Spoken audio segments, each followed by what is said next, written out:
In the 43rd year of Konoha, inside the vast auditorium of the Konoha Ninja Academy, small groups of children clustered together waiting for the graduation ceremony to begin.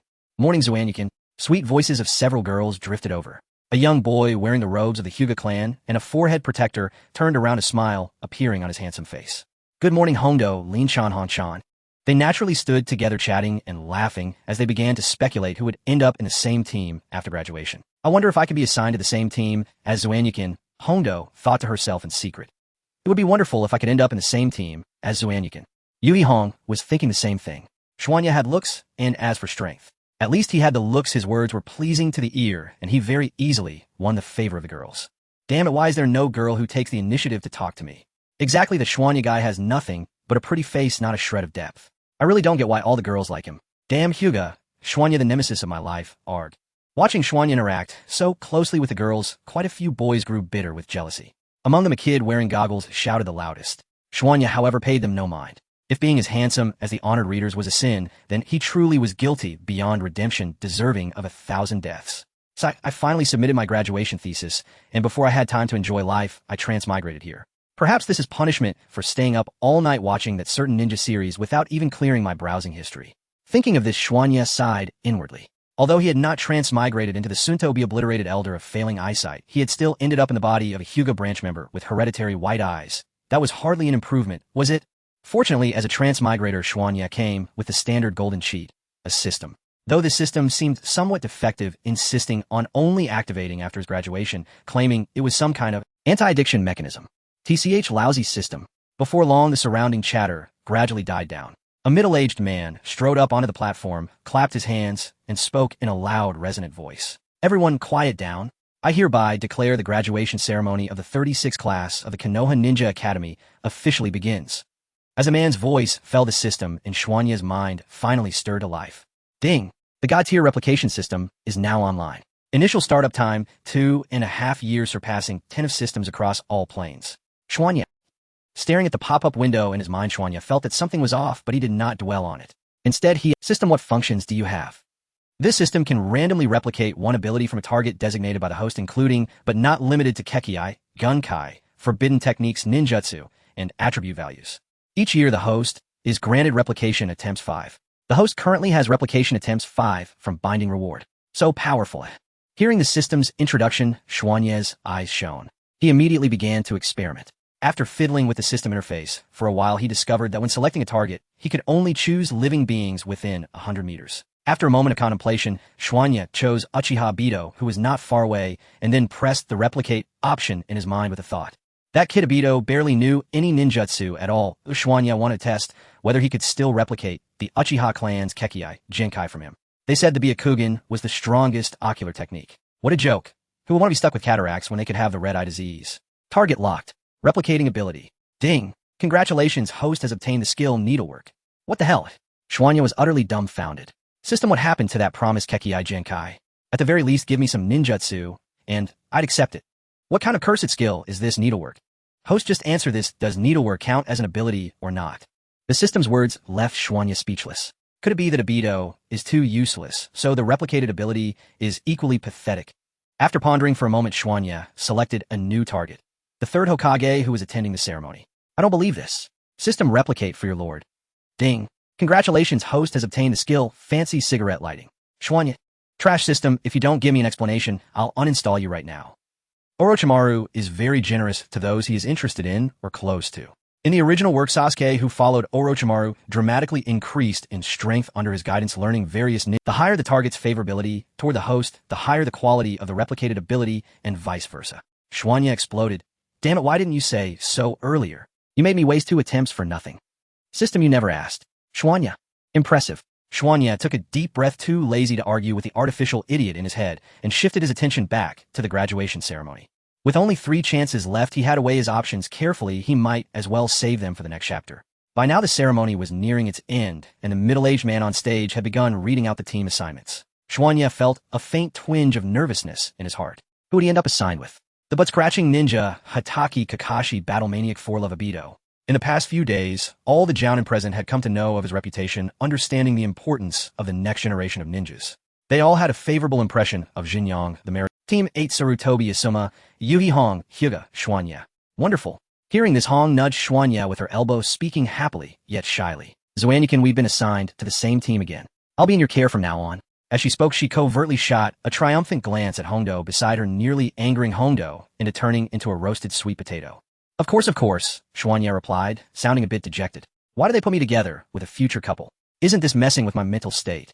Not far away, Asuma turned around, giving Hong and Schwanya a slight cool nod as a greeting. This only deepened Schwanya's gloom. How had this aloof kid Asuma managed to win Hong's heart in the future?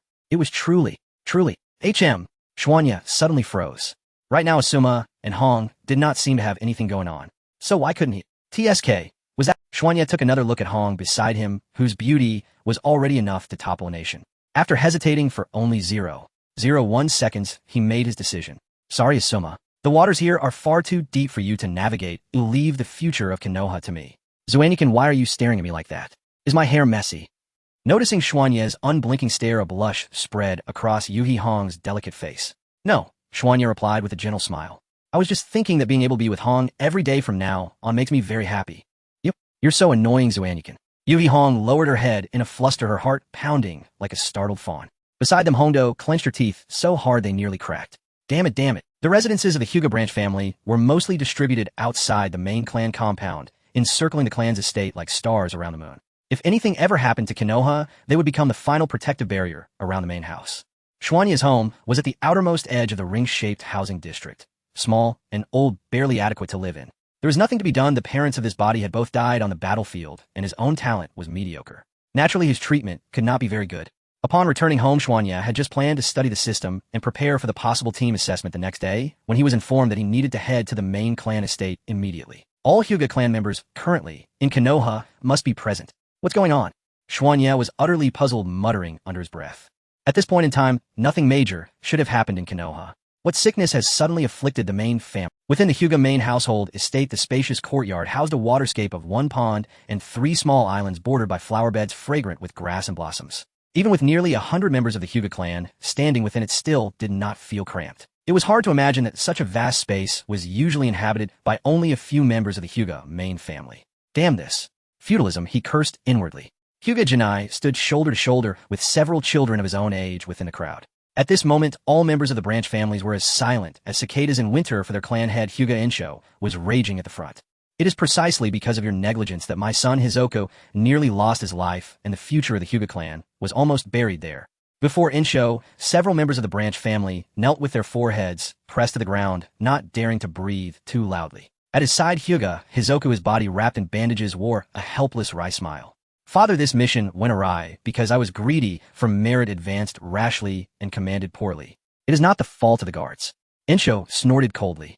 Hizoku need not speak in their defense. As members of the branch family, failing to protect the main family is in itself a grave fault.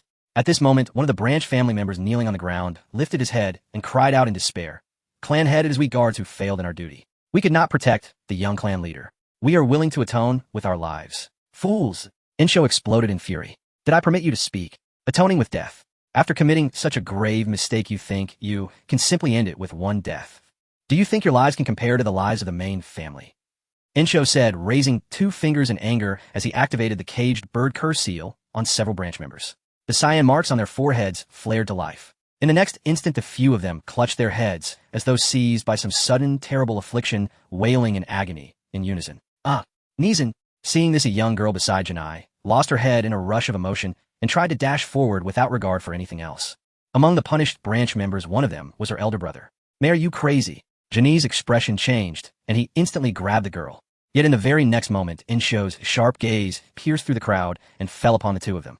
Janai felt a sudden heat at his forehead, followed by an indescribable pain that surged upon him. It was as if someone had forcibly torn his cranial nerves apart, plunged them into a cauldron of boiling oil, and continuously stabbed them with steel needles. So this is the caged bird, Hyuga Insho. As the tidal wave of pain crashed over him, Janai's consciousness blurred and his fury slipped through. Father, their punishment is already more than enough. Please, I beg you, stop. Hyuga Hizoku, a look of discomfort and pity on his face, stepped before Insho to plead for them. Without a slight chastisement, how would they ever comprehend the weight of their mistakes? Insho snorted softly and withdrew his technique, then looked toward the branch members collapsed on the ground and asked, Do you now recognize your fault? Enduring the pain, the branch members forced themselves upright on their knees and responded, "We recognize our fault." Gennai, gritting his teeth, helped the girl beside him to her feet and murmured, "Gennai recognizes his fault." For merely stopping his companion for a moment, he was punished without distinction between right and wrong, simply because he had defied the main family, simply because he was weak. In this world where the strong were revered and might reign supreme, lacking strength was a sin in itself. Gennai lowered his gaze, a glint of coldness flashing through his pure, immaculate eyes. "Hyuga, Insho, the humiliation of today. I will return it in full someday." Insho waved his hand impatiently and said irritably, "If not for Hizoko pleading on your behalf, this old man would never have let you off so easily. Why are you not hurrying to thank Hizoko?" "Thank you, Lord Hizoko." The few immediately bowed deeply to Hizoko in gratitude. Gennai followed suit with a perfunctory gesture, yet inwardly he sneered. This father and son, one playing the harsh face, the other the kindly one, had long since mastered these petty tricks of manipulating hearts. After a round of admonishment, the few guards who had failed in their duty were kept behind, while the remaining branch family members were invited out of the main estate, to be summoned at a call and dismissed with a wave. Such was their lot. "Brother Gennai, I am sorry. It was because of me that you were dragged into this." The girl named May, eyes brimming with tears, bowed deeply to Gennai. "It is fine." Gennai took a deep breath and helped her up. He was indeed somewhat angry, but seeing the girl so earnest, he could not bring himself to say more. "Right, perhaps I can try copying again." Looking at May with tears glittering like pear blossoms in the rain, a sudden thought stirred in Gennai's heart. He and May had always gotten along well, otherwise he would not have instinctively stopped her earlier. At this moment, May's favorability toward him should not be low. He decided to seize the moment. "System copy for me." Gennai selected May in his mind and silently intoned, "Ding. Congratulations to the host for obtaining the skill Gentle Fist. As the host has already mastered the skill Gentle Fist, it is automatically merged and upgraded to the skill Gentle Fist Double." "I actually got a drop." Gennai's eyes lit up. He felt even the pain in his body lighten considerably as he hurriedly opened the skill description. Gentle Fist Double. On the basis of the original skill, the power stacks and the damage is doubled. Double. Double. Beyond that exclamation, Gennai found himself at a loss for other words. It was not a mere simple boost, but a direct doubling of lethal force. This was simply exhilarating.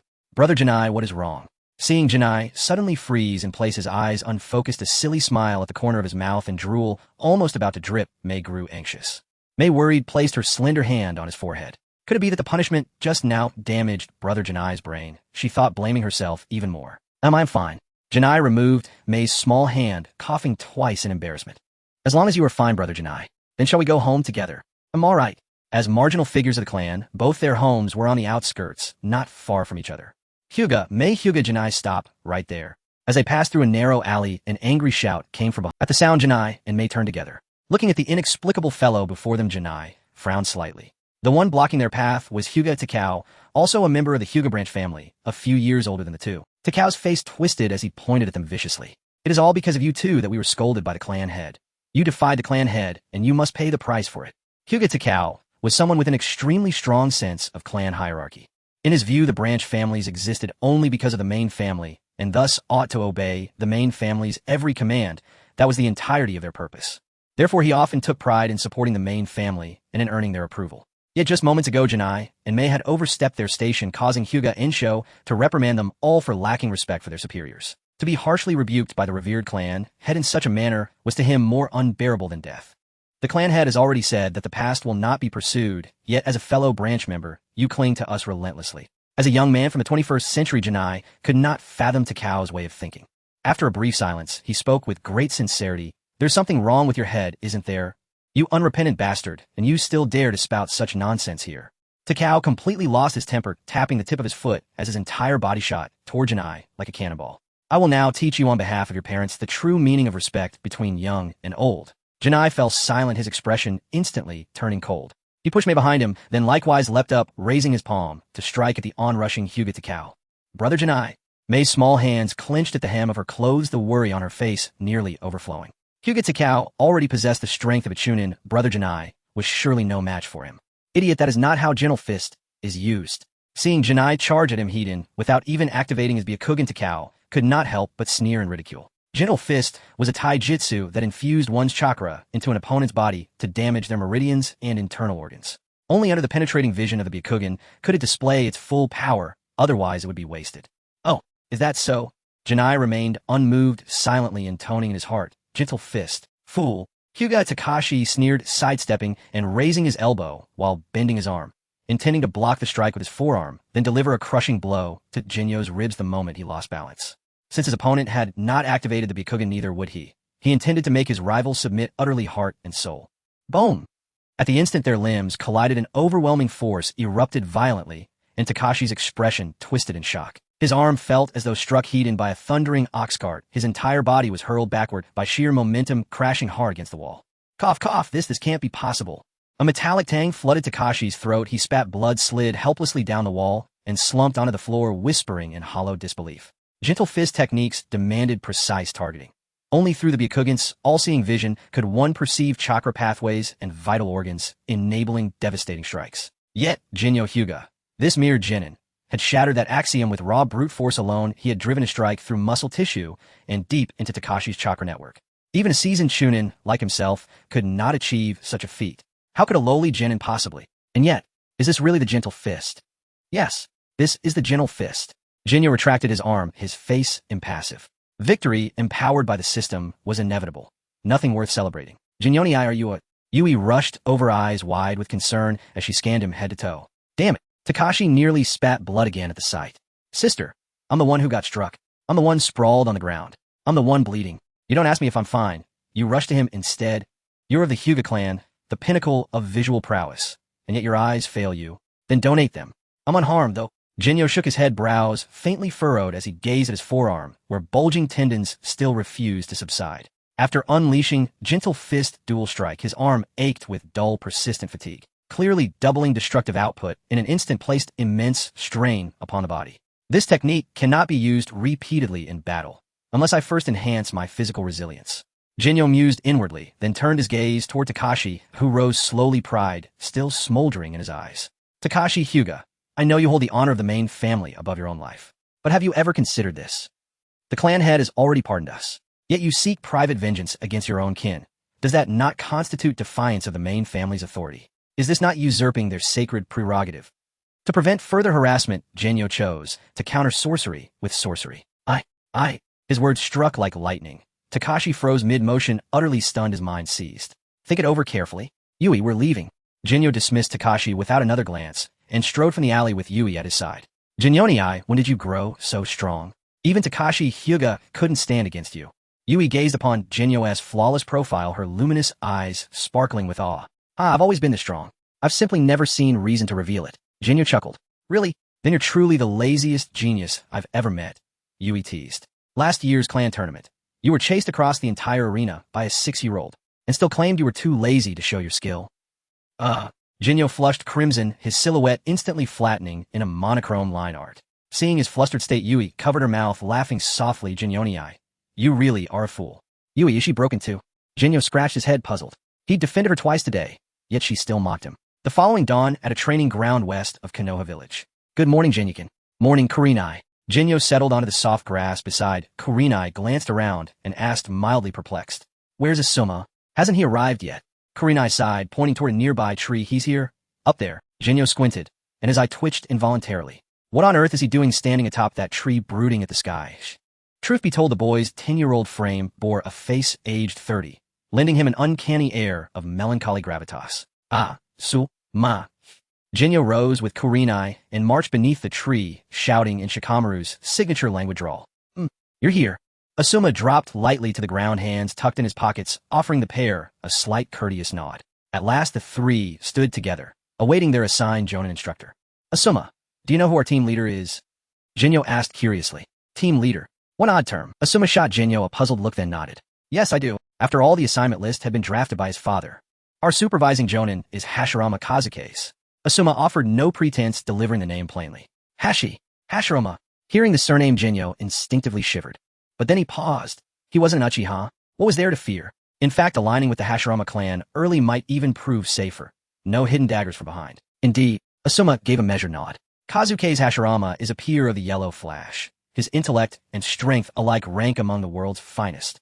Yet his brilliance was eclipsed by the Yellow Flash's radiance. Hence his renown remains obscure. Obscure. He likely perished outright during the Third Shinobi World War. Genyo muttered inwardly. Otherwise, how else would he vanish entirely from the manga, not even earning a named appearance? Damn, Genyo suddenly recalled. He himself was little more than an unnamed background extra. Apologies for keeping you waiting. A low, resonant voice emerged from behind the trio. Genyo turned and saw a man approaching clad in a pale white Hashirama clan robe. He appeared early 20s, slim, strikingly handsome, yet his expression carried an austere, forbidding sharpness, suggesting a man profoundly difficult to approach. I am your supervising jonin, Kazukei's Hashirama. His gaze swept over the three calm and detached. Greetings, Senior Kazukei's. They bowed respectfully in unison. Kazukei's waved dismissively, his tone devoid of warmth. Very well. Begin introductions. I'll go first, Asuma shrugged, stepping forward. I am Saratobi Asuma. My hobbies include shogi and rigorous training. My ambition, to surpass my old man. Kazukei's offered no comment, merely tilting his head slightly toward Genyo and Kurenai. Genyo hurried to speak.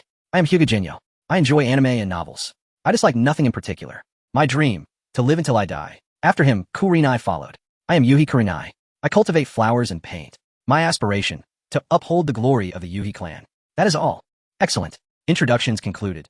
Let us proceed to practical evaluation. Kazukei's rested a hand upon the hilt of his sword, eyes, half-flitted, voice serene. Fail, and you return to academy retraining, awaiting a new supervising jonin. Worthless students waste my time and earn no instruction. Shimura Kefu's icy words sent a subtle ripple across Jinyaku's and the others' expressions. That guy truly grates on one's nerves. Asuma let out a sharp, disdainful snort, flipping his palms upward. Two gleaming claw blades materialized in his hands. Jinyaku and Kurenai locked their gazes onto Shimura Kafu's bodies coiled tight for combat. Against you I won't even need my blade. Kafu loosened his grip on the sword, lifted his eyelids, and met the trio's eyes with calm, unblinking authority. You'll restrain my strength to the level of a chunin. Try if you dare to defeat me. Before the final syllable left his lips, Asuma and Jinyaku were already in motion. Boom!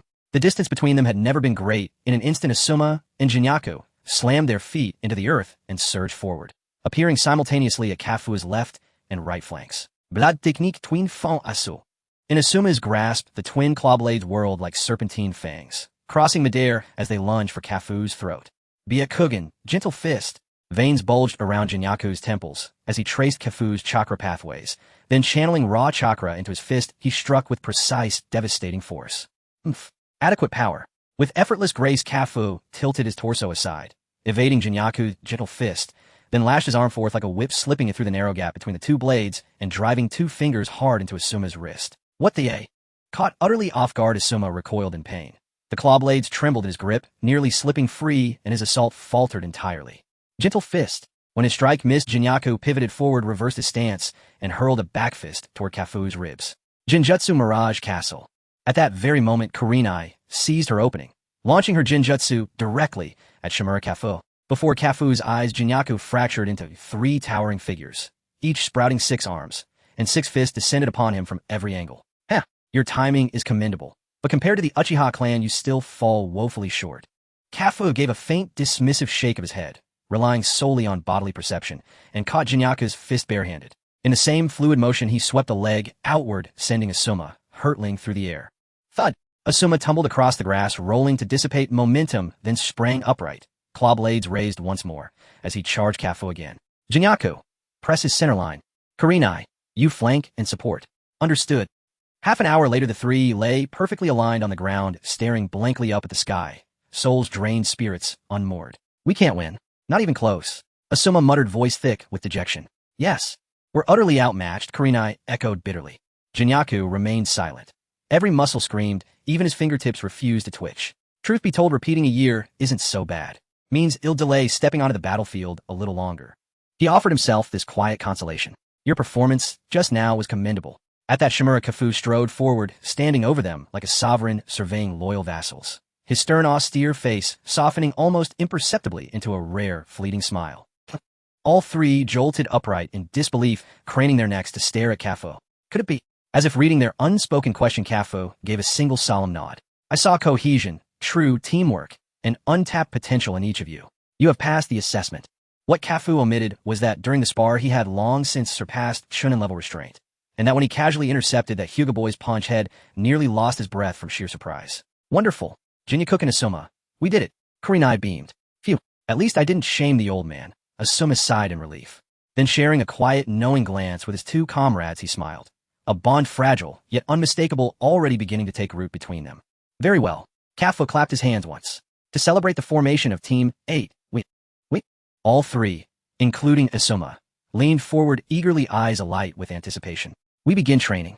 Right now. After a deliberate pause, Kafu declared. Nanny. Genyaku recoiled in shock. Sensei Kafu, surely you don't expect us to train immediately. Yeah, exactly. Asuma and Kurenai nodded vigorously beside him. Kafu tilted his head, slightly genuinely puzzled. But haven't I already granted you precisely 4 minutes and 35 seconds of rest? Well. Genyaku clicked his tongue. A chilling premonition settled over him. Life under Shimura Kafu would be anything but easy. The sun sank low, gilding the grassy field in molten gold. Elsewhere, newly formed teams were likely feasting at restaurants. Full-bellied, drowsy, already drifting into blissful slumber. Yet here on the training ground, 3 famished hollow-eyed souls were still being drilled, relentlessly, from dawn until dusk. Push through. Just 3 more repetitions, and today's session ends. Kafu cheered them on, voice steady and unwavering. 1, 2. Gritting his teeth, Genyaku forced out 2 more agonizing motions. Victory shimmering just ahead. Only for Kafu to shatter his resolve in the next breath. 1 at 1. 1 at 1. Kafu clapped, rhythmically, even shouting cadence. Genyaku, did you serve as a drill instructor in our military academy? You're exactly like our boot camp sergeant. YH. Kurenai cried out, cheeks flaming crimson, then collapsed limply to the ground. Genyaku and Asuma followed suit instantly, legs turning to noodles, collapsing without ceremony into utter defeated sprawl. That concludes day 1. Report here again tomorrow at dawn. Leaving those 3 motionless, dreamless husks lying prone upon the earth, Shimura Kafu turned and walked away without another word. Just kill me now, Genyaku wailed. I have cheat codes. I'm the protagonist of a wish fulfillment novel. Why must I suffer this? As twilight deepened, Genyaku dragged his aching body home, reaching for the door handle only to find it unlatched. Did thieves break in? Byakugan. Activating his bloodline limit, Genyaku peered through the door and saw a lone figure seated calmly within as though awaiting his return. This chakra signature. Is it Hayashi? Genyaku frowned, faintly baffled by the intrusion. After a brief pause, he pushed the door open and bowed deeply toward the man seated in the living room. Greetings, Lord Hayashi. May I ask what brings you to my humble abode? Though the subservience chafed, survival demanded patience. For now, until he broke free from the caged bird seal. Hayashi glanced at Genyaku, a flicker of mild bewilderment crossing his features. His personal visit was an extraordinary honor for any branch family member. Yet this young man seemed almost impatient, surely a trick of the light. Hayashi shook his head lightly and offered Genyaku a gentle practice smile. Genyaku, you are now an official shinobi ready to serve both clan and village. I've stopped by to offer some timely guidance. Oh, Genyaku nodded politely. Please go ahead. Hayashi continued. Your team 8 consists entirely of heirs from prominent clans. Even your Jonin sensei hails from noble lineage. Forging strong bonds with them would benefit both you and the Hyuga clan. Do you understand my meaning? I do, but Genyaku hesitated, stammering slightly. Hayashi's brow furrowed.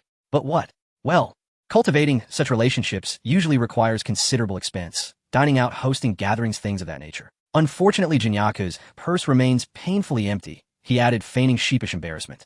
Hayashi stared, stunned, then slowly realized was this boy audaciously extorting him. After a long silence, he gave a measured nod. You raise a valid point. Effective immediately, the clan will increase your monthly stipend by 10,000 ryo. Does that suffice? More than sufficient. Thank you, Lord Hayashi. Genyaku replied with a cheerful, toothy grin. Once Hayashi departed, Genyaku collapsed onto his futon, already dreaming of tomorrow's ordeal. Take a close look. This man is Xianyi, who is undergoing rigorous physical training with his companions. Just at the moment when they were about to give up, a man's voice suddenly came from behind. All right, that's enough training for today. Thud.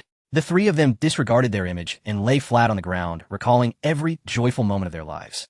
Exhausted, they felt utterly drained. For the past month of training under Shimizu Kazuhira, they had never finished training, standing up, always collapsing from sheer exhaustion. After catching his breath, Xianyi noticed that Kazuhira had not left as usual. So, he curiously asked Kazuhira-sensei, why haven't you left? Are you staying to treat us to a meal? If not, then hurry up and leave. Don't interrupt us while we hold a critique meeting. Xianyi thought to himself. Shimizu Kazuhira shot Xianyi a glance and said nonchalantly, I have an announcement to make. I've taken on a mission for you, aiming to test your recent training progress. Asuma, upon hearing this, excitedly flipped over on the ground. Can we finally start executing a mission? For a month they had done nothing but train, while other classes had already executed many missions. Even if they were just drank missions like finding cats or teasing dogs, it was far more interesting than their daily training. Yes, it's a Branka mission we'll set off tomorrow. Shimizu Kazuhira nodded. Brank, Yuhi Kurenai gasped, sitting up in shock as she looked at Kazuhira-sensei. We have no experience executing missions. Isn't it a bit dangerous to take on a brank mission? Indeed, Kazuhira-sensei, taking a big step can lead to trouble. Wuan Yi Chaimin. Brank missions often involve participating in wars, assassinating ninjas, or transporting intelligence, and there's a high probability of encountering hostile ninjas. They hadn't even completed a drank mission, and jumping straight to brank was indeed quite risky. After all, everyone knew the vast difference between B and D. I'm not discussing this with you, Kazuhira said firmly. Prepare quickly, I won't intervene in this mission, and I hope you all can survive.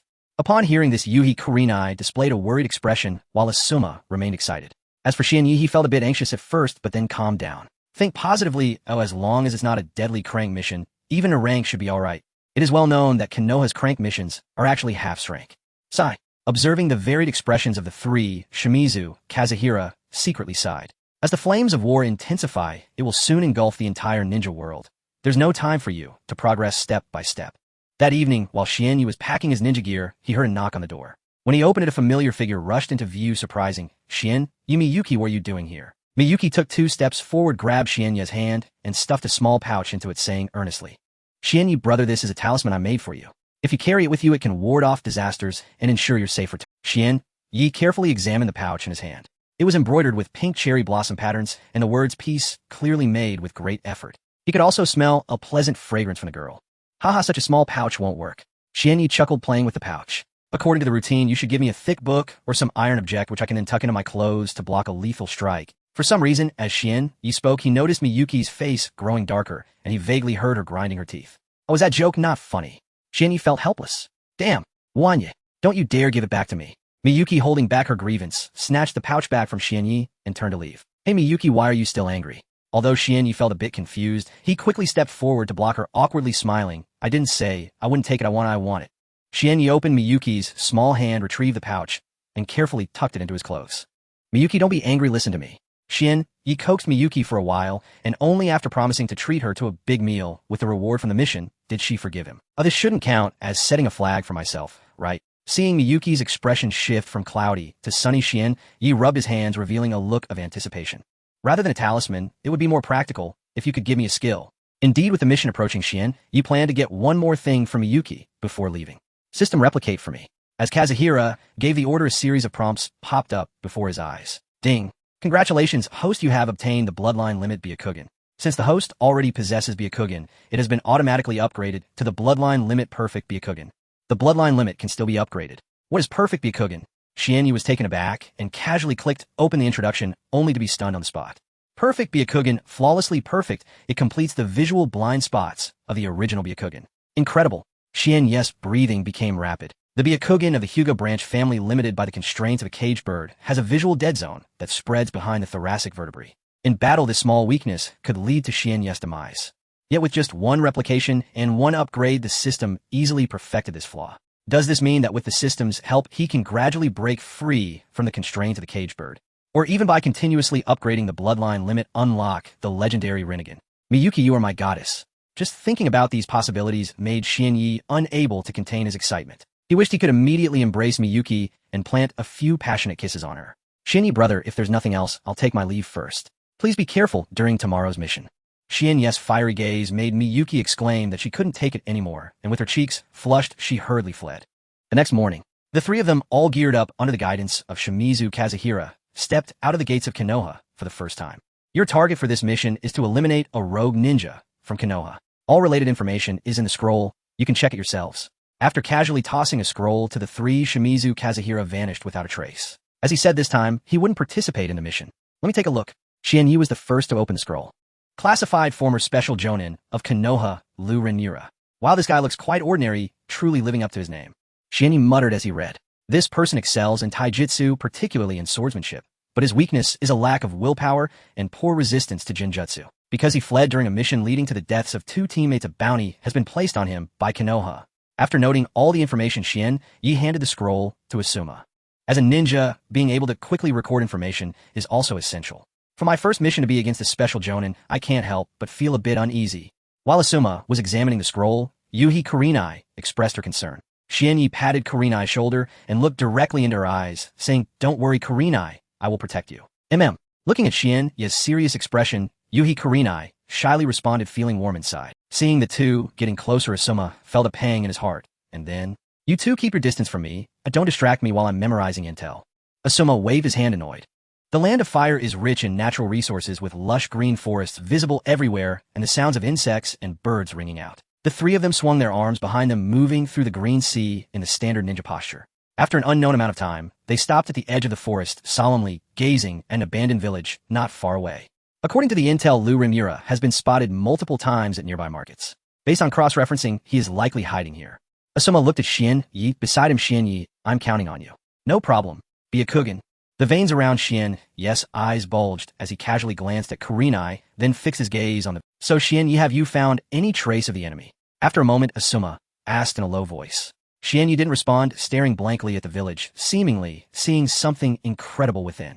The guy in middle should be Lu Run Village Tian, but beside him is a group of ordinary children. The scene presented in by Yin caused Xian Yi's brain to momentarily crash. Wanye. Wanye. It wasn't until Asuma nudged him that he regained his senses and informed his two companions of what he had seen. "Children." Asuma furrowed his brow. "Are you saying that this rogue ninja adopted a group of 6 or 7-year-old children while fleeing?" Though somewhat perplexing, it certainly seems to be the case, Xian Yi nodded. "Could it be that he intends to use these children as hostages, trying to make us hesitate?" "On spéculatait uncertainty." It's hard to say, but as a ninja, he shouldn't be so naive, right? The three exchanged glances, momentarily speechless. "So what should we do now? If we launch a reckless attack, will we hurt those children?" After a long pause, Xie Hong hesitantly spoke, looking at Xian Yi with a questioning gaze. "I don't know either." Xian Yi shook his head, having no good ideas. "If it were other ninjas, they would have charged indirectly." "What? You say you're hostages?" "Nonsense, you're clearly the reinforcements brought by the enemy." I don't listen, just get lost." "Hostage? Kidnapper, give me a kunai, let's rush out together." But Xian Yi and the others, being inexperienced, couldn't bring themselves to do it. "I say let's set some traps outside the village and force that rogue ninja to confront us," Asuma slowly suggested. "After all, there are 3 of us, we're not afraid of him fleeing at the sound."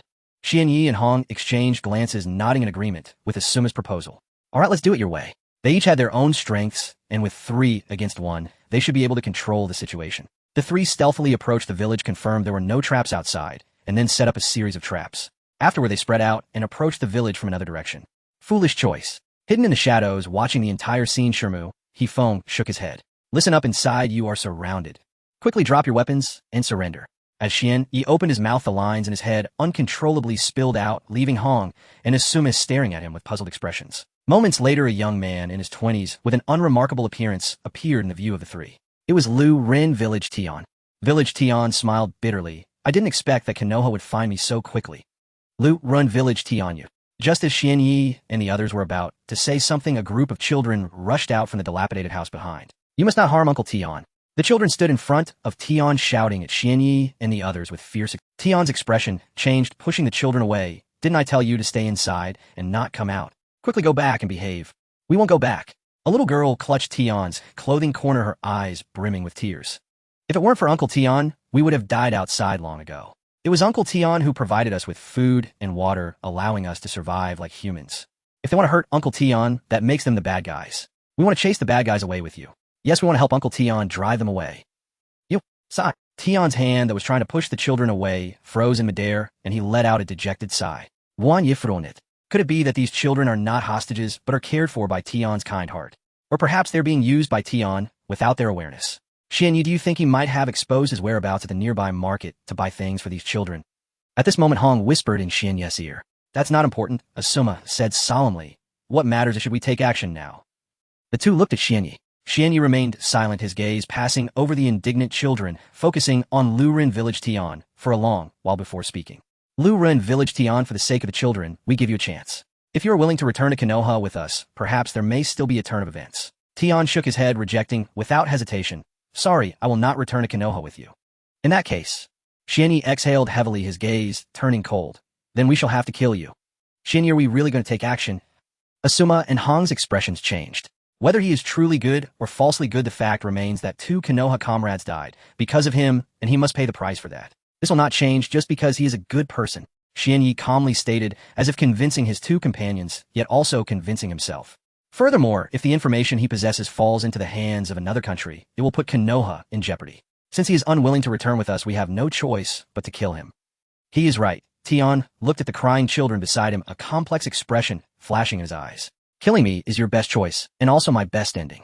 I'm tired of running away. Every time he fell asleep, he dreamed of his deceased teammates, unable to bear the disappointment and anger reflect. Let this kind of life end soon no matter how. Tian forcibly turned his back to the children, giving a self-deprecating smile. So please try to kill me. Of course I will not sit still and wait for death.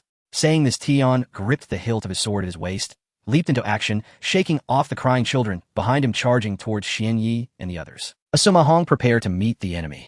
Xianyi shouted, drawing 4 shurikens from his waist pouch and throwing them towards Tian. With his special technique, the 4 shurikens spread out in a swirling motion, shooting towards Tian from different angles like a celestial maiden scattering flowers. Sword technique, water surface, slash. Facing the incoming shurikens, Tian's long sword suddenly unsheathed, drawing a sharp gleam in the air. Clang! With the sound of metal clashing, all 4 shurikens were intercepted by the long sword and fell to the ground, losing their momentum. Easily blocking the shurikens, Tian did not slow down, his figure swaying as he attempted to break through the gap between the 3. Don't even think about escaping. Fire release, dragon fire technique. Asuma seized the opportunity, unleashing a wave of searing flames that surged towards Tian. Wind release, great breakthrough. Tian formed hand seals with one hand, releasing a torrent of raging wind that howled to block the flames. However, this delay forced him to abandon his escape plan, as Xie Hong and Xianyi had already closed in from both sides. Gentle fist. Xianyi stepped forward, appearing at Tian's side, and struck a palm towards his lower back. Swish! Tian swiftly flicked his wrist, raising his sword in a tight arc, slicing fiercely towards Xianyi's arm.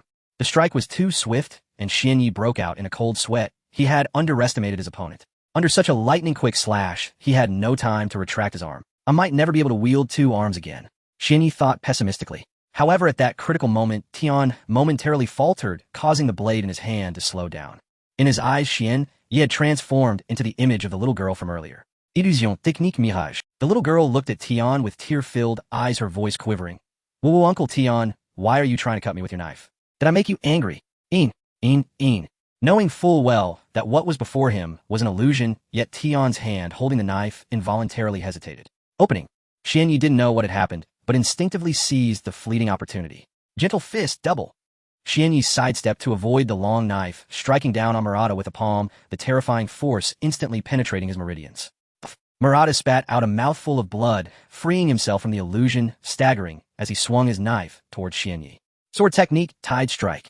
Despite his severe injuries, Murata still unleashed a wave-like attack with his knife, causing Xianyi's heart to quiver. This guy. He quickly sidestepped the long knife, grazing his skin, the cold sensation, sending chill. Fire release, great fireball technique. Asuma opened his mouth and unleashed a torrent of flames, a scorching fireball hurtling towards Murata, forcing him to turn and respond. Swish! Xianyi threw a shuriken, seizing the opportunity to retreat, no longer wishing to engage with Murata. Even the strongest ninja, when struck by a gentle fist, would either die or be severely injured, as internal organs cannot be trained. Of course, excluding the likes of Obito and Hashirama. In Xianyi's eyes, Murata's internal organs were already shattered, a candle flickering in the wind, his life nearing its end. There was no need to continue the fight. Silently waiting for his demise. Though it was my first time killing someone, I felt no turmoil within. Xianyi observed his hands, reflecting inwardly.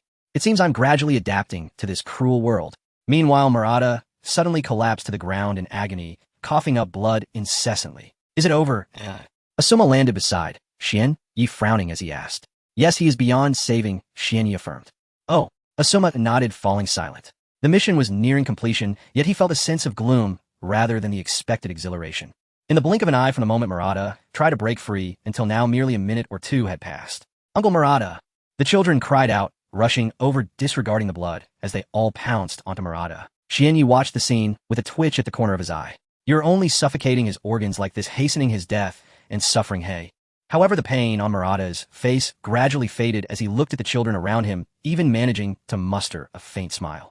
Murata struggled to turn his head towards the 3, blood continuously spilling from his mouth as he mumbled, my fault. Spare the children. Don't worry, we will never harm the children. Hinata Kurenai said with a trembling voice. Unfortunately, Murata did not hear her response after saying those words. He had already lost his breath. Uncle Murata is dead, Uncle Murata is dead, a little girl wailed. A boy turned to Xianyi, his eyes filled with hatred. He gathered all his strength to lift Murata's long knife, charging towards Xianyi, shouting, I will kill you to avenge Uncle Murata. Bang! In the next moment, the boy was sent flying, crashing heavily to the ground, unable to speak from the pain. Huff! Xian dusted his hands, feeling somewhat better. Wanye. Kurenai's face showed compassion. The mission is complete. Dispose of that guy's body and return to Konoha, Asuma said in a deep voice. Ignoring the children's attempts to stop them, the three used a combination of fire release and wind release, allowing Murata to return to dust. Then they turned and left. When we grow up, we will definitely go to Konoha and kill you. A child cursed watching the three leave. Immediately the other children echoed. Yes, we will kill you to bury Uncle Murata. No, we should kill their families too, so they can feel the pain of losing their loved ones. In such chaotic times, through a journey of hardship and exposure, they had long lost their childhood innocence. Perhaps they could no longer be viewed as children. Asuma lowered his head and walked ahead, seemingly not hearing the children's curses. You all. Kurenai turned around the children's hateful and resentful gazes, sending chills down her spine. Xian turned around as well, casting a cold glance at them. Anyone who dared threaten him was his enemy, and enemies must be dealt with promptly. The palpable killing intent emanating from Xian frightened a few children, causing them to lower their heads and dare not speak further. This pale-eyed monster before us is different from the other two. If provoked, he seems truly capable of killing us. Xian, let's go. Kurenai tugged at Xian, yes, sleeve whispering. Looking at Kurenai's face filled with guilt and self-reproach, Xian hesitated for a moment, but ultimately chose not to strike. Hinata Wanye. Just as the three entered the forest, Xian surprisingly heard the voice of Shimizu Kazuhira. He glanced at his companions beside him, noticing they were unresponsive, still focused on moving ahead, as if only he could hear the voice. Xian looked around in surprise. However, the Byakugan failed to provide any feedback, which instilled a sense of crisis within him. The Byakugan is still too weak. I need to find a way to continue upgrading it or acquire another bloodline limit. At that moment, Shimizu Kazuhira's voice came again. Don't look around, I said, listen to me. Xian couldn't locate the source of the voice, so he nodded towards the air, indicating his understanding. I ask you in that situation, just now, if given another chance, would you choose to eradicate the root of the problem to prevent future threats? Or would you choose mercy, allowing the opponent to leave, letting them grow wild out of your sight, until they become a threat to you, your loved ones, and even the village? You don't need to speak, just nod for the former, or shake your head for the latter. Shimizu Kazuhira stated. Goodness, he's even giving me a test. Xian fell into deep thought, and after a long moment, he heavily nodded towards the air. Then as you wish. In the shadows, Shimizu Kazuhira revealed a satisfied smile. At the root of Konoha, a figure wrapped in bandages on his right face and right arm stepped out from the shadows. He was the inheritor of the will of the pot, the strongest pot bearer among the Hokage, Shimizu Danzo. So Kazuhira, are there any children in the class that you fancy? Danzo waved his sleeve, sitting in the grand chair, his eyes slightly closed. There's a promising candidate. I plan to observe a bit longer. Shimizu Kazuhira knelt on one knee before Danzo, answering respectfully. In Kazuhira's eyes, to achieve something in chaotic time, strength is part of it, but more importantly, one must have a firm will and a ruthless heart. The only one who barely met his expectations was Xian. Oh. Danzo lifted his eyelids and casually asked, is he the son of Hayashi? No. Kazuhira shook his head. He is a little guy from the Hyuga branch family. Oh. Upon hearing it was unrelated to Hayashi and was merely from the branch family, Danzo lost interest and merely said blandly, just a branch family member, limited by being a caged bird. His potential is inevitably limited. With war approaching, don't waste too much energy on him. This war poses a challenge to Konoha, but it's also an opportunity for you and me to realize our grand ambitions. Don't let your father down. Understand, father. Kazuhira replied in a low voice. This is life. The sun is high in the sky as Xian lazily rises from bed, comfortably stretched. After completing the mission at my yesterday, Shimizu Kaze waved his hand, granting them a day off. With this day, Xian had no plans to go anywhere. He intended to stay in bed. However, contrary to his wishes, as noon approached, the shabby door of his home, designed to keep out scheming individuals, was knocked upon loudly. Who is it? Reluctantly, Xian got out of bed and opened the door to see Yi's bright smile. Hey, what brings you here? Xian scratched his head. What do you mean, what brings me here? Did Xian forget what he promised me? Yi's smile vanished in an instant, and she exuded an icy aura. Xian couldn't help but shiver, stammering, I remember now. I promised Yi. What did I promise you again? So, Xian really forgot, huh? You clearly said you would treat me to a feast after completing the mission. With that, Yi clenched her small fist and punched Xian in the abdomen. Xian winced in pain, forcing a smile through gritted teeth. How could I forget? I was just joking, Yi. If you better not be. Yi rolled her eyes at Xian, her face puffing up in anger. It was mealtime, and the bustling snack street was filled with people. Yi led Xian through a maze of turns until they reached the entrance of a barbecue restaurant. Looking at the restaurant's lavish decor, Xian smacked his lips. Yi, are you planning to bankrupt me with this meal? Of course he was just joking. Having just earned a small sum of money, it was indeed time to treat his beloved tool. Yet he pouted him, "You only have yourself to blame for making me angry last time. You have to pay a price. Alright, it was my fault. Order whatever you want today. It's on me, Shien." Yi waved his hand, forcing a smile. Although he didn't know what he had done wrong, he understood that reasoning with girls was futile, admitting fault, and footing the bill. The barbecue restaurant was busy with all the outdoor seats filled. Shien Yi walked in with Yi only to bump into— "What a coincidence, Dato. It's been a while since I've seen you. Are you here, dining alone?" Dato shook his head, holding 2 plates of meat, and said smugly, No, I just completed a mission and brought Rinshin to celebrate. It's just the 2 of us." "Oh really?" Shien Yi pointed to Kakashi, who was sitting expressionlessly in a corner, and asked what's the deal with him. Though Dato and the others were seated in a hidden spot, "Come on, he is Byakugan." "Hee." Daido's voice lowered. "He's just an accident. Rin and I are a true love whispering." Unable to find a seat, Shien Yi simply shared a table with his old classmates. It was a chance to bond and boost. Both Dato and Kakashi left a significant mark in the world of Naruto. They could definitely offer something good. If I could replicate Raikiri in the future, that would be amazing, Shien Yi thought to himself. When the enemy sees me as part of the Hyuga clan, they will focus entirely on defending against my gentle fist, and then I can unleash a Raikiri, leaving them speechless. Would this count as scamming? Of course, if I could use the Sharingan's techniques while having Byakugan, that would be even more interesting, haha. Shien Yekin, you guys are really amazing managing to defeat a special Jonin. Rin exclaimed. "But he's just a special Jonin. Oh, what's so impressive about that?" Dato scoffed. He put his arm around Kakashi defiantly, saying, "Kakashi, and I can do it too, right?" Kakashi, expressionless, pushed Dato away. "I can do it, but if you join him, not so sure." Daito's face turned green with rage. "Hey, Kakashi, could you at least give me some face in front of Shien Yi?" "Ha ha." Shien Yi laughed, mercilessly, only to receive a punch from Dato. Wherever Dato is, joy always fills the air. If I have the ability in the future, I will help you all escape from your originally cruel fates. Looking at Dato, who was flailing beside him, Shien Yi thought, if not then, that's fine, my intentions are what matter. After bidding farewell to Dato and the other, Shien Yi left the barbecue restaurant with Yi. In a dim alley, feeling full and satisfied, Shien Yi couldn't help but tease Yi again. "This is the last time. System replicate for me." Ding. "Congratulations, host, you've acquired the skill Bagua." The newly acquired skill left Shien Yi momentarily stunned. Bagua Sky Palm is a long-range martial technique derived from the gentle fist. It places the opponent in a Bagua formation, using Byakugan to discern their position, launching refined chakra blasts to strike distant targets.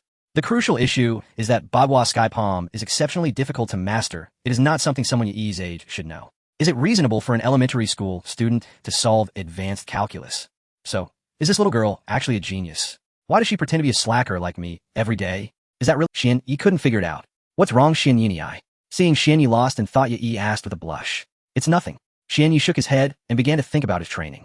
Oh yeah, Yi pouted, slightly a bit disappointed, but Shien Yi, lost in his own world, naturally didn't notice. "Now that I've used up all 5 replication chances, the only way to improve my strength is to rely on myself." Shien Yi fell into contemplation. Since Bagua Sky Palm is an extension of Gentle Fist, can I apply the power techniques of Gentle Fist Double to Bagua Sky Palm? Perhaps in the upcoming training, I can try approaching it from this angle. The time spent goofing off is always brief, and soon Shien Yi was plunged back into rigorous training. Daily, he had to complete intense physical training while also finding time to develop new skills. Shien Yi wished he could use Shadow Clone. Sai Naruto hasn't been born yet. There's no chance to replicate. Shien Yi often sighed, lamenting that he had come too early, missing out on the opportunity for the Shadow Clone technique. However, under such intense training, he could clearly feel his improvement. It was a painful yet pleasurable experience. A month swiftly passed, and Team 8 received new tasks. This time, it's a crank mission to escort the great literary master Jiraiya to the land of hot water for inspiration. Crank mission. Escort. Jiraiya. 3 question marks instantly appeared on Shien Yi's forehead. To be honest, when the name Jiraiya was mentioned, Xuanya was taken aback. Could it be a coincidence? Surely not. Such an unconventional name couldn't possibly be common. Thinking of this, Xuanya looked at Shizen Hikei's and asked uncertainly, "Teacher Hikei's the great literary master Jiraiya. You mentioned it wouldn't be the same Jiraiya, known as one of the legendary 3 of Konoha, who has completed over 100 strength missions, right?" "Yes," Shizen Hikei's replied expressionlessly. "You must be joking," Asuma said, casually chewing on a toothpick, voicing the unspoken thoughts of Xuanya and Han. "My old man might not even be his match. Does he really need the protection of 3 newly graduated genin?" Facing the puzzled gazes of his 3 students, Shizen Hikei's felt a bit pained. Indeed, the legendary Jiraiya, one of the legendary 3 of Konoha, actually required escort from 3 freshly graduated genin. Anyone would find that absurd. Yet this situation had occurred. Hikei's initially intended to choose a more challenging mission for the team. Unexpectedly, Jiraiya issued such a playful request, and specifically asked for Team 8 to escort him. Could there be some deeper meaning behind this? Kekkei didn't know. He just felt a sense of discomfort. Perhaps Lord Jiraiya finds the journey boring and wants some company to chat with. Schwanya speculated. Perhaps Asuma shrugged. If that's the case, then this mission might actually be quite easy. That may not necessarily be the case. Schwanya subtly shook his head. This was a crank mission, and until it was successfully completed, no one could tell if it might turn into a shrank. Outside the Hokage mission request hall, the three of them, ready to set off, encountered the legendary figure, Jiraiya. Dressed in black clothing with a robust physique, his messy silver hair reaching down to his waist, and red marks on his face, he certainly looked extraordinary. Truly worthy of being a legendary figure, his presence is quite enviable. Asuma couldn't help but exclaim. He admired heroes, especially those like Jiraiya, who was free-spirited and unruly. You are. At that moment, Kurenai pointed at Jiraiya, her expression astonished, as if she had seen him somewhere before. Jiraiya waved his arms, stepping on his wooden clogs, and proudly stated, "That's right, I am the one known far and wide, so charming that I can make crying children stop in their tracks. You're the sneaky old man from yesterday, outside the hot springs," Hong said with certainty. "Nanny." Jiraiya froze, almost pulling a muscle, and instantly lost all. Crack! The sound was akin to shattering glass, the sound of Asuma's dreams collapsing. The admired hero suddenly turned into a lecherous old man, and Asuma felt his Tao heart waver. Schwanya wasn't too surprised. After all, in the world of Naruto, Jiraiya often refreshed near the women's hot springs. Just like Zhang Wei frequently appearing near the bathroom. Misunderstanding, it's just a misunderstanding. Everything I do is for my creative work. Ha ha ha. Jiraiya scratched his messy hair, trying to alleviate the awkwardness with laughter. However, the effect was poor. The three looked at him with strange expressions. Seeing this, Jiraiya coughed twice, feigning seriousness, to change the subject to him. "So you three are the ninjas responsible for escorting me on this journey?" "Yes, Lord Jiraiya." Schwanya stepped forward, pointing to himself and his companions. "I am Hyuga Schwanya, and these two are my companions, Sarutobi Asuma and Kurenai." Jiraiya's gaze lingered on Asuma for a moment before falling on Schwanya, laughing heartily as he passed. "Yoshi, very spirited. Then let's set off. The land of fire and the land of water are neighboring, which means most of the journey will be spent within the land of fire. Along the way, it wouldn't be accurate to say there were no obstacles. It would be better to say it was uneventful." Out of boredom, Schwanya tried to strike up a conversation with Jiraiya, as he had quite liked this character while watching Naruto. And Jiraiya didn't have any airs about him, answering every question, and the two unexpectedly got along well. "Lord Jiraiya, you're so strong. Why do you still hire us to escort you?" Schwanya asked curiously. Jiraiya laughed heartily. "Naturally, traveling alone is too dull. I want to find a few people to alleviate the boredom." Zoanyukin guessed correctly. Kurenai looked at Schwanya with admiration, and Schwanya returned her gaze shyly. Tch Asuma frowned, silently distancing himself from the two. "Speaking of which, I am currently working on a new piece. Perhaps you can inspire me, you little Byakugan brat." Jiraiya casually draped an arm over Shinya's shoulder and said boisterously, "Let me ask you, if one day you suddenly possessed the power to change the world, what would you do?" Schwanya raised his head, falling into thought. After a long while, he shook his head. "I don't know, I've never thought about it. If such a day were to come, perhaps." Seeing Jiraiya still looking at him with anticipation, Schwanya had to continue. "Perhaps I would eliminate war in this world, and then find a paradise with my wife and children." "Sorry, Lord Jiraiya, I've disappointed you. I'm really not a very imaginative person," Schwanya said with a bitter smile. He struggled even to write an 800-word essay in school, so it was too much to ask him for inspiration. Jiraiya ruffled Shinya's hair, messing it up even more. "Haha, who said that? Your thoughts have given me a different kind of inspiration." Schwanya really hated it when others messed with his hairstyle, but if it was Jiraiya, that was a different story. "Oh really?" Schwanya looked at Jiraiya in surprise. Jiraiya nodded. "Well, of course it's true. To show my gratitude, when we reach the land of water, I'll give you 2 signed copies of my new book." "While Lord Jiraiya, you are too kind. Could you possibly give me a few more copies?" Schwanya asked a bit shyly. "Ha ha ha, no problem." Jiraiya laughed heartily, patting the young man's shoulder, a hint of something different flashing in his smiling eyes. "The fog will clear, and the monkeys will squawk. The setting sun descends, and the fish leap in competition. Could it be that the sun of the sun shining under the setting sun refers to him?" After a while, Jiraiya shook his head slightly. To him, the young man before him showed no special traits, even a bit mediocre. Compared to him, Jiraiya felt that Nagato, who possessed the legendary eyes, resembled the prophesied child more. Not sure, better to observe a bit longer.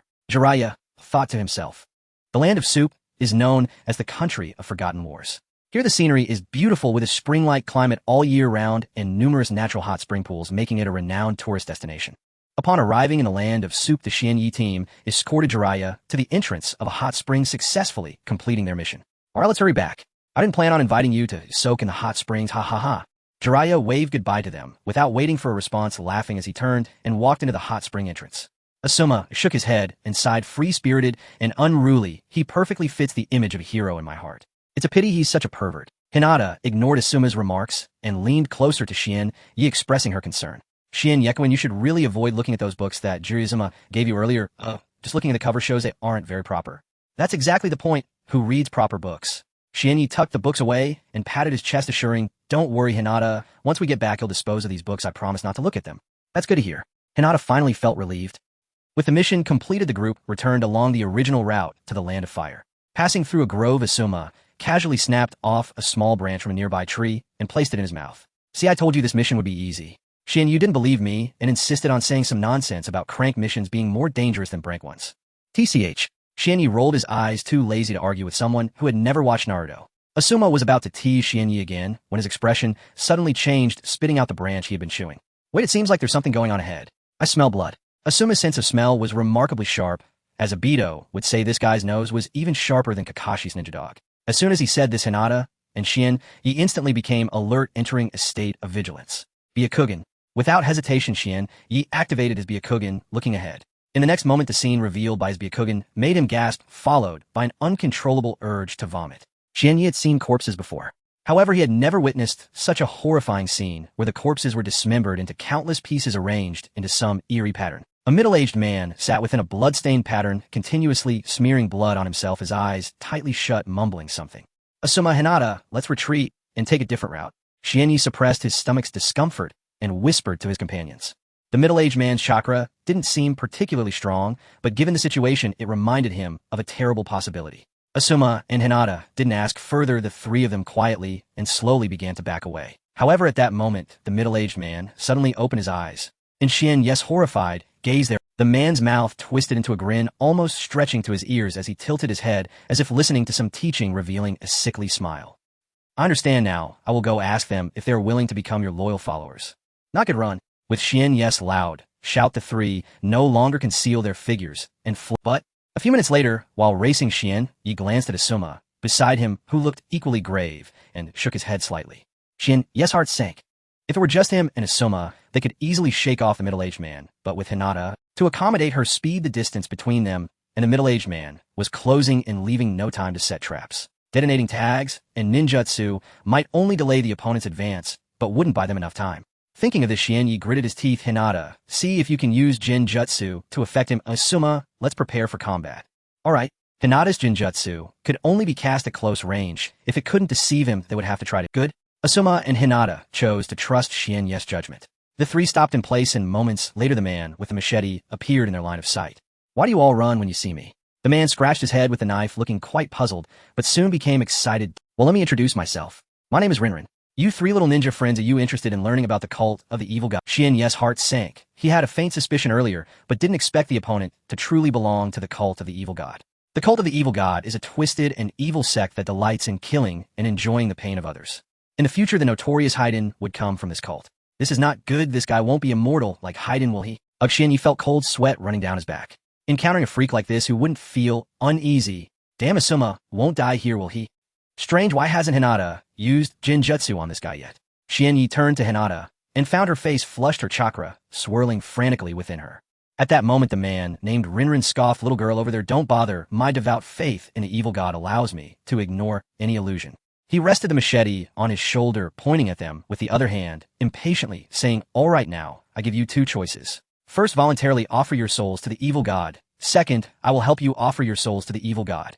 The three fell silent, exchanging glances. In the next moment, Hinata turned and ran. Hey, at least give me a clear answer. Why are you running again? You're making it difficult for me.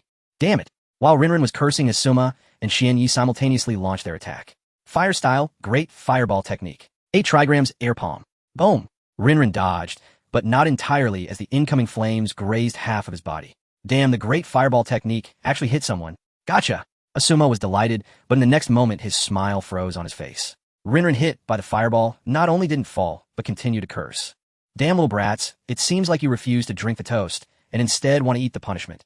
Half of Rinrin's face was charred, a gruesome sight, with the skin hanging on the muscles twitching as he spoke. This scene was too horrifying. Shien Yi and Asuma felt their sanity rapidly draining, their scalps tingling. You all will become sacrifices for the evil god. Rinrin raised his machete like a demon, emerging from hell, crazily charging towards the two. Asuma the Xianyi shouted to the still-dazed Asuma, "Be careful not to get hurt by him, don't let him get your blood." Asuma quickly snapped back to reality, replying loudly. He didn't know how Xianyi knew all this, but he trusted him. "Little Brad, it seems you have some understanding of our cult. Let me send you to meet the evil god." Rinrin's speed was astonishing. Before he finished speaking, he appeared right in front of Xianyi. The blood-soaked machete, like a red lightning bolt, swung down fiercely at Xianyi. "So fast."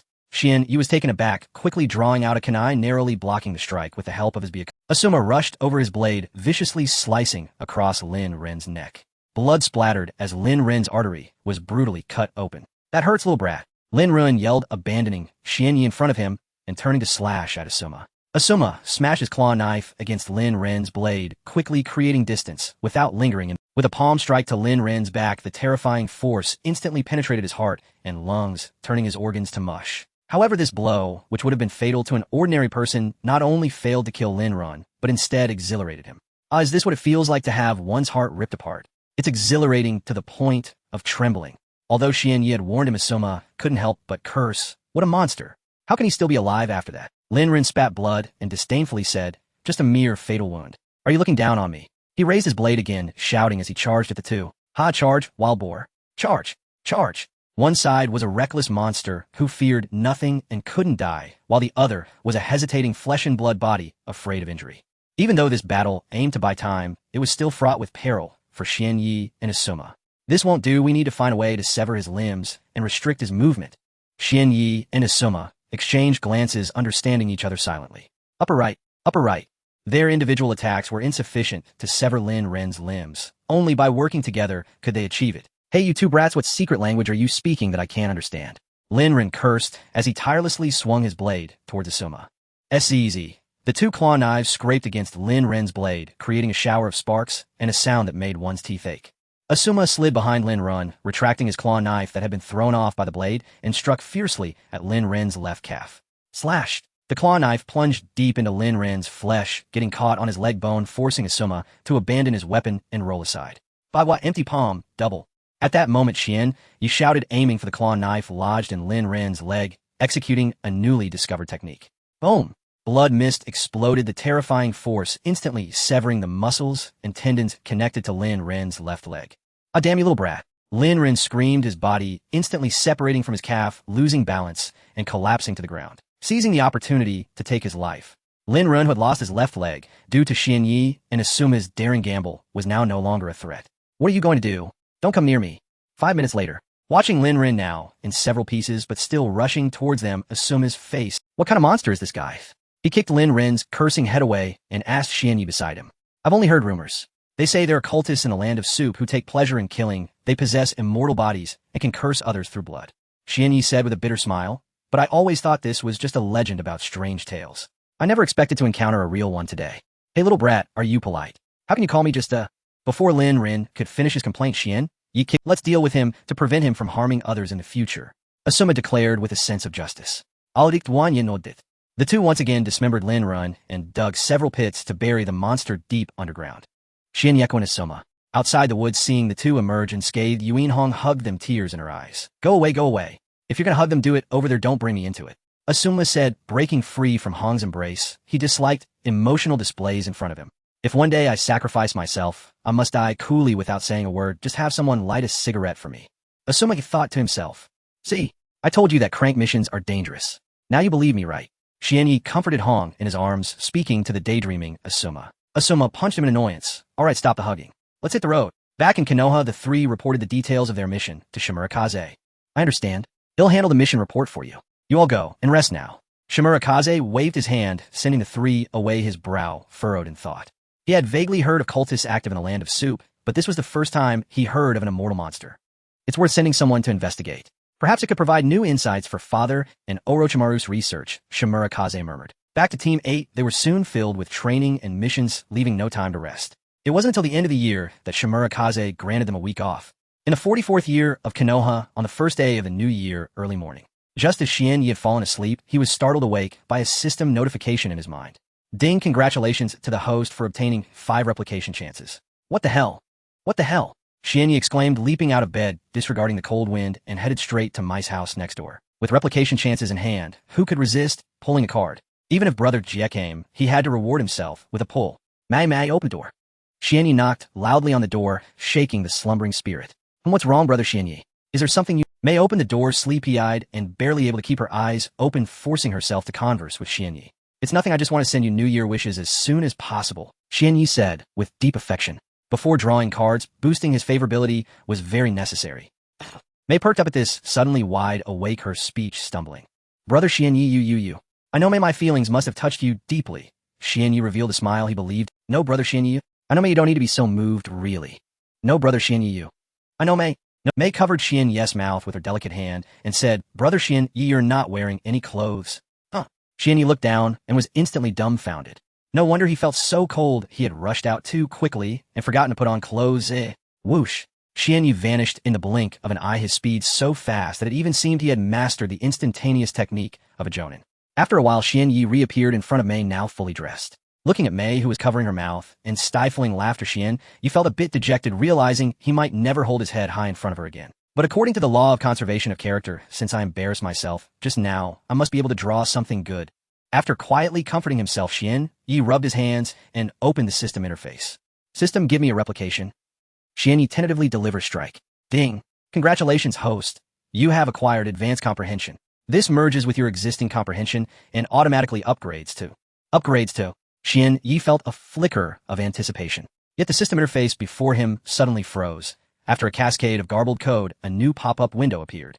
Apologies, system error detected. After merging with your pre-existing comprehension, your ability remains advanced comprehension. Your current comprehension rivals that of Hyuga Genya. TCH. Comprehension. What good is it anyway? Xianyi scoffed, curling his lip in disdain. Even matching Hyuga Genya's insight meant nothing against an overpowered cheat. Even Supreme Perception was powerless to reverse fate. From now on, skip the process, system. Just tell me what I've obtained directly. Spare me the blow to my pride. System, initiate another. Just as Xianyi prepared to proceed, Yui spoke shyly. Brother Xianyi, it's rather cold outside. Shall we talk indoors instead? No need. Xianyi waved dismissively. Yui, just stay right there. I'll be done in a moment. Oh. Yui blinked her large, innocent eyes and nodded, utterly bewildered. System, initiate 3 more. Xianyi's repeated draws were not born of gambling obsession, but of urgent necessity. War loomed, and he needed power. Fast, to overcome looming trials. Indeed. Ding. Replication complete. Host has acquired new technique, Gentle Fist Triple Impact. What? Triple Impact. Xianyi's eye twitched violently. Double Impact alone left his arms throbbing with unbearable fatigue. Triple Impact would surely shatter his limbs outright. Replication continued. Ding. Replication complete. Host Kekkei Genkai has upgraded to pure Byakugan. Ding. Replication complete. Host's physical constitution increased by 1. A warm current surged forth from the depths of Xianyi's soul. Like a basin of perfectly tempered water poured gently over his crown, flowing down to saturate every fiber of his being. Comfort. That was the sole sensation filling Xianyi at that moment. The warmth coursed through him, ceaselessly remolding every inch of his body, fortifying tendons, vessels, and cells alike. Soon the system issued a fresh notification. Your current bloodline purity rivals that of the most exalted Hyuga main house. Your present physical constitution stands at level 7, equivalent to that of an average jonin. As the transformation concluded, Xianyi felt surging strength flood his limbs, and faintly yet unmistakably the ancient seal binding him grew weaker. No, he had grown stronger. The caged bird seal upon the Hyuga clan was like a wooden cage sufficient to confine ordinary birds, yet utterly incapable of restraining a soaring eagle. And he was that eagle, wings spread ready to break free with a single decisive leap, shattering the prison that had held him captive for years. To him now, the caged bird seal was brittle, hollow, and meaningless.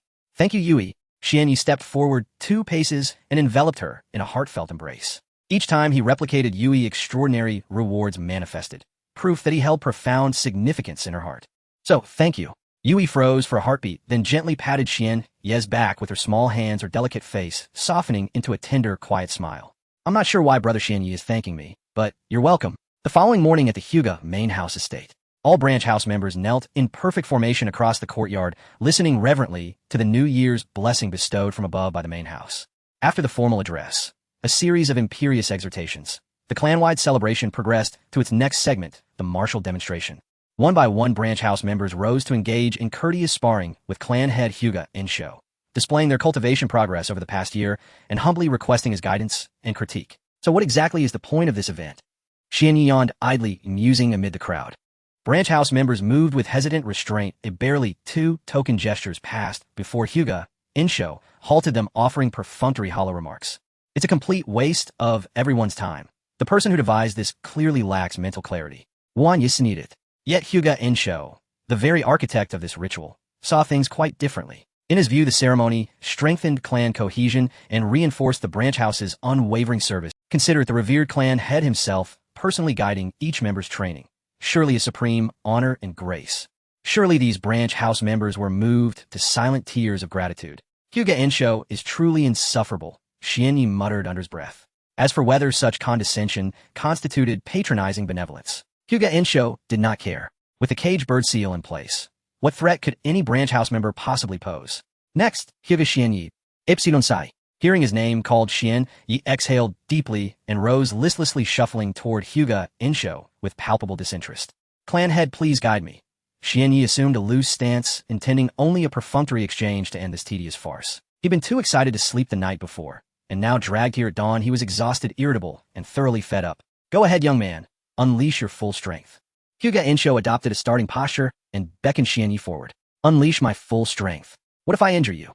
Wanya murmuret grogiri. His words struck silence across the courtyard. Even Hyuga Insho stood frozen in disbelief. Hyuga Takashi was the first to recover, leaping to his feet and pointing furiously. Hyuga Xianyi, how dare you speak so disrespectfully to the clan head? Precisely. The clan head's prowess is peerless. Invincible. How could you possibly harm him? Others chimed in. Xianyi flushed with awkwardness. He blurted out his inner monologue while half asleep. Now, what? Oh no. Brother Xian, he's gotten himself into trouble again. Yui groaned, burying her face in her tiny hands. You are Hyuga, Xianyi, correct? Hyuga Insho's expression hardened. Do not hold back. Attack me with your utmost strength. Oh no, he's definitely furious. How petty. Such an old man, yet so thin-skinned. Yui glanced at Xianyi, silently urging, Brother Xianyi, apologize to the clan head now.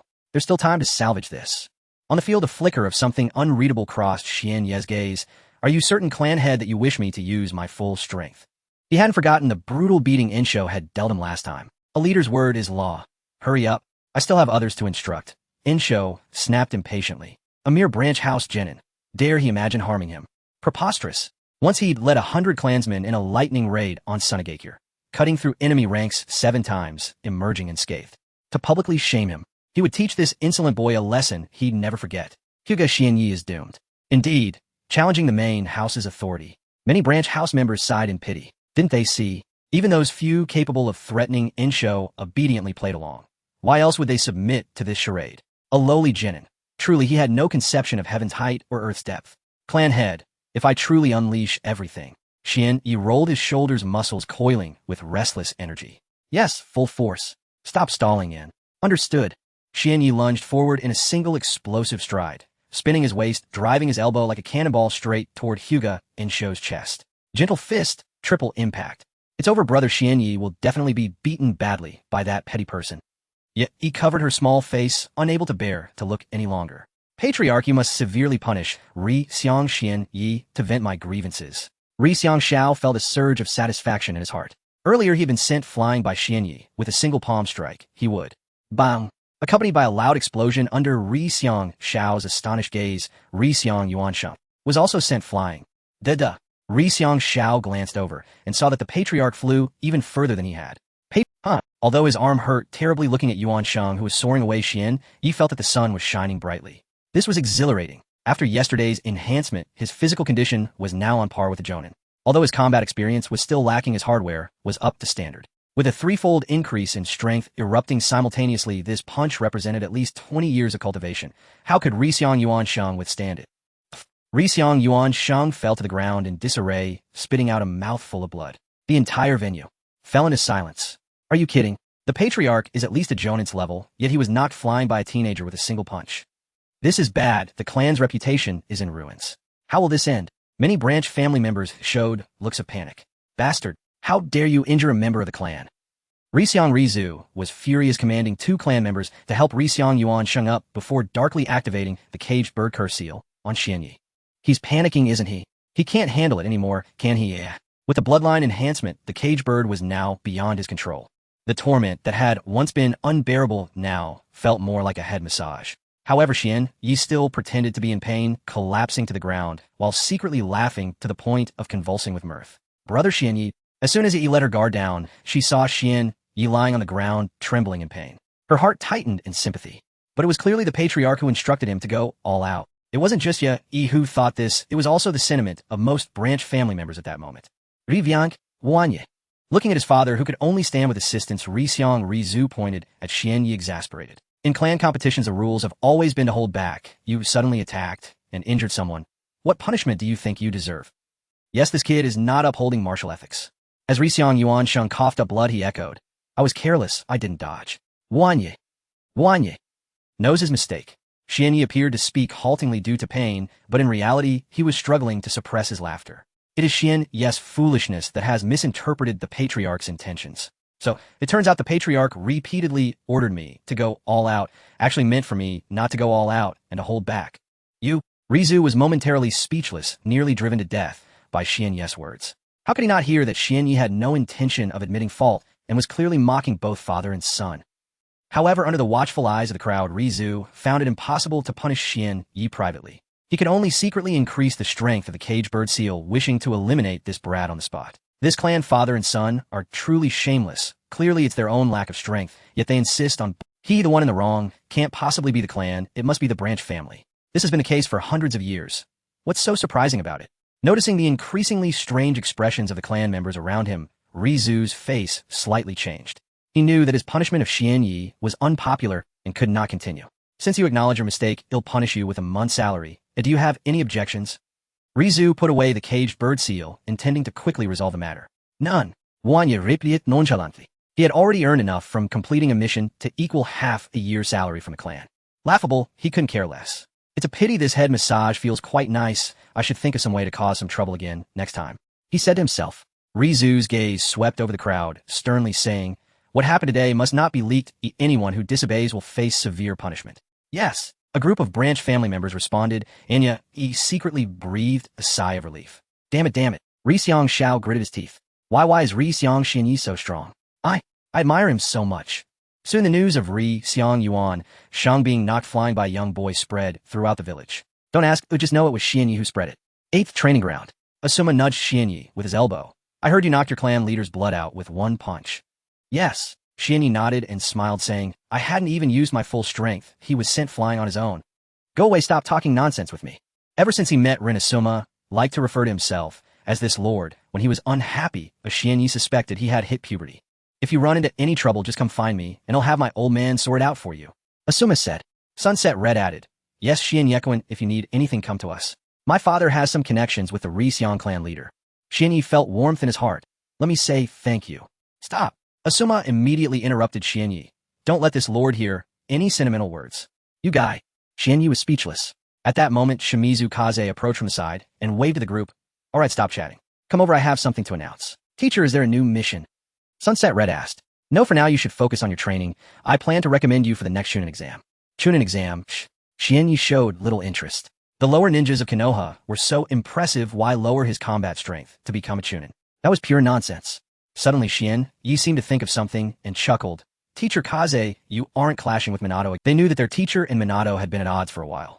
When Minato's class completed crank missions, their class had to complete brank missions. When Minato's class completed 10 commissions, their class had to complete 20. It's likely that this Chunin exam was another way for their teacher to compete with Minato. You talk too much. Shimizu Kaze shot Xian Yi a sideways glance without denying it. The three exchanged glances. It seems that's exactly the case. Boring, this lord is too lazy to get involved in your struggles, Asuma said disgruntled. After saying this, he turned around, intending to train on his own, giving Kaze no face whatsoever. He's a prince, he fears no one, his dad, the Hokage, favors whoever he likes. Shimizu Kaze was not angry, a slight smile appeared at the corner of his mouth. If all of you pass the exam, it'll give you half a month's vacation. Asuma's steps halted in place. He turned around and said expressionlessly, this Chunin exam is for myself, it has nothing to do with you, Shimizu Kaze. Xian Yi covered his face. Asuma was the type whose mouth was the only hard part of him.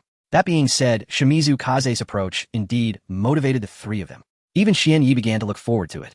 To participate in the exam alongside Kakashi and Obito, even competing on the same stage. Just thinking about it was fun.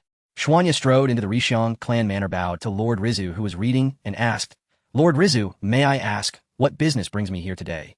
After speaking, he cast curious glances around the room, searching for any sign of Rishon Yuanshin. Since the last time he had sent the man flying with a single punch, the clan leader had not shown himself among the family. Nobody knew if his wounds had truly healed. Lord Rizu set down the scroll and came straight to the point. "Shuanya, the last time I watched you use Rochuan's soft fist, you seemed to employ a peculiar method of delivering power." The moment Rizu shifted in his seat, Shuanya knew his intent. No wonder the man was so civil. He had his eye on Shinya's prized secret. Shuanya thought with a smirk. Shuanya answered smoothly, "Lord Rizu has a discerning eye. Indeed, I have painstakingly developed a way of delivering force that, when applied properly, can double the power of Rochuan's soft fist." Double. Even Rizu, whose breath work was commendable, found his breathing quicken at those words. The Rochuan had been handed down for 1,000 years and refined by countless predecessors. Double its power. They would not have dared dream it. Rizu stared at Shuanya, his throat dry, and asked, "Shuanya, are you truly serious?" Shuanya nodded earnestly. "Of course. How would I dare deceive Lord Rizu?" he said aloud, while thinking to himself that he had simply not told the whole truth. Each time he replicated the technique, the system subtly adjusted his body, allowing him to barely withstand bursts of twice, even 3 times the usual force. But if someone else tried it, they would likely tear their arm apart. All right. Rizu slapped his thigh with excitement. "Calling me Lord feels distant. Our bloodlines are still close within 5 generations. If you do not mind, you may call me uncle." Shinya's expression turned odd. "I'll just beat your father until he coughed blood, and you still want to call me nephew?" he asked. He did not understand how great the temptation to improve or even revolutionize the Rochuan would be for Rizu and the entire Rishon clan. "Uncle Rizu," Shuanya said without hesitation. Suffice it to say, if he spread word of Rizus offer, the clan treasury would be more than willing to increase his monthly stipend by a great sum. He would be over the moon. Rizu fixed Shuanya with an intense stare. "Nephew, would you be willing?" He could have used coercion, holding the bird in a cage, to force the secret from Shuanya, but to kill the goose that laid the golden eggs would be a madness only a fool would commit. A talent like this should be employed with care, made to yield continuous benefit to the clan. Injure a trifle as long as he did not die. Before the interests of the clan, even a father's complaints might be muted. Shuanya hardly hesitated. "I am willing to present this method to the clan, but I have one small request." Rizu, pleased with Shinya's tact, waved a broad hand. "Very well, speak freely." Shuanya asked, "I am very interested in the clan's Huitian technique. Might you teach it to me?" Rizus' brow tightened. Huitian. Huitian was the Rishon clan's secret, passed down through the generations by word of mouth. To hand it to a branch family would be a profanation of the clan. But perhaps this youth could improve Huitian as well. Rizu hesitated at length, then made a decision that defied the ancestors. He would teach it. After departing the Rishon estate, Shuanya was very satisfied with the trip's outcome. First, posing as a prodigy who burst onto the scene and divulging a few minor secrets would better conceal the existence of the system. Second, trading a technique difficult for others to replicate in exchange for the youth edition of Shinluo Tianzhong was a lucrative bargain. And the Rochuan dual method of force delivery still offered valuable insights. If he could fathom it fully, though doubling the power might be impossible, boosting it by 30 or 40% remained within reach. Decided, for now I will first learn Huitian. Hidden weapons reigned on the battlefield. To master the move Juedui Fangyu, absolute defense, would greatly increase one's survival. While Shuanya trained tirelessly, the Third Shinobi World War at last arrived. The great nations' clashes began in earnest. Through the baptism of blood and fire, a new generation of strong fighters emerged, rising to prominence through successive battles. Shine Village's prodigious puppeteer dyed the desert with his enemy's blood and shook the shinobi world, earning the epithet Chisha. Yunin Village's AI and Kalabi, with their combination technique, Junyo, Lei, Li Ridao, were invincible in battle. By contrast, might seem to be short on talent. Apart from a few dazzling flashes, there appeared to be no young champions. Zamura Huffing fainted from crying in the toilet. Because the war had broken out, the Chunin exams were moved up, and Shuanya and his 2 companions found themselves facing the test. The Chunin exam was divided into 3 rounds. The first was a written test assessing basic skills or reconnaissance ability. If one could not solve a question, copying without alerting the proctors could suffice. This is so simple. Isn't it just a matter of using your hands? Shuanya glanced at the paper and didn't even bother to roll his eyes. In his previous life, he had breezed through to university. These questions were child's play. Shuanya, you almost got a... On results day, Asuma pointed at the list and said they had missed seeing Shuanya by a single slot. Damn, who knew the test had a back page? Shuanya was speechless. Fortunately, fortune smiled on him, and he passed despite completing only half the paper. You lot better take this seriously. Don't be the ones to drag us down in the next round. Asuma warned. The second round was team combat. If one person failed, the whole team suffered. He had been looking forward to that half-month All right, Shuanya said resignedly. 3 days later, they entered the Death Forest. The thick canopy blocked most of the sunlight, and the undergrowth was dark and oppressive, as if shrouded by a horror film filter. What luck our opponents are you? When Kakashi and Lin appeared, Asuma's face registered surprise. Shuanya rolled his eyes. What luck my foot? Its obvious teacher huffing picked them. He looked at Kakashi and the others and asked, where is Daitu? That guy didn't even manage to arrive on time for the exam, did he? Kakashi said nothing. Lin only murmured assent. Shuanya clicked his tongue. Their expressions said, Sully, I'm late. A figure came racing up, gasping. Late? Kakashi snorted and pointed to the iron-framed clock. If you'd been another minute, our team would have been disqualified. Daitu scratched his head and offered an awkward smile. On the road, I ran into an old lady who needed help, so. Enough, no more excuses. The proctor, who had been waiting some time, had grown impatient. Now that everyone is here, follow me. Under the proctor's lead, they came to a relatively open clearing and took positions on either side. Are the candidates ready? The proctor demanded. Ready. Good. With a sweeping motion, the proctor vanished, leaving the field to the two squads. Duel begin. Fire release, great fireball technique. In before the examiner's words had fully faded, Obito, having stealthily completed the hand seals, opened his mouth and expelled a searing fireball toward Genya and the other two. He'll handle it. Fire release, dragon flame technique. Inazumara's fingers danced in rapid succession. With a deep breath, he unleashed a torrent of blazing flame straight toward the oncoming fireball. Boom! And the two collided midair, erupting into a shower of shimmering sparks, both vanishing without trace. And, are you insane, Asumara? Genya retorted. Ducking would have been easier. Why waste chakra, clashing Hidan? Mind your own business. Asumara shot Genya, a sharp glare gripped his clawed blade, and surged forward, leading the charge from their trio. And I'll take Obito. You deal with Kakashi. Oh, brilliant. You've got quite the knack for picking easy opponents. Genya grumbled. In shink. Now a razor-edged gust sliced through the air behind him. Startled, Genya instinctively twisted aside, just barely evading the lethal gleam that grazed his cheek. In the next instant, a single strand of hair drifted down from the tip of the blade. Genya broke into a cold sweat, tightening his grip on the kunai. Damn it. When did you even get behind me? Just a reminder, never let your focus waver mid-battle. Kakashi stood calmly, short sword in hand. In clang, they lunged at each other in unison, the kunai and short sword clashing again and again. In mere seconds, they exchanged over a dozen strikes, leaving only blurred afterimages in their wake. Genjutsu, Mirage. Not happening. Just as Rin Noera prepared to disrupt Kakashi with illusionary art, Yuhi Kurenai sprinted forward and hurled a kunai, forcing Rin to divert her attention and evade. Sigh. This was supposed to be a 3 vs 3 match, yet somehow it's devolved into 3 separate, unknown duels, murmured the examiner perched silently in the treetops. The battle raged on. Ending. After parrying Kakashi's short sword with his kunai, Genya swiftly extended his other hand, aiming to end the fight with gentle fist. But Kakashi instantly retracted his blade, sidestepped the kunai, and flicked his wrist, executing a dazzling fluid slash aimed directly at Genya's wrist. And Genya's eyelid twitched. He jerked sideways, barely avoiding the cut, and raised his kunai once more to intercept. His swordsmanship is unervingly unpredictable, and Kakashi's short sword was scarcely longer than a forearm. Yet he wielded it with uncanny mastery, its movements elusive and mercurial. One moment the blade lunged straight for his face, the next it swept low, aiming to sever his legs at the knees. And worse, still the boy seemed intuitively aware of gentle fist lethality, constantly shifting his stance, denying Genya any opening to strike. Meanwhile, his relentless offensive barrage pinned Genya's arms in place, leaving no room for counterstrikes. And blade art rice spirit, faster by a third. Now, Kakashi's blade blurred further, darting unpredictably as he delivered 5 precise slashes in the span of a single breath. And Ashempiash, 8 trigrams palms revolving heaven. And having endured relentless pressure, Genya finally ignited his fury and unleashed the newly mastered technique. He spun rapidly, chakra surging outward from his body, coalescing instantly into a shimmering hemispherical barrier. Nthom, Kakashi's blade struck the dome and was violently repelled by the centrifugal force of its rotation. The recoil surged up the blade, jolting Kakashi's wrist. His short sword nearly slipping from his grasp, his calm composure shattered in an instant. He yielded to the momentum, stepping back several paces, barely regaining control of his weapon. In my apology, Genya seized the opening, leaping backward to widen the distance, his expression settling into a confident, knowing smile. After all, this is a team-based match. Beneath his feet, an invisible 8 trigrams formation unfurled, spreading outward like gossamer threads, intricate and vast. And Kakashi and his teammates were now ensnared within.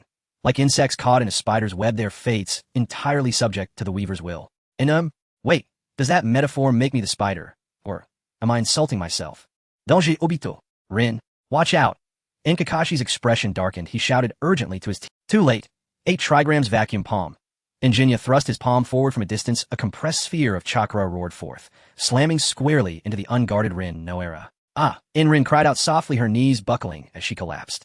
Kurenai rushed forward, catching her before she hit the ground. In the hushon. Hearing Rin's cry, Obito faltered mid-combat, giving Asuma the perfect opening to press his clawed blade against Obito's throat. In reading the battlefield, securing victory for the team. That's the essence of a control-type fighter. Ahem, apologies. That line slipped in by mistake. Shall we continue, Kakashi? Genya stood side by side with his 3 teammates, smiling faintly at Kakashi. Kakashi slid his short sword back into its scabbard and shook his head. You've won this match. Winner Team 8, proceeding to the next round. And the examiner called out from the treetop, never revealing himself before vanishing entirely. His colleagues had long since clocked out. Were it not for that brash little Obito, he'd already be savoring hot pot at home. Kakashi walked quietly toward his 2 teammates. I'm sorry, Kakashi. And Obito stood nervously, well aware he'd failed again. Kakashi's going to scold me harshly. Sigh, and we still have the elimination round ahead. Let's give it our all together. Kakashi spoke softly. And Nani? What did you say? And Obito stared stunned at Kakashi's... But Kakashi had already turned his head away, already checking Rin's condition as if those words had never crossed his lips. TCH, a textbook, Sundara. Genya watched silently, a quiet smile playing on his lips. Nade held back during his strike on Rin. She felt only momentary pain with no lasting injury. Once Rin regained her footing, Genya glanced at his wallet and said, let's all have lunch together. I'll treat. Consider my apology to Rin. No objections here, Kakashi shrugged. And Yoshi, then I'll feast royally, on Rinchin's behalf. Obito punched the air. A Bitakun. Rin tugged gently at his sleeve, her cheeks flushed pink. I'd love some grilled meat. I haven't had any in ages. I'll lead the way. Asuma drawled lazily, striding ahead. And seeing no objections, Kurenai, beside Genya, smiled warmly in. Then let's go for grilled meat. It's rare for Genyakin to treat us. I'll definitely eat extra today. Wait, hold on. Red, didn't I just treat you yesterday? And Asuma froze mid-step, whirling around. And you two had lunch yesterday. Why else? Obito stepped up beside Asuma, nudging him playfully with his elbow, eyes sparkling with mischief. And 2 people dining alone. What do you think that means? They're clearly involved in so that's it. Tisk. And Asuma nodded, sagely glancing between Genya and Kurenai, clicking his tongue with theatrical flourish. Huffed indignantly, turned on her heel and hurried off to whisper with Rin, leaving Genya utterly bewildered. And wait, wasn't I just stating a fact? What on earth just happened? The 3rd stage of the Chunin exams, the most pivotal phase, was an unknown combat trial designed to rigorously test each candidate's individual prowess. Around a vast circular arena stood over 20 candidates who had advanced from the previous round. Not only half of them would earn promotion to Chunin rank. Genya's gaze swept across the crowd, recognizing many familiar faces: Shizen Anko, Might Guy Ebisu, and Kirigakura no Hoshige. I wonder, who'll be my opponent today? Genya mused with quiet anticipation. First match, Hyuga Genya versus Might Guy. On the vast arena, the examiner said in a deep voice, please let the 2 candidates come up on stage. Below the stage, Shien Yi was slightly taken aback, not expecting to be assigned to the first group. Seeing Shien Yi in a daze, Asuma nudged him. Hey, don't space out, it's your turn to perform. Go for it, Shien Yi. Shi-Hong is cheering for Shien Yi. Shien Yi smiled at Hong, then shot a glare at Asuma, before striking. On the other side of the stage, a green-skinned watermelon head with bandaged hands stood firmly gazing at Shien Yi with intense eyes. While being able to spar with the young Kai in taijutsu is worth it for this Chunin exam, Shien Yi thought to himself. He and Kai were both ninjas skilled in taijutsu, and facing Kai, he was sure he could gain something. The match begins.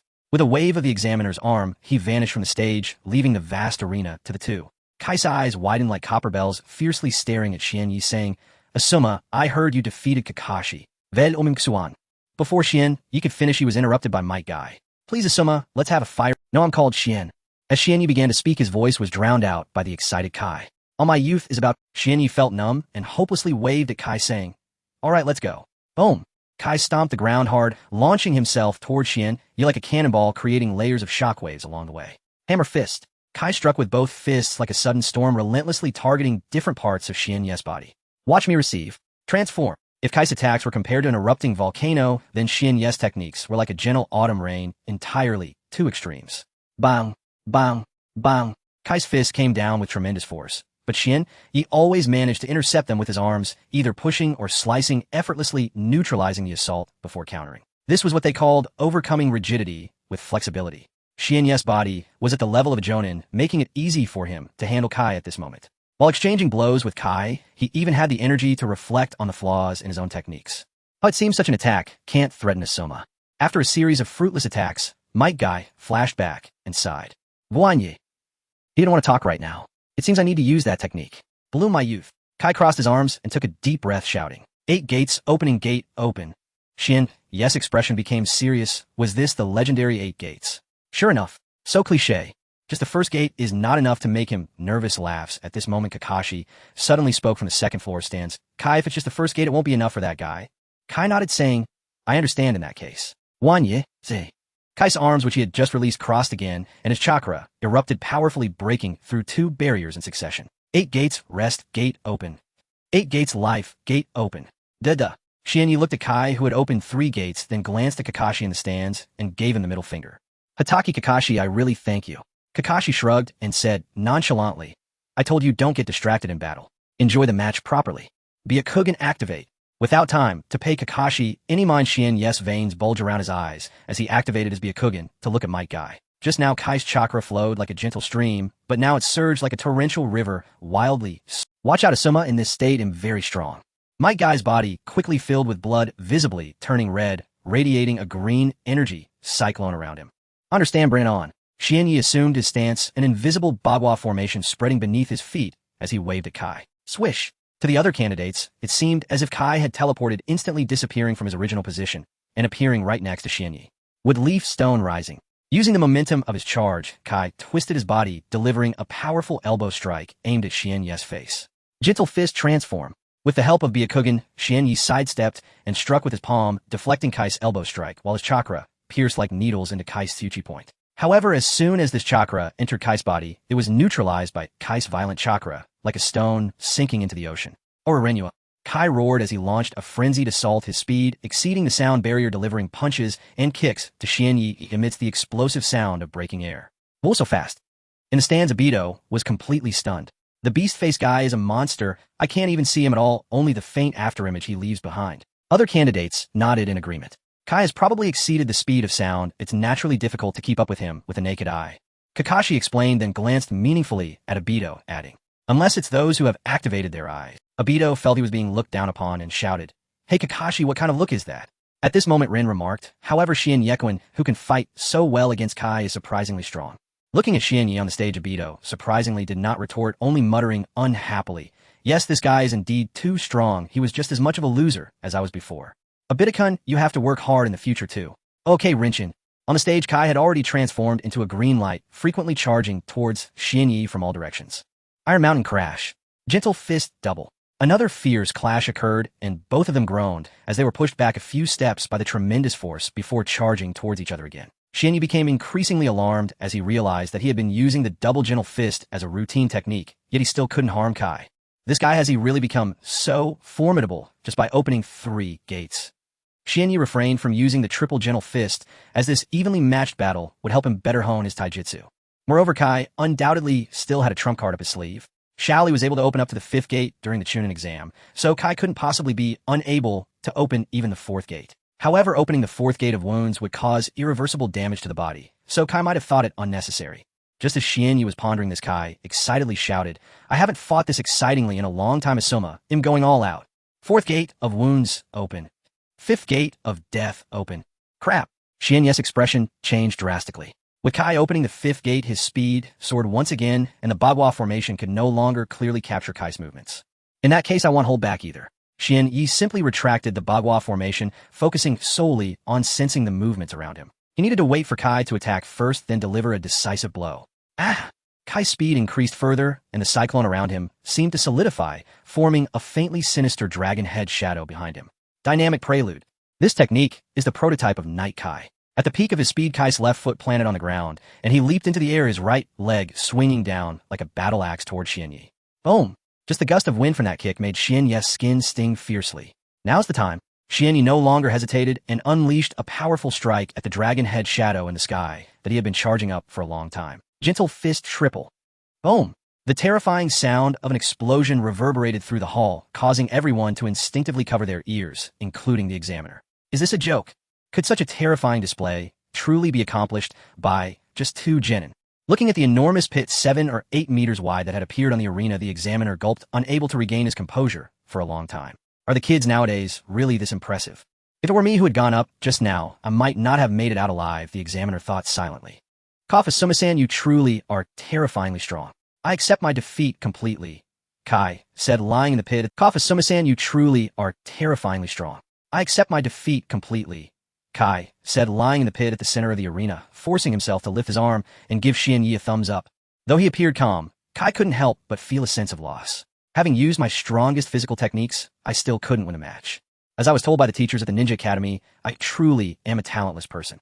Kai recalled the moment he was mercilessly rejected by the academy, crying in his father's arms on the street. He felt increasingly dejected, unable to muster the energy to recover, as he usually would. Although you can't remember my name. Xianyi was unaware of Kai's inner turmoil. He walked to the edge of the pit, bent down, and extended his other hand toward Kai. But I recognize you, Kai. Your youth is truly passionate. Xianyi said this partly to win Kai's favor, but also because he genuinely felt that way. Kai's last move was extraordinarily powerful. Even a typical Chunin might struggle to withstand that kick. It's a pity he ran into someone like me who is even more monstrous than Ataka. Do you really feel that way? Kai grasped Xianyi's hand tightly, his voice trembling. Xianyi nodded without hesitation. Kai's eyes turned red. Although he wasn't very clever, his instincts were sharp. He sensed that Xianyi wasn't lying and truly recognized him. Thank you for your recognition. After being pulled up by Xianyi, Kai hugged him tightly, bursting into tears. With snot and tears, he wiped them all over Xianyi. At this moment, Xianyi was the first person apart from his father to recognize his youth. Hey, Xianyi initially intended to push Kai away. But thinking that Kai might fall over with a single push, he hesitated and ultimately abandoned that thought.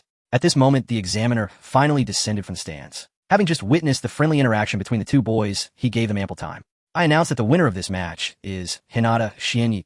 Regardless of the outcome, I hope everyone can applaud both of them for the martial arts feast they presented to us. Clap, clap, clap. The stands erupted in applause, and Obito even whistled, cheering for the two. Please tell me your name again. This time, I will definitely remember it. On the arena, Kai released Xianyi and said earnestly, Xianyi was taken aback for a moment, then smiled and said, sure, my name is Hinata Xianyi. Please don't call me the wrong name again next time. I definitely won't. Kai nodded vigorously. Watching Kai's evident increase in fondness for him, Xianyi felt a ticklish sensation in his heart. Should I go for a draw? The reason I didn't replicate Asuma and Hong is that their paths differ from mine, and drawing might lead to deviations. But Kai is different. This kid completely aligns with my approach. After a few seconds of hesitation, Xianyi still opened the system interface. System replicate for me. Good luck is coming. May you have good luck. After an exciting sound effect, the system popped up a series of notifications. Congratulations, the host has obtained the skill Dynamic Prelude. As a reward for the 10 consecutive draws, the system has automatically integrated the recorded martial arts techniques to deduce a new skill, Yikai, for the host. Why is it called Yikai? Because it can't be called Yikai. That sounds awesome. Xianyi's eyes lit up as he opened the introduction for the new skill. Yikai, a martial art that mobilizes the entire Boda's strength through a charge, merging all techniques into one strike, instantly unleashing terrifying damage. Its power depends on the host's physique and martial arts realm, theoretically, with no upper limit. Incredible. That's the only feeling Xianyi had after reading the introduction. Although he couldn't replicate the 8 gates, acquiring this move Yikai was definitely worth it. When I meet Madara in the future, I'll use this move to kick his head, Xianyi thought to himself. As for which head to kick, that can wait. Xianyi walked off the arena by himself, while Kai was carried away by medical personnel, rushed directly to the hospital for emergency treatment. Looking at Xianyi, who seemed to be fine and could move freely, Obito was astonished. You two fought so fiercely just now, and the fierce beast was carried away. Yet you don't seem to be hurt at all. Xianyi shot Obito a glance and retorted, who told you I'm fine? I've never sustained such serious injuries since I was born. I estimate at least 2 days to fully recover. Xianyi tilted his head, pondering uncertainly. The body modified by the system is highly adaptable to excessive explosive forces. Injuries from a burst on the same day often heal by the next day. However, this time, he was indeed severely injured, and it would probably take more than a day to recover, which is why he mentioned 2 days. Obito, what kind of monster is this? How'd I end up in the same class as this monster? A few moments later, after several Earth-released ninjas made emergency repairs, the arena was restored to normal and the exam continued. However, as the saying goes, with pearls in front, the stones are hard to bear. Following Kai and Xianyi's stunning duel, the performances of the remaining candidates could only be described as mediocre. Hokage's office. Sarutobi Hiruzen put down his smoking pipe, no longer looking at the crystal ball on the table, but instead gazed at the blonde beside him. Konoha, what do you think of this year's candidates? Namikaze Minato pondered for a moment, then said with some resignation, to be honest, apart from my guy and Hinata Xianyi, the other kids seem to need more training. You are right, Hiruzen said, rubbing his forehead, and sighed. It's a pity that such a good seedling comes from the Hyuga branch family.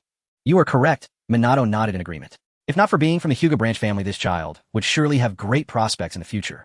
It's a pity that in this world the most abundant thing is if only. Hiruzen stood up, patted Minato on the shoulder, and sighed. The frontline situation is tense, but it seems you will have to work hard during this period, Minato. It's not hard. Minato shook his head and then said with a serious expression, it's just that Awagakure has been quite restless lately, frequently crossing borders, seemingly intending to collaborate with Kumo to ambush Konoha. Hiruzen snorted coldly. That Inoki is just an opportunist. He won't openly support one side. Most likely he plans to take advantage of the situation when the clam and the snipe fight. I will send someone to negotiate with him, making him understand that in my Konoha, he will gain nothing from Awagakure. On the day the results were announced, Asuma finally felt relieved after seeing his name on the list. The third round of the exam did not guarantee promotion through victory alone, but was determined by the candidate's performance in battle. Thus, until the results were revealed, no one knew whether they would pass the assessment. Of course, this did not apply to Xianyi the Freak. Great. Xianyi, all three of us passed the assessment. Siahong pointed at the list excitedly, saying. After learning the results, the three turned around and headed towards Training Ground 8. Haha, guess what Shimizu Kazahana will say later. I can't wait. Asuma said, slinging his arm around Xianyi with a mischievous smile. I'll give you all a half-month vacation, then add another half-month of extra training. Wanye mimikit Shimizu Kazanastone. Asuma was shocked. How can someone with a mouth as cold as 37 degrees say such icy words? Xianyi laughed. I'm not the devil, but Kazahana-sensei is haha. The three of them arrived at the training ground chatting and laughing. Shimizu Kazahana was leaning against a tree, clearly having waited for them for quite some time. Hey Shimizu Kazahana, all three of us have become Chunin. It's time to fulfill your promise. Asuma shouted. Shimizu Kazahana said nothing. When the three approached, he pulled out 3 porcelain bottles from his pocket and tossed them to them. What is this? Asuma quickly caught the bottle and opened it, finding 3 purple pills lying quietly inside. They're quite... Watching Asuma play with the pills in his hand, Shimizu Kazahana said expressionlessly, these are poison bags prepared by Orochimaru. When crushed, the released gas is enough to kill even a Jonin instantly. What? Asuma's expression froze, and he hurriedly poured the pills back into the bottle, crouching down to frantically rub his hands on the ground. Why are you suddenly giving us such dangerous things? Asuma complained. Kazahana completely ignored him and continued, congratulations on becoming Chunin. This is a celebration gift I prepared for you, also considered a farewell gift. Farewell gift. The three were taken aback simultaneously. Siahong even asked Kazahana-sensei, are you leaving? Shimizu Kazahana responded lightly. The situation at the front lines is dire. I have been reassigned to the front lines and will no longer serve as your guiding Jonin. After all, not everyone can be like Minato Namikaze, managing everything perfectly. Kazahana sighed to himself. Kazahana-sensei. After receiving Shimizu Kazahana's affirmative answer, the three exchanged glances, their feelings somewhat complicated. Although Kazahana usually appeared cold and was very strict with them, they could feel his care. So will we still be able to see you in the future? Kazahana tilted his head in thought for a moment and replied, I should be back after this war ends, but I can't say exactly when. We definitely will. Xianyi said confidently. At most in 3 years, Konoha will achieve ultimate victory. Kazahana paused, looking at the 3 kids with their resolute gazes, and his expression softened unconsciously, revealing a hint of a smile. All right, let's meet again in 3 years. Okay, it's a promise. Although they promised to meet again, Shimizu Kazahana never returned after he left.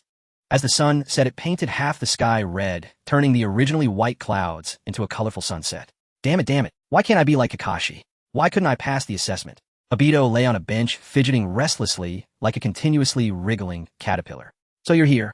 At that moment, a girl with a slightly chubby and cute face appeared in Obito's sight. Obito was taken aback at first, then hurriedly backed away from the girl, sitting up with a flip. It's Rinshin. What are you doing here? You scared me. After hearing Rin's words, Obito lowered his head and said dejectedly, but looking at Kakashi, I just can't get motivated. Obito-kun, what are you saying? Of course Kakashi could pass the exam, but we can definitely pass it too. After hearing Rin's words, Obito lowered his head and said dejectedly, but looking at Kakashi, I just can't get motivated. Obito-kun, what are you saying?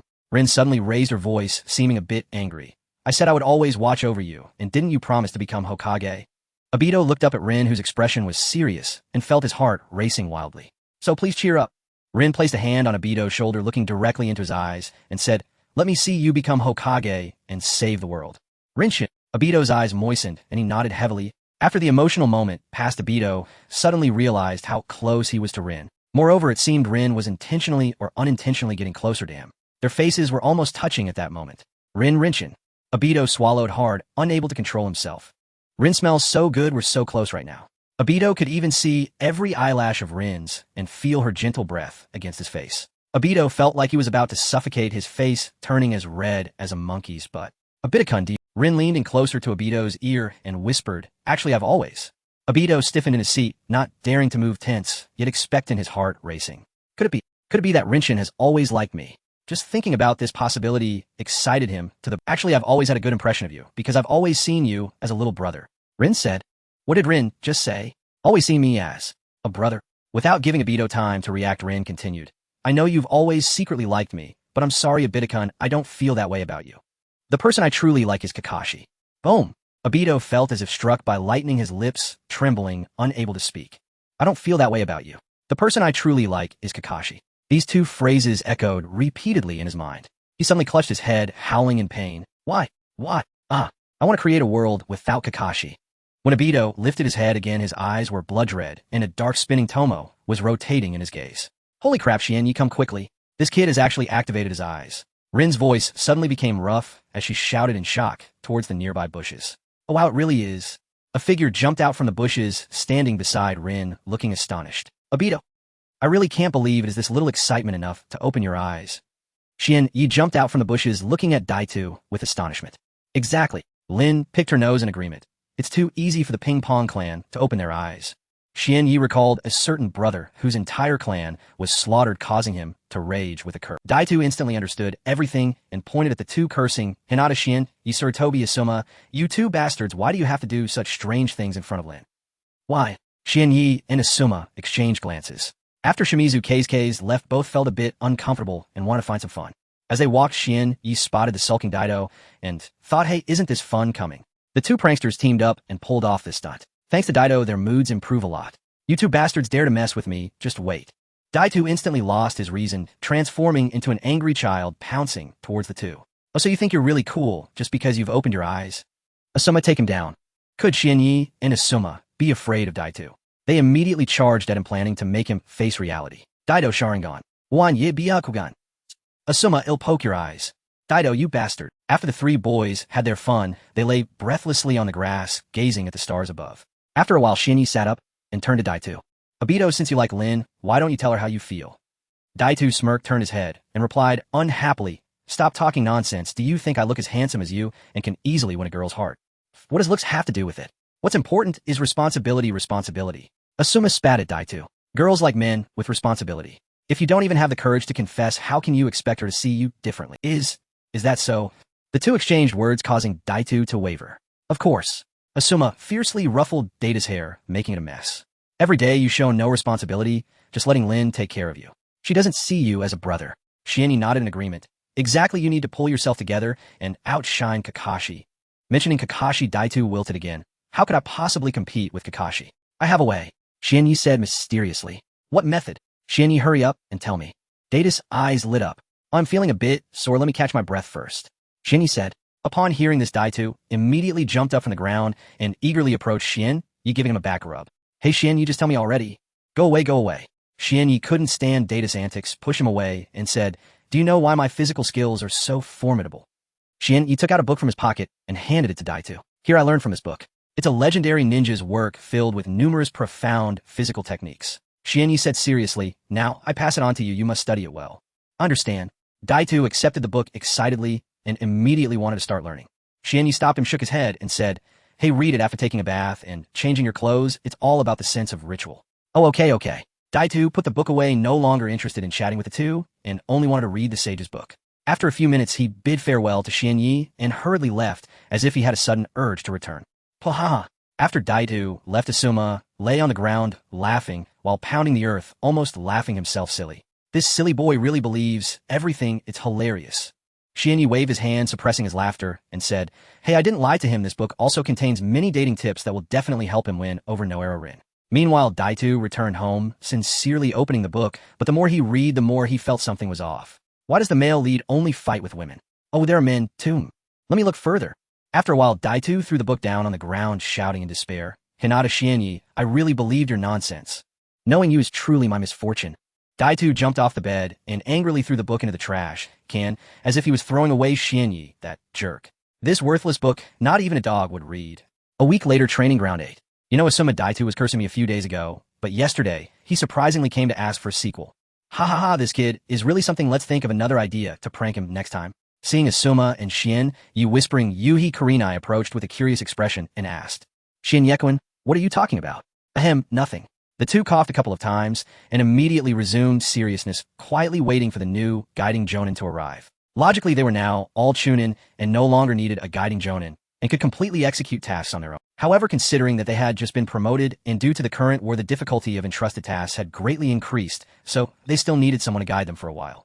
Of course, the village wasn't so humane to every team. Shien, Yi guessed they were benefiting from Asuma's reputation.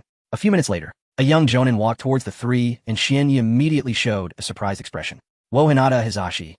No, looking at the general expression of the person Shien, Yi realized it should be Hinata Hayashi.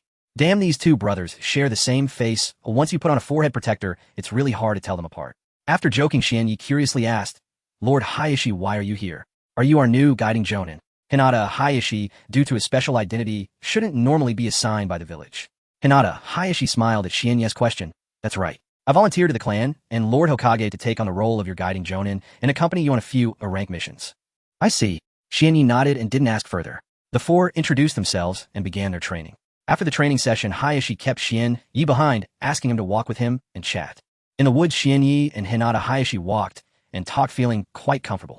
Hayashi was very well liked among the clan. Unlike Hinata Hizashi, who only superficially cared for the clan members, Hayashi often used his special status to safeguard the interests of the branch family. Therefore, Shien Yi held him in high regard. Shien Yi, you. During their chat, Hinata Hayashi suddenly looked at Shien Yi and spoke affirmatively. You should have escaped the cage of a caged bird. Suddenly taken aback, Shien Yi's pupils contracted sharply and his steps involuntarily paused. Damn, Wanya Jursit Inyardi. Although he didn't have an overly aggressive reaction, he was well aware that his subconscious micro-movement just now would definitely not escape the perceptive Hayashi. Lord Hayashi, why did you suddenly ask me this question? Shien Yi hid the fierce glint in his eyes, turned around, and looked at Hayashi with a calm expression.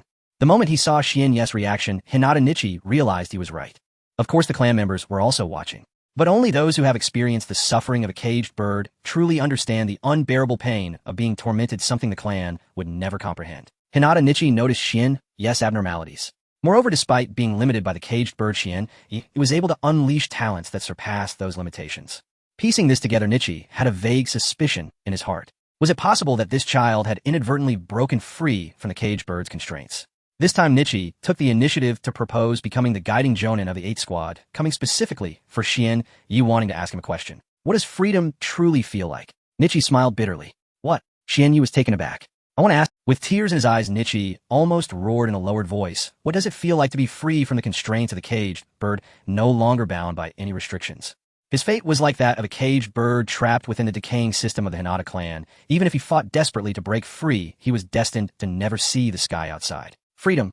Looking at the nearly uncontrolled Nichi, Shien Yi's throat moved as he pondered for a moment before speaking. Freedom is hard to describe in words, and only those of us who have lost our freedom can truly understand its value. If I had to say, perhaps it would be the joy of a caged bird soaring high into the sky, or a fish in a net diving into the vast ocean. It's hard to imagine such a feeling. Hinata Nichi displayed a look of longing, murmuring, but it's so good, despite promising multiple times to keep Shien Yi's secret. But knowing someone's face does not mean knowing their heart. Shien Yi remained secretly vigilant, fearing that Nichi would sell him out to the clan. After all, he had already initially gained the ability to protect himself. If the clan really wanted to target him, he would escape from Konoha, directly marking himself as a rogue ninja. For several months, the clan showed no response. Hinata Nichi treated Shien Yi very well, like he would treat his own nephews. However, Shien Yi did not completely let his guard down. In the early days of the 4th to 5th year of Konoha, Shien Yi once again obtained 5 chances for replication. He stealthily ran to the clan's door, intending to replicate Nichi. Kindness can be feigned, but feelings cannot. After circling around the clan's courtyard several times, the system interface finally lit up with the icon of Hinata Nichi. Shien Yi immediately recited, "System replicate for me." Ding! Congratulations to the host for replicating the skill Gentle Fist. Stop. Shien Yi interrupted the system, asking irritably, "Why is it that whether I replicate Mei or Nichi, you always give me Gentle Fist? Are you in cahoots with Gentle Fist or something?" The system responded, "Host, doesn't your Hinata clan know anything else?" Shien Yi, well. After silencing Shien Yi, the system continued its work. Ding! Replication completed. Host has acquired the new skill, Gentle Fist Collapse. Shien Yi opened the skill introduction. Sure enough, after Gentle Fist Triple, the new skill had completely transcended the realm of Gentle Fist.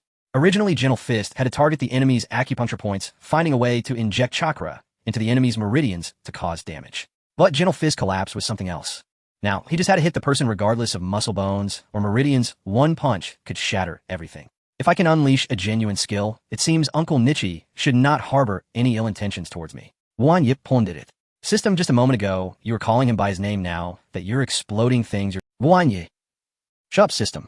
Replicate for me 2 more times. The system interface began to scroll again. Ding.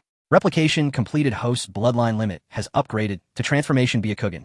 The host's current bloodline limit has reached its critical point entering the transformation phase. After the transformation is complete, it will upgrade to bloodline elimination. After the transformation, the host will awaken a new dojutsu. Bloodline elimination. Dojutsu. Xian Yes breath suddenly quickened. These were all good things. Bloodline elimination is a power that surpasses the bloodline limit, and very few in the entire ninja world possess bloodline elimination. As for dojutsu, there's no need to elaborate. Without a unique dojutsu, one would be embarrassed to claim to be from the Byakugan village. I don't ask for the dual divine powers, just give me any space-type dojutsu. Xian Yi had already begun to make a wish. A warm current surged from his soul, a small portion flowing throughout his body, but most flowing into his eyes. Xian Yi faintly felt that a strange power was gestating in his eyes. This is truly something to look forward to. Xian Yi licked his lips. However, he also knew that the remaining 2 chances were insufficient to help him through the transformation phase. After pondering for a moment, Xian Yi made a decision. I should replicate Kai instead. I need to enhance my physique quickly, otherwise I won't dare to use this new skill. Xian Yi, what brings you here?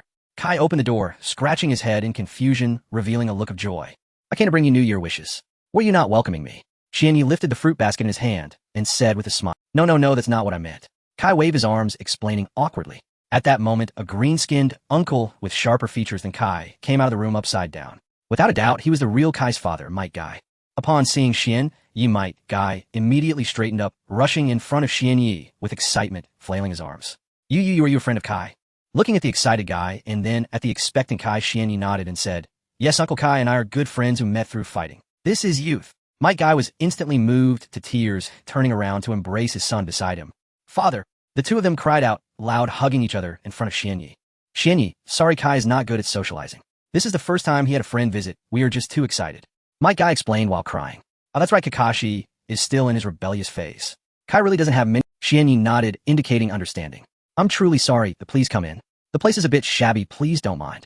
Might Guy quickly composed himself and invited Xian Yi inside. As a longtime ninja of Konoha, Might Guy had a meager income.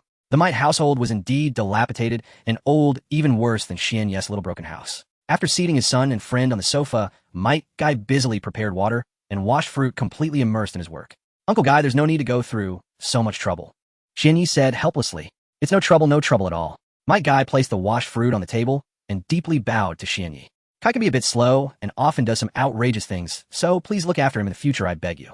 Xian Yi felt somewhat moved and replied solemnly, All right, Uncle Guy. Guy then happily went into the kitchen to prepare dinner, insisting that Xian Yi stay for a meal. Huff! Xian Yi allowed a long sigh. Guy's previous actions reminded him of his own father. What the hell? Xuanya instantly turned into an enraged child. So Ba Min Dun Jia Ba Min Dun Jia doesn't count as a single skill. This damn system wants me to replicate it 8 times right. System be content host. I did not split the reward into dozens of fragments for you to slowly assemble. Xuanya recalled with a chill the terror of being at the mercy of a certain studio. Xuanya obediently shut his mouth. The system interface continued to scroll. System adjusting to host characteristics. The system has derived a new skill for the host. My house's gate is always open. Opening my arms to wait for you. Xuanya could not help humming the line. He glanced at the bewildered Kai, cleared his throat awkwardly, and opened the skill description. My house's gate is always open. The host may maintain a constant weakened activation of the first gate. All attributes are increased by 20. Stamina cost is negligible, imposing almost no burden on the body. Xuanya was ecstatic. Though weaker than activating the true gate, a permanent 20% boost was phenomenal. This skill could only be called divine. Riding his high, Xuanya cried, System, give me another draw. System ding. Replication complete. Host has acquired the new skill, Shuangji Gun Mastery. Xuanya fell silent. The greater the expectation, the greater the disappointment. He sighed and turned to Kai. Kai, does your household have an extra pair of nunchaku? Could you lend me one? It had been drawn and he could hardly waste it. Xuanya, you can use nunchaku. Kai's eyes lit up again. Xuanya rolled his eyes. Of course. I'm a man of ample fortune. I can sing, dance, rap, even play ping pong. Nice, wait here a moment. Kai dashed into the house, and soon came out swinging 2 nunchaku he had fetched. He thrust one into Xianye's hands, excitement written across his face. Xuanye, come and duel me. Let our staffs clash and feel the impact. Xuanye was puzzled. What kind of wild challenge is that? Do you want me to beat you to death with the stick? Despite the words, he yielded to Kai's insistence. The two went out to a small copse to spar. He wanted to see how good the replicated staff techniques were, whether they could be used in real combat. Honestly, the Rishian clan did not teach weapons in battle. They insisted on fists alone. Until now, Xuanye had learned little beyond the kunai. When faced with blades, he felt clumsy and constrained. That the Rishian clan survived to this day was frankly a damned miracle. Kai flicked a flourish with his nunchaku and could not contain his eagerness. I'm going in. Xuanye wedged one end of his nunchaku under his arm and beckoned to Kai. Im streaking. Kai flashed to Xianye's side, and the roaming stick immediately swept toward Xianye's face. Whoosh. Xuanye sidestepped, flicked his arm, and the nunchaku in his hand lashed like a snake aiming for Kai's wrist. My Gonli Xianfeng. Kai reversed the motion of his nunchaku, breaking Xianye's attack, then turned and snapped a rear kick toward Xuanye. Jie Uafa. Xuanye raised his arm to block the kick, his arm, and nunchaku whipping like a chain as he answered with a dazzling 5-strike whip. Huanyao Zifan. Kai gripped the nunchaku with both hands, shifted his attack direction twice, and unexpectedly lashed out at Xianye's waist. Fan Shan Yuling. Xuanye twisted his wrist, sending the iron chain of his weapon arcing through the air. The link turned and caught Kai's nunchaku. Mai Huayan Shang. Kai remained composed, pulling the nunchaku tight to gain momentum, and slammed an elbow hard into Xianye's chest. Tao Shenko. Xuanye moved aside, braced his arm and body, twisted his waist and shoulders, and met Kai in a direct clash. Thud. Both were driven back by the fierce force. Pain twisted their faces, but almost instantly, they surged at one another again. Liu Qing, Gun, Shui Huagai Ding. The iron nunchaku became afterimages in their hands, chopping, sweeping, striking, and slapping in a steady, heavy rhythm. After the bout, Kai fell back and inspected his nunchaku, puzzled. Xuanye, why do the moves you used look exactly like mine? Xuanye did not know how to answer. He had noticed it too. Both had been taught by the same master. The pattern could not be shaken. In the end, the spar ended in a draw, and Xuanye spent an unforgettable night at Maite's house, who after a meal decides to do 1,000 handstand push-ups to aid digestion. Aren't you afraid of gastric prolapse? Xuanye did not yet know that from that day on, Kai would regard him as a lifelong friend and rival. Months later, in the southeast of Hua Ji country, 3 figures slipped through the woods like phantoms. Since Rixiang's departure, this is our squad's first rank mission, Asuma said, grinning. The lad was bold, never knowing fear, and thoroughly excited. This is not a good sign, Xuanye said, shaking his head. Having Chunin undertake rank missions means the village has stretched thin. Mai was fighting a 2-front war with Yun and Yin villages. The main forces were pressed to the front, leaving the rear exposed. Wuyin village had keenly sensed this, and probing cautiously had dispatched nearly 100 shinobi into the borders of Huaji country to test whether Mai still had the strength to respond to large-scale warfare. Xuanye and his companions were tasked with clearing out that vanguard and forcing Wuyin to retreat. Of course, they were only one of many squads responsible for a small sector. Asuma bristled at Xianye's words. What are you saying? What do you mean by that? The village chose us because we have the strength. After this mission, we might be nominated as special jonin. Xuanye was speechless. Don't get carried away. We don't know whether any of those Wuyin shinobi are dangerous. Xuanye is right, Shiri Hong replied with concern. We should be cautious. You too. Silence. Byakugan. Xuanye cut Asuma off, raised his hand, and fully activated his Byakugan, peering into the distance. After a moment, he eased his gaze back down and told his teammates, enemies sighted. Prepare to engage. It appears to be a Genin squad, led by a Chunin. In reality, Chunin were captain-level experts and among the village's rarer elite. On the battlefield, the most common opponents were the other village's main manpower, the Genin. Asuma immediately proposed a plan. Xuanye, you take the Chunin. Hong, and I will handle the 3 Genin. Fine. Let's move, Xuanye agreed. The 3 circled, and then lay in ambush atop a tree, waiting in silence for the enemy to approach. After a while, 4 silent figures slipped into Xianye's view. It was the Wuyin vanguard. Asuma leapt from the tree cheeks, puffed, and breathed out a dense cloud of gray smoke at the 4. Ambush. Smoke attack. Dodge now. The leading mist jonin barked, sharply vanishing in a blur as he leapt clear of the gray mist. The remaining mist ninja scattered instinctively in all directions. Crack. Asmara clenched his teeth with ferocious force. Sparks erupted, and the scorching ash ignited instantly, erupting into a boundless sea of flame. Burn, rise forth. Asmara roared with dramatic fervor. Gah! One unfortunate mist ninja, still trapped within the haze's veil, was engulfed by the explosive inferno. His agonized shrieks cut short as he blackened into charred ash. This was the sole fire release technique in the Naruto world capable of truly incinerating life. The gray ash scorch. Gentle fist, dual strike. Just as one mist ninja exhaled in relief at having narrowly escaped death, a crushing force erupted from behind, piercing straight through his heart. Boom! His internal organs shattered and a pulp of blood gushed from his mouth as terror and disbelief flooded his eyes. How is this possible? Hey! His peripheral vision had never left that direction. Yet moments before there had been no trace of an enemy there. The mist ninja collapsed lifelessly. Hidden among the branches, Kurenai quietly exhaled. Jinjutsu Mirage Illusion. Jinjutsu manipulates the five senses to deceive the mind. After such a dazzling explosion, fooling the perception of a mere genin was effortless. Hey, were we supposed to split the mid-ranked ninja between us? Asuma glanced toward Genya. He's too vigilant, too risky to strike directly. I chose the easier target first. Genya replied offhandedly, seeing Asuma and Genya converse so casually, as if they stood alone. Enraged the Miss Jonin. Brats, don't dare underestimate us. Hebe, join me in cutting them down. He wrenched his long blade from its sheath and charged forward with his subordinates toward Genya and Asuma. Genya scoffed coldly. A translucent 8 trigrams formation unfurled instantly, enveloping the two mist ninja within its ethereal lattice. 8 trigrams, vacuum palm. Genya unleashed a compressed chakra blast across the void. Hebe crumpled to the ground, clutching his chest in silent agony. Hey, leave one for me. Before Genya could act again, Asuma lunged forward, claws gleaming, meeting the lone Mist Jonin Hidan. 8 dying lures. The Mist Jonin reeled, astonished by their astonishing strength, furious at being so utterly dismissed. Blade, art flowing water foam. He swung his long sword with blinding speed. The blade shimmering like rippling water, harnessing centrifugal force to cleave downward with devastating intent. Blade art twin stars, chasing the moon. Asuma dropped low. Dual claw blades flashed outward. The left deflected the descending sword while the right pierced like lightning toward the opponent's throat. Shink! His carotid arteries severed. Blood arced violently into the air as he collapsed lifeless. Asuma, he turned wordlessly, gaze settling on Kurenai as she lightly landed from the treetops.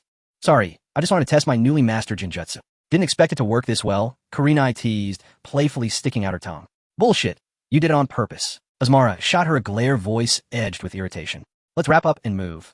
We've got another location to reach. Genya urged briskly. The team swiftly erased all traces of the skirmish. As Asuma wiped his claw blades, a faint furrow appeared between his brows. I smell something odd. He sniffed the air like a trained ninja hound, but detected nothing amiss. Seeing Genya and Kurenai stare at him, baffled, Asuma scratched his head sheepish. Never mind. It must have been my imagination. Let's go. The hushed forest steeped in silence. A man with wild golden hair and a mist ANBU mask slowly withdrew his blade from the skull of a fallen Konoha ninja. No, calling it a blade was generous. It resembled an elongated sewing needle, its tip trailing a hair-thin steel wire. With perverse delight, the man stitched for Konoha corpses together, dragging the macabre chain toward his comrade. His companion wielded a massive cleaver, now dousing its nicks and chips in fresh Konoha blood until the weapon gleamed whole once more. Kirimichi Komamoru, you're as twisted as ever, the cleaver wielder remarked, flatly glancing at the grotesque Kirimichi Komamoru, one of the 7 swordsmen of the mist, and wielder of the long sword Sashin. Tobarama Juzo, you cold-blooded bastard have no right judging me. Kirimichi Komamoru declared with boisterous nonchalance. Tobarama Juzo, one of the 7 swordsmen of the mist, and wielder of the cleaver execution blade.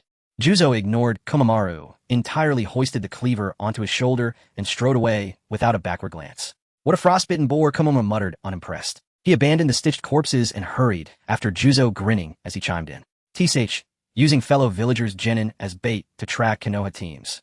Juzo, how heartlessly clever our Mizukage truly is. Juzo cast a sidelong glance, expressionless, voice devoid of inflection. Born beneath the blood mist, such things are neither strange nor shocking. You and I ceased questioning them long ago. Komamoru fell utterly speechless. Juzo always knew how to kill a conversation dead. Kuchiyose no Hutsu. He bit his thumbs, sealed the blood signature, and summoned a small summon beast resembling a weasel. The tiny creature scampered onto his shoulder and whispered urgently into his ear. Komamoru recoiled with theatrical alarm. Huh? 2 Konoha squads, 1 eastward, 1 southward. Oh dear, whatever shall we do? I'd rather not part ways with Juzo. One's dreadfully dull alone. Juzo, refusing to indulge the theatrics, yanked the beast from Komamoru's shoulder and marched eastward without pause. I'll take the east. Meet back at the usual spot. Tch. Watching Juzo disappear, Komamoru summoned another beast, hummed a jaunty tune, and strolled off in the opposite direction. In the eastern woods, Genya and his 2 comrades had just finished dispatching his second miss squad. As they paused to catch their breath, Genya's face darkened, suddenly, irrevocably. Asuma, Kurenai, run. Now. Without hesitation, both obeyed, bolting alongside Genya in full retreat. What's wrong, Genya? Is someone dangerous closing in? Asuma called out mid-sprint. Genya's voice tightened with grim urgency. It's Tobirama Juzo, one of the 7 swordsmen of the mist. The 7 swordsmen? Tobirama Juzo. How could he be here? Kurenai gasped. The 7 swordsmen of the mist, the living weapons of Kirigakure, each an elite jonin beyond compare. Rumors claimed that together they could topple a minor nation in a single night. And among them, Tobirama Juzo stood peerless in brutality, his name synonymous with carnage echoing across every sovereign land. Engaging him was unthinkable. The trio fled in grim silence, until Asuma broke it. Genya, have we lost him? Genya's expression hardened further. They hadn't escaped. With Juzo pursuing at full speed, the distance between them was shrinking, not widening. He must possess some method of tracking us, Genya said bitterly. We cannot evade him. Though Genya possessed the raw power to confront elite Jonin, Juzo was forged in endless war, treating tailed beast balls like ping-pong balls. Was a legendary semigod, Sanbai, no, Gamabunta, truly fearsome. This pursuer behind them was worth 20 of him. Facing such an adversary offered not a sliver of hope, yet flight was impossible. They had no choice but to stand and fight. Genya glanced at his comrades, drew a slow, deep breath, and declared, everyone, prepare to engage. In a moment, the sunlight struggled to penetrate the dense forest with only a few rays casting mottled shadows that failed to illuminate the dim underbrush. Pai Pa Shirzong hoisted a massive machete, yet his speed showed no signs of slowing as he rushed towards the Xianyi team under the guidance of the spirit beast on his shoulder. Crack! As he took a step forward, Shirzong's expression suddenly changed, and he swiftly brought the large blade in front of his face, retreating rapidly. Boom! Boom! Boom! 7 or 8 explosive tags detonated simultaneously, the terrifying shockwave and heat crashing violently into Shirzong. So you could sense my presence and set up a trap in advance. Shirzong's face darkened as he shifted the long blade aside. The explosion, powerful enough to kill several ordinary ninjas, caused him no harm. Squeak, squeak. At this moment, the spirit beast on his shoulder began to chatter softly, and Shirzong's expression suddenly shifted. Are you saying the smoke just now was poisoned? Shirzong hurriedly moved to a different safe spot, laid down the long blade, and began to assess his current condition. Phew. After a moment, he let out a sigh of relief. The 7 members of the Ninja Blade had undergone brutal training against poisons. Although the toxic gas he inhaled was potent, it would only slightly diminish his state. Since arriving in the Fire Country, I haven't encountered any worthy opponents. Pai Pa Shirzong, you have been too careless. Reminding himself, Pai Pa Shirzong lifted the long blade, once more fully alert as he pursued Xianyi and the others. Daring to ambush him, Pai Pa Shirzong vowed to make this Mu Yi team regret ever coming into this world. Boom! The moment he heard the explosion, Asuma felt a wave of relief, instinctively slowing his pace. Don't worry. Seeing his teammates still looking worried, Asuma said, Shimura Hike's already said that the poisonous gas is enough to kill an ordinary upper ninja. That idiot behind us must be incapacitated and unable to pursue us. Just now the 3 of them used explosive tags and the poison bags left by Shimura Hike's to set up several traps along the way, making a final stand. Clearly their plan had worked. Don't be too optimistic. Pai Pa Shirzong is a top combatant from the Mist-Hidden Village. He won't be so easily taken down. Xianyi rolled his eyes again, extending his perception behind him, taking in everything around him. A moment later his expression darkened as he said, that guy is still chasing us. Is he even human? Asuma blurted out an expletive. Hong, create some distance and try to cast an illusion.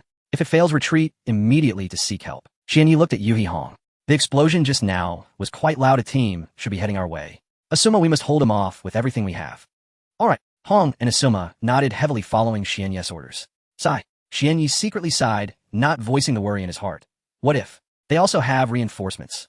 Asuma silently put on a claw knife, while Xianyi took out his nunchaku. This was the first time he faced a life-and-death crisis since his reincarnation. He took a deep breath, forcing himself to calm down. What the hell, just a few little brats. Is there no one left in Konoha? The heavy footsteps approached, and Pai Pa Shirzong appeared, grumbling angrily to himself. Ambushed by a few punks who hadn't even grown their hair. If this got back, those 6 guys would surely laugh their heads off. If I kill you, no one will know. Pai Pa Shirzong, with incredible strength, raised the decapitating blade and glared menacingly at Xianyi and the others. Illusion technique mirage.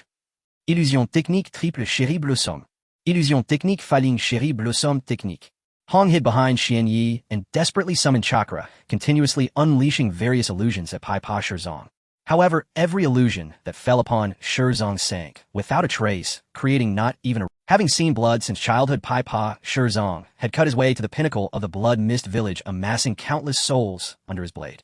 His mind was incredibly resolute, thus he was naturally unaffected by illusions. Seeing her illusion ineffective, Hong turned and fled without hesitation. You want to run? Did you ask for my permission? Pai Pa Zong instantly appeared behind Hong, the decapitating blade raised high, mercilessly swinging toward her neck. Bagua empty palm, double. At the critical moment, Xian Yi struck out with a chakra blast from a distance, unexpectedly deflecting Pai Pa Zhang's powerful slash. Snowflakes covering the top. Seizing the brief opening, Xian Yi reached Zhang's side, swinging his nunchaku forcefully toward the opponent's head. Oh! Zong was slightly surprised, swiftly parrying the blow with his decapitating blade, stepping back 2 paces while observing Xian Yi with interest. You're quite strong for such a young age, I the Great One. Enjoys slaughtering talents like you. Zong grinned, menacingly kicking away Asuma, who attempted to sneak attack, while completely ignoring the fleeing Hong charging directly at Xian Yi. If he could kill this little brat before him, it would be worth more than wiping out 10 Yi teams. Facing the charging Zong, Xian Yi stood firm and shouted, "My door is always open." Bipashi Zong, eh? Is this kid eating oil cakes? The abundant chakra surged throughout his body, and Xian Yi felt a rush of energy fill him. All attributes increased by 20. You have been empowered, send it quickly. Swish! Zong suddenly vanished from Xian Yi's sight, reappearing behind him, the decapitating blade sweeping out, aiming to cleave him in 2. Zulfust! Xian Yi hurriedly dodged his nunchaku, sweeping back to barely block the attack. With a 20 increase, he could only just keep up with Zhang's speed. Fire release dragon fire technique. Asuma took a deep breath, finding his mark, avoiding Xian Yi, and spewing a torrent of blazing flames toward Zong. Boom! Zong vanished again, the fire dragon lost its target, and crashed into the ground, creating a massive pit. Where'd he go? Asuma searched for Zhang's trace. Asuma, watch out behind you. Wan Yi shouted. A fierce wind rushed from behind, causing Asuma's pupils to dilate as he instinctively dove forward. Bagua empty palm. In a moment of panic, Xian Yi unleashed a somewhat unrefined chakra blast, barely blocking the decapitating blade that was descending upon Asuma. Kachak! The decapitating blade instantly sliced through the chakra blast, its unstoppable momentum crashing down onto Asuma, leaving a deep wound that exposed bone on his back. Ugh! Asuma rolled over the wound, blood spilling everywhere, and the excruciating pain from his back nearly suffocated him. Bagua empty palm, double. Xian Yi launched another Bagua empty palm, directing a refined chakra blast at Pai Pa Zong, forcing him to draw his blade to block. Wind release wind dust technique. Seizing the opportunity, Asuma gritted his teeth, suppressing the pain, made hand seals, and unleashed a torrent of chakra dust that engulfed Pai Pa Zong. If you're not a match, find an opportunity to run. If one can escape, do so, and don't stay as a burden. Xian Yi's earlier words flashed in his mind, and Asuma bit down hard, turning to flee into the distance. Xian Yi, you must survive. Asuma silently vowed. I will return with reinforcements soon. Xian Yi reappeared in front of Pai Pa Zong, swinging his nunchaku to block Zhang's pursuit of Asuma. Your opponent is me, Xian Yi said coldly. If you turn your back on me again, the next strike will take your life. Hee. Pai Pa Zhang's teeth were sharp as he tilted his head, displaying a grotesque smile. You seem to misunderstand. I have no interest in those small fries. What I want now is to kill you. As Pai Pa Zhang's voice faded, he suddenly appeared beside Xian Yi, his decapitating blade aimed directly at Xian Yi's head. Xian Yi swiftly sidestepped to evade the blade, grazing his arm as it fell, carving a massive pit. Zong kicked the decapitating blade, using the force to swing the weapon, making it seem weightless in his hands as it transformed into a blur, relentlessly hacking at Xian Yi. Clang! Clang! Clang! Facing the overwhelming flurry of strikes, Xian Yi's scalp tingled, forcing him to rely on his senses to evade, intercepting with his nunchaku from the side. You little brat, weren't you just boasting? Why are you now dodging like a quail? Bipashi Zame scoffed. With his exquisite swordsmanship and formidable physique, Zong forced Xian Yi to stay just outside the reach of his nunchaku, denying him any chance to counterattack. Each of his strikes fell like a giant rock into the sea, powerful and overwhelming, leaving Xian Yi exhausted from defense with no time to retaliate. If I keep playing to Pai Pa Zhang's rhythm in less than 30 moves, it'll definitely be reduced to a human stick. I have to take a risk and use that move. A gamble. As the decapitating blade swung again, Xian Yi did not dodge or evade, roaring as he raised his palm to strike the blade.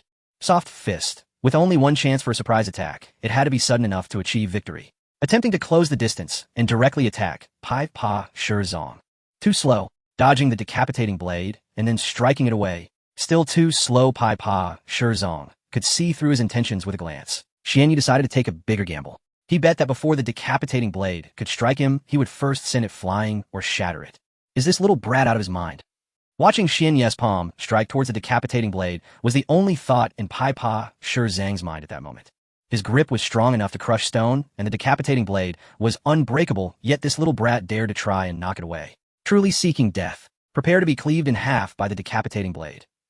Bang! A dull thud echoed as Xian Ye's palm landed on the blade, causing Pai Pa Shizang's expression to change drastically. A tremendous force traveled up the blade to his wrist, causing his hands to tremble violently, as if a ferocious beast was tearing at his wrists. He exerted all his strength to stabilize the decapitating blade. But in the next moment, three forces equal to the previous ones surged forth again, intertwining and exploding with a power that shocked Pai Pa Shizang. Boom! Spiderweb-like cracks instantly spread across the blade, and in the next moment, before Shizang's astonished eyes, the supposedly indestructible, decapitating blade shattered into pieces. How is this possible? Bipa Shizang shouted in disbelief. Even a water shadow could not easily sever the decapitating blade, yet this guy before him had shattered it to pieces with bare hands. Is this guy a human-shaped tail beast? Without giving Pai Pa Shizang time to think the moment Xian Yi shattered the decapitating blade, another fist followed closely. Soft fist collapse. Xian Yi's relentless punch reached its peak speed, and Pai Pa Shizang, unable to react in time, instinctively raised the broken blade to shield his chest. Bang! The remaining decapitating blade completely disintegrated, sending Pai Pa Shizang flying crashing heavily against a sturdy tree before falling awkwardly to the ground. Cough! Cough! Pai Pa Shizang felt a sweetness in his throat, coughing up blood, a fragment of the decapitating blade having fortuitously pierced into his abdomen. Huff! Huff! On the other side, Xian Yi was not in a better state, his arms hanging weakly at his sides, blood continuously seeping from his skin and dripping from his fingertips. The force exerted is mutual. Soft fist collapse produced an astonishing explosive power, but also inflicted a tremendous burden on his body. Having forcibly unleashed several times the strength of his body, he had no idea how many veins and blood vessels had burst in an instant, truly a case of injuring 1,000 enemies while harming himself 800. Xian Yi took a deep breath, forcing himself to endure the piercing pain radiating from his arms. Then, without a glance at the fallen Pai Pa Shizang, he turned and fled. What a disgrace, Shizang, to be cornered like this by a little brat. A seemingly frail figure dropped from the trees, leaning over to mockingly tease the fallen Pai Pa Shizang. This guy has time to watch me laugh, instead of quickly going to kill that little brat. Pai Pa Shizang rolled his eyes in fury, nearly gasping for breath. Are you about to die? Li Sanchuan said maliciously with a grin. Before you die, do you have any message for me to pass on to someone? You bastard, I don't have anyone like that. Pai Pa Shizang could no longer hold back his anger and shouted, stop wasting time, and quickly go kill that kid. Hey, if you had said that earlier, it would have been fine. Li Sanchuan elegantly bowed to Pai Pa Shizang, swinging his long knife needle of stitching. Then I shall comply. In the forest, Xian Yi's arms hung weakly behind him as he hurriedly fled into the distance. Luckily, he was used to running like this, and even with his arms incapacitated, he managed to maintain some balance. Damn it, damn it, damn it. Wanya mentally screaming. I just barely defeated one Pai Pa Shizang, and now another member of the 7 ninja swordsmen appears. Is it because this year is my birth year? Indeed, at the last moment, Xian Yi sensed Li Sanchuan approaching. Thus, he did not hesitate to cripple his own arms to disable Pai Pa Shizang's ability to move. Otherwise, with both of them pursuing him, he would definitely not survive. He had to eliminate one to have chance. To injure Pai Pa Shizang, so severely, little guy, your strength is quite impressive. A flippant voice came from behind, but Xian Yi ignored it and continued to sprint for his life. Ignoring others' words, such behavior. Seeing this, Li Sanchuan pouted and drew his long knife. Is really quite impolite. Chuan shouted forcefully, throwing the needle of stitching towards Xian Yi, intending to pierce him through. Unexpectedly, Xian Yi's back seemed to have eyes twisting away from the long knife as he continued his escape without losing speed. I forgot you are from the Hyuga clan. Li Sanchuan tapped his mask with his hand, muttering to himself in frustration. But he retracted the steel wire of the needle and, putting strength into his legs, suddenly flashed forward, closing the distance to Xian Yi. The Hyuga clan without their arms is no different from a useless person. Before his words fell, Li Sanchuan had already appeared beside Xian Yi, the needle in his hand, lunging toward him like a spear. You're right, but unfortunately you ran into me.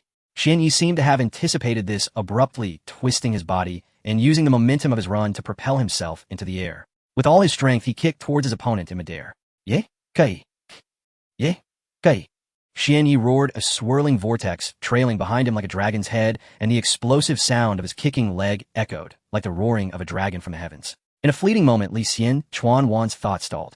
He felt he had just made a grave error in judgment. Had he been a bit more cautious, just now, not charging and recklessly perhaps. Crack! That was the sound of the long knife needle breaking a weapon renowned for its indestructibility. Today, it had shattered twice. Of course, along with it, at least half of Li Sanchuan's bones also fractured. Bang! Li Xianchuan Wan flew out like a doll made of straw, soaring further than the Pai Pa Shizong he had mocked earlier. Slap! That kick drained all of Xian Ye's strength, and he fell from the air, collapsing to his knees. With no energy left to care about, Li Xianchuan won the world before Xian Yi grew increasingly blurry, his eyelids heavy and unable to lift. After struggling for a few seconds, Xian Ye's head sank, and he collapsed on the ground. Wanye! Wanye! Before he completely lost consciousness, he vaguely heard someone calling his name perhaps. When he opened his eyes again, Xian Yi found himself lying in a clean and bright hospital room. Phew, am I saved? Seeing the familiar wooden elements in the room, Xian Yi sighed in relief. He tried to prop himself up, but found his limbs soft and limp like noodles, not able to muster any strength at all. Not only that, as his consciousness grew clearer, the pain escalated, a sharp agony coursing through Xian Ye's body made him gasp. Xian Yi, you're awake. Mia, who had been dozing on Xian Yi, was startled awake, her face lighting up with surprise before she hurriedly stood up. Wait for me, I'll go call the doctor right now. Soon several doctors arrived, examined Xian Yi, and only left after confirming he was out of danger. Xian Yi, are you thirsty? I'll pour you some water. Mia poured a cup of warm water for Xian Yi, propping his head up, and fed him little by little. Thank you, Mia. Have you been taking care of me these days?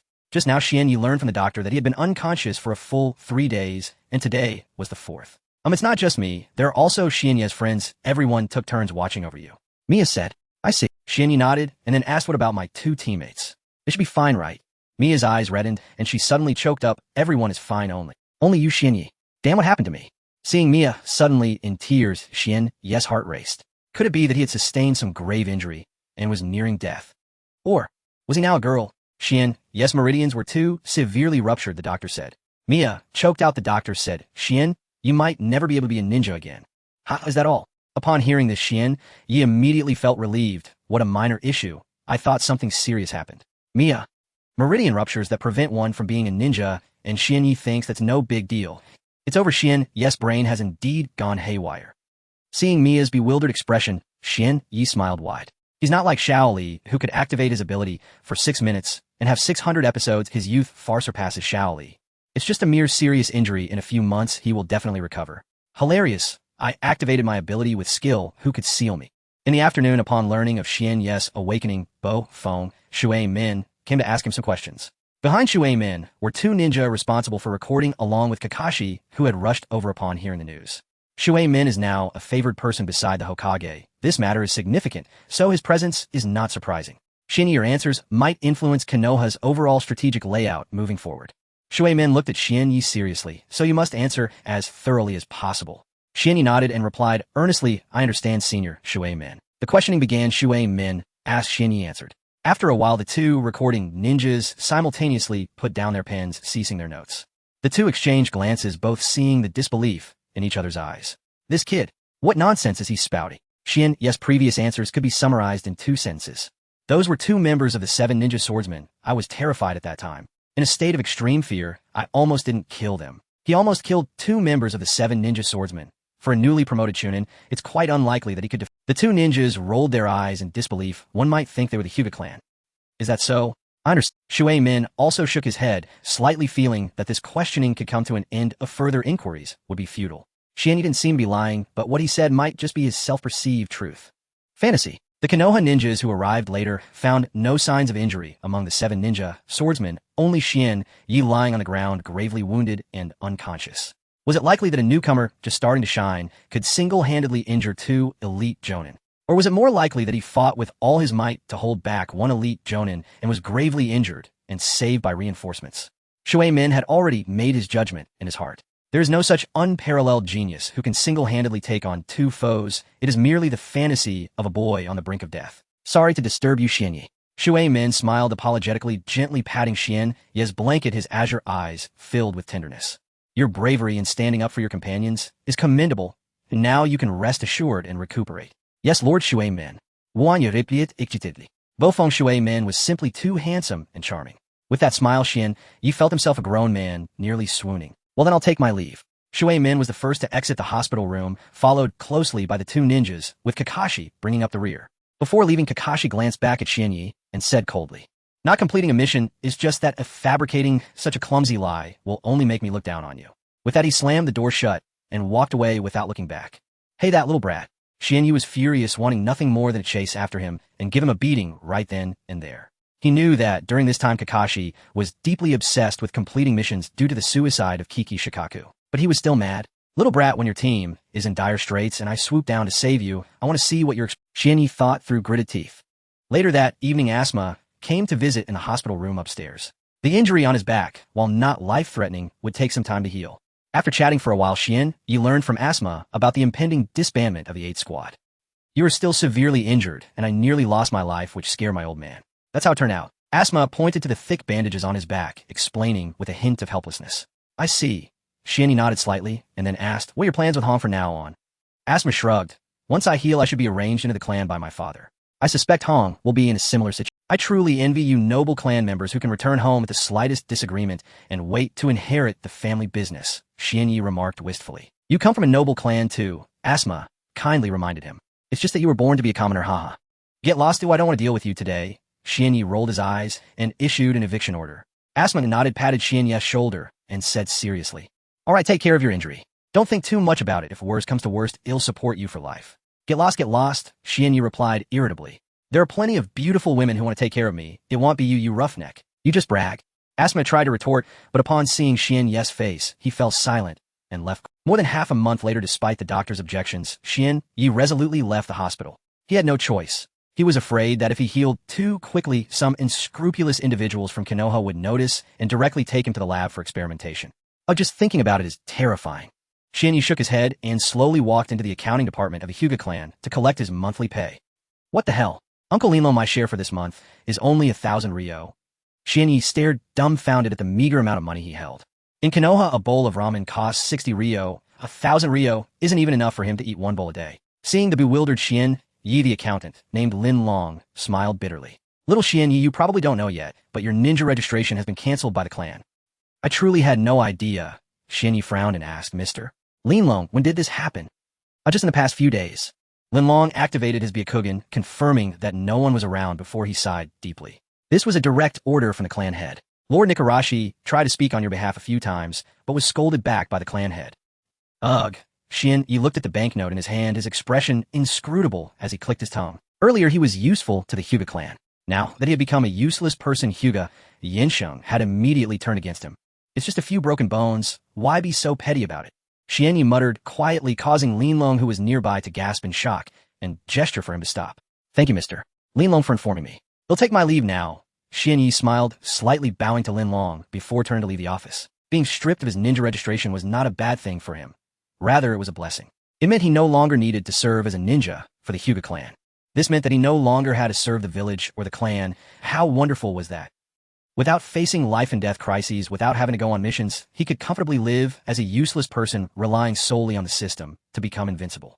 After secretly signing in for 2 years and being treated as a useless person, I've become invincible. From a Chunin to the 6 paths, I've remained in the village all along, and now am invincible, he thought, feeling quite pleased. The Yuhi clan was once a prominent Genjutsu clan in Konoha.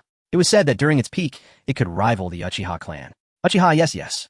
However, due to a dwindling population, this clan had long since declined and could only settle in a corner of Konoha. In a tranquil bamboo grove, there stood a somewhat old mansion with the words Yuhi inscribed on the high plaque. Father, why do you repeatedly prevent me from seeing Shienyi? Inside the mansion, Yuhi protested to her father, the current head of the Yuhi clan, Yuhi Shinju. Why? Yuhi Shinju's face was filled with anger, displeased with his daughter's defiance. Not to mention that he is from the branch family of the Hyuga clan. You two have no chance whatsoever. Now that Hyuga Shienyi can no longer become a ninja, how could he be worthy of you? If you were with him, how could you uphold the glory of the Yuhi clan in the future? But father, Yuhi tried to argue. All right, let's take a step back. Yuhi Shinju did not give his daughter a chance to speak and continued. As the heir to the Yuhi clan, you are destined to become a Jonin or even an elite Jonin, while Hyuga Shienyi can only become an ordinary person. Do you think you would be happy together? Wake up, Red. You are not even in the same dimension anymore. It's time to let go of that unworthy thought. Yuhi Shinju earnestly advised. But, seeing that her daughter still seemed unwilling to relent, Yuhi Shinju's expression darkened completely as he issued his final ultimatum. Enough. I've said all I need to say. If you continue to go against my wishes and seek out that boy behind my back, you will no longer be my daughter Yuhi Shinju, and you will no longer belong to the Yuhi clan. With that, Yuhi Shinju waved his sleeve and left, leaving the heartbroken Yuhi to cry alone. Shienyi, what should I do? At home, Shienyi had just brewed a pot of hot tea and poured a cup for Asuma before returning to his seat. It's been a while since I've seen Hong. Is she busy lately? She probably got caught up with some matters. Asuma took a sip of hot tea and said meaningfully, every week I come to see my old man nags me for half a day. Haha, why is that? Xianyi asked with a smile. What else could it be? Asuma shrugged and set the teacup down. My old man thinks I shouldn't waste my time on you and insists I should spend more time interacting with the Nara and Yamanaka clans, claiming it's good for my future. How do you think what Lord Hokage said makes sense? Xianyi continued to ask with a smile, not because of a good mindset, but simply because he had nothing to worry about. I think he's talking nonsense. After being in power for so long, he's only thinking about benefits. What I value most is emotions, feelings. Asuma drank the tea in his cup in one gulp, managing to drink it with a sense of boldness akin to drinking alcohol. You rascal. Xianyi patted Asuma's shoulder, feeling somewhat touched. Asuma and Kai would often come to visit him whenever they had the chance, showing concern for his injuries, which made Xianyi cherish their friendships even more. Need 12 chapters of transitional plot. Good night, Minazen. Time is like a flowing river. Before you even notice, it has quietly slipped away from you. 2 years have passed in the blink of an eye. Although Xianyi appears to be idly spending his days at home, he is indeed truly working hard on his cult. He attempted to apply the technique of collapse to the 8 trigrams air palm, achieving remarkable results, always managing to shatter his almost healed meridians once more. There was no choice. The surroundings were filled with prying eyes, making this a necessary approach. Nevertheless, this intermittent process can also enhance the resilience of his meridians, which can be considered a form of alternative training. Honestly, Xianyi felt that his meridians were now incredibly tough. They could serve as bowstrings for Neza. Meridians, thank you very much. Huff, after being stagnant for so long, it's about time to get stronger. Xianyi rose from his bed dressed and glanced at a notice on the table. Celebration for Kakashi's appointment as Jonin Confidential Mission. This was handed to him by Rin a few days ago, inviting him to join everyone today to discuss what gift to give Kakashi. If I remember correctly, today should be the toughest day for Obito, right? Tisk, poor Obito. The flower shop in the mountains is one of the assets of the mountain clan in Konoha and the only store in the village that supplies fresh flowers all day long. Rinshin he, Obito walked out of the store holding a bouquet of fresh flowers, gleefully smiling with a pure yet foolish grin on his face. Earlier, Rin had quietly leaned into his ear, asking him to meet under the cherry blossom tree west of the village, saying she had something important to tell him. In Rin's surprised gaze, Obito activated his Sharingan to confirm that it was indeed Rin, not that scoundrel Xianyi or Asuma. Looking at the flowers in his hand and recalling Rin's lovely face, Obito was overwhelmed with excitement. After waiting so long, that day has finally come. Rin mysteriously inviting him to such a romantic place. What important matter could it be? It must be about the I'm coming, Rinshin. Obito shouted, encouraging himself. What are you doing? Come with me. However, at that moment, a big man suddenly appeared from behind him, wrapping an arm around him and pulling him in the opposite direction. Hey, Xianyi, what are you doing? Let go of me. Obito leaned against Xianyi, his head buzzing. Damn, weren't you injured? Why do you feel stronger than me? Obito feared that he might exert too much force and hurt the weakened Xianyi. Left with no choice, he reluctantly followed Xianyi to a secluded grove. Once they were sure no one was around, Xianyi released Obito and pointed at the flowers in his arms, asking, Are you planning to confess to Rin? Yeah. Obito nodded, then asked in confusion, Why were you stopping me? Didn't you tell me to bravely express my Here, take a look for yourself. Xianyi, uninterested in explaining, pulled out the notice from his pocket and handed it to Obito. This is a celebration for Kakashi's appointment as Jonin. Kakashi. As he read, Obito's pupils suddenly constricted. It was as if he realized something, and his gaze dimmed instantly as he self-mockingly smiled. Sure enough, Rin didn't seek me out for. Haha, I'm so foolish, I should have thought of this long ago. He looked up at Xianyi and asked, devoid of enthusiasm. So today, Rin actually invited everyone out to prepare a celebration ceremony for that guy, Kakashi. Xianyi patted Obito's shoulder and looked at the crumpled notice in Obito's hands with a sigh. It seems so. By the way, your goggles are crooked. Ooh, let me help you adjust them. Obito looked at Xianyi in despair. Rin invited you too, right? The time is drawing near, why aren't you going?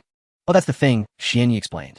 That Kakashi kid made me angry 2 years, 1 month, and 3 days. Although I'm not someone who holds grudges, every time I think of that incident, it still rubs me the wrong way. So I won't be going. Obito, are you sure you don't hold grudges? Why does it seem like you remember so clearly? Alright, Obito, let me tell you not to go either. You are clearly feeling miserable, so stop pretending to be happy. Xianyi wrapped his arms around Obito, once more not allowing him to refuse. Didn't you just promote to Chunin? No one has celebrated for you yet, right? Let's go, I'll take you to celebrate. Obito's eyes turned red instantly. Xianyi, how did you know? Of course I know. Xianyi thought to himself as he had watched the events of Naruto unfold. While observing Obito's memories, Xianyi realized that this world seemed so lively, yet Obito's side felt so desolate. They say Obito is a Naruto who took a wrong turn since he has come to this world. He should try to change something. and it would also help improve Obito's favorability towards him. Let's go eat barbecue, Shienyi suggested. But I want ramen. Obito swallowed the words that almost came out and nodded vigorously. Okay, let's go eat barbecue. This was the first time he had stood Rin up, but his mood had surprisingly improved a lot. In the snack street, Yayoi wandered around alone, looking at the various restaurants and experiencing decision-making paralysis. What should I eat for lunch? If only Shienyi were here, he could just make the decision for me. As she walked, Yayoi suddenly gasped in shock. That figure ahead seemed to be Shienyi, but the one he was holding was. What? Even if Shienyi was holding a girl, Yayoi wouldn't be this shocked. After all, Shienyi is so handsome, it's normal for girls to throw themselves at him. She is confident she can handle any strong rivals. But Shienyi is holding a boy, Moreover, that boy is holding a bouquet of flowers. A bouquet of flowers. Yayoi's worldview shattered in an instant, and she felt unwell, murmuring to herself. No wonder Shienyi has always been oblivious to my feelings, but it turns out, no. Snowflakes drifted and the north wind howled. To a melancholic background music, Yayoi held back her tears and covered her face as she ran away. Shienyi, who also saw Yayoi, hesitated. He realized Yayoi seemed to have misunderstood something, but he couldn't just chase after her to explain. Wouldn't that make him seem guilty? Thus, Shienyi continued to hold Obito, boldly entering the barbecue restaurant under the peculiar gazes of those around. What? You want me to pay? Sitting at the table and ordering, Obito stared at Shienyi with wide eyes, disbelief written all over his face. Dude, didn't you say you were going to celebrate for me? And today I'm feeling so bad, and you still want me to pay. You're feeling bad, but I'm feeling good, Shienyi said defiantly.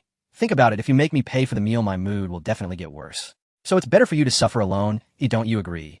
Obito, I can't believe I fell for your trick. Just now he was still thinking that Shienyi was quite generous to order so much meat, but in the end he was the one who had to pay.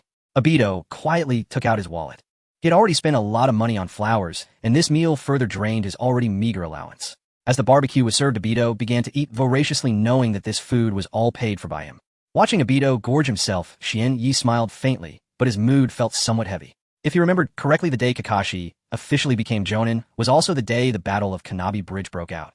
The Battle of the Shunshu Bridge can be considered the beginning of the source of all evils in the world of ninjas, indirectly leading to Lin's death and countless tragedies. Having lost Lin, Obito was deceived by a con artist, resulting in a series of insane actions, such as binding the matriarch, applying warming pads to infants, and asking his master to ensure the safety of both. To put it nicely, he devoted his entire life to Lin. To put it less nicely, he didn't download an anti-fraud app and ended up losing everything, even his eyes. To change everything, I need sufficient power. It's time to enhance my strength, Schwanya muttered to himself. Subsequently, he solemnly performed a series of superstitious rituals, such as bathing, burning incense, praying to the little grass god, and dancing the fire god's sacred dance. Then he hurriedly left to find his tool. This time I am fully prepared. The card draw rate is sure to double, Schwanya declared confidently. In order to prevent his body from recovering too quickly, Schwanya had refrained from replication for the past 2 years. The accumulated 10 consecutive draws should be enough for his bloodline limit to undergo a transformation. Here, I come Hinata Hizashi. Schwanya chose to replicate Hinata Hizashi. Although he had a better relationship with Mei, he believed that Hizashi's bloodline would be stronger. After circling around the clan's mansion several times, the system interface finally popped up with Hizashi's icon, and Schwanya immediately selected replication. System, give me 10 consecutive draws, Schwanya said generously. Good luck, may fortune come to you. The system interface began to scroll amidst an exhilarating background music, quickly displaying a series of notifications. Ding! Congratulations to the host for replicating the skill Gentle Fist. 3. Congratulations to the host for replicating the skill Top Culinary Skills. Congratulations to the host for replicating the skill Gentle Fist Technique 8 trigrams 64 palms. Congratulations to the host for replicating the Bloodline Limit Byakugan. For congratulations to the host for replicating the Constitution attribute. The host's current constitution is 8, equivalent to the level of an elite jounin. As all 10 replication notifications popped up, a terrifying power surged from the depths of Shinya's soul, instantly enveloping his entire body. If the earlier power felt like a warm current, then the power, surging this time, was like scalding boiling water, causing Schwanya to sweat profusely. He felt as if he were submerged in lava, with his bones, muscles, and veins melting under the high temperature, repeatedly undergoing a process of dissolution and reshaping. Schwanya gritted his teeth, pretending nothing was wrong, as he returned home, afraid of being noticed. During the transformation process, the caged bird mark on his forehead ignited, disappearing like spring snow melting away. A phoenix reborn from the ashes cannot be bound by a cage. Even if the phoenix does not care, the temperature it inadvertently releases is enough to incinerate the cage in an instant. This transformation is really intense, far more than before, Schwanya said with a bitter smile to himself. If it weren't for the frequent ruptures in his veins and his resilience training over the past 2 years, this transformation might have caused him unbearable pain. Fortunately, the transformation process was not long. After several minutes, this surge of power vanished without a trace. The system quickly popped up a new notification. Ding, transformation complete. The host's bloodline limit has been upgraded to bloodline elimination. The host has unlocked ancestral Byakugan. After completing the bloodline puzzle, the next stage can be entered. The host has awakened the eye technique, Tenseigan. The host's constitution, 1, current constitution, is 9, reaching the level of a contemporary shadow. As a reward for the 10 consecutive draws, the system has integrated and deduced a new skill, Gentle Fist Explosion. Xuanya stared at the newly popped notification, his eyes wide. Is this the legendary windfall? Bloodline elimination. Exclusive eye technique. Shadow level constitution. Xuanya looked at his hands, feeling a sense of unreality. Well, let me check what my new eye technique is. With that thought, Xuanya hurriedly clicked on the introduction of his eye technique. Tenseigan, a space-type eye technique, allowing the host to teleport to any location within their line of sight. Wow, it really is a space-type eye technique. Xuanya excitedly broke into a shoulder dance. Though it couldn't compare to the dual Kimui, he was already satisfied because his line of sight was vast. Xuanya closed his eyes, and his already far superior vision compared to the Hinata clan surged, once more reaching a terrifying 5 kilometers. Equivalent to the Flying Thunder God, without the need for hand seals within 5 kilometers. Although I still don't know the consumption, it's amazing. My constitution and gentle fist have also upgraded again. My veins are now incredibly resilient. I shouldn't have to worry about collapsing at the first move anymore. I'm quite satisfied with this enhancement. It seems the preparations I made earlier were not in vain. Just what does completing the bloodline puzzle mean? Xuanya asked the system with some confusion. Ding, please explore on your own. The system replied, Tisk, making it sound quite mysterious. Xuanya pouted. Soon he tossed that thought aside and eagerly began to test his new eye technique. This eye technique is amazing. There's no delay and the consumption isn't much. I can do it dozens of times a day without issue.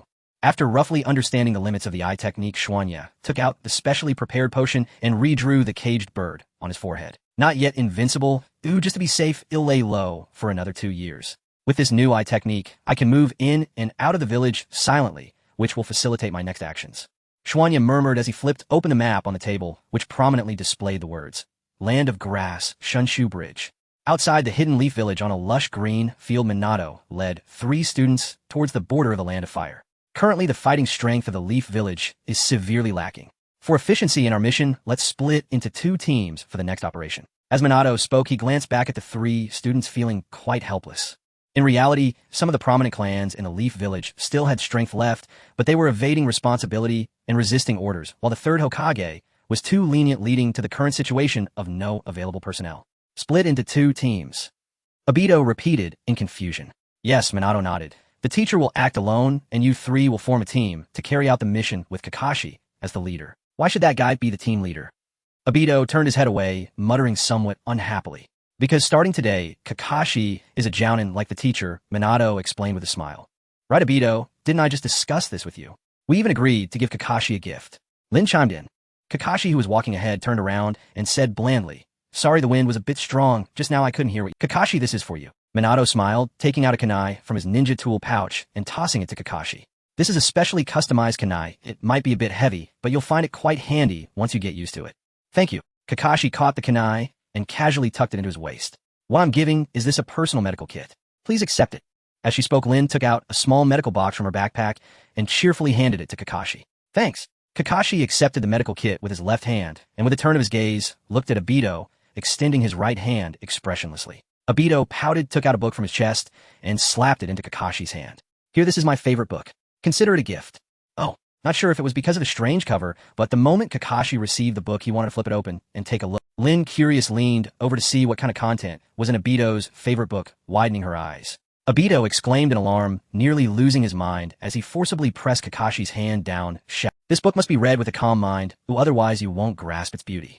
I suggest you finish your mission, go home, and read it after bathing and changing clothes. Oh, Kakashi nodded, putting the book away, and glanced at Obito, saying, Although this book doesn't seem like my type, I still appreciate it. Lin stared suspiciously at Obito for a long time, feeling something was off, but ultimately did not pursue it further. Obito then secretly let out a sigh of relief, complaining about the bad idea Xuanya had given him. All right, we're approaching the border. Let me explain this mission to you.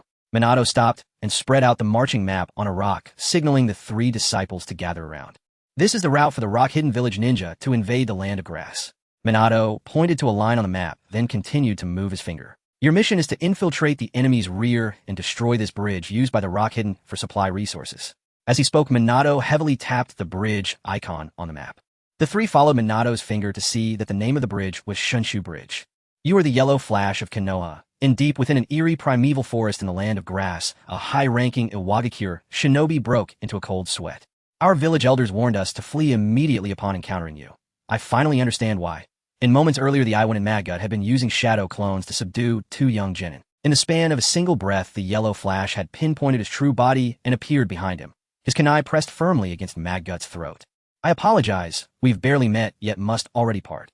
Minato held the kunai, steady, his gaze sharp as lightning. As adversaries, forgive me for showing no mercy. Understand. Grant me a swift end, Madgut replied with a bitter smile. In shink. In with clean, decisive precision, Minato dispatched Madgut, then reappeared before his three students' brow furrowed in quiet concern. Kakashi rules and principles are vital, but sometimes we must adapt swiftly to unfolding circumstances. And exactly, so you finally admit you were wrong. And you, Obito, Minato said, exasperated, you claim you wish to become Hokage. Yet talk is cheap. True leadership demands strength of character, not just words. Yes, sensei, Obito muttered, head bowed. And Minato scanned his students' varied expressions, a faint ache settling behind his temples. Before we part, remember this one truth. For any shinobi, nothing surpasses the spirit of teamwork. That night, Minato recounted to Obito the tragic fate of Tsukumo Hatake, the White Fang, who abandoned a mission to save his comrades only to be condemned by those same allies and driven to suicide. Obito fell silent. And the next day, Minato escorted his students to a secluded bamboo grove and spoke with grave solemnity, and this is where I leave you. From here onward, the path is yours alone to walk. Understood. Then let's go, Captain Kakashi. Obito declared, jaw set. And Kakashi and Rin stared in astonishment. Even Minato paused, then smiled warm and knowing. Dismissed. And with that command, Minato turned sharply and vanished into the distance at blinding speed. And Obito, Kakashi, and Rin pressed deeper into the bamboo grove, toward their objective, the canopy bridge. They advanced steadily. In passing a shallow stone pool strewn with jagged boulders, they failed entirely to notice two Iwagakure jonin watching them coldly from behind the rocks. Madgut went out to scout and never returned. Could those brats have actually killed him? Hikari the Iwanin sneered. Let's ask them ourselves. And Daisuke formed a hand seal, their bodies shimmering, dissolving into perfect transparency, merging seamlessly with the surroundings. Hikari leapt from behind the boulder, arms raised toward the trio. Bamboo blade projectiles shot from his sleeves. In ambush, watch out. Kakashi barked the warning. And he'll handle it. Fire release, great fireball technique. Obito puffed his cheeks, swaying slightly as he unleashed a roaring torrent of flame against the incoming blades. NAS, both boys focused on the frontal assault. Rin's piercing scream erupted from behind them. No, and they whirled around, only to see a hulking, fierce-faced man holding Rin tightly beneath one arm, voice icy and unyielding. Don't move, not if you value your comrade's life. And precisely. Do not act rashly. We'll take this girl with us for now. Perhaps we'll return her when we're done. In poof. A sudden plume of smoke bloomed, then vanished as swiftly as it appeared. Gone with it were the two Iwanin and Rin. And damn it, Obito's eyes flared crimson, tracing the fading chakra residue left by the kidnappers. He lunged forward to pursue. And Obito, don't chase them. Kakashi seized Obito's arm, commanding, forget Rin for now. Our mission comes first, and you spineless coward. Do you even grasp what you're saying? Obito's voice cracked with raw emotion, his tomo swirling blurred with rising fury. Listen carefully, they need intelligence from Rin, so they won't kill her. And as a medical ninja, shall be treated with calculated restraint, not cruelty. Kakashi analyzed coolly. But if our plans leak, enemy defenses near the canopy bridge will tighten, and success will slip beyond reach. Some sacrifices are inevitable to fulfill the mission. And nonsense. I'm going to save Rin now. Obito shoved Kakashi aside and strode off. And Obito, you know the penalty for breaking protocol. You understand nothing. Kakashi's voice rang sharp with authority. Yet Obito spun back, eyes blazing. And it's you who doesn't understand. To me, Tsukumo Hatake was the true hero. Those who break rules are branded failures. But in my eyes, anyone who fails to cherish their comrades isn't even worth that title. And he turned away without another glance, leaving Kakashi frozen in stunned silence. All right, Rin must be inside. Time to move. And Obito crouched silently atop a towering bamboo stalk, steeling himself as he gazed at the cave entrance ahead. Shine. Now a violent gust sliced through the air behind him. Then blood sprayed across the leaves. Obito whirled, only to see Kakashi standing before him, Tsukumo's legendary blade, drawn its edge having cleanly cleaved the ambusher's chest. Kakashi, how did you follow me? And Kakashi glanced sideways, his masked lips lifting in a faint wry curve. How could I possibly entrust saving a comrade to someone as unreliable as you? Najutsu camouflage technique. And while the two spoke, Daisuke sealed with one hand and dissolved from Kakashi's field of vision. Damn, it's erased even a scent. Kakashi's expression darkened. And now, we'll have to rely solely on air currents and sound to locate him. Actually, it might not be that hard, Obito murmured timidly. And my Sharingan, it's been tracking him the whole— Kakashi. And I asked the Sharingan, that useful. He suddenly found himself wishing he had one too. And Kakashi, 8 o'clock. Obito's voice cut sharp and clear. And got it. Kakashi's short blade carved a sinister arc, striking precisely behind his own left shoulder. Shink! And the blade sank deep into Daisuke's torso. And how could you possibly see me? Daisuke reappeared, staggering disbelief etched across his face. Kakashi answered with silence, and a second ruthless strike. And no trash, Kakashi. Let's save Rin, together. So Daisuke failed to stop you after all. Interesting. Allow me to entertain you myself. And inside the cave, Hikari released Rin and turned as the two burst in. Hikari charged, arms whipping outward. Twin blades snapped from his sleeves, aimed to pierce flesh. And ding, ding, ding. And Hikari was formidable, pressing both boys relentlessly, sparks flying from clashing steel, driving them backward with sheer ferocity. Yet, just as victory seemed certain, he heard the two brats muttering something strange about the meaning of friendship and what it truly means to be a shinobi. Hikari, the next instant, both boys ignited, and Obito split midair, legs snapping wide, kicking both blades from Hikari's arms with brutal force. Kakashi soared from behind, Tsukumo's blade flashing downward in a devastating slash across Hikari's back. Stunned and overwhelmed, Hikari crumpled, knocked unconscious by the blow and a follow-up kick. Rin and they rushed to her side, dispelling the Genjutsu, preparing to carry her out. After all, they're just children. They don't yet grasp the necessity of finishing off a downed foe. Yet, just then, Hikari rose again, laughing with chilling mirth. You stand now within the palm. Had chosen this cavern for interrogation for one reason alone, because Hikari was no ordinary shinobi. He was a master of Earth Release. An Earth Release rockfall path. Hikari slammed his palms onto the ground, seals flashing, then vanished from the cave in a blur. Boom, boom, boom. The entire cavern trembled violently. Dust billowed thickly as fist-sized stones rained down, and massive boulders groaned, shifting ominously overhead. Their faces paled. Kakashi shouted, the ceilings collapsing. Run in thud. In mid-sentence, a falling shard struck him square on the head, sending him crashing to the ground. Kakashi. Rin screamed, wheeling around. And Obito halted instantly, hoisted Kakashi onto his shoulders, and hurled him clear into safety. But he himself remained, directly beneath the colossal boulder, 7 or 8 meters wide, plummeting with terrifying speed. No. Obito, Rin cried out in anguish, powerless to intervene, forced only to watch as the stone descended. Am I truly dying here? Obito's pupils contracted sharply, memories flooding his mind in rapid succession. I haven't confessed to Rin, haven't earned Kakashi's respect, haven't even collected that meal owed to me by Genya. And so this is how my life ends. Cut short, unfinished, how bitterly unfair. Resigned, Obito closed his eyes, awaiting oblivion. Then, familiar, unwavering, resonant with absolute confidence, a voice echoed beside his ear in gentle fist. Explosion. Is that the voice of Xianyi? Obito suddenly opened his eyes, only to see a thin figure blocking his path, delivering a punch towards the gigantic boulder that was crashing down from above. Damn it, I'm almost dead. Why am I hallucinating about Xianyi at a time like this? Human thought processes are incredibly fast, and at the brink of death, Obito's mind raced beyond comprehension, making the world around him seem to freeze. Could it be that what I truly like in my heart is— No. Obito instantly realized that the Xianyi before him was not an illusion. Although he didn't understand what was happening, the other party was undeniably right in front of him. Idiot, don't worry about me. Obito screamed crazily in his heart. You dare to charge at such a huge boulder. Are you an idiot, Xianyi? The thought that this stupid idiot was about to die because of him made Obito's rage boil, and the blood in his eyes surged dangerously. In the next moment, the paused world resumed its motion, and the deafening sound of cracking stone echoed as Obito was shaken, his ears ringing and his mind blank. He witnessed the enormous boulder measuring 7 to 8 meters in size suddenly explode into fragments, and even powder scattering everywhere. No, it wasn't just the boulder. After shattering the boulder with a punch, the terrifying force of Xianyi's fist did not diminish, directly piercing through the entire cave, leaving a circular pit. The sky brightened. A ray of sunlight entered the dim cave, cascading over Xianyi's flawless profile. At that moment, he looked stunning. Boom! Xianyi maintained his pose with his back to the enemy, while striking looking impressively cool, yet his cheek was twitching. Damn it, it still hurts. I can't use my left hand for now. But it doesn't matter, pain is temporary, but coolness lasts. With his punch, Xianyi disrupted the chakra flow that was about to collapse the cave, bringing back a sense of calm to the cave that was on the verge of collapsing. Although it was somewhat unscientific, the ninja world was not about logic. As long as one was powerful, it didn't matter who Newton was. Wanye. As soon as Xianyi turned around, he was embraced by the sobbing Baido. What the hell? 3 Tomo. Glancing into Baido's eyes, Xianyi was stunned.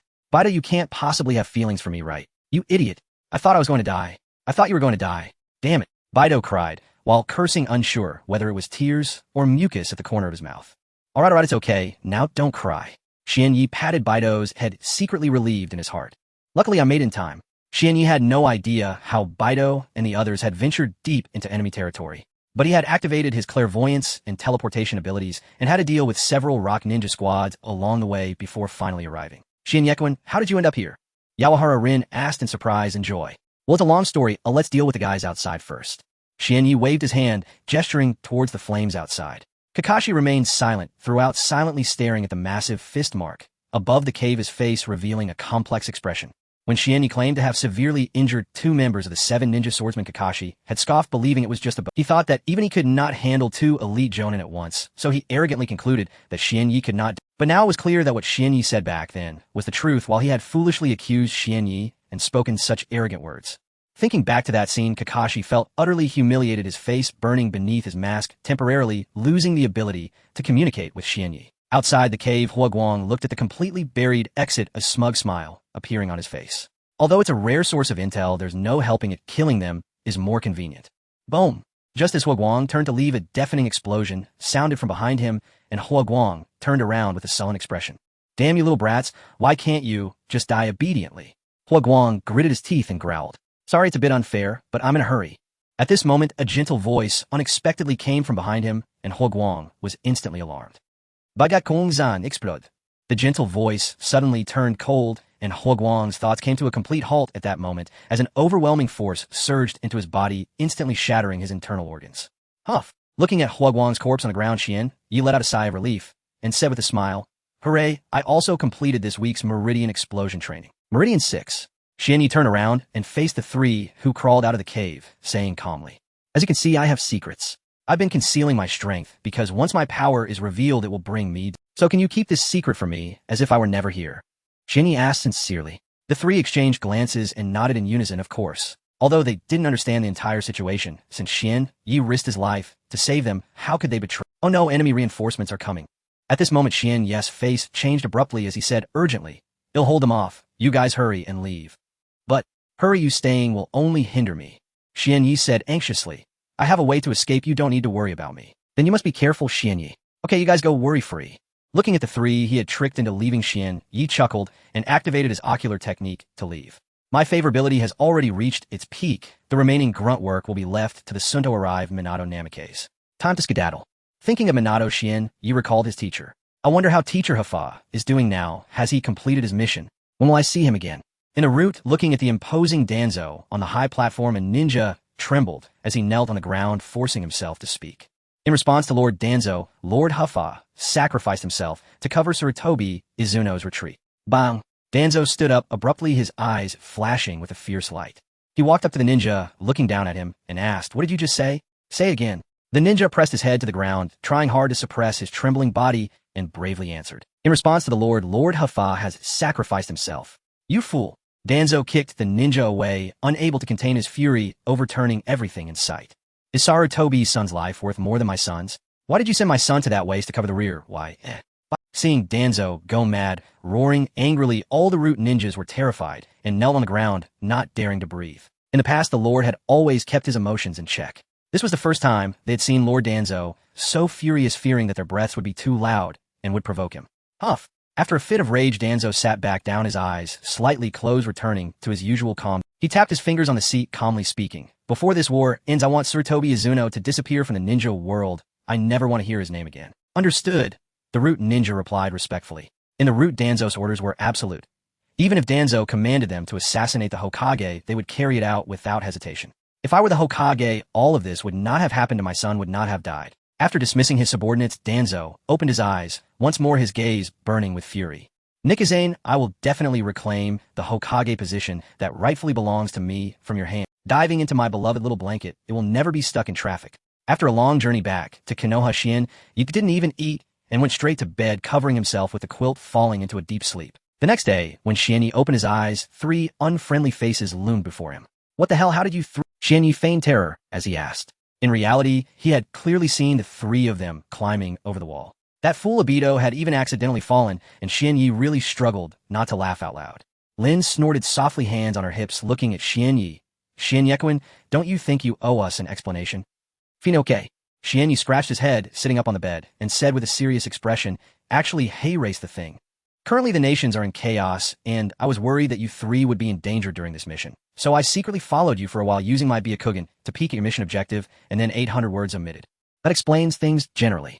After hearing yes explanation, Kakashi frowned. But why did you hide your strength and act behind the village's back? Well, that's because... Shienyi sighed, removing the forehead protector from his head, revealing his smooth forehead. Shienyekwin, the blue mark on your forehead is gone. Lin exclaimed, unable to close her legs in surprise. Oh! Obito nodded repeatedly, a bit unclear, because he had bitten his lip earlier. The scheming frog has always been patting your belly. I understand now. Kakashi suddenly looked enlightened. You must have unknowingly broken the limitations of the caged bird, which is why you became so strong. But once this matter is known by the Hyuga clan, you could be hunted down by the entire clan, or even by the village. That's why you were forced to hide your strength. Shienyi nodded furiously. Yes, that's exactly it. Talking to a smart person is really convenient. You start the conversation, and they can fill in a reasonable explanation for you. So Shienyekwin really took a life-threatening risk to save us. Lin was so moved that her tears were almost flowing. Obito also had tears in his eyes. Indeed, Yi cared about him, and he was crying. It was worth it for him to awaken yes, 3 to Mo Sharingan. So please keep this secret from me, otherwise I could really be in danger. Shienyi said with a bitter smile. Don't worry, we will definitely keep your secret, Kakashi said firmly. After the battle at the Shinobi Bridge, in his heart the position of a companion had exceeded all rules. Yes, Shienyekwin, we won't tell anyone. Lin also said with certainty. Obito, Looking at the 3 of them, with unwavering expressions, Yi secretly smiled, gaining a wave of goodwill. This is really nice. Thank you so much, Shienyekwin. Lin stood up and slightly bowed to Shienyi. I can't imagine the feeling of losing a Byakugan. Thank you for Lin-chan. Obito looked at Lin's back, revealing a blissful smile. Yes, it's really great to be alive. He could continue to protect Lin-chan. If I remember correctly, the residents of the Uzumaki clan should be in this direction. In the afternoon, you went out, bought some gifts on the street, and walked towards the bamboo forest on the eastern side of the village. It had been so long since he had seen Red, the last time he saw her was, well, during the last time. Hidden by the creek at the foot of the mountain, nestled in the deep greenery, with trickling waters, faint fragrance, and chirping of birds, the Uzumaki clan really knows how to live well. Strolling through the bamboo forest, Yi was inspired, unaware that the reason the Uzumaki clan resided here was simply because they couldn't fit into the bustling areas. Russell, the residence of the Uzumaki clan, was right in front of him, but at that moment a strange wind suddenly swept through the bamboo forest, and the leaves on the ground flew up, blocking Yi's view.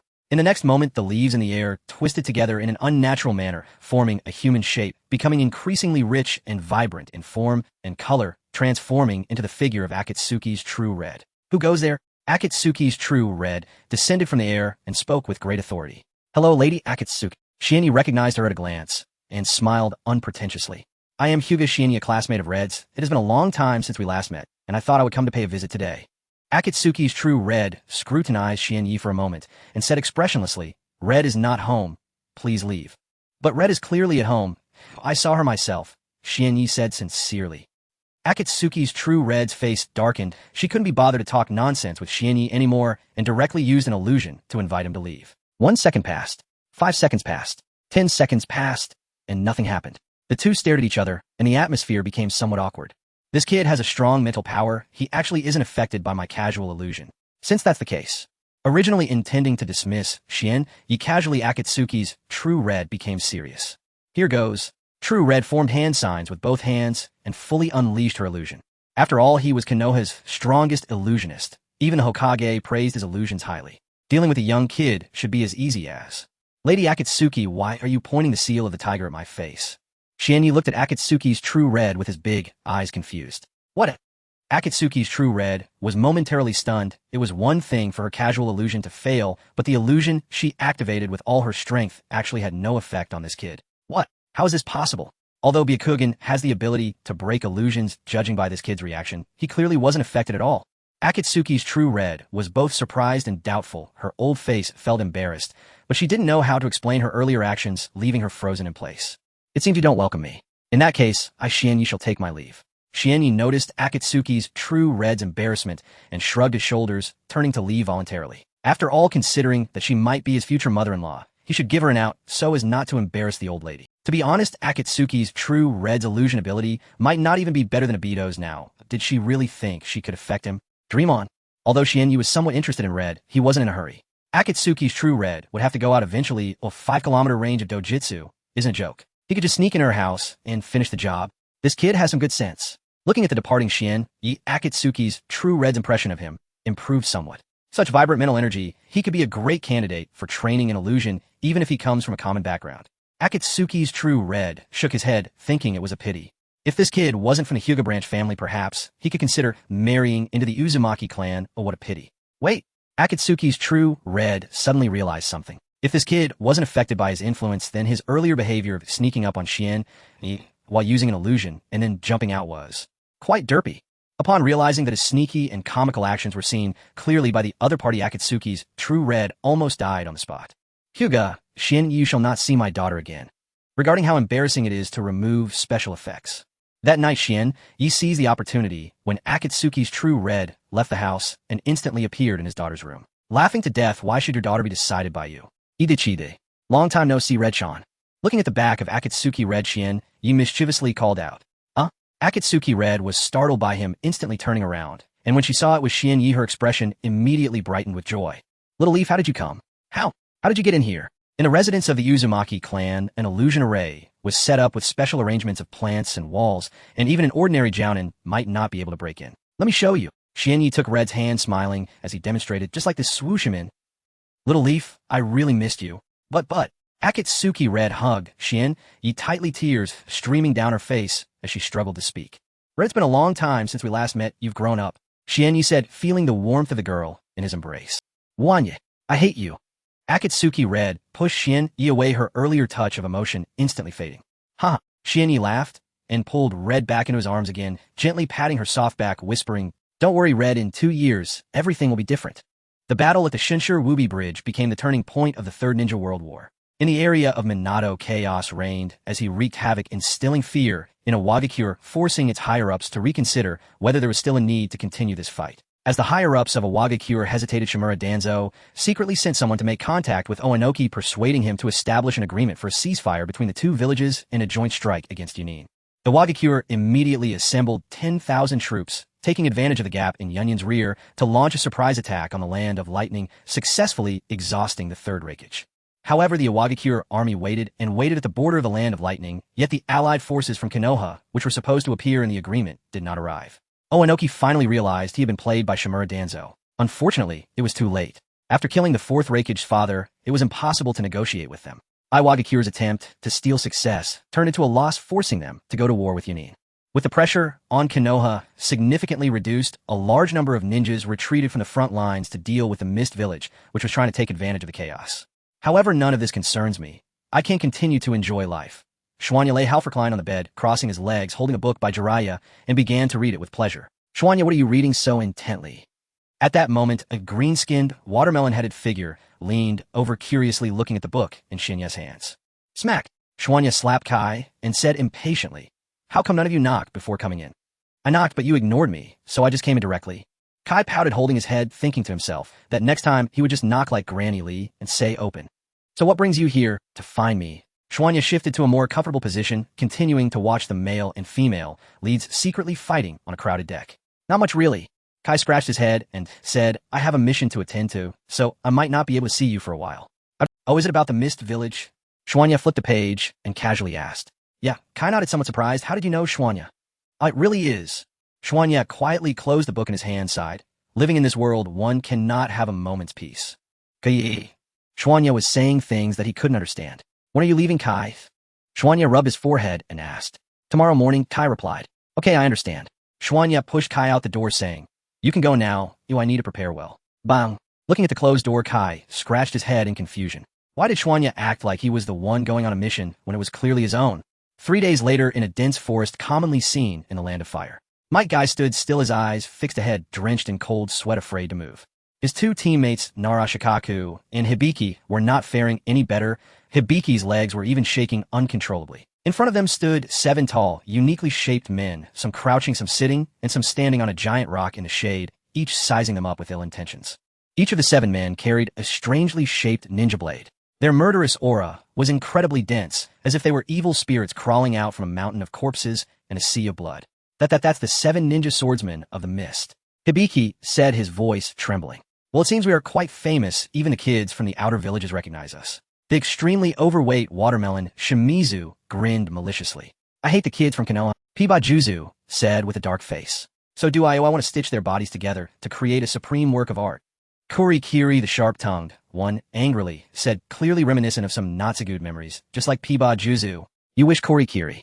Nashi Shimbaji sneered, the defective products you made aren't even symmetrical. How can they be considered art? Bastard, you one-eyed dragon, what do you know about art? As Kurikiri and Nashi Shimbaji began to argue, Narashikaku quietly said, what should we do? With just the 3 of us, we definitely aren't their match. Should we run? How could we possibly escape? Hibiki said in despair. The ones in front are 7 terrifying jonin. Infected by Hibiki's pessimism, Kai and Shikaku also showed signs of frustration as despair gradually consumed their will. Yo, you made it just in time. Just then a green light descended from the sky as a scruffy-looking man landed in front of the 3, shielding Kai behind him with his not-so-tall figure. Oh, where did this strange uncle come from? Is there another guy rushing in to die? Black Hole Raiga said with a creep. The 7 men completely disregarded the figure before them, casually observing the unfolding situation with a sense of entertainment. Father! Kai widened his eyes in shock, and then asked in confusion, Father, what are you doing here, as a chunin? Narashikaku and Hibiki exchanged glances, somewhat disappointed. They had originally thought that a powerful reinforcement had arrived, but it turned out to be Kai's father, a chunin. Don't talk, just run. Might Guy turned his back to the 3, saying solemnly, I will buy you time. We should run. Kai said incredulously. Father, they are all jonin, and it's the 7 ninja swordsmen. With just you as a chunin, you can't stop them. Not far away, Schwanya donned a complete black outfit, wrapping himself tightly ready for his entrance. At this moment, Kai lacked the strength. The real Might Guy was still Might Guy. Having read the script, Schwanya knew that next guy would burn his own life, opening the 8th gate of death, kicking the 7 ninja swordsmen into oblivion. Hey, what are you 7 trying to do bullying 3 little kids? Schwanya sighed, quietly mourning for the 7 ninja swordsmen for a few seconds in his heart. You explode fish, I explode. Fish gets a real transformation for bronze to a glorious battle. On the field, Might Guy slightly turned his gaze toward the sun and said, Don't worry, I have the 8th gate of death. But that move, Kai seemed to realize something and revealed a look of sadness. Do you remember what I told you, Kai? Youth is not just about defeating strong enemies, but is to protect the things you hold. Might Guy gave Kai a thumbs up, a heartfelt smile appearing on his face. Now is the time for youth to stop. Just as Might Guy crossed his arms, preparing to unleash the final limit of the human body, a shadow suddenly appeared between the 2 sides. I can no longer bear to watch. Dressed in black, Schwanya raised his arm, pointing at the 7 ninja swordsmen ahead, speaking with righteous indignation. In broad daylight, you 7 men actually bully the weak by using numbers, taking advantage of 4 old, weak, sick, and disabled. Bah, shameless. Schwanya intended to spit on the ground, but then he forgot that he had covered his face. The little food phlegm record. Might Guy old and weak. Hibiki sick and disabled. Difficult to fight, huh? Where'd you pop out from? Black Hole Raiga pointed his knife at Schwanya, somewhat displeased. Exactly are you Konoha putting on a drama for us? Why do all kinds of clowns jump out to cause trouble? Takusa, I'm not a ninja from Konoha, just a passing masked rider. Ritsushi Shiranui and Nuri Shinpachi were enraged, looking for a vent for their anger. He drew his long knife needle and in an instant appeared before Schwanya, thrusting it fiercely toward his heart. Be careful, masked rider. The hearts of Ebisu and his companions were in their throats, cold sweat trickling, seeking death. Seeing Ritsushi Shiranui, Schwanya huffed, coldly, feeling anger rise within him. 2 years, 7 months, and 11 days ago, he was forced into a desperate retreat by Ritsushi Shiranui, a grudge he had always remembered. Soft. At the moment he raised his hand to punch, a saying flashed through Shinya's mind. Enemy, which village's ninja are you? Kai will not tell you. Konoha Whirlwind. Enemy, so you are a ninja from the Whirlwind Village. I was laughing like a fool at that time, damn. I was the real fool. Soft. Soft feelings like flowing water, ruthless fist. Time was pressing. Schwanya quickly restructured the vocabulary in his mind, improvising a technique, and shouted it out in a hurry as he threw the punch. Boom! Looking at the punch coming at him, Ritsushi Shiranui suddenly felt a familiar sensation. The essence of this technique. You are. Ritsushi Shinui's pupils suddenly contracted, actively retracting his knife to abandon the attack, taking half a step back, and opening his mouth to shout. Xuanya silently switched from soft fist collapse to soft fist explosion. Wow! The terrifying intent of the fist suddenly erupted, pouring down like a raging mountain flood, completely submerging Ritsushi Shiranui from half a meter away. Bang! A burst of blood mist exploded. Ritsushi Shiranui maintained the posture of opening his mouth, his body frozen in place. Half a second later, his body instantly exploded into small pieces of flesh scattered everywhere by the terrifying force. What a beautifully poetic name. Meidou's reaction was a beat slow, only realizing after Ritsushi Shiranui exploded excitedly, giving Xuanya a thumbs up. Ebisu, looking at the blood rain and flesh fragments, Ebisu found no trace of poetry. All he could think was, vomit. Or I've already thrown up. How? How strong? Kekkei Genkai was so shocked, he couldn't close his mouth, even dropping the toothpick from his mouth. Kai said nothing, silently staring at Xinya's back, not knowing what to think. On the boulder, the previously cheerful Shinobi 7 could no longer smile. Their calm expressions instantly froze on their faces. What kind of joke is this? Nirishin Pachi growled low. Shiranui was actually blown up by a guy who just popped out of nowhere. Just now he was still arguing with Ritsushi Shiranui, and now the other party blew up directly, making it hard for could it be? After carefully observing Xuanya, the nearby Biwa Juzong seemed to think of something, revealing a look of horror. Xinya's figure in his mind gradually overlapped with the silhouette of the little ghost who defeated him back then, until they perfectly coincided. This is impossible. Back then that little ghost was merely a close match for him. If he hadn't been careless at the end, who would have won or lost was still uncertain. But now the opponent actually blew up Ritsushi Shiranui, who was on par with him. What kind of hellish growth speed is this? Noticing the expression of Biwa Juzong, Xuanya sighed with a hint of melancholy. Sigh. He had tried so hard to keep his identity hidden. Why could they still recognize him? You're the one from back then. You know too much. Biwa Juzong only managed to say half his words when he felt a gust of wind approaching from behind, breaking into a cold sweat and dodging to the side in an instant. However, before he could catch his breath, that gust of wind followed him closely, this time appearing directly in front of him, smashing fiercely toward his heart. Biwa Juzong hastily raised his decapitation sword to block in front of him. Crack! In the next moment, in his despairing eyes, the so-called indestructible decapitation sword shattered once more like a brittle walnut, failing to delay the opponent's movement even slightly. Boom! The terrifying punch force penetrated through Biwa Juzong's chest, exploded directly, various pieces of organs and shattered bones splattering out, staining the fallen leaves on the ground red. Indeed, it is you. Looking at the black-clad figure before him, Biwa Juzong murmured in an almost inaudible voice. Snap! Xuanya silently withdrew his fist, kicked Biwa Juzong to the ground, and turned to look at the five on the boulder. The five were suddenly filled with a chill, and under Xinya's gaze they strangely experienced the emotion of fear once again. Clearly, they had been the creators and spreaders of fear before. Did you see his movements just now? Heichi, unaware of his own trembling voice, asked. No. The angry response came from Tongchao. Yay, that kind of sudden appearance. Even Konoha's yellow flash couldn't do it. The other three fell silent, their faces unusually grave. Just now, before they could react to provide assistance, Biwa Juzong had already perished. What a terrifying speed. This guy's strength is far above theirs. One punch exploded two of their members. Could the opponent be disguised as the Hokage? Huh! Hearing the discussions of the few people, Xinya's lips curled into a slight arc. 5 kilometers away, he was strong. Within 5 kilometers, he was stronger.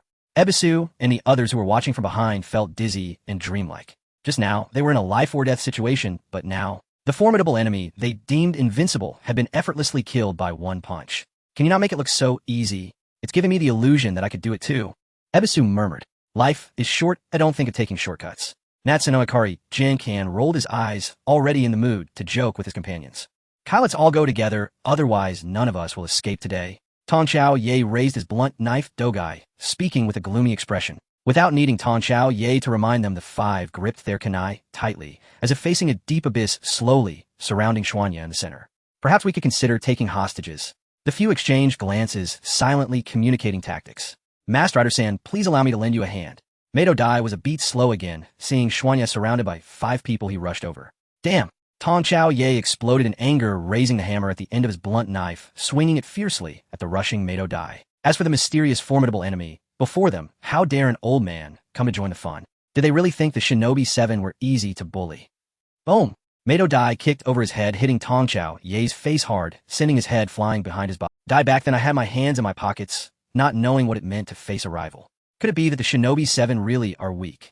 Tong Chao Ye's head dangled behind his neck, and before he died, he couldn't help but feel puzzled. Why could just two random guys popping up do this? Thud.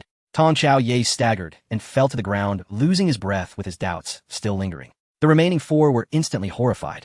One Xuanya was already enough for them to bear. Now, another abnormal one had appeared. How could they fight? Run. One of the four shouted first. Anyway, Heichi Leia was the first to flee. The remaining three were unwilling to fall behind, using all their strength to turn and escape. Staying would mean death, perhaps fleeing might still provide a glimmer of hope. Boom! To honor history, Xuanya casually killed the one who ran slowest, and let the remaining three go. I believe they will understand the importance of not judging by appearances once they return. Xuanya did not pursue, and Meidodai naturally had no reason to chase. He came here to protect his son, not to fight with others. Masked Rider. And where did he go? After confirming the enemy had left, Meidodai turned back, just wanting to thank Xuanya, only to find that the other party had already vanished.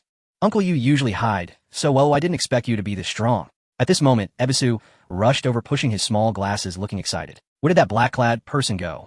Natsuno Akari, Jankan, also walked over, chewing on a toothpick he picked up from the ground, looking around in confusion.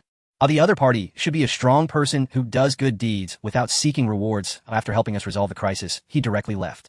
A week later, at the Hyuga Genya's house, Kai leaped down from the wall and walked into Genya's room with ease. Seeing Xuanya lazily reading in bed, Kai softly said, "Thank you, Xuanya." Xuanya turned slightly to look at Kai, a look of astonishment on his face, and asked, "Why are you suddenly thanking me? It's so unexpected." He then continued reading, ignoring Kai, feeling quite frustrated. So annoying. Clearly when that guy Obito puts on a mask, no one can recognize him. But why does his mask make him look the same as if he wasn't wearing one? What the hell is this principle? Can this principle be applied to the cause of benefiting humanity? Xuanya, that punch you threw back then was so cool. Can you teach it to me, Seeing that Xuanya was ignoring him, Kai sat down beside him, his gaze burning with excitement. "I don't understand what you're talking about," Xuanya said, looking at the book in his hands without glancing away. "I mean your move, the gentle waters flowing without compassion punch."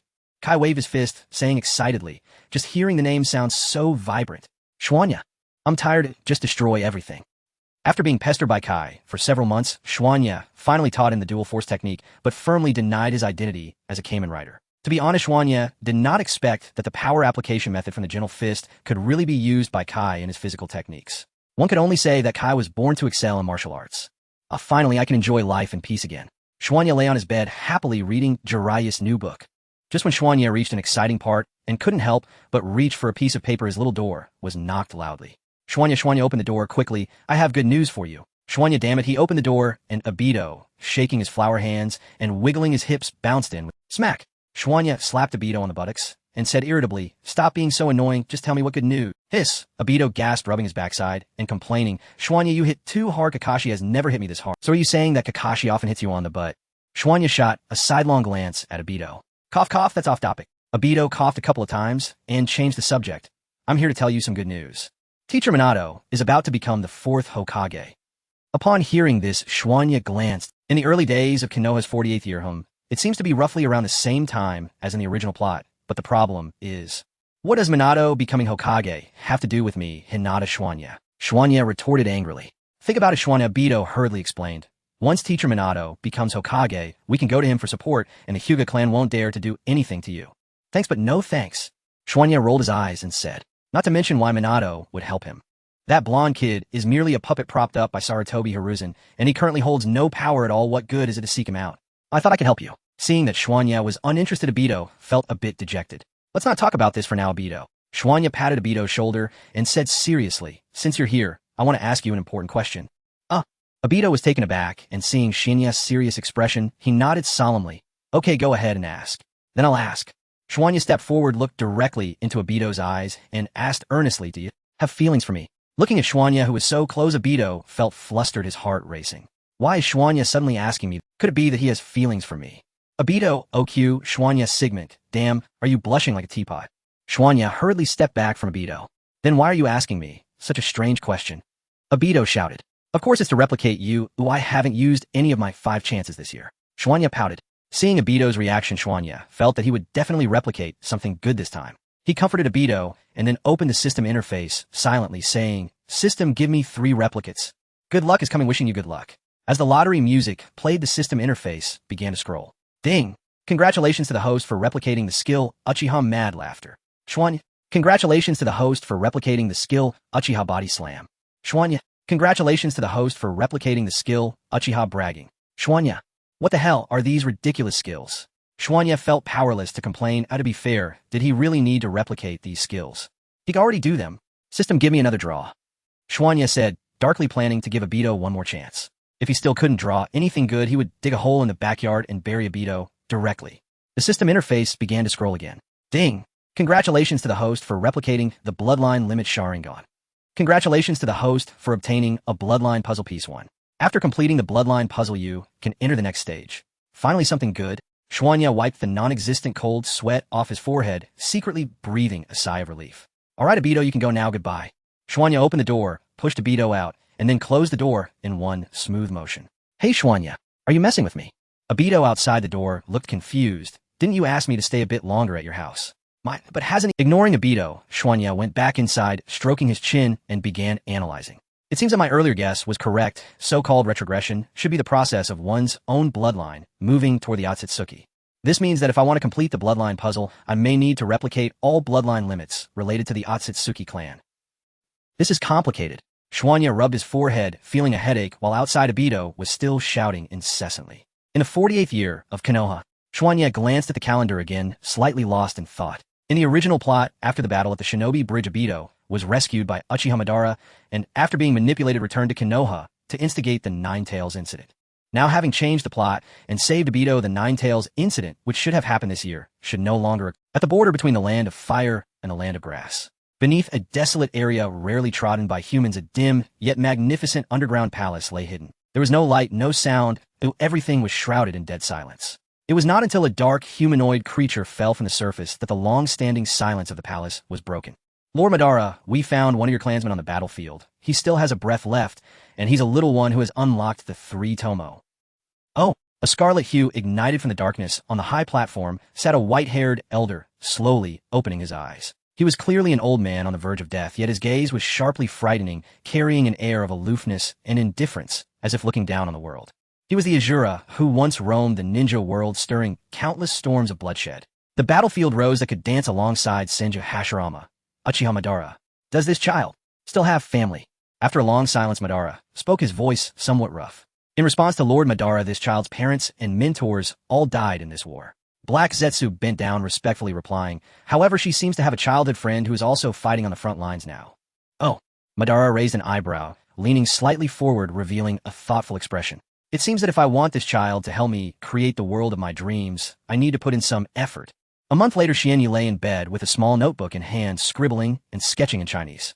If one sets aside the Yutsuan branch on the moon and the gold and silver horns of Yunin village, the clans in the ninja world tied to the Daitangyu should be no more than these. Confirmed Yuzibo, Chinsho, Xuanhua Riang, tentative the Hui clan. To Xianyi, the Hui clan seemed connected to the Daitangyu. After all, Jun Malice Guji Zingxing, an abnormal bone proliferation, bore an uncanny resemblance to the Hui clan's Gongsha Huegu, and even the names hinted at a link.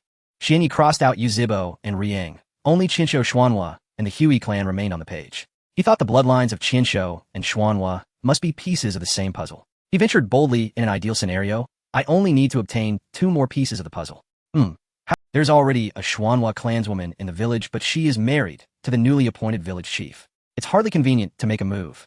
He was unsure whether Gangzhou still remained in the village, and besides, it felt improper for a young thing to cling to an older one, as Xianyi admitted. He was not the sort given to grand sentimental gestures. Or perhaps reanimate the Chinsho brothers via Huetu Zhuanxing and try to cultivate a relationship. He felt uneasy about digging up graves. People seldom look kindly upon that. Forget it, not the village for now. Xianyi switched his perspective, broadened the scope. Chongmin or Xianglin might do. He did not know whether Chongmin had taken to carrying rice yet. If the opportunity arose, perhaps he could don an alias and spend a couple of years roaming with the Shao organization. As for Xianglin, damn, has Xianglin even been born yet? In a vast underground palace, Ban sat upon a high platform, his gaze fixed on the girl below as he asked with sorrowful pity, Xia, you have returned. How did it go? Were you able to save the companion you grew up with? The girl named Yuzibo Xia shook her head sadly. No, Senior Ban. I was a step too late. I could not save you, June, and could only watch helplessly as he died before my eyes. The girl appeared 14 or 15, her features delicate, yet one side of her face was unnaturally pale, marring her otherwise perfect beauty. The dark patterns whirling in her eyes betrayed her inner turmoil. Is that so? What a pity, Ban sighed, a note of wistfulness in his voice. Had it been me in my prime, how many in the ninja world would dare harm a single member of my Yuzibo clan? Yuzibo Xia barefoot climbed the dais step by step and slowly approached Ban. Please tell me how to forge a dream world. I wish to create a realm where parents and teachers still exist. Ban opened his mouth, hesitating as if at a loss for words. When a person grows old, idleness breeds gossip. Even the remorseless slayer becomes prone to it. While awake, Ban could not move freely. His sole diversion was listening to Hyuga recount the ninja world's secrets and gossip to while away the tedious hours. At the thought that he might be offline for a decade or more, Ban's curiosity finally overcame him, and he could not help asking then, what of your childhood playmate? You intend to create a world without him in it. Do you mean Jun? Xiao was slightly taken aback. Although we grew up together, I hold no special feelings for him. Ban was bewildered. Then your man GQ Sharingan is. It was merely that Jun's death evoked scenes of my parents' and teachers' deaths, Xia explained. Xia explained further. I see. Ban clicked his tongue. Having killed Jun had he been superfluous. Yet if it had prompted the child to awaken the man GQ Sharingan, the effort had not been entirely in vain. Now Xiao looked in my eyes. His curiosity satisfied, Ban prepared to attend to the matter at hand. Their gazes met, and in the next instant her consciousness slipped into the illusionary space Ban had fashioned. Within the Genjutsu space, Ban recounted the origins of the ninja world and led up to his moon's eye plan. The plan was divided into 3 steps. 1. Collect the tailed beasts scattered across the lands. 2. Deceive Chongmen into reviving me, Ban, and summoned the 10 tails. 3. Become the 10 tails, Jinchuriki, and unleash the greatest Genjutsu, the moon's eye. I understand, Senior Ban. Yuzibo Xia jotted everything down and nodded vigorously. Very good. Ban patted her shoulder with satisfaction and smiled. Next I will impart to you the sum of my live's learning, Xia. You shall become the savior of the ninja world. Soon Ban taught Xia Forbidden Jutsu and his Yin-Yang Ninjutsu. Of course, for every technique, he had left contingencies unshared. It was all part of the plan. Very well, Xia. I entrust everything that follows to you. Ban ruffled Xia's hair. All right, Senior Ban. Xia agreed, then suddenly added, by the way, Senior, did anyone ever tell you something when you were young? Ban was taken aback. What is it? Xia teased. You looked rather handsome in your youth. Ban's old face flushed. Had he just been flirted with by Junior? If Quana found out, he would surely mock him. Ahem, that's not important. Ban quickly turned his face aside, coughed twice, and said, now then, let us continue. But didn't you say I'd already mastered those things you taught me? Xia looked puzzled. Old age dulls the memory, Ban replied without changing his expression. Ban said solemnly, I could suddenly recall a few more techniques I can teach you. Then Xia. He raised his hand and poured a viscous pool of black liquid into a Beiju's body. Soon a half-black, half-white Ju was born. This is a product of my Yin-Yang Ninjutsu. You may regard it as the embodiment of my will. The Heijue, feigning the manner of a newborn, nodded repeatedly and broke into a simple, guileless smile. Yes, yes. I am indeed the incarnation of Lord Ban's will. All that needed to be said has been said. Ban rose and forcefully tore out his breathing tube. Deprived of the nourishment supplied by the outer path's demonic statue, he sagged limply into a seat, stretched a trembling hand towards Xia, and declared, child, during the time before my revival, you are Yuzibo Ban. Having spoken, Lord Ban's head lolled to the side, and he slumped into a rough shutdown. Of course, he still believed there would come a day when he would reconnect and rise again. Xia sighed, softly gazing at Ban's inert form, and without averting her eyes, asked, have you any news of the matters I had you investigate earlier? Yes. Heijue hurriedly answered. The Baijue say the my Jinchuriki's expected due date is the 14th of next month, and the location is a safe house outside my village. Is that so? I understand. Xia nodded slightly and said calmly, then let a magnificent upheaval in my serve as the opening act of the Moon's Eye plan. A month later, in a cave not far from Konoha, little Naruto, Minato, and Kushina, holding hands on the delivery bed, looked at the chubby boy in Sarutobi's arms, revealing happy smiles. Yash! Sarutobi left with the baby, and Minato turned around, placing his hand on Kushina's belly. Although giving birth is tough, we need to strengthen the seal now. Minato smiled. Ach! Just as Minato began to apply the seal, a sudden scream came from behind. Sarutobi! Minato hurriedly turned around, only to find Sarutobi lying on the ground lifeless. Meanwhile, their child had fallen into the hands of a figure clad in black robes with a cloud-patterned mask. Needless to say, this sudden intruder was Uchiha Kage. Sorry, fourth Hokage, please leave the Jinchuriki immediately, or I might kill this child. Kage held Naruto in one arm, while placing the other on his forehead, speaking in a rough voice. How dare you? Minato's face darkened. How did this guy get into the barrier? Who exactly is he? Swish! Without giving Minato a moment to think, Kage directly threw Naruto, whom he was holding forcefully, towards the cave entrance. Naruto! Minato was startled, no longer caring about anything else, and rushed towards Naruto in the air. Not good. In a moment he caught Naruto Minato's pupils suddenly constricted as he saw that the swaddling was covered in explosive tags. Swish! Quick-witted he tore off the swaddling and threw it away using the Flying Thunder God technique to bring Naruto to safety. Meanwhile, Kage took the opportunity to abduct Kushina, binding her between several rock pillars outside the cave. What do you want? Kushina weakly questioned. Kage ignored her. She had finally managed to draw Minato away. There was no time nor need to explain anything to Kushina. Release the tail seal. Come fort, 9 tails. Uchiha Kage formed hand seals, and a Sharingan spun, wildly forcefully prying open the seal on Kushina. Ugh! Amid Kushina's screams, an orange light burst forth, shooting towards the desolate land nearby.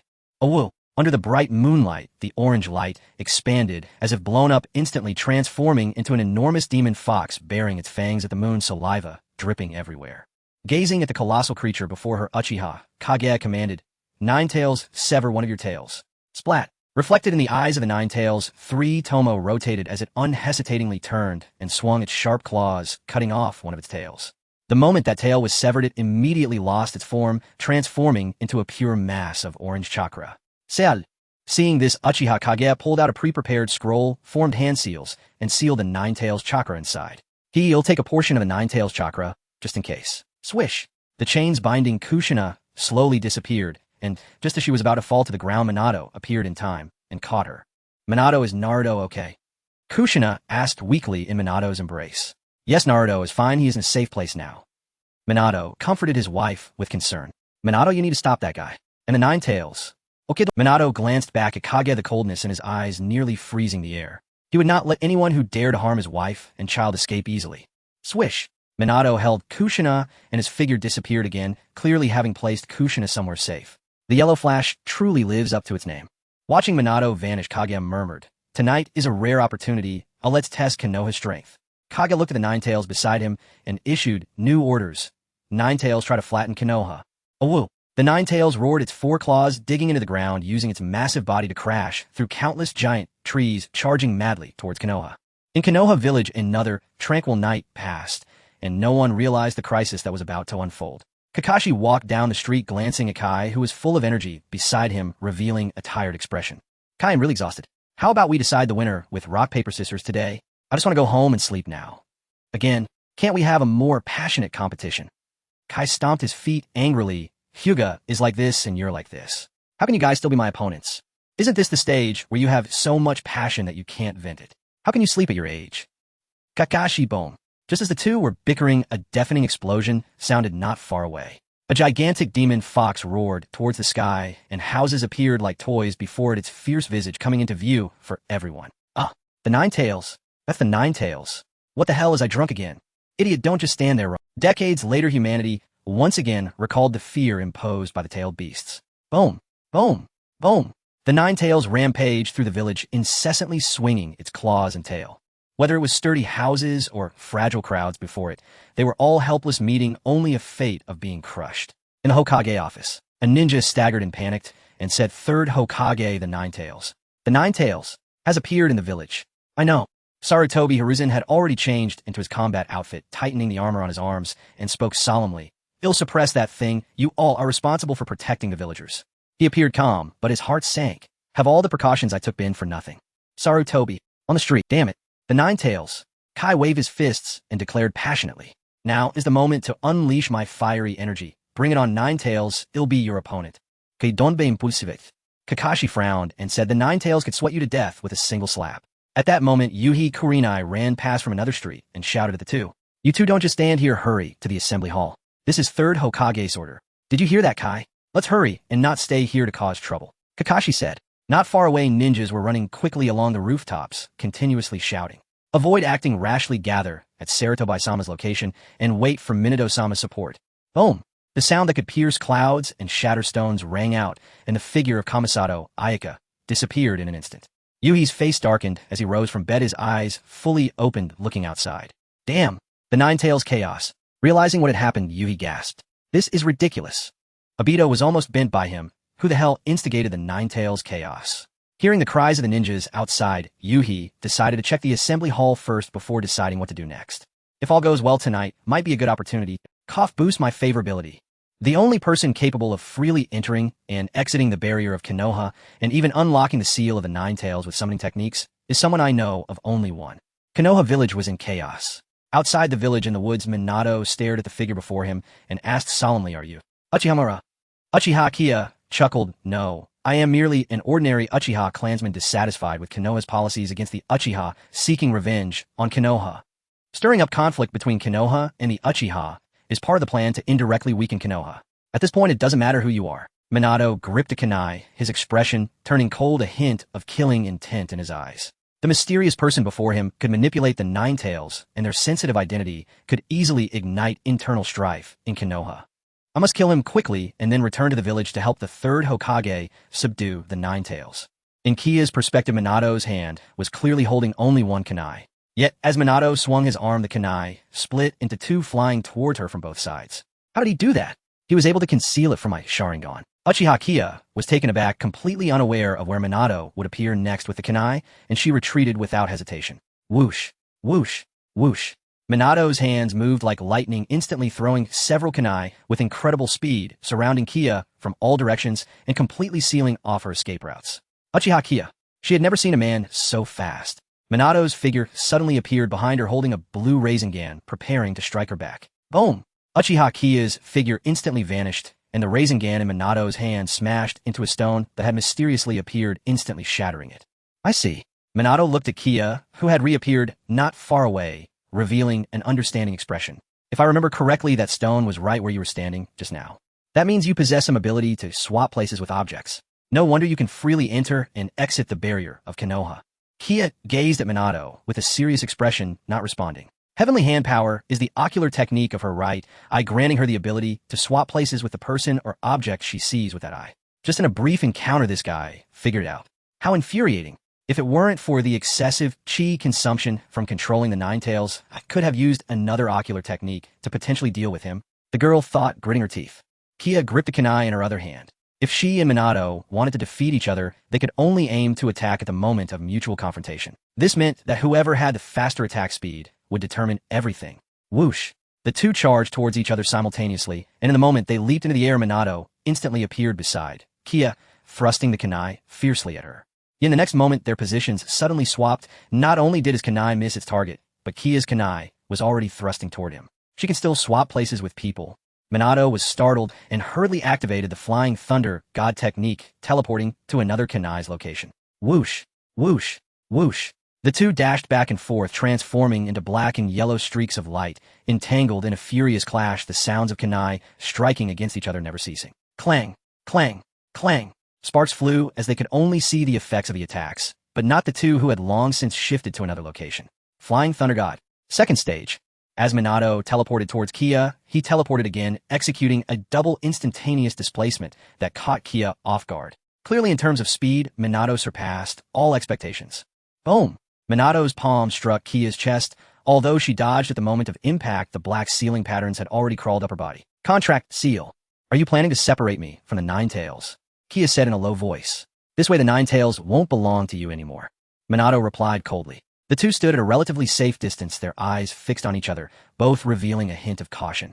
Although he had gained the upper hand, it seemed unlikely to resolve this quickly. He was genuinely worried about the situation. Unable to use that ocular technique, I might not be a match for Minato. If I'm dragged to Konoha for reinforcements, it would be dangerous. Kia's breath quickened, and she began to entertain thoughts of retreating.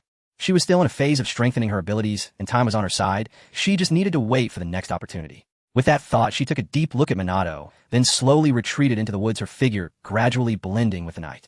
Huff has this guy decided to retreat. Minato let out a sigh of relief, not hurrying back to the village until he confirmed that the opponent had truly left before activating the Flying Thunder God technique. In Konoha village, ninja after ninja leaped into the air, unleashing various ninjutsu, bravely charging towards the Nine Tails. Bang! With a single claw, the Nine Tails brought down dozens of ninjas, crumpling them to the ground like flattened pancakes, lifeless. Vajra Rui, extend Monkey King. The third Hokage wielded a large staff with a black base and golden edges, shouting fiercely as the staff's size suddenly inflated, striking the Nine Tails in the belly. Boom! The Nine Tails was slammed against the outer wall of Konoha, smashing a wall that was 2 to 3 meters wide into pieces before roaring and rising again. Finally drove that guy out of the village. Don't let your guard down, keep attacking. Hold him back until the fourth Hokage arrives. In a gathering place far from the battlefield, all the young ninjas were summoned here, prohibited from participating in the fight. Listen up, you young ones, must not approach the Nine Tails. The one responsible for gathering everyone, Hinata Akane, shouted sternly. This is not a war with other ninja villages. The village is already in chaos. You shouldn't bet your lives in such a place. Hinata Akane stepped out from the crowd, angrily saying, Father, who are you to make decisions for us? Don't act on your own. Akane, for the sake of that brat Shienyi, my daughter, is becoming more rebellious, daring to speak back to him. This clearly has deeper implications. You are ninjas as well, not immortal. Yet you carry the heavy responsibility of passing on the will of fire. Hinata Akane said earnestly, so let us old folks take on the task of facing death. After saying this, Hinata Akane left with a complex expression, leading several jonin away. This might be the last time he saw his daughter. He didn't know if she could understand his good intentions. Feeling 1,000 emotions, but Akane's steps were quick. The situation in the village is dire. The two Hokages surely need their help. What happened? Just as Hinata Akane left, Shienyi arrived. Seeing Akane's face filled with sorrow, he hurriedly asked, what's wrong, Akane? Akane leaned against Shien. Yes, embrace, sobbing Shienyi, my father. Told us to stay here, but he— What? Your father went to the battlefield. Shienyi closed his eyes, recalling him. If he remembers correctly, his father-in-law seemed to have been killed by the Nine Tails. Shienyi, am so worried about my father. What should I do if he dies? Boo-hoo. Looking at Akane, who was sobbing in his arms, Shienyi sighed, placing his hands on her shoulders to lift her up, looking into her eyes as he spoke. It's okay, Akane. I will take action. Huh. Hinata Akane was momentarily stunned, even forgetting to cry, staring blankly at Shienyi. Shienyi, but that's the Nine Tails. Before Akane could respond, Asuma, beside her, was already anxious. My old man can't handle it. What are you, a useless person, going to join in for? Don't act on impulse. Saying this, he looked towards Kakashi and the others, signaling them to say a few words to help persuade Shienyi. As if understanding Asuma's gaze, Kakashi nodded, slightly. If it's Shienyi, it might just be possible. Guy excitedly waved his fist. Yes, as long as Mask Guy Shienyi takes action, it will definitely be fine. Yes. Obito and Rin nodded vigorously beside him. Asuma, have I missed a few episodes? Why can't I understand what you guys are saying at all? But, glancing at Akane, who was equally confused, Asuma's mood improved a bit. That's good, at least I'm not the only one left in the dark. Everyone is equally clueless. That guy is clearly broken free from control, yet he refuses to give up. Outside of Konoha, Sarutobi Hiruzen knelt weakly on the ground, rising with the support of a ninja, glaring angrily at the Nine Tails ahead. A purple-black sphere of light was swelling in the mouth of the Nine Tails, nearly solidifying. This was the ultimate release of the Tailed Beast's power, the Tailed Beast Ball. Once this Tailed Beast Ball strikes Konoha, the entire village will be reduced to rubble. Summoning technique. In a critical moment, a large toad, holding a pipe, descended from the sky and crashed down onto the Nine Tails with a thud, forcefully pinning it to the ground. It's Minato. He's holding Kushina. Sarutobi Hiruzen, with exceptional eyesight, quickly spotted the two atop the toad. Elder Bunta, please hold down the Nine Tails for a moment, Minato implored. The toad, Bunta's mouth trembled slightly as he replied, even I can't restrain this guy. Bunta's complaint was ignored by Minato, who looked at Kushina with hopeful eyes. Kushina, do you still have the strength to seal the Nine Tails back inside? Kushina slowly shook her head, causing Minato's gaze to freeze and his heart to sink. Without the tailed beast, even the strongest Jinchuriki cannot escape death. This is bad.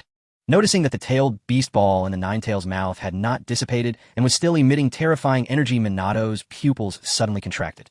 Swish! At the moment the tailed beast ball was launched, a pitch-black space-time barrier opened up, instantly swallowing the tailed beast ball. Boom! A loud noise erupted from the nearby mountains as a small hill was flattened by the terrifying energy and a rising white sphere illuminated half the sky. Snap! Master Bunta was so quick that in the blink of an eye he moved the tailed beast ball away and returned just in time to catch his falling wife. I can hold on a little longer, Minato. Kushina forced a smile, trying to lift the corners of her mouth. 5 golden chains shot out from her body, locking the Nine Tails' limbs and tail just as Bunta was struck down and turned into smoke, then burrowing deeply into the ground, trapping the Nine Tails. Cough, cough. Cough, cough. Kushina. Seeing his coughing wife, Minato's eyes flickered with I will use the remaining chakra to restrain the Nine Tails and then die together with it. Kushina looked at Minato with tears in her eyes and said, if that happens, we can delay the revival of the Nine Tails for a while longer. This is the only way. Awoo. The Nine Tails struggled frantically, the chains rattling as they threatened to loosen. This is bad. Keep attacking. We can't let the Nine Tails escape. Sarutobi Hiruzen barked. Without needing his reminder, the remaining ninjas roared and charged towards the Nine Tails like madmen. Tears streamed down Minato's face as he choked out, Kushina, it's my failure that I couldn't protect you. Don't say that, Minato. Every day spent with you has been so happy. Kushina replied softly. Aside from wanting to live as a family of 3, what else can I ask for? I really want to see Naruto when he grows up. Tears streamed down her face, and as Minato looked at his dying wife, his gaze grew more resolute, and he made a certain decision. Kushina, you don't need to perish with the 9 tails. I will seal your remaining chakra into Naruto's body so that you can see Naruto when he grows up. He'll take care of the 9 tails. Such immense power cannot be restrained by physical means. I will seal it using the Reaper Death Seal. If we cannot live together, then we shall die together. No, I won't allow it. I cannot let you become a sacrifice for me. Kushina disagreed with Minato's plan. All right, little Kushina. Minato instantly brought Naruto and placed him in front of Kushina, speaking gently. I'm doing this not just for you, but also for Naruto. To willingly die for my son is also a father's duty. Father, mother. The battle grew increasingly dire as an 11 or 12-year-old boy suddenly stormed onto the battlefield shouting at the 2 ninjas attacking the 9 tails. A middle-aged man turned around, his face changing drastically. Irika, this is not a place for you to go back. No, I want to stay and fight with father and mother. Irika shouted stubbornly. Boom! In a moment of distraction, Irika's father was struck by the tip of the 9 tails tail. He was sent flying, tracing an arc in the air, and unfortunately landed right in front of the 9 tails. Damn it, don't get distracted on the battlefield. Kurenai shouted angrily, rushing to Irika's father to Kurenai, watch out behind you. Irika's father cried out in anguish. The 9 tails was dragging the chains and swiping its claws, casting a shadow as large as a building over the 2. Sarutobi Hiruzen collapsed to the ground. Minato formed hand signs preparing to die, while Kurenai and the others hung in the balance. Fate seemed to tumble down like a line of dominoes as this series of tragedies appeared destined to happen unavoidably. But just as the first domino was about to fall, a wildly unrestrained laugh echoed from above, instantly capturing everyone's attention, including the 9 tails. Stinky Fox, your dad is here, ha. Crack. The 9 tails froze in place, unable to believe its ears. After living for so many years, it was the first time someone dared to insult it like that, leaving it dumbfounded. It had never seen such an arrogant person. Minato's hand, forming signs, also paused as he instinctively turned to look into the sky. He wondered who was so brave to call themselves a parent in front of a beast capable of annihilating the world. This voice sounds familiar. In an instant, Hyuga Hizashi recognized the owner of the voice, shouting in horror. Shinyi, quick pee.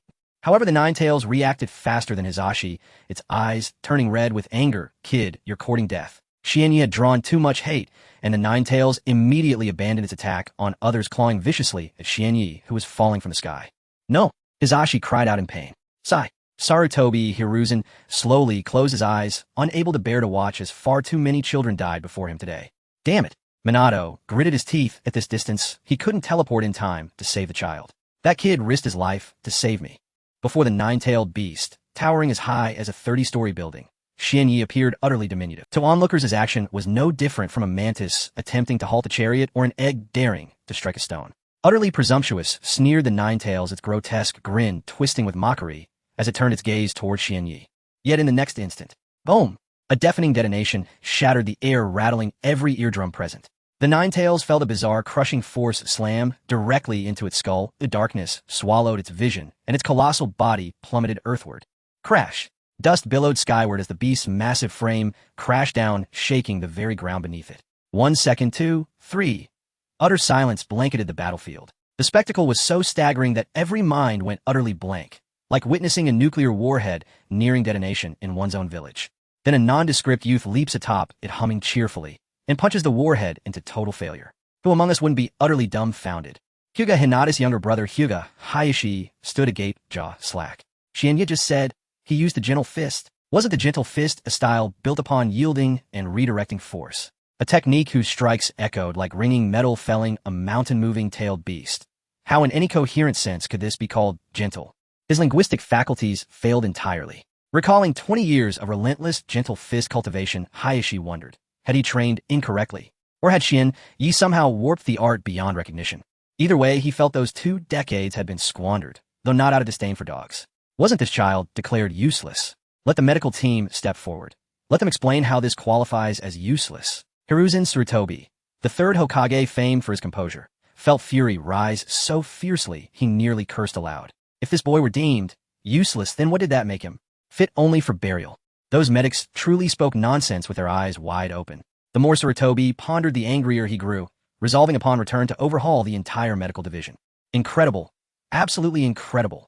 As the 9 tails lay fallen before him, Yuhi Kurenai's throat tightened. She was instantly captivated by Shinyi. She would return home and grant her daughter permission to court this young man. No, she would outright endorse the marriage. If Hyuga Hirosuk refused to release her, she'd raise his ancestral shrine to the ground. Brother, behold, that is my future son-in-law. Kurenai proudly pointed to Shienyi, while cradling Irika's father in her arms. Elsewhere, Kushina Uzumaki had forgotten even how to weep. Her mouth hung open in stunned silence as she stared at Minato. Honey, didn't you say the Nine Tails could never be subdued by physical means? This, Minato faltered speechless. In theory, well, even theoretical justification now seemed absurd. Roar. Just as attention wavered, the Nine Tails shook off its daze and reared its head, roaring anew. Brat, I'll reduce you to dust. Dangerous. All present paled. Indeed, could mortal strength ever hope to overcome a tailed beast? Gentle fist, explode. Boom. Shienyi struck again. Eyes rolled back, the beast collapsed once more. Onlookers stared speechless. Could the Nine Tails at least hold out a moment longer? Even a single defiant roar would suffice. We haven't even mustered our emotions yet, and you're already down again? Ha ha ha ha ha! Shienyi roared with manic glee, standing triumphantly atop the beast's skull. Lately, laughter had become his reflex, spontaneous, unrestrained, erupting whenever emotion surged. My meridian conditioning wasn't mere idle training. After such rigorous discipline, he was no longer the fragile novice of yore. Now, he could strike as many times as he wished, and endure as long as required. Allegedly. Hey, Senior Minato. Shienyi bellowed from a Nine-Tails head down to the dazed Hokage below. Ask your wife. Can she now seal the beast back inside herself? Yes, Minato. Seal it swiftly. Delay invites disaster. Urged the third Hokage beside Minato, snapped back to awareness and turned to Kushina. Kushina, can you seal the Nine Tails within you now? Not yet. Kushina shook her head, voice growing fainter. It still resists fiercely. What? Still resisting? Shienyi perked up instantly. He'd been pondering how to raise Kushina's favor, and here was his golden eye. Rolling up his sleeves, he declared with fervor, Don't worry, sister-in-law. I'll force this giant right back in. Minato blinked, twice, then thrice. Who precisely was sister-in-law? And why did that title sound so oddly unsettling? Gentle fist. Explode. Explode. Explode. Explode. Shienyi windmilled his arms, raining blows upon the Nine-Tailed skull with ecstatic abandon. Ora, muda muda muda. The gentle fist channeled chakra to inflict damage, and his modified variant proved devastatingly effective against a being composed entirely of chakra. Though perhaps not all Hyuga would concur. Hayashi, for instance. But then again, their physical might simply pale. Shienyi's physique rivaled that of a Kage, who layering 7 or 8 gentle fist strikes into a single explosive burst multiplied destructive power geometrically, not merely additively. Thud, thud, thud, hi ha ha ha. The muffled thuds of fists striking flesh mingled with Shienyi's wild laughter carried for miles. Konoha's shinobi fell silent. They had fought desperately and failed to subdue the Nine Tails. Yet now a child held it down, pounding it relentlessly. An absurdity too surreal even for dreams. Wait, was there even anything left for them to do? Glancing at their weapons, they stood awkwardly frozen, uncertain. What then should they attempt next? Roar. Overwhelmed, the Nine Tails let out a mournful, furious howl, and without chains, without coercion, voluntarily coalesced into a streak of orange light, vanishing into Kushina's body. Since its birth, had any tailed beast ever imagined being pinned and beaten by a human? Yet the Nine Tails had endured precisely that. Twice. Once at the hands of Hashirama Senju, who admittedly possessed overwhelming power, pinning it effortlessly to the ground with a single hand. That man was the undisputed god of shinobi. Being bested by him brought no shame. Besides, Hashirama had at least activated a grand technique. Now before countless witnesses, it had been reduced to helplessness by an unknown youth wielding nothing but bare-knuckle strikes. What manner of humiliation was this? Couldn't it at least unleash a flashy ultimate technique? Or, at minimum, shout a suitably dramatic move name? Did the Nine Tails have no dignity left? Utterly mortifying. Its pride seared like fire across its face, its head throbbed, all it craved was refuge. And Kushina's womb offered perfect sanctuary. The shinobi world grows ever more perilous.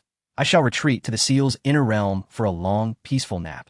With that, the Nine Tails settled comfortably into its prison, letting Kushina and Minato complete the sealing unimpeded. Huh! As the beast returned within her, Kushina's pallor softened. Her life no longer hung by a thread.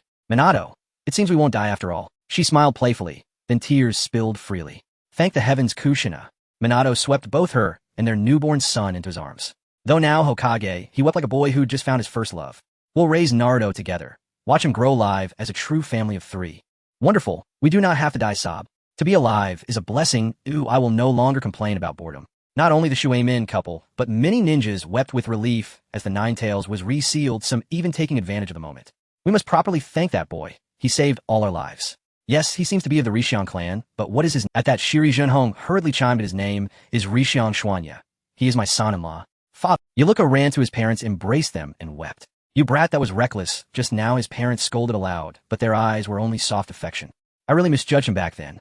Yuan Fei, risen, watched Xuanya straighten his sleeve with a complicated expression. Fortunately, that kid of his never did as he was told and always kept a good relationship with his child. Xuanya, are you all right?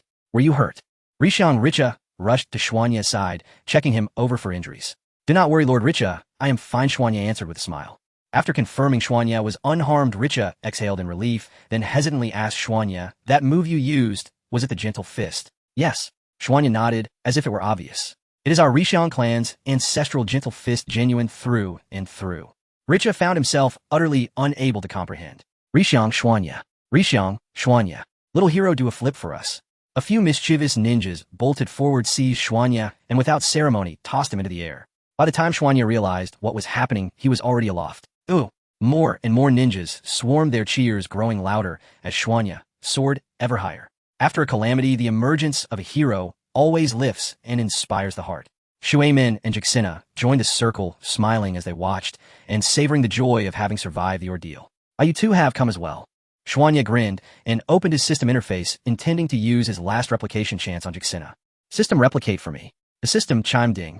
Congratulations, host replicated the Xuanhua clan's unique ability, Jingang Fengsuo. Jingang Fengsuo adamantine seal releases multiple chakra chains from the back, useful for offense for forming barriers or for sealing tailed beasts. It is only a common skill. I did not replicate a bloodline piece. Xuanya felt a twinge of disappointment. Then he reflected. After all, asking for such a thing in front of her husband would have been difficult. Though the battle had ended, there was much to tidy up. After thanking Xuanya, the ninjas returned to their respective duties. Make way, make way. An elderly man with a disdainful look pushed into the loose crowd, grabbed Xuanya, and spoke. Xuanya, come with me for a moment. I have something to tell you. What are you doing? Xuanya eyed the old man with distaste, suppressing the urge to strike him, and followed to see what this old— No need for introductions. This old fellow was naturally the head of the Rishiang clan, Rishiang Yuansheng. From the beginning of the Nine Tails rampage, he had been theatrically present at the battlefield, pretending to oversee things at great personal risk. Now that the war was over, he popped up, clearly with ill intent. Speak then, elder. Clan head, what do you want? Outside the crowd, Xuanya shrugged off Yuansheng's hand and asked impatiently. 2 years and 9 months earlier, this old bounder had annulled his ninja registration, an offense he would have held a grudge over. He was not one to nurse hatred, yet Yuansheng had truly crossed a line. Yuansheng, enraged by Xuanya's disrespect, grew dark in the face, intending to perform a single-handed seal to invoke the caged bird. Oh, clan head intends to use the caged bird on me. Xuanya mocked, loudly, his voice laced with sarcasm. Many ninjas nearby turned to look, their expressions soured as they whispered and pointed at Yuansheng.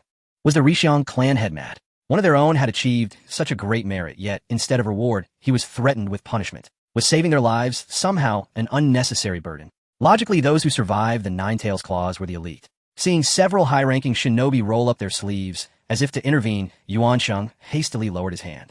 Child, I was only jesting. Why are you so tone-deaf? Enough, clan head. Xuanya replied with a sour tone. Spare me the theatrics. Say what you mean to you. I have no time for idle chatter. Yuansheng's face flushed with anger and wounded pride. Having lived pampered within the clan, he had little experience taking such affronts. He swept his sleeve and sneered, Rishiang Xuanya, I advise you kindly do not treat everyone as fools. Your newfound strength surely conceals a secret. Any perceptive eye can see it. Tonight's commotion has been so great. This secret you cannot keep. Hearing this, Xuanya laughed. You have a point, so what do you propose I do? Then you should promptly hand this secret over to the clan. Yuansheng urged when he saw Xuanya waver. First, the clan will reward you. Second, the clan will guard the secret and keep it within the Rishiang family. Yuansheng wore a self-satisfied look. I do not boast, but even the two Huariying would owe me a debt of faith. Xuanya rubbed his chin and feigned interest. And what reward would the clan grant me? Yuansheng magnanimously declared the clan will restore your ninja registration and raise your monthly stipend to 100,000 taels. How's that sound? Xuanya, that is it. Is that not enough? Yuansheng's face darkened once more. Xuanya, one must know when to stop. Greed is unbecoming. He is head of the clan, thought himself generous for not demanding the secret without compensation and even offering some reward. How dare this brat haggle with him? Xuanya chuckled, tilting his head to think. In Yuansheng's expectant gaze, he smiled and replied. Go to hell, you old relic. Yuansheng's visage instantly contorted with shame and fury. Rishiang Xuanya, do not imagine that a little strength entitles you to insolence toward your elders. Yuansheng trembled with rage, his finger shaking as he pointed at Xuanya and hissed through clenched teeth. I tell you, as long as the cage bird remains, you will forever be a dog of my clan. Dare to snarl at me, and see how I— Xuanya burst into wild laughter, as if hearing the world's greatest joke. Tears of mirth almost Bastard, what are you laughing at? Yuansheng raged, mortified. Xuanya continued to laugh, unwilling to dignify him with an answer. Punching this old fool flat would be all too easy and utterly unsatisfying. He decided instead to toy. Have you always prided yourself on your clan status? Very well.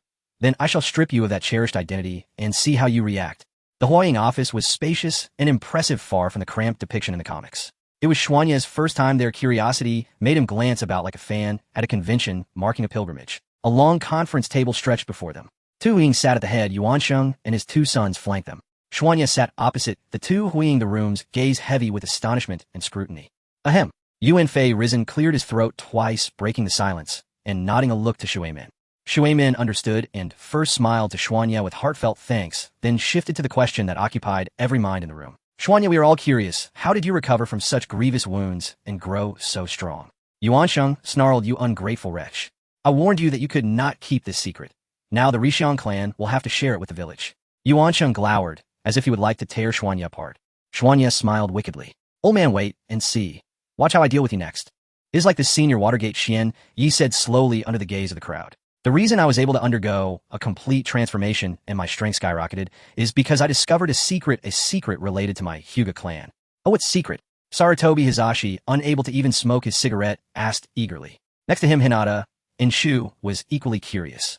Although he wished he could strangle Xianyi upon hearing that this secret was related to the Hyuga clan, he quickly perked up his ears, waiting for more. This secret is— Xianyi placed his hand on his forehead protector, revealing a mischievous smile. Oh no, Xian, Yi isn't planning to reveal that, is he?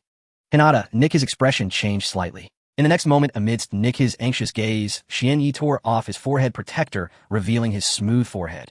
This secret is I have broken the limitations of a caged bird, transcending the limits of the human body, which is why I have become so strong. Not only that, without giving others time to react, Xian Yi spoke rapidly. I also possess the ability to release others from the caged bird, just like this. He pointed with his hand, and a chakra shot out, instantly piercing into Nick's forehead. Under the astonished gazes of everyone, the blue mark on Nick's forehead melted away like spring snow, disappearing completely in the blink of an eye. Crack! Nichi could clearly feel the shackles binding him in the dark breaking apart. He was free. Everything happened too suddenly. Nick's first reaction was not joy, but confusion. The bondage I have endured all this time, just like that, has disappeared. Am I really not dreaming? Why can Xian Yi easily break the cage that most Hyuga clansmen spend their entire lives struggling to escape? Hinata, Xian Yi, you are seeking death. In the next moment, Hinata, in Xiao's furious roar, pulled Nichi back to reality. Do you know what you're doing? Hinata, Inshu, was enraged, and if it weren't for Nichi grabbing him in time, he might have rushed toward— Even when Xian Yi broke a few of his bones with a punch, he had never been this furious. But now he was truly enraged, his anger boiling. Hinata Nichi was troubled. Although he was also shocked and angry at Xian Yi's actions that threatened their clan's interests, he thought, Father, that person can knock over the nine tails with a single punch. You can say whatever you want, but don't act. Otherwise, if it comes to blows, should I directly ascend to the position or simply not interfere? Can the cage bird really be released?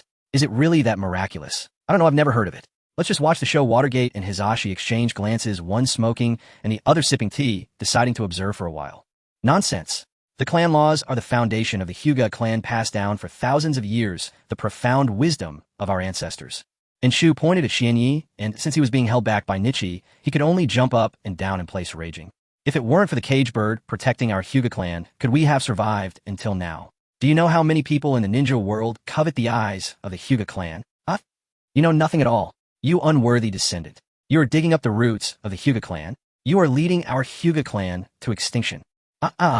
Watching the furious Inshu, Xian Yi calmly picked his ear with his pinky and said with a tranquil expression, First, I dislike it when people point fingers at me. I'll give you 3 seconds to put your hand down, otherwise I'll go ahead and release the cage bird from all the clansmen right now. Nonsense, you dare to threaten me. Inshu shouted in impotent rage. Nichi, let go of me. I will kill this little brat. 1. Father, why don't you just put your hand down for now? It will be hard to control the situation otherwise, Nichi whispered in his father's ear. He understood Xian Yi. This kid is as stubborn as a mule, and he could actually do it, too. Ultimately, with Nick his tugging, Inshu reluctantly put his hand down. He wasn't afraid of that kid.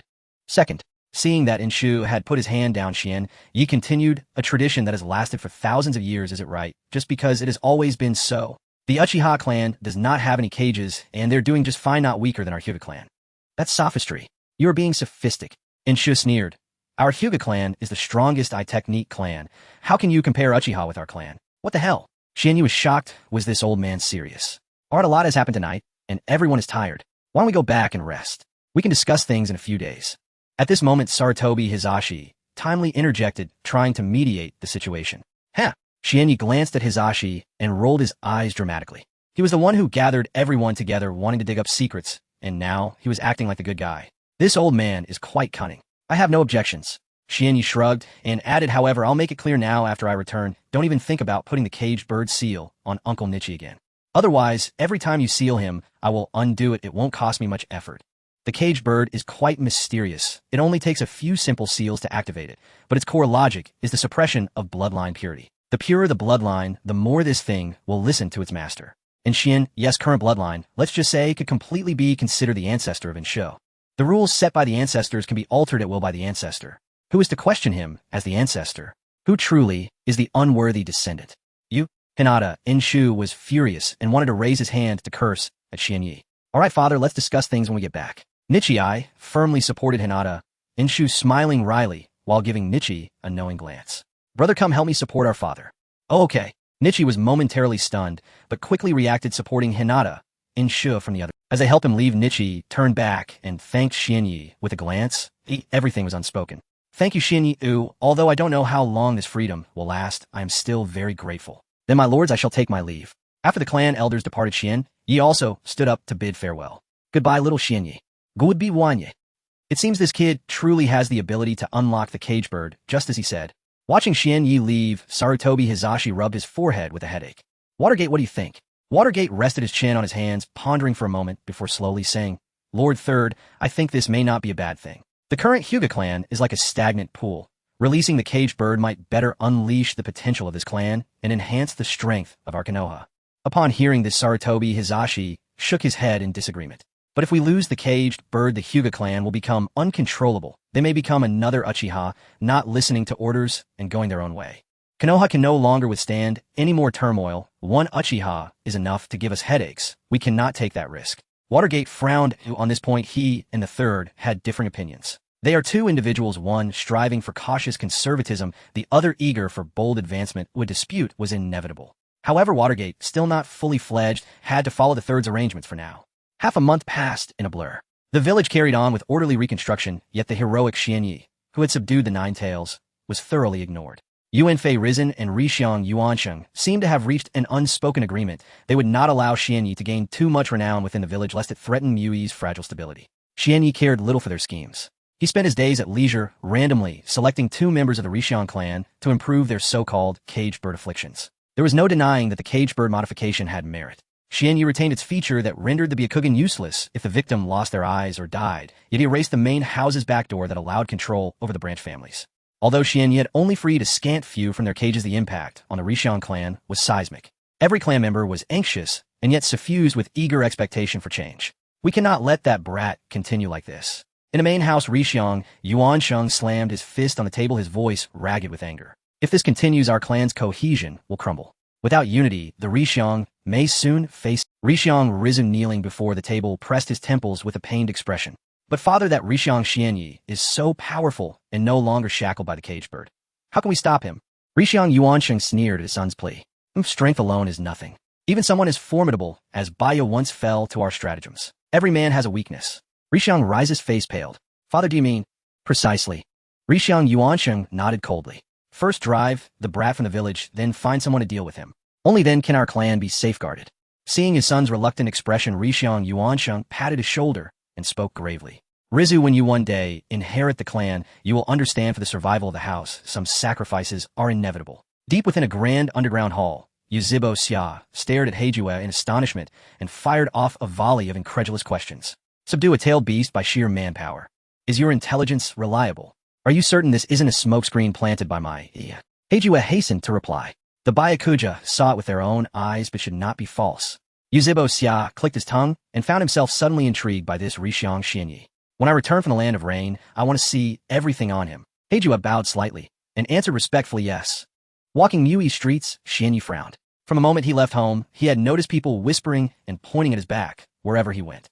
What was happening, he wondered. Rounding a corner, a sudden gust heralded an attack. An egg smashed against the wall behind him, yolk splattering everywhere. More eggs came crashing down. Xianyi barely shifted aside and looked on with displeasure at those attempting a cowardly assault. A group of young lads blocked his path, brandishing foul eggs. Are you all mad? Do I know you? Xianyi asked. You may not know us, but we know you. Rixiang Xianyi, the blonde youth of the fourth, thundered. Xianyi arched an eyebrow. This was clearly more than a simple prank. Explain yourselves. How did I offend you? We came of our own accord, the boys snarled. Rixiang Xianyi, I ask you. The leader cut in. You are so strong. The Knight of the Nine Tails. Why did you not act sooner? Others echoed the accusation with rising fury. You waited until so many died before intervening just to make yourself look like a savior. If you had not delayed, our parents would still be alive. Compensate us with their lives. Their screaming drew a crowd eager for spectacle. Xianyi stroked his chin, feigning contemplation. He had a good idea whose interest he had provoked. He reflected inwardly at the theater unfolding before him. These fools would blame him instead of the Nine Tails. Xianyi sighed and addressed the youths calmly. You do not know the full truth. There were extenuating circumstances that forced my hand to be late. Did he truly harbor some unspeakable burden? The boys faltered at his melancholic mien, but resolved hard. No, filial vengeance cannot be set aside. They would not forgive him. The blonde leader sneered. Fine. Let us hear the excuse you will invent. Xianyi grinned, mischief in his eyes, and shrugged. Because I wanted to. Mind your own business. Rixiang Yuansheng's scheme was amusing, treating him as though he were Baya or Mingrun, trying to bind him with moral coercion. Ridiculous, Xian, ye had no such scruples. You cold-blooded bastard. Are you even human? The youths spat, baring their teeth in fury. They had not expected Xianyi to answer so brazenly. Enraged, they longed to tear him apart. Had strength not been so unbalanced between them, they would already have moved to kill him. Xianyi snorted and said coolly, I despise being pointed at. Put your hands down, otherwise I will break your... One youth, trembling despite his bravado, sneered. Who are you trying to frighten? In public like this, I do not believe you would dare strike us. The blonde leader added, You pompous hypocrite chasing fame. You wouldn't dare harm us. Enough posturing. We will make you pay in blood. In the blink of an eye, all the youths were hurled backward, smashing into the wall, with such force that cracks spidered across the surface. Xianyi retracted his fist and exhaled. That felt good. Since growing stronger, he no longer nursed grudges. He settled them on the spot. Why is he like this? So arrogant. He started it yet acts like the victim. Then he hurts people. Dangerous people like him should be expelled from my. No matter how strong, he is a calamity waiting to happen. The murmurs naturally reached Xianyi's ears. He turned toward those spreading slander and sneered. If anyone speaks ill of me again, they will be sorry. He turned toward those spreading slander and sneered. If anyone speaks ill of me again, they will be sorry. Hearing that the accusers' faces drained, heads bowed, they slunk away in shame. Rixiang Xianyi groaned, a boy on the ground fighting pain. Fortune's turn. Do not mock the youth. What fortune? Xianyi retorted as he prepared to leave, then idly stepped on the prostrate boy. Are you some grandpa, or have a magic cheat? Stop playing the hero. With his foot withdrawn, Xianyi ignored the scornful and fearful gazes and strode off like a bully. People parted instinctively to give him way. Near his home, a figure detached itself from the shadows of a courtyard wall. Xianyi glanced back. So you have followed me this far. May I help you? Rixiang Xianyi, Lord Tuanzang, asked me to deliver a message. The stranger wore an Umbu tactical uniform, but the mask's colors were more intricate than those of ordinary Umbu, an unmistakable root operative. If you are willing, Lord Tuanzang can help you found a renewed Rixiang clan within my. Xianyi's expression flickered with interest. Tuanzang was attempting to court him. After moment's thought, Xianyi kept his answer deliberately coy. Tell Lord Tuanzang I will consider his offer. The root man inclined his head and melted back into the darkness to report. Xianyi's brazen violence had quickly provoked Mui's upper echelons, Rixiang Yuansheng among them. Negative sentiment against Xianyi swelled. The villagers could hardly eat a meal without first denouncing him, and conversation became strained if his name were not cursed. Increasing numbers petitioned the Hokage to drive this remnant of a man from the village, even though most could scarcely say who Xianyi really was. His friends were thrown into chaos, yet Xianyi remained unflappable, even finding time to perform his daily lockpicking tasks. Tensions sharpened and could erupt at any moment, until an unexpected figure sought him out. Lord Jiraiya, looking at the long-lost, lecherous Uncle Xianyi, was somewhat surprised. Lord Jiraiya, is there something you... Jiraiya nodded slightly, and then said with a serious expression, Xianyi, do you want to temporarily leave the village and travel through the ninja world with me? Jiraiya returned to the village specifically for Xianyi. Originally enjoying a carefree life in the land of hot water, he was astounded to learn that Xianyi had beaten the Nine Tails. Needless to say, he had previously underestimated this kid. He was definitely the prophesied child, not a mere However, upon returning to Konoha, Jiraiya heard many negative rumors about Xianyi, realizing that someone was targeted to prevent the prophesied child from being caught up in power struggles and walking down an irreversible path. Jiraiya decided to personally guide Xianyi. The prophesied child would bring unprecedented stability or destruction to the ninja world. I am willing. Faced with Jiraiya's proposal, Xianyi responded without hesitation. What? Jiraiya was momentarily stunned, having racked his brains on how to persuade Xianyi, yet this kid agreed so readily. Seeing Jiraiya's astonishment, Xianyi smiled silently. Traveling through the ninja world with Jiraiya was an irresistible temptation for any Naruto fan. Of course, except for female fans. Lord Jiraiya, when do we depart? Xianyi asked impatiently. Let's wait a few days. Jiraiya regained his senses, ruffled Xianyi's hair, and said with a smile, I need to inform the third Hokage first. In the following days, Xianyi informed his friends about his upcoming journey. However, to avoid unnecessary troubles, the time of their departure remained secret. On the day of departure, only Kakashi came to see Xianyi off at the village entrance. It was normal for him to know the time of Xianyi's departure, as he was now a member of the Umbu directly under Minato. Xianyi teacher Minato said that when you return to the village, you can consider joining his direct Umbu team. Okay, I understand, I will consider it, Xianyi responded with a smile. Not only Danzo, but now even Minato was trying to recruit him. It seemed this blonde had aspirations to compete for power with the third Hokage. By the way, there's one more thing. Kakashi suddenly remembered something and said casually, if Lord Jiraiya releases a new book, remember to send it back to the village as soon as possible. That guy Obito is clamoring to read it. Tisk. Xianyi observed Kakashi with a meaningful gaze, causing Kakashi to feel a bit guilty. Could it be that he was seen through by Xianyi? Impossible, absolutely impossible. Given his and Obito's reputation in the village, no one would be able to trace this back to Obito. Alright, there's nothing else, let's hurry up and leave. We can't keep Lord Jiraiya waiting too long. Unable to bear Xianyi's scrutinizing gaze, Kakashi urged him to leave. Okay, don't push me, I can walk by myself. Xianyi rolled his eyes in exasperation as Kakashi pushed him out of the gates of Konoha, then quickened his pace to catch up with Jiraiya ahead. Walking alongside Jiraiya, Xianyi asked cheerfully, Lord Jiraiya, do you plan to find Lady Tsunade? Jiraiya scratched his head and looked confused. Tsunade? Why would I go find her? Tisk, what a stubborn man. Xianyi pouted and said, Lord Jiraiya, I've always wanted to visit the Land of Grass. Why don't we make that our first stop? If Xianyi remembered correctly, Yakumo and her mother were in the Land of Grass, he might as well take the chance to see if he could run into them. The Land of Grass. Jiraiya pondered for a moment and nodded. Alright, let's go to the Land of Grass first. In the Land of Rain, Uchiha Kasha entered a dark chamber accompanied by a purple-haired woman holding a carnivorous plant. In the depths of the chamber, a red-haired man, half of his body enveloped in machinery, with numerous black rods inserted into his back, slowly opened his eyes. The man appeared extremely weak, unsure if it was due to the purple-haired woman, but his striking eyes radiated an indescribable authority. Uchiha Kasha cleared his throat and mimicked Madara's voice, asking, I was right earlier, wasn't I, Nagato? Nagato lifted his head and said with a complex expression, Yes, I finally understand, in this cursed world there is no true peace. That's right, Nagato. The carnivorous plant revealed a chilling smile. Congratulations on recognizing the truth of this world amidst the pain. Now, join me, Nagato. Uchiha Kasha stepped past the purple-haired woman and stood before Nagato, looking up at him as he was restrained in the machinery. Together we will forge a new Akatsuki and grant this world everlasting peace. I can't. Nagato nodded, slightly agreeing to Kasha's proposal, and then added, however, the leader of the Akatsuki is someone else. As he spoke, Nagato's gaze turned to the distance where a man with orange hair and earrings walked in with a blank expression. The leader of Akatsuki will always be Yucho Yahiko, Nagato said with fervor. Uchiha Kasha, is it really fun to roleplay with a puppet of your own? Has the death of his companion affected him so much that he has lost his sanity? Alright, Zetsu, let's go. Having achieved his goal, Kasha no longer wished to waste time with a mad tool and turned to leave with Zetsu. By the way, after leaving the chamber, Kasha looked at Zetsu beside him and asked, do we have any new information on Hyuga, Xianyi? Yes, Black Zetsu replied quickly. According to White Zetsu, he left Konoha with one of the legendary three Jiraiya, and their purpose is unknown. However, based on their direction, it seems they intend to head toward the Land of Grass. Oh. Uchiha Kasha toyed with his mask, revealing an intrigued expression. Can you provide a more specific location? I would like to meet this Hyuga Xianyi in person.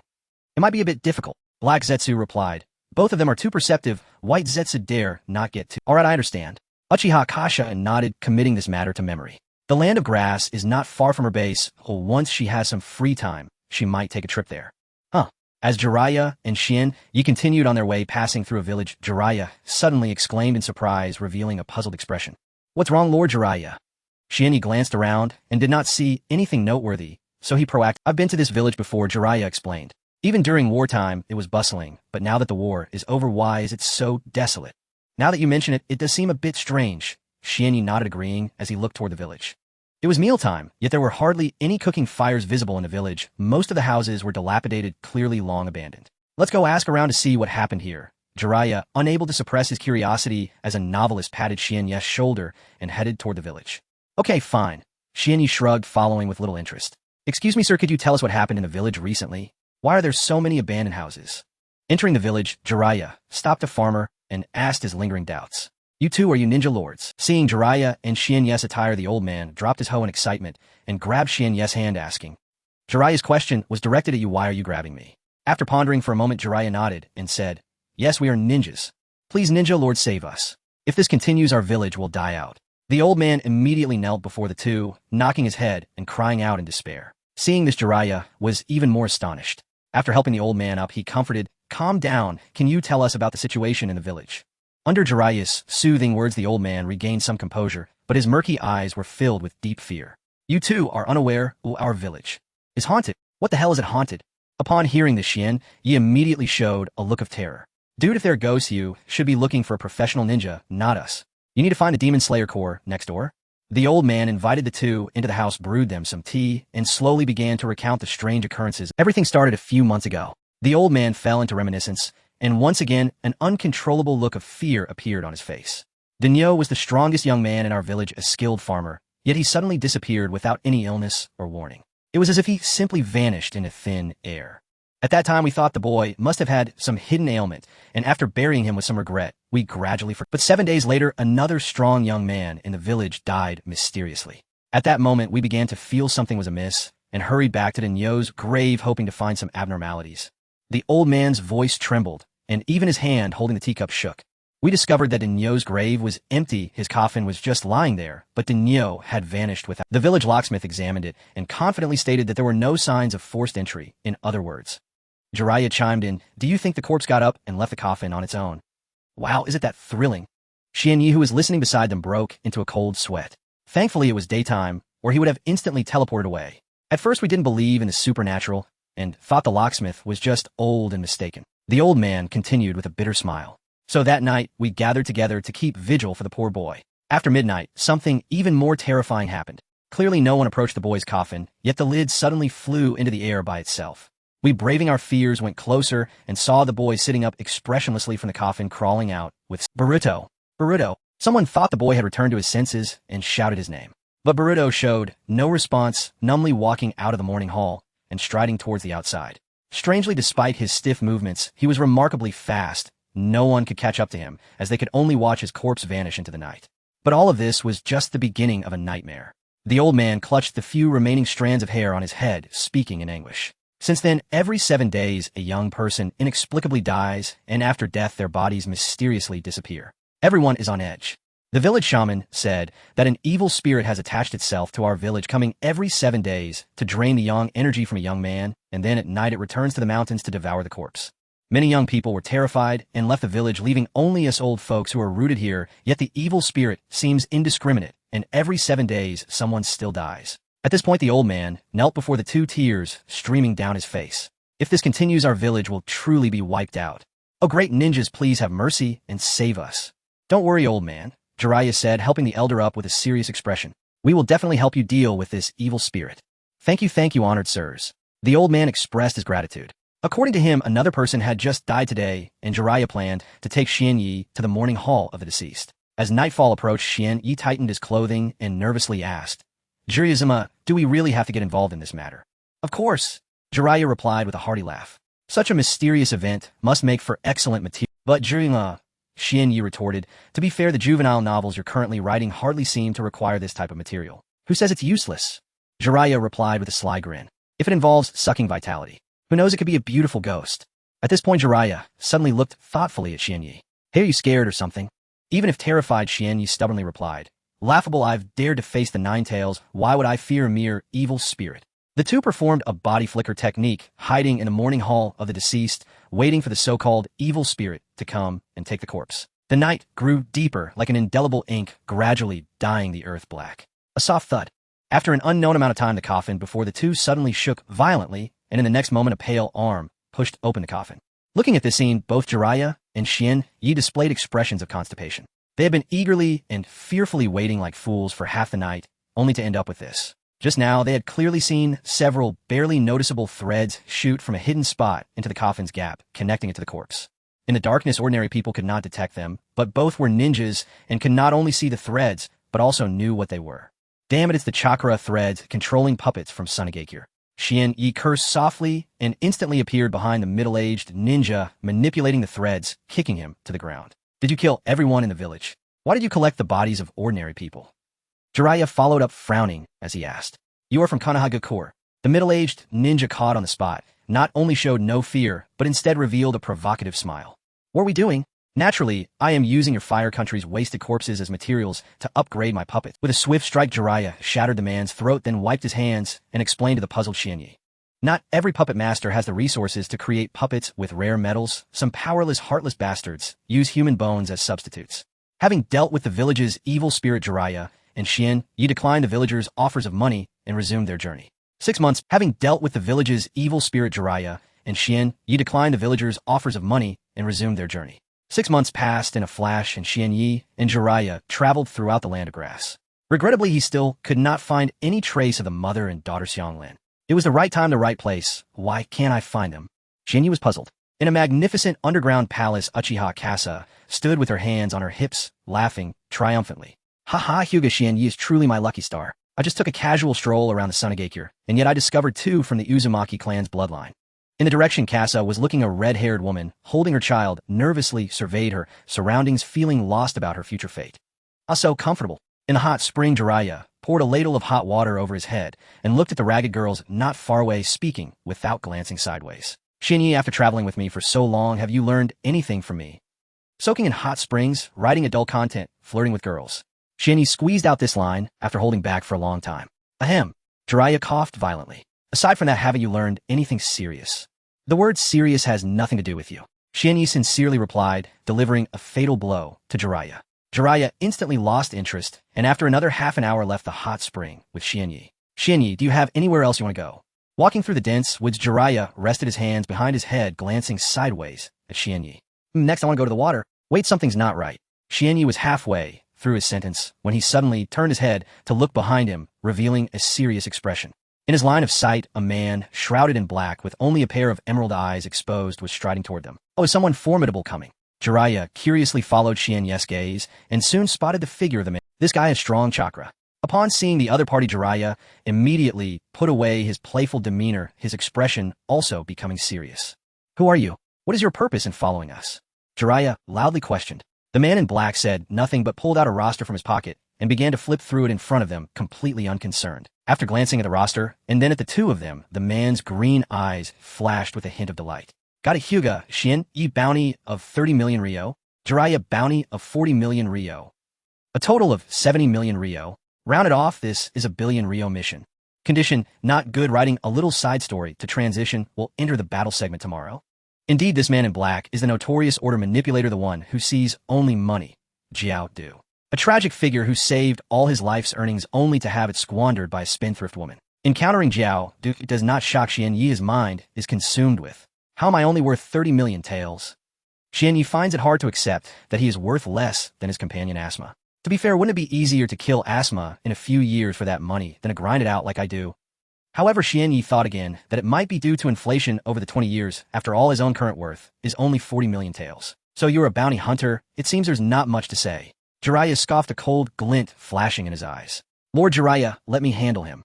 Xian-Yi eagerly rubbed his fists, eager to try his skills. Until now, he had only beaten the mindless Nine Tails, but had never faced true shadow-level powerhouses. No, let me handle it, Jiraiya said, pulling Xian-Yi behind him, his gaze deep, as he stated. After all, it is a teacher's duty to protect his own disciple. Over the past half-year, they had eaten and talked together. Although there was no formal master-disciple title, they had already formed a master-disciple bond. Jiraiya decided to be serious in front of his disciple, attempting to restore his image. But, I don't need your protection. Enough, stop with the nonsense, Jiao Du said somewhat impatiently. You two can take me on together. You're quite arrogant. Xian-Yi rolled his eyes at Jiao Du, then looked at Jiraiya, and said, fine, perverted sage, I'll support you from the side. Haha, just leave it to me. Jiraiya chuckled heartily, patting Xian-Yi's shoulder, exuding confidence. At present, he was in the prime of his life, skilled in the mystical arts of Mount Mayaboku. There were few in the ninja world who could threaten him. Hey, old man, don't let your guard down. Seeing Jiraiya's confident face, Xian-Yi decided to give him a scare. By the way, Lord Jiraiya, I suddenly remembered I might have seen information about this person before. Oh. Jiraiya still grinned, completely unaware of the seriousness of the situation. Xian Yi continued, he should be the strongest rogue ninja from Takigakure, an immortal warrior on the battlefield. Jiao Du. It is said that he once fought against the first Hokage. The first Hokage. Jiraiya's smile instantly froze.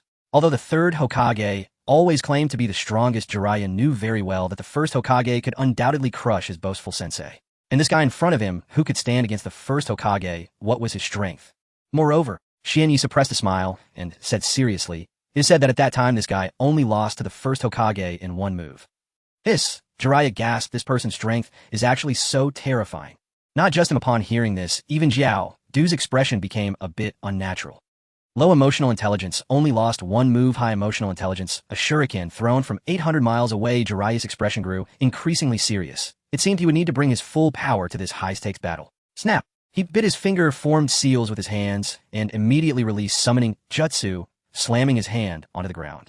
1 second, 2 seconds, 3 seconds. No toads came to his call. Jiraiya turned into a beanied figure. Hit on the toads of time right now. Xian Yi and Jiao Du. Aha! Jiraiya scratched his head awkwardly and glanced at Xian Yi. Well, Xian Yi, this next technique of mine needs some time to prepare. How about you hold on for me a bit? Xian Yi rolled his eyes. Perverted sage, can you even do it? You're useless even when given chance. What's the hurry? I haven't even taken off my clothes yet. Xian Yi removed his white robe, casually tossing it aside, and walked toward Jiao Du without looking back. You need to hurry, sensei, or else I'll take care of this guy myself. Yoshi. Hearing Xian Yi finally call him teacher, Jiraiya was invigorated. He drew a face pattern with his blood on his face, crossed his wrists, and began sensing natural energy. Boom! Unable to endure any longer, Jiao Du suddenly appeared next to Xian Yi and threw a punch aimed directly at Xian Yi's face. You want to trade blows with me? Xian Yi snorted, slightly sidestepping to create distance, twisting his body as he sent out a punch straight at Jiao Du's fist. Gentle fist crush. Bang! A terrifying force erupted between the two fists, instantly causing them to stagger back several steps before regaining their footing. Xian Yi glanced at his fist, his brow slightly furrowed. This guy. Although he had only used crush as a test, the fourfold strength was enough to obliterate a Jonin. However, when his fist struck Jiao Du, it transmitted a very strange sensation, as if he had hit a mass of resilient yet soft cotton. The force that should have pierced through Jiao Du's body was buffered and dissipated by the cotton filled within him, causing nearly no damage. Is it because of the Earth Grudge Fear technique? Xian Yi speculated in his heart. Snap! Without giving Xian Yi time to think, Jiao Du raised his arm, his right hand suddenly detaching and shooting towards Xian Yi's neck like a cannonball. Hey, what kind of absurd technique is this? Jiraiya, watching from the sidelines, couldn't help but comment. It looks even more perverse than that Orochimaru fellow. Swish! Xian Yi's figure flickered, bypassing the incoming severed hand, transforming his fist into a palm and striking hard at the dark tendril, connecting Jiao Du's body to the severed hand. But the next moment, those tendrils suddenly elongated, simultaneously spreading in all directions, nimbly avoiding Xian Yi's attack and entangling him instead. Meanwhile, Jiao Du's main body charged in his left hand like a blade, viciously stabbing towards Xian Yi's heart. 8 trigrams palm, heavenly return. Xian Yi remained unperturbed as he spread his arms, spinning like a top, instantly raising a hemispherical chakra shield. Ding! Ding! Ding! The black tendrils in Jiao Du's left hand struck against heavenly return, making a sound like metal clashing, then were forcefully repelled by the erupting chakra. Gentle fist! Explode! A fierce glint flashed in Xian Yi's eyes. Taking advantage of Jiao Du's momentary imbalance, he launched his strongest attack against him. Bang!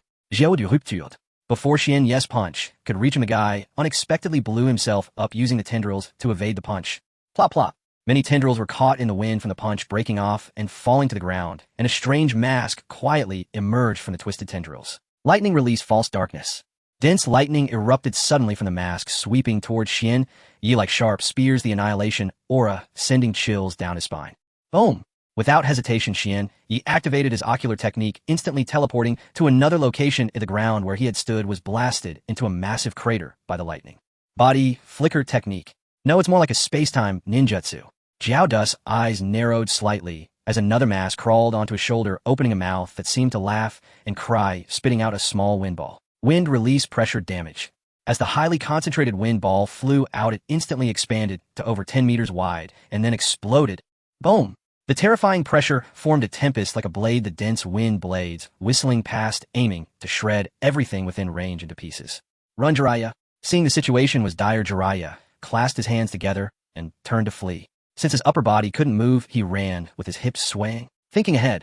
As for Xianyi, he was far more elegant, retreating to a safe distance with a single use of his ocular technique. Indeed, this is space-time ninjutsu. The range is quite large, which is a bit tricky.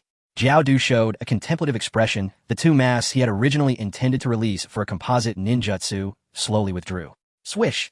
Xianyi appeared once more in front of Jiao Du, his face somewhat grim.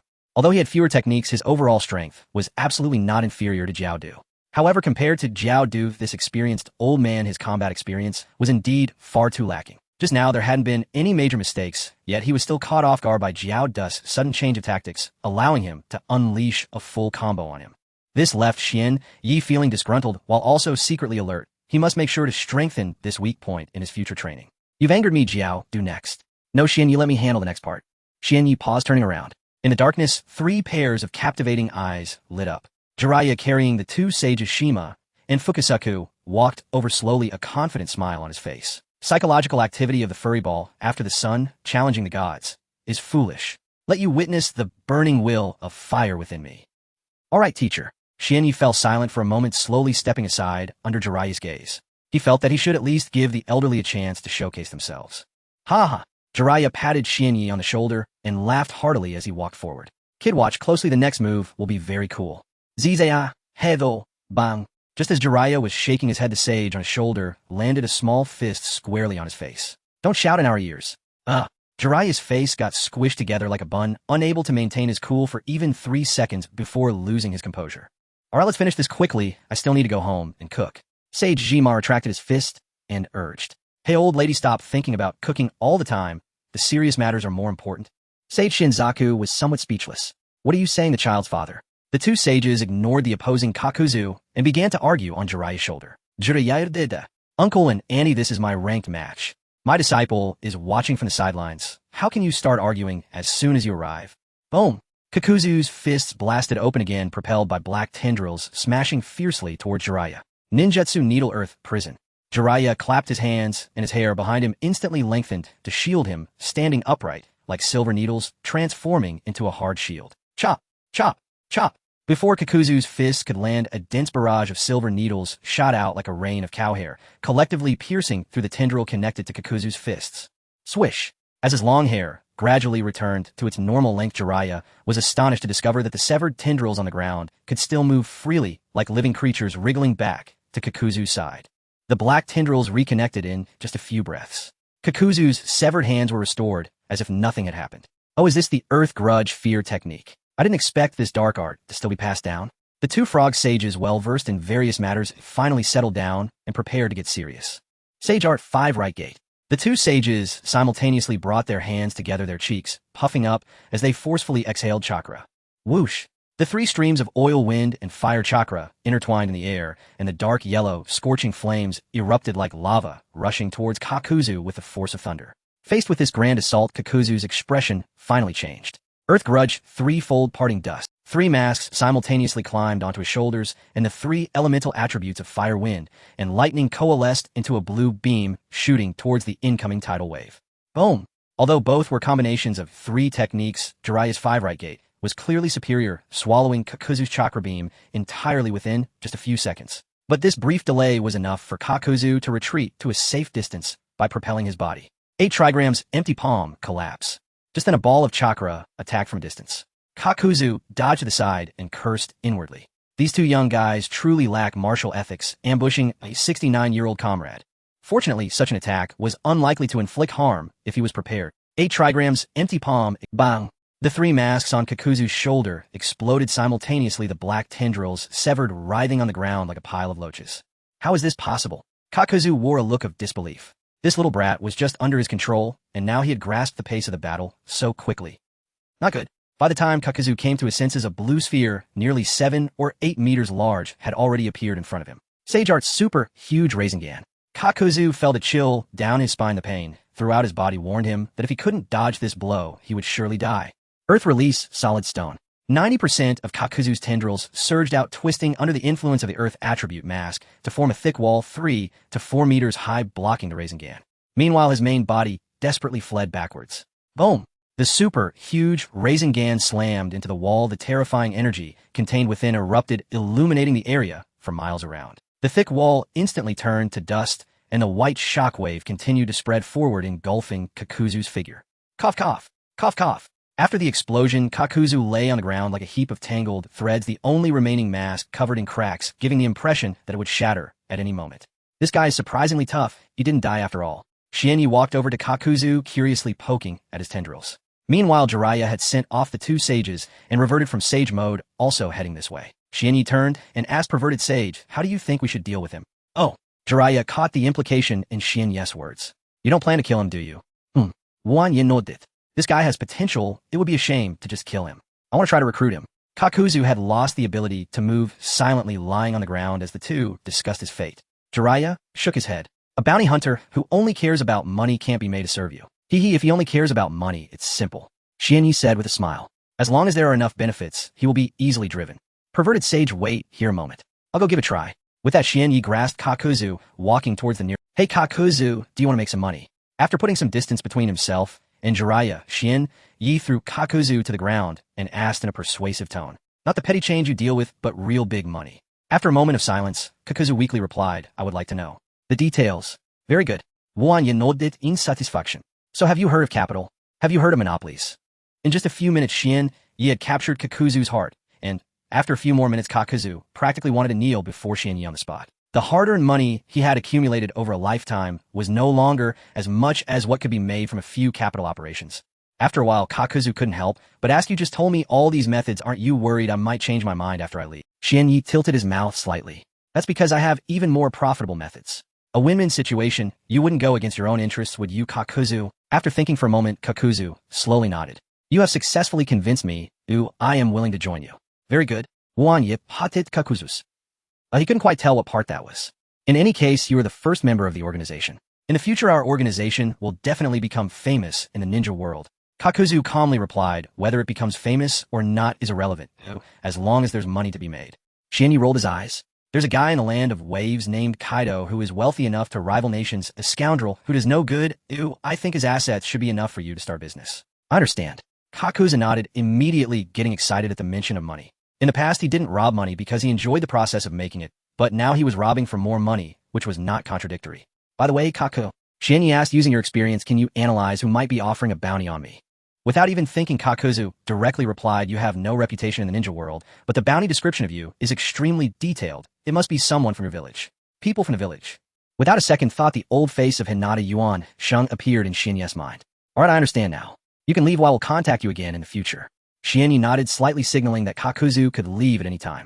As long as he did not violate Jiraiya's principles, Jiraiya was very forgiving towards enemies and often released them, so he wouldn't care at all. "Perverted sage, I successfully recruited that guy." Xianyi returned to Jiraiya's side, boasting proudly. "Let's put that aside for now, Xianyi." Jiraiya interrupted Xianyi, his expression grim, as he said, "We may need to temporarily end our journey and return to the village." "Huh?" Xianyi's expression froze, wondering what could make the usually carefree Jiraiya so serious. "What's wrong, perverted sage? Did something happen in the village?" Jiraiya nodded, his face darkening. "Orochimaru has defected." Amidst the dense shadowed forest, two figures darted swiftly. The young Xianyi and his companion, having just crossed into the land of fire. Master Jiraiya, with Senpai Mizukage guarding the village, how could Orochimaru possibly escape? Xianyi. Mizukage departed for the Lightning Country with a diplomatic delegation some days ago. Orochimaru must have seized this precise window, knowing the Hokage would never strike him down outright. "I see." Wanya nodded, comprehension dunning. Indeed, aside from the two Hokage, few in the village possessed true combat prowess. The strongest among them, ironically, a freshly graduated genin. "Master Jiraiya, how shall we track Orochimaru next?" Xianyi asked. "I know several of Orochimaru's hidden sanctums. Before fleeing, he'll surely attempt to erase them, giving us vital clues to his escape route." With that, Jiraiya drew a weathered map from his robe and led Xianyi toward its first marked location. Over a month later, following the faintest traces left by Orochimaru, Jiraiya and Xianyi arrived before the mouth of a secluded cave. "Master Jiraiya, he's inside," Xianyi declared, his Byakugan blazing as he clenched his teeth. That slippery serpent had run for over a month, depriving him of even a glimpse of a disheveled kunoichi. Unforgivable. "Understood," Jiraiya nodded. "Stay outside. I'll bring him out myself." "Let me go instead, Master Jiraiya. The interior appears riddled with traps." Wan Yifron it. Jiraiya placed a heavy hand upon his shoulder, his expression layered with sorrow and resolve. "Allow me this, Xianyi. I wish, more than anything, to bring Orochimaru home myself. Please." Akui it seek escape et Wanya. He yielded without protest. He knew, Jiraiya still clung to hope that Orochimaru might yet choose to return of his own will. Sensei, please tread carefully within. Rest easy, Jiraiya replied with a gentle smile, gave Xianya's shoulder one last reassuring pat, and strode resolutely into the cavern's gloom. The dim cave concealed a hidden world. Holding aloft a flintlet torch, Jiraiya advanced cautiously, evading concealed snares, until at the path's end he beheld a small stone hut. Without hesitation, Jiraiya threw open the door and commanded at last, "I've found you, Orochimaru." "Humph. You actually tracked me here. Impressive, Jiraiya." Orochimaru's voice slithered from the depths of the chamber, and then a slender figure emerged into view. Jiraiya recoiled in disbelief. "Orochimaru, what in the world have you done to yourself?" The man before him bore no resemblance, neither in face nor form, to his former comrade. "This?" Orochimaru spread his arms calmly. "A new vessel, recently acquired." Jiraiya's voice cracked with outrage. "You didn't truly steal another's body, did you?" "SSSS. You know well, my lifelong pursuit of immortality. Who wouldn't covet youth and strength? Yet this body is but a temporary vessel. In 3 years' time, I shall claim a perfect one." "That ends now," Jiraiya thundered. "Your ambitions stop here. Return to the village with me obediently. Earth release Yellow Spring Swamp." Hands flashing through seals, Jiraiya slammed his palms downward. The ground beneath Orochimaru instantly liquefied into sucking mud. Yet, impossibly, Orochimaru did not sink. Instead, his form grew thinner, more translucent, until Jiraiya realized with chilling clarity the figure confronting him was nothing but a paper effigy. "What a pity. Your techniques hold no mystery for me anymore." Orochimaru cackled, and the paper clone burst into flame, incinerating utterly before Jiraiya's eyes. "That wretch!" Jiraiya's face flushed with fury as he whirled to bolt from the cave. Xianya's Byakugan had seen Orochimaru, so he had been here moments ago. There could be no doubt. Suddenly, a subtle shift beneath his foot. Jiraiya's blood ran cold. "No, summoning technique." He struck the earth with both hands, and beneath the stone tiles dozens of explosive tag detonated in unison, obliterating the entire cavern in a cataclysmic blast. Boom! Outside, Xianya shook his head wryly. "Master Jiraiya, I did warn you to be careful." But mere explosive tags posed no threat to Jiraiya. Xianya had already seen him initiate the summoning technique. "Now let's capture that man." His gaze swept far into the distance. Meanwhile, Orochimaru sprinted from the cave, arms pumping, legs churning, fleeing with improbable, almost scientific urgency. SSSS. No one can catch Orochimaru. From this day forth, sky-high birds fly free, see vast fish roam boundless. At last he imagined he'd conduct experiments without restraint, freedom intoxicating beyond measure. "Ha ha ha!" A deafening roar erupted behind him. Orochimaru stumbled violently, nearly collapsing where he stood. "Who dares?" He spun around and froze. Every vein in his body turned to ice. His elation shattered like glass. "You are Gawanye," the man who had punch-tailed beasts into submission. Orochimaru recognized him instantly. Cold sweat poured down his temples. One blow from Xianyi, and his frail frame would shatter like porcelain. "Action Yikan. I." Orochimaru forced a brittle laugh, mind racing frantically for any argument that might spare him. Then Xianyi spoke. "The forbidden scroll you carry. I claim it." Orochimaru blinked, then erupted in ecstatic relief, agreed. Absolutely. If captured, he faced life imprisonment, trading a few forbidden arts for liberty. A bargain beyond fair. Without delay, he withdrew the scroll and tossed it toward Xianyi, stammering, "May I depart now, Xianyi?" "Depart." Xianyi caught the scroll, eyebrows lifting in genuine surprise. "Did I ever say you could leave?" "You." Orochimaru nearly choked on his rage. He searched his memory. Xianyi hadn't said it.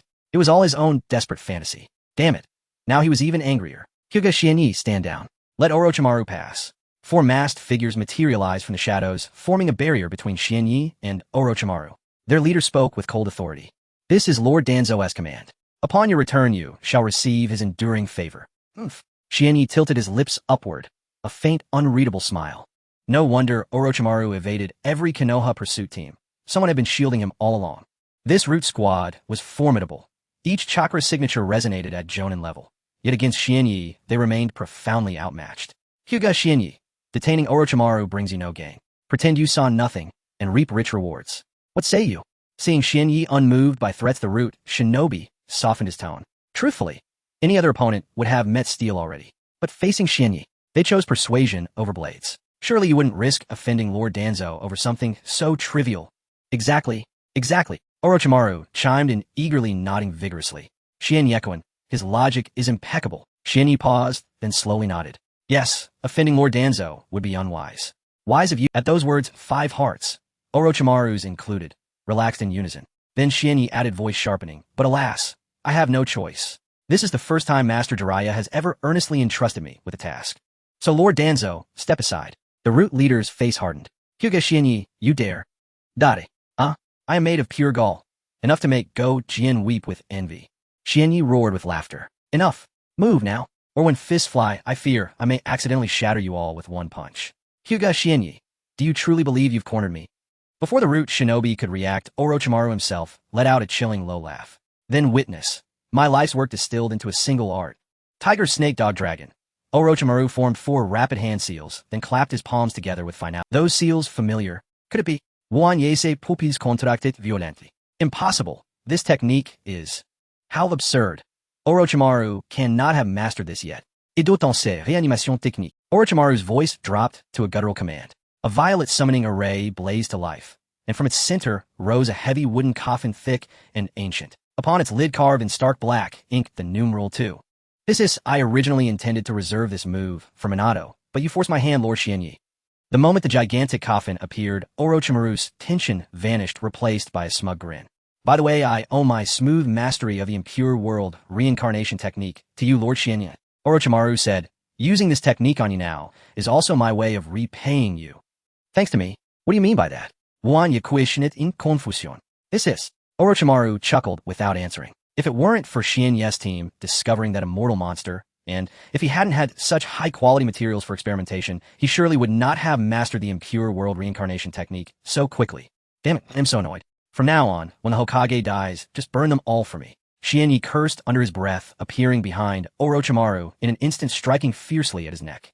Swish! Just then a silver flash swept by like lightning, striking, aiming at Genya's wrist. So fast. A chill pierced his skin, and Genya immediately abandoned his attack, retreating to a safe distance.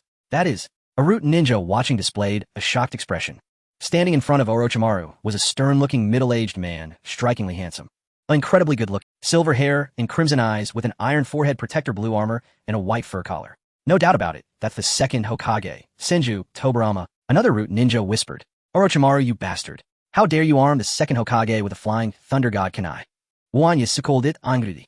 Is better safe than sorry, Lord Genya. Orochimaru said with a grin. I can't let Lord Second go unarmed against you, or Minato can I. 8 trigrams empty palm, collapse. Genya adjusted his position in an instant, raising his hand to send a wave of chakra towards Orochimaru's back. Water release, water barrier. With a clap of his hands, Tobirama raised a barrier of flowing water behind Orochimaru, easily blocking the incoming chakra sphere. Swish! Genya again appeared beside Orochimaru, but before he could act, the expressionless Tobirama appeared before him. Gentle fist, explode. Genya shouted, trying to push back Senju Tobirama with his strongest strike. Senju style, chakra fist. Chakra surged within Tobirama, rushing to his right fist, the blue chakra, as dense as an ocean, crashing fiercely against Genya's fist. Boom! Boom! Boom! In a blink of an eye, the two exchanged a flurry of punches, ultimately forcing Genya back. How can this be?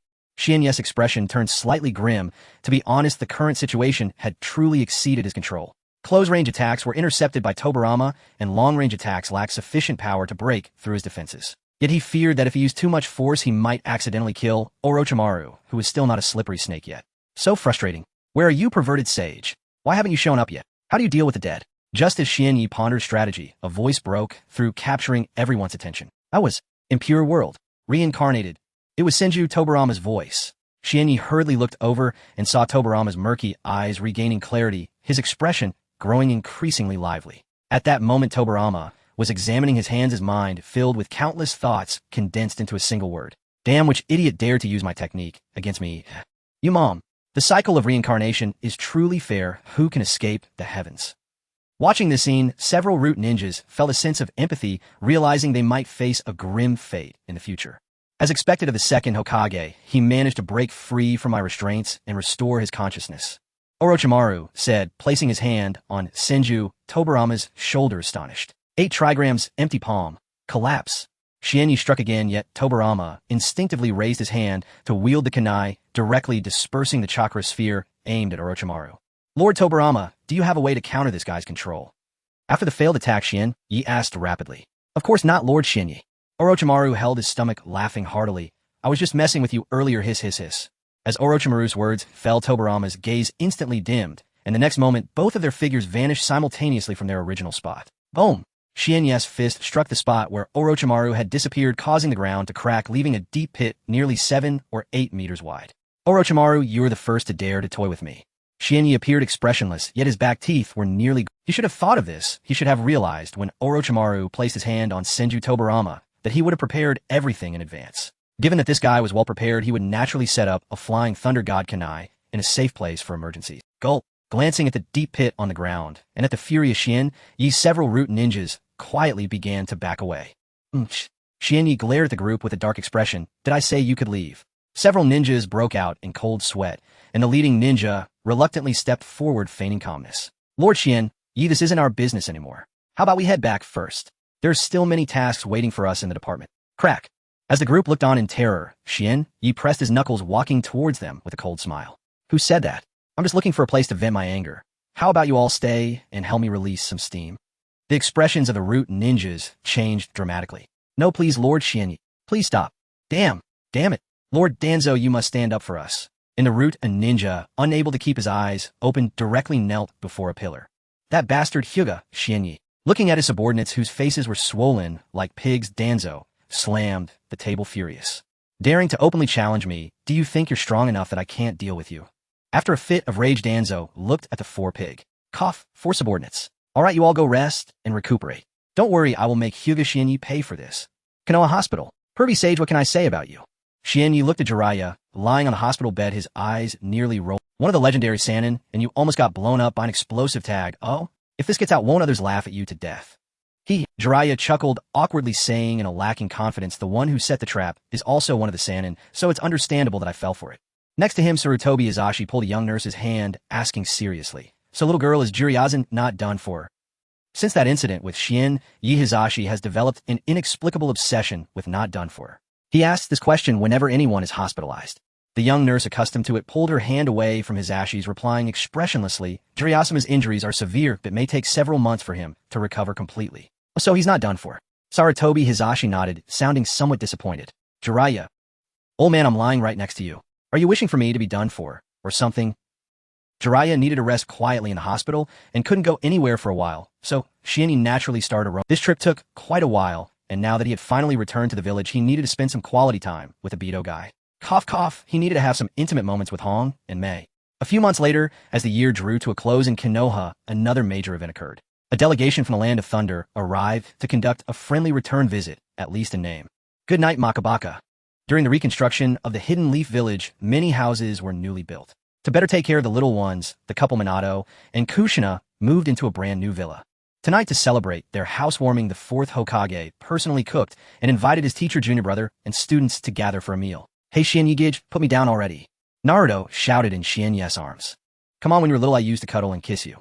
Now that you've grown up, you turn your back on me. Shinya rolled his eyes and said, all right, Shinya, just put Naruto down.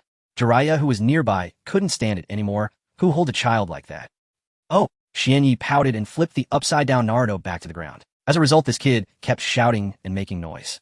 Shinya ignored him and went to have a heart-to-heart with Bang. Seeing this, Jiraiya broke the popsicle he had just bought in half and handed one piece to Naruto.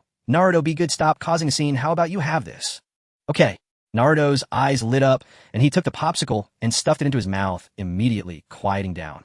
Jiraiya, it's freezing cold, and you let Naruto eat ice cream. At that moment, Kushina walked out of the kitchen with the dishes, her brows furrowing at the scene. Oh dear, the child likes to eat after all. Jiraiya ruffled Naruto's hair and smiled, saying, besides, with your Uzumaki clan's constitution, there's no need to worry about such things. Sensei, I think Jugma has a point, said Obito, sitting on the sofa, raising his hand timidly to express his opinion. Previously, when he was playing with Naruto, he accidentally let Naruto bump his head. He rushed Naruto to the hospital only to find that the child's injury had already healed. Kushina glared at Obito with a displeased expression, her red hair slowly rising, causing Obito to feel alarmed. One cannot hide the gaze of wanting to kill. Tuka didn't say anything. Obito broke into a cold sweat, holding the book Jiraiya had just given him in front of his face, trembling and pretending to study hard. Damn it, I still can't see clearly. Kakashi, sitting next to Obito, looked disdainful, but was almost on Obito's leg, his eyes fixed on the book in Obito's hands. What a couple of fools, ignoring the beauties beside them and staring at a comic book instead. Shinya shook his head and leaned closer to Rin, admiring her long and straight black stockings.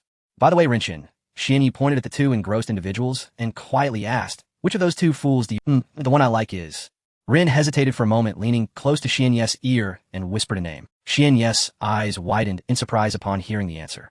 All right, all the dishes are ready, it's time to eat. Minato walked out of the kitchen with the last dish, placing it on the dining table and smiling, urging everyone to take their seats. It smells so good. Obito, upon smelling the aroma, immediately put down the book in his hands and rushed. The others also took their seats. Kakashi, taking advantage of no one noticing, stuffed the book from the sofa into his arms, then casually walked to the dining table. Congratulations on your housewarming. The 8 of them clinked their cups together and began the meal amid laughter and joy. Rin chatted with Kushina about gossip, while little Naruto focused on eating. Obito and Kakashi exchanged glances, immersed in their own world. After discussing the situation in the ninja world with his teacher, Minato glanced at Xianyi, who was in a daze nearby, and set down his chopsticks, asking, Xianyi, do you have any plans for the future? Would you like to join your seniors, Umbu? Xianyi, who was busy eyeing the girls, shook his head vigorously upon hearing Minato's words. Now, I prefer the life of journeying through the ninja world with the perverted sage. Oh well then. Minato sighed and smiled helplessly, then jokingly said to Jiraiya, Jiraiya-sensei, it's all your fault for turning such a good seedling into a carefree wanderer. Jiraiya downed a cup of sake and laughed heartily, saying, The dragon returns to the sea, the crane returns to the sky. This child is just born this way, you can't blame me. Sure, just looking up at the sky, you're better suited for a sea burial in the future, Xianyi added. Drinking with his disciples and grand disciples, Jiraiya was in high spirits, but couldn't help but think of his other 3 disciples. If only Nagato and the others were still alive. Jiraiya sighed inwardly and downed his drink again. I haven't drawn a lottery in 2 years. It's time to clear out some inventory. After eating and drinking to his fill, Xianyi opened the system interface, which showed he had 10 replication opportunities left. I hope I can draw the bloodline puzzle. System replicate 5 times for me. Xianyi selected Kushina on the interface and shouted in his mind. Ding! Congratulations to the host for replicating the skill 4-symbol seal. Congratulations to the host for obtaining the skill Dark Cuisine. Congratulations to the host for obtaining sealing technique from beginner to abandoning.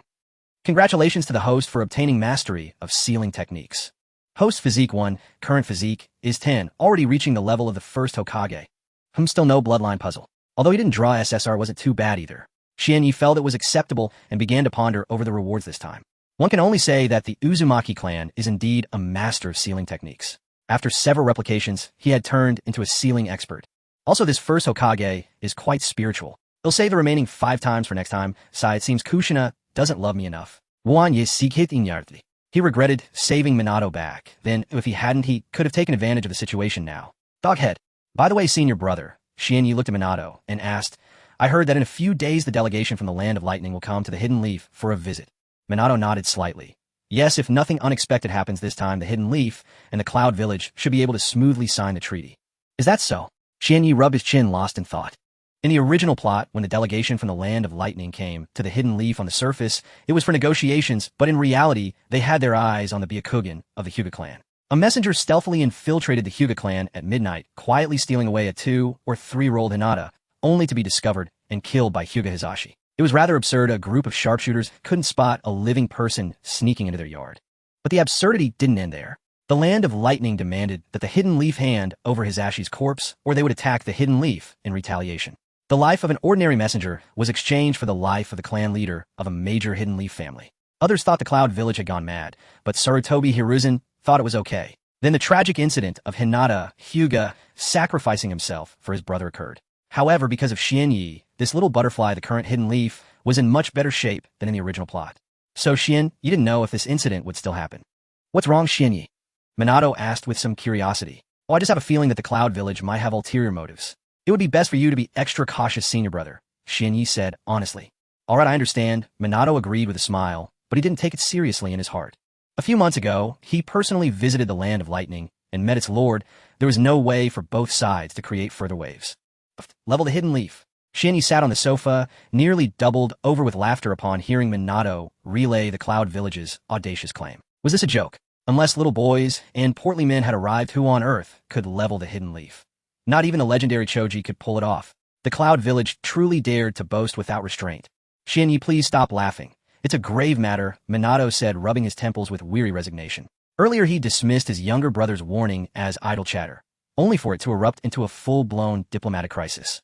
Minato hadn't slept a wink the previous night. A dark circle shadowed his eyes as he rushed straight to Xianyi seeking counsel. Let's meet them, Hidan. Xianyi flexed his fist with boisterous confidence. The Cloud Village has barely emerged from the quagmire of war. I doubt they're any stronger than the Hidden Leaf. This is pure bluster. Hearing this, Minato hesitated. But the third Hokage intends to concede to the Cloud Village's demand. Xianyi rolled his eyes exasperated. Then just obey him. Why bother asking me? Minato offered a wry smile. Xianyi, like you, I hold little sway. Grandmaster Sarutobi has already set the course. My authority in this matter is severely limited. I came only to ask if there's any way, however slim, to save Hiashi Hyuga's life. To sacrifice one of their own to appease outsiders would shatter morale across the village. Minato was determined to avert such a betrayal of trust.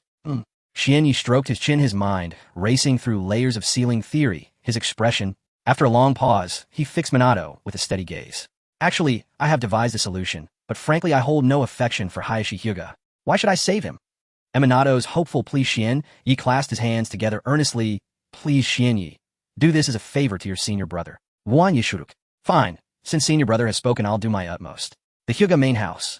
Hiruzen Sarutobi and Insho Hyuga were deep in discussion when Minato entered, accompanied by Xianyi. The sight instantly gave Hiruzen a throbbing headache. Minato, why on earth did you bring this child along? Minato hurried to explain. Hokage-sama, you may possess a means to preserve Hayashi's life. I brought him at once. Insho Hyuga cast Xianyi a disdainful sidelong glance, ignoring Minato entirely. My son's life requires no savior from outside our clan. We've already formulated a resolution with the third Hokage. Oh, and what brilliant strategy could your mind possibly conceive? Let me guess, you'll offer up your other son as a scapegoat. At those words, both Insho Hyuga and Hiruzen Sarutobi paled. Struck a nerve, have I? Too ashamed to face the truth. Xianyi continued his barbed taunt. Hayashi's younger brother Hisashi had always treated Xianyi with kindness, so now as Insho prepared to sacrifice Hisashi, Xianyi's words carried venomous precision. Insho Hyuga erupted in fury, slamming his palm onto the table. This is my family's affair. What business is it of an outsider's? Get out now. Hiruzen Sarutobi too fixed Xianyi with a cold, displeased stare. He'd labored tirelessly to persuade Insho to surrender one son, securing decades of peace for the Hidden Leaf, only for this boy to storm in and undermine everything. Minato, take Xianyi and leave immediately. Hiruzen's voice turned icy, his tone so frigid he addressed Minato solely by surname. Namikaze. He'd sacrificed sleep and dignity for peace. And yet Minato brought this reckless youth to sabotage his efforts, showing not a trace of empathy. Hokage-sama. Minato opened his mouth, then fell silent at a loss for words. What are you waiting for? Didn't you hear the Hokage? Remove that eyesore from my home, immediately. Insho snapped, his impatience boiling over. Normally he might feign decorum, but today his nerves were frayed beyond endurance. He saw no reason to extend courtesy to this puppet Hokage. You senile old fool. Who exactly are you calling an eyesore? Xianyi jabbed a finger toward Insho's nose, voice thundering. Whoever speaks next gets named. That's who. Insho sneered. Get out, before you soil my sight forever.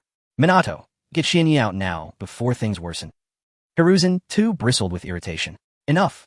Silence. All of you. Their condescending tones ignited Xianyi's fury. He stomped hard, boom, and the entire chamber split cleanly in two fissures radiating from his foot like lightning. Gulp. Insho swallowed his retort mid-sentence. Hiruzen's rage cooled instantly, his gaze upon Xianyi softening, almost reverent. Xianyi's eyes narrowed, glacial and sharp.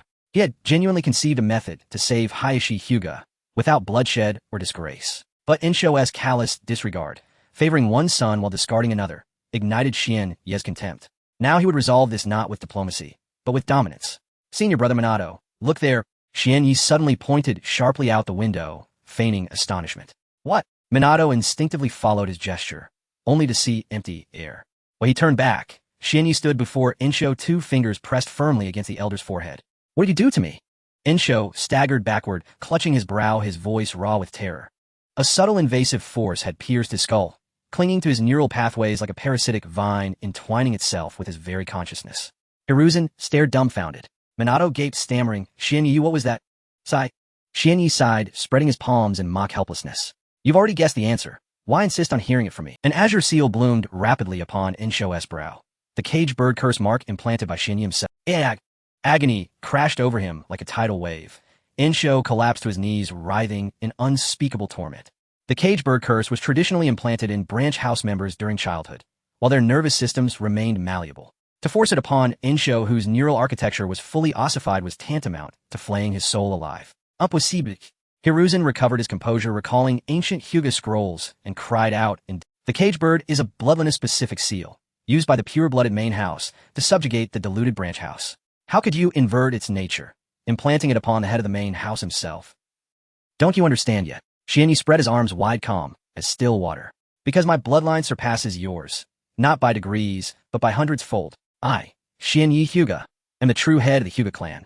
With that, he stepped past the convulsing Insho, took his seat at the head of the chamber, and turned to Hiruzen. Apologies, Hokagesima, but effective immediately the Hyuga clan falls under my stewardship. Now, please be seated. Let us discuss as clan leader and Hokage how best to safeguard my people. Good night, everyone. This. Facing Xianyi's invitation, Yuan Fei, Risen hesitated. Once he sat in that seat, it would amount to an acknowledgement of Xianyi's standing. But after glancing at Rixiang, Yuansheng, writhing on the ground, Yuan Fei, Risen abruptly realized that Xianyi needed no one's assent at all. Having understood this, Yuan Fei, Risen, gritted his teeth, strode past the prostrate Rixiang Yuansheng, and planted himself opposite Xianyi. Xianyi, what do you think should be done about this? Looking at the composed youth before him, Yuan Fei, Risen's voice was tinged with emotion, and his aged face flushed. The very one he had scolded moments ago had now become the chieftain he needed to appease. This sudden shift in standing left Risen deeply embarrassed. This is what your chieftain proposes. Xianyi propped his chin on his hand and said casually, why not apply the cage bird to Rixiang Rizuo's buy-in and send him to Yunin? What would the Huaying say? Before Yuan Fei Risen could reply, the man on the ground, Rixiang, Yuansheng, trembled and pointed a shaking finger at Xianyi, slurring curses. You vicious little silver fox, Xianyi, you won't get away with this. Xianyi laughed. When your chieftain and the Huaying are speaking, what business is it of a branch families to interrupt? Carry your sack of rice elsewhere. Xianyi activated the cage bird, increasing its potency slightly. Rixiang Yuansheng immediately cried out in pain. Well then, let us continue, Huang. Xianyi said. As the third spoke, bluffing Shuaimin could not help but interject. Xianyi, did you not say earlier there was a way to avoid sacrifice? Yuan Fei Risen. So the old man's lines are cut out of today's act. There is. Xianyi nodded, unhurried and composed. Yunyin's provocation stems from envy. The Rixiang main family keeps reserves of buy-in. If we take a few pairs and present them to Yunin, they will have no grounds to continue their grievance. Impossible. Yuan Fei Risen's face darkened. Is this not tantamount to aiding the enemy? Wouldn't that only strengthen Yunin? Third, was it not you who set the tone of offer a little placate the matter? Why are you getting so worked up now? Xianyi smiled lightly, giving one pair of eyes, or several pairs is still giving. The nature of the act does not change. Having his disguise torn away by a junior in public, made the third blush with embarrassment as he turned pleading glances toward Shuaimin. Shuaimin, say a few words for me. Third, Xianyi is not the sort to let others profit unfairly. You trust him on this. Shuaimin rubbed his nose helplessly and looked toward Xianyi. Xianyi, stop teasing and tell us your true plan. Very well. Xianyi spread his hands. Lately I have been studying sealing arts. I intend to combine the cage bird with a miniature sealing technique, implanting a special energy-absorbing seal within the buy-in. Once those seals are used to a certain extent, they will swell and burst, releasing my custom cage bird to disrupt the user's neural structures. As he spoke, Xianyi bared immaculate teeth in a smile that sent a shiver through Shuaimin. His young junior seemed perhaps a little unhinged. In that way, Rixiang Rizuo need not die, and several of Yunyin's core fighters will be neutralized indirectly. A fine plan, is it not? Xianyi placed his hands on his hips, delighting in his own ingenuity. Treat the buy-in like a storage drive, the cage bird as a Trojan virus infecting the brain. How creative it sounded. Of course, if the third had not been so timid, Xian, you would have preferred to slap the rakage twice for good measure. Who does he think he is dealing with each day? I think it will work.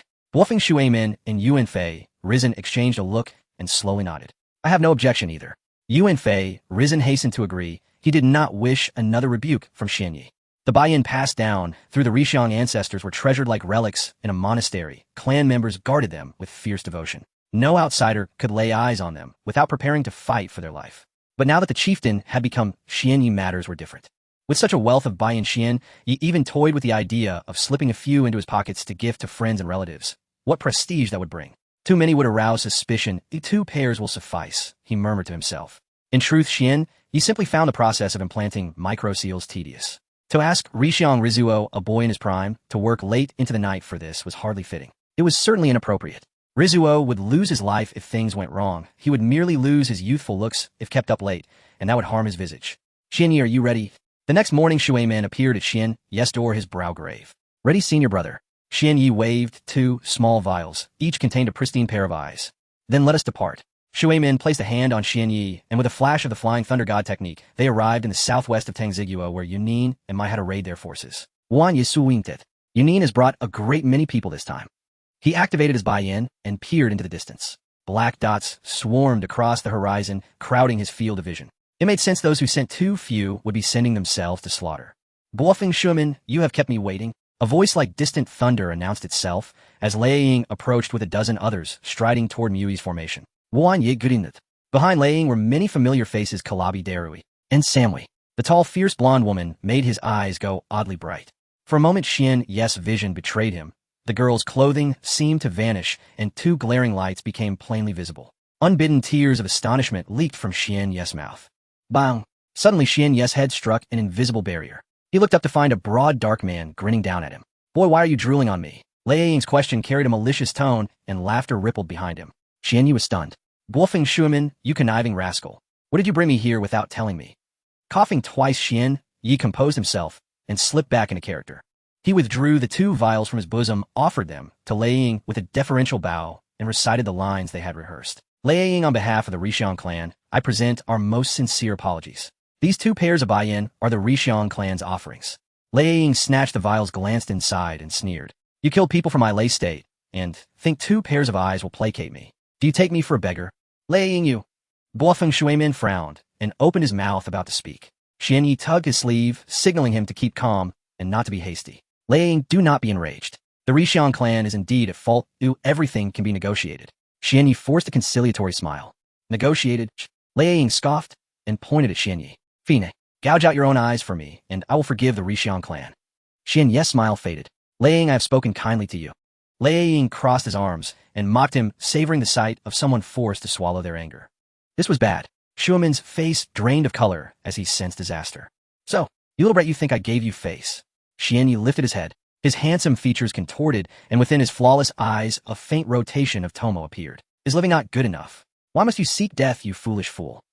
In a hidden leaf village within the Hokage's office, Sarutobi Hiruzen savored his hot tea while admiring the beauty in the crystal ball, occasionally taking a puff from his pipe, feeling that life was so delightful. Let me calculate the time. Minato and the others must have successfully dissuaded the Reikage by now. Hiruzen glanced at the clock on the table, thinking with satisfaction. Never mind, let the music play on and the dancing continue. Not good, Lord Third. Just then a ninja burst in panic, written all over his face. Hyuga Genya. He's fighting the Reikage on the front lines. What? Upon hearing this, Sarutobi Hiruzen felt an intense pressure in his chest as vision darkened, and he fainted on the spot. Oh no, the Hokage has fainted. Hurry, summon the medical team. The ninja, even more flustered, shouted outside. Remember, be sure to bring a woman, no men. In a land of soup before the 2 armies, the Reikage stood stunned after hearing Genei's words. He was not alone, everyone was taken aback. In a vast ninja world among hundreds of thousands of ninjas, only 5 could be called Kage. The Kage, not only held in high esteem within their own villages, also enjoyed a lofty status in the ninja world, receiving respect and reverence wherever they went. But how did that kid just now address the Reikage? Little brat. Stupid idiot. This is simply outrage. Every cloud ninja's eyes were ablaze with fury. Not even a nameless rookie from the Leaf Village could be so audacious. Even the first Hokage, reincarnated, wouldn't dare to call a Kage like that. With a snap, several cloud ninjas, including Killer Bee, stepped forward, positioning themselves between Minato and Genei, subtly separating the 2. However, contrary to their expectations, Minato seemed unfazed, showing no intention of protecting the young boy, instead bearing a look of feel free to continue. Is he willing to sacrifice this arrogant fellow for the sake of his leader's forgiveness? Darui speculated inwardly. Given the Leaf's previously displayed weak attitude, Darui felt his guess was quite plausible. This damn bastard. The Reikage glared at Genei with a dark expression, but refrained from exploding in anger right away. His brutish exterior was merely a facade. In reality, he was a schemer.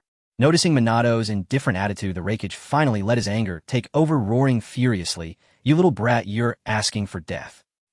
Genei's lips curled, slightly, a deep calm hidden in his eyes, the anger on his face from earlier having long vanished. Perhaps everything is part of Genei's plan. Minato observed the scene, revealing a contemplative If that's the case, then it truly is a way to vent his frustrations. Bring me some duck neck. The Reikage no longer cared about anything else. He pushed off the ground with his toes, appearing instantly before Genei, his right hand filled with swirling chakra, reaching for Genei's neck. Trying to grab me. Not happening. Chicken mud is too beautiful. Genei executed a nimble shoulder shimmy, easily dodging the Reikage's grasping hand, tugged at his non-existent suspenders, and flashed a mischievous smile at the Reikage. 8 duck pulls. The Reikage's eyes were bloodshot with rage as he leaped into the air, his right leg raised high above his head, chakra concentrating in his foot, delivering a powerful kick like a battle axe aimed straight at Genei. J'entre fils d'explosion. Facing this overwhelming strike, Janae was unafraid, twisting his waist and thrusting out a punch, his entire body resonating with power. Going toe-a-toe, Janae had never feared anyone. Has this kid gone mad, actually thinking of taking on the boss's raging thunder axe Hidan? A cloud ninja expressed disbelief, but the next moment his expression transformed into sheer horror. A deafening roar echoed as Janae's fist collided with the Rakige's leg, the terrifying force generating a shockwave that sent countless debris flying. After a brief stalemate, a figure was sent flying. Not the frail kid, but their Kage. How is this possible? The usually composed blonde girl was so shocked that her mouth fell open almost wide enough to fit an entire hot dog. Snap! The Rakige rolled midair to adjust his posture, his feet firmly embedding into the ground, creating a deep trench of 3 to 4 meters in the soft earth before finally coming to a stop. Boss!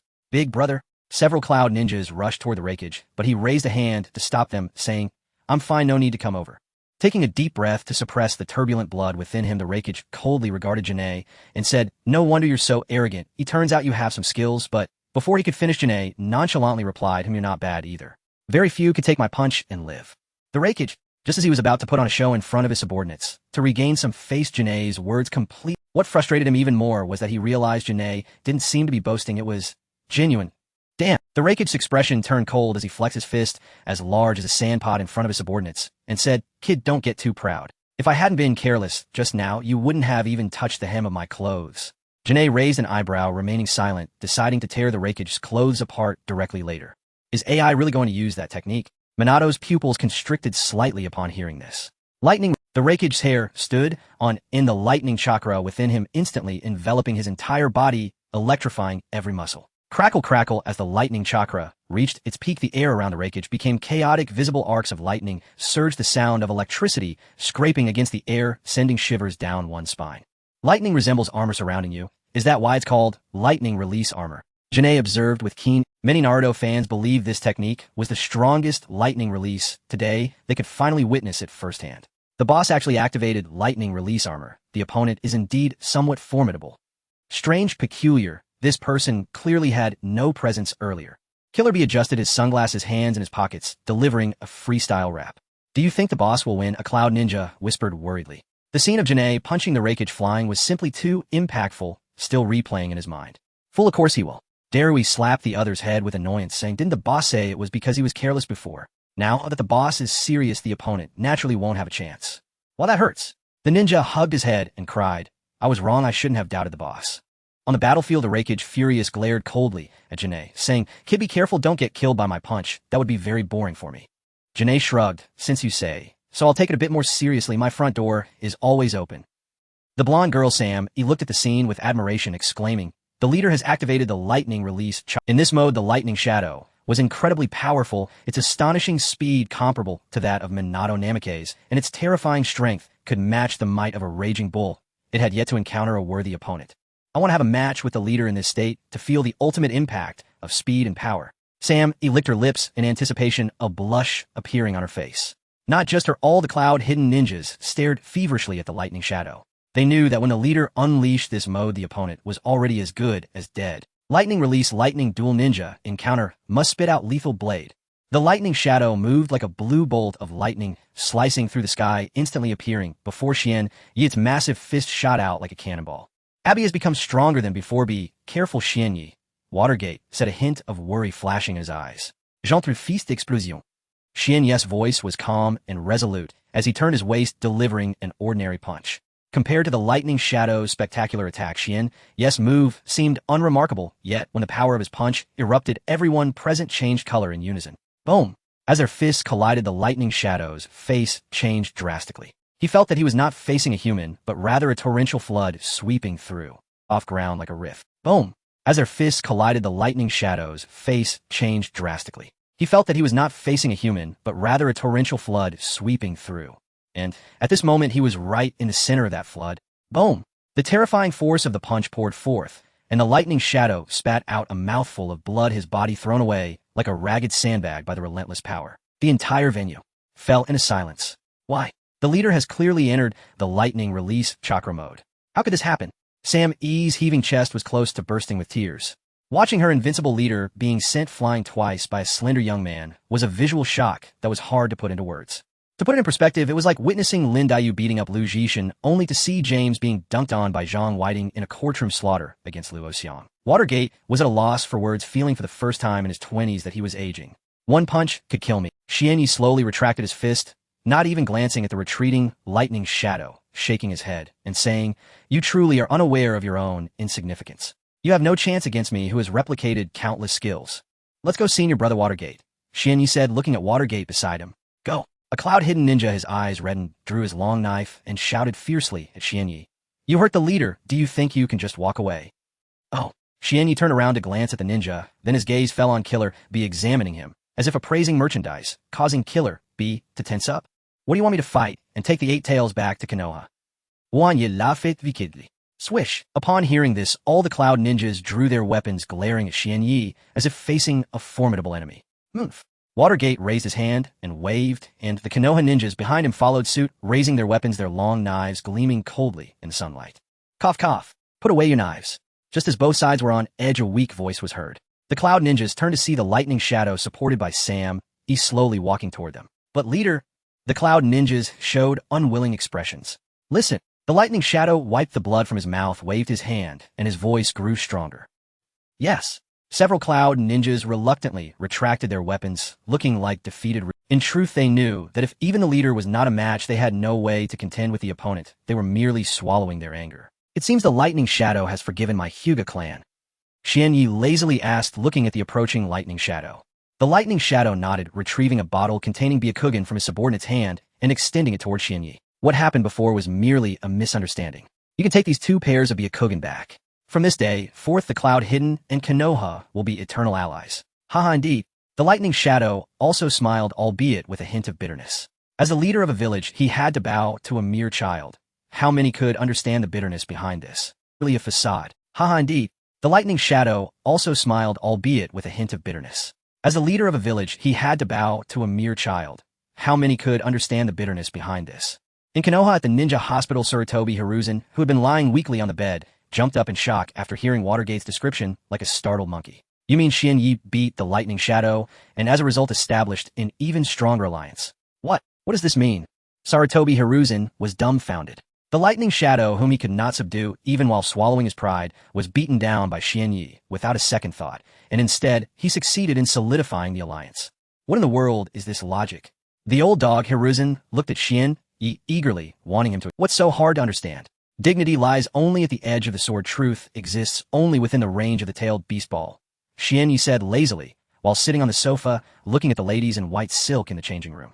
"To deal with those little nuisances who live comfortably, you just need to deliver 2 slaps and prove that your strength surpasses theirs. After that, you can do whatever you want to them." "Really?" Sarutobi Hiruzen was somewhat tempted after hearing this. Could it be that he had been too weak in the past, which led to constant constraints, and that being a bit tougher could actually yield results? Then, if next time Danzo proposes some outrageous demands, should he try slapping him twice? Sarutobi Hiruzen looked at his hands, lost in thought. Watergate observed the pensive Sarutobi Hiruzen, then glanced at his own hands, falling into contemplation. At the Hyuga main house, oh no, now it's the Hyuga Xianyi residence. Xianyi stood on a high platform looking at the expectant clansmen below, raised his arm, and proclaimed loudly, "From this day forth the Hyuga clan shall no longer have distinctions of main and branch." As soon as Xianyi finished speaking, the clansmen below erupted into cheers. "Hooray! Long live Lord Xian Yi, long live the clan leader. Lord Xianyi, I want to have your children." Hyuga Kyo shouted from the crowd. "Wanye Replication." "What?" He frowned. "Someone throw that brat Hyuga Kyo out. Let him know that my Hyuga clan is not a lawless land." "Yes, clan leader." Several clansmen laughed as they hoisted Hyuga Kyo, playfully tossing him outside. "All right, everyone, quiet down. I have a few things to emphasize." Xianyi raised his hand, and all the clansmen immediately fell silent, quietly listening to his speech. Hyuga Hizashi watched this scene from the crowd, secretly sighing with no thoughts of seizing power remaining. Xianyi's position in the hearts of the clansmen could not be shaken by anyone. Among the crowd, a resentful gaze was fixed on Xianyi. "Hyuga Xianyi, if you continue like this, my Hyuga clan will surely perish." The old man gritted his teeth, his eyes bloodshot, as he glared at Xianyi as if he were tearing into his flesh. From being the lofty head of the Hyuga clan to being reduced to a despised ordinary clansman, everything he once took pride in was taken away by this demon named Xianyi. He hated. Oh, On the high platform Shien, Yi noticed the gaze of Hyuga Genkai, and in consideration of Hyuga Hizashi's feelings, Shien Yi spared Hyuga Gensheng's life. But would he really let him off the hook that easily? The answer was no. Long before he planted the cage bird curse on Hyuga Gensheng Shien, he had already made his move. This poor old man probably doesn't even realize that he only has a few days left to live. He sighed. Having lost everything, he will soon depart from this world in extreme sorrow and anger. Tisk, that reason sounds quite reasonable. Ignoring Hinata Gensheng, who would only be bouncing around for a few more days, Shien, he cleared his throat and spoke loudly. Firstly, although everyone will be equal and independent individuals in the future, we must still think in one direction and work together to safeguard the interests of our clan. In the future, all major and minor affairs within the clan will be handled by Senior Hinata Richa. If anyone has matters to discuss, just approach Senior Richa directly. Lord Shien, Yi is handing over great power to Hinata Richa. It seems we must build a good relationship with him. However, he felt that the most correct decision he had ever made in his life was to help Shien Yi within his means back then. Richa, congratulations. Some were happy, while others were troubled. Hinata Rizu looked complexly at his brother, speaking with a sigh. Like their father Hinata Gensheng, who was once high and mighty, with a bright future, Rizu, now, seemed just like everyone else. Brother, Hinata Richa forced a bitter smile, opening his mouth several times, but not knowing what to say. At this moment, the fates of the two brothers seemed to have swapped. The former master had become the subordinate, and the subordinate had become master. This enormous contrast left them momentarily unsure of how to face each other in their new identities. However, the two little ones following behind them had no understanding of adult complexities and had no such concerns. Little sister, my name is Niji. What is your name? Niji looked at the cute little girl beside him and spoke up. I am Hinata. Hinata's face turned red, her small hands clutching her clothing, shyly responding. Hinata, what a beautiful name. Niji took Hinata's little hand and cheerfully suggested, after the clan meeting is over, let's go out to play together. Can we? Hinata blinked her big eyes, showing a hint of excitement. The two little ones held hands and looked up at their fathers. Hinata Rizu and Hinata Richa were momentarily taken aback. Their expressions softened unknowingly, and the subtle barrier that had just appeared vanished. Of course you can, Niji Hinata. The two exchanged smiles and spoke in unison. Perhaps their external identities had changed, but the bond between the brothers had never altered. As brothers, this is their eternal identity. Brother, we should keep in touch more often in the future, so Hinata and Niji can grow closer. Hinata Rizu said with a sense of nostalgia. What you taught me, brother, I will definitely bring Niji over to visit off. Hinata Richa responded with a smile. Yay, that's wonderful. Upon hearing they could go out to play, the two little on stage, Shien Yi continued. Secondly, everyone must receive the new caged bird curse seal. The seal will protect everyone's eyes from the covetous gaze of outsiders and has no other purpose. Below, the clan members responded in unison. Okay, Lord Shien Yi, we trust you. Yes, we believe in you. We will receive the new curse seal right away. To demonstrate, Shien Yi implanted the new curse seal on a few individuals right on the spot. The new curse seal was only the size of a fingertip, specially designed by Shien Yi in the shape of a lotus flower, small and exquisite, which should enhance the cohesion of the clan members. He look at the lotus. Oh my Lord, Shien Yi is really so romantic, I'm almost dying of sweetness.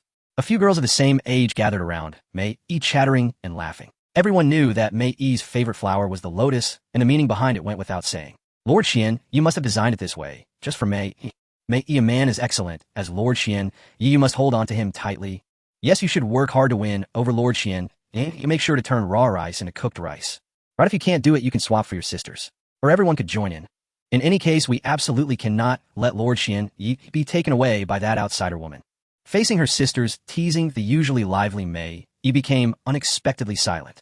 The girls thought she was just not in the mood, so they did not continue the topic. Root.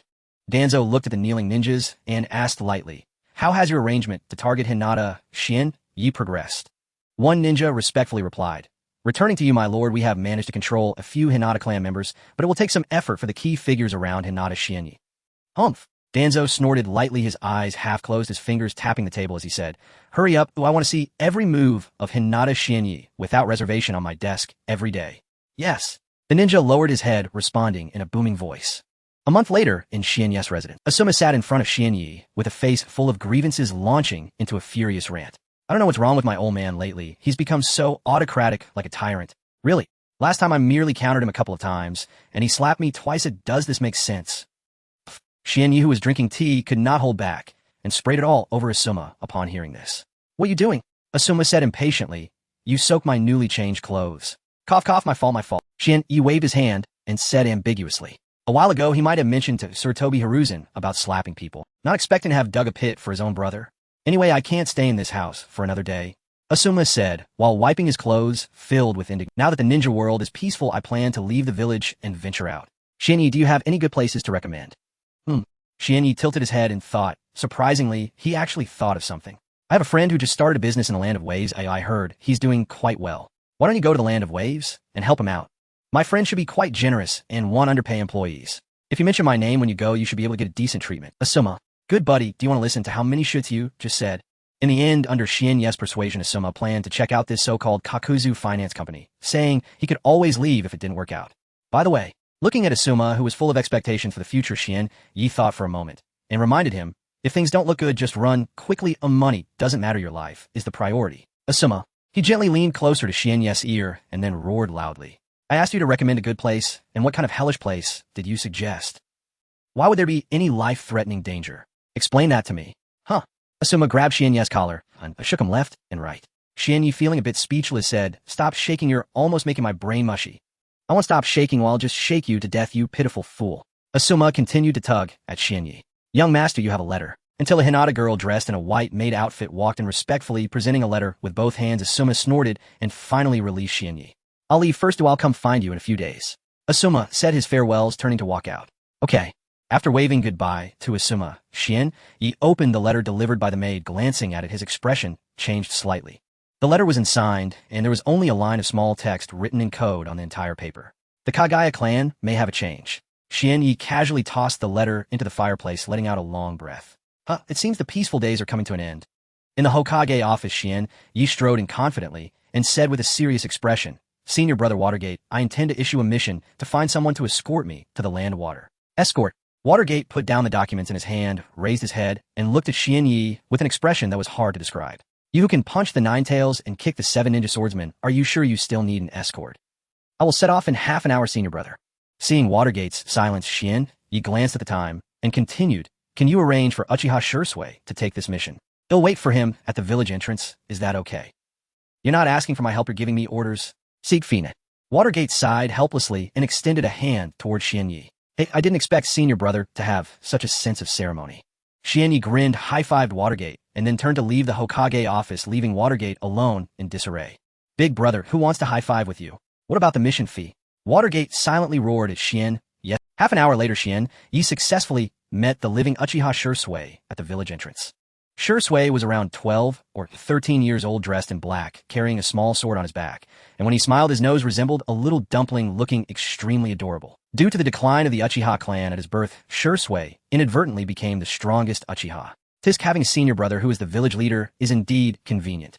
Xianyi smiled and extended his hand toward Shursui, saying, I've heard of your famous Shunshin technique, and today, I finally get to meet you in person, haha.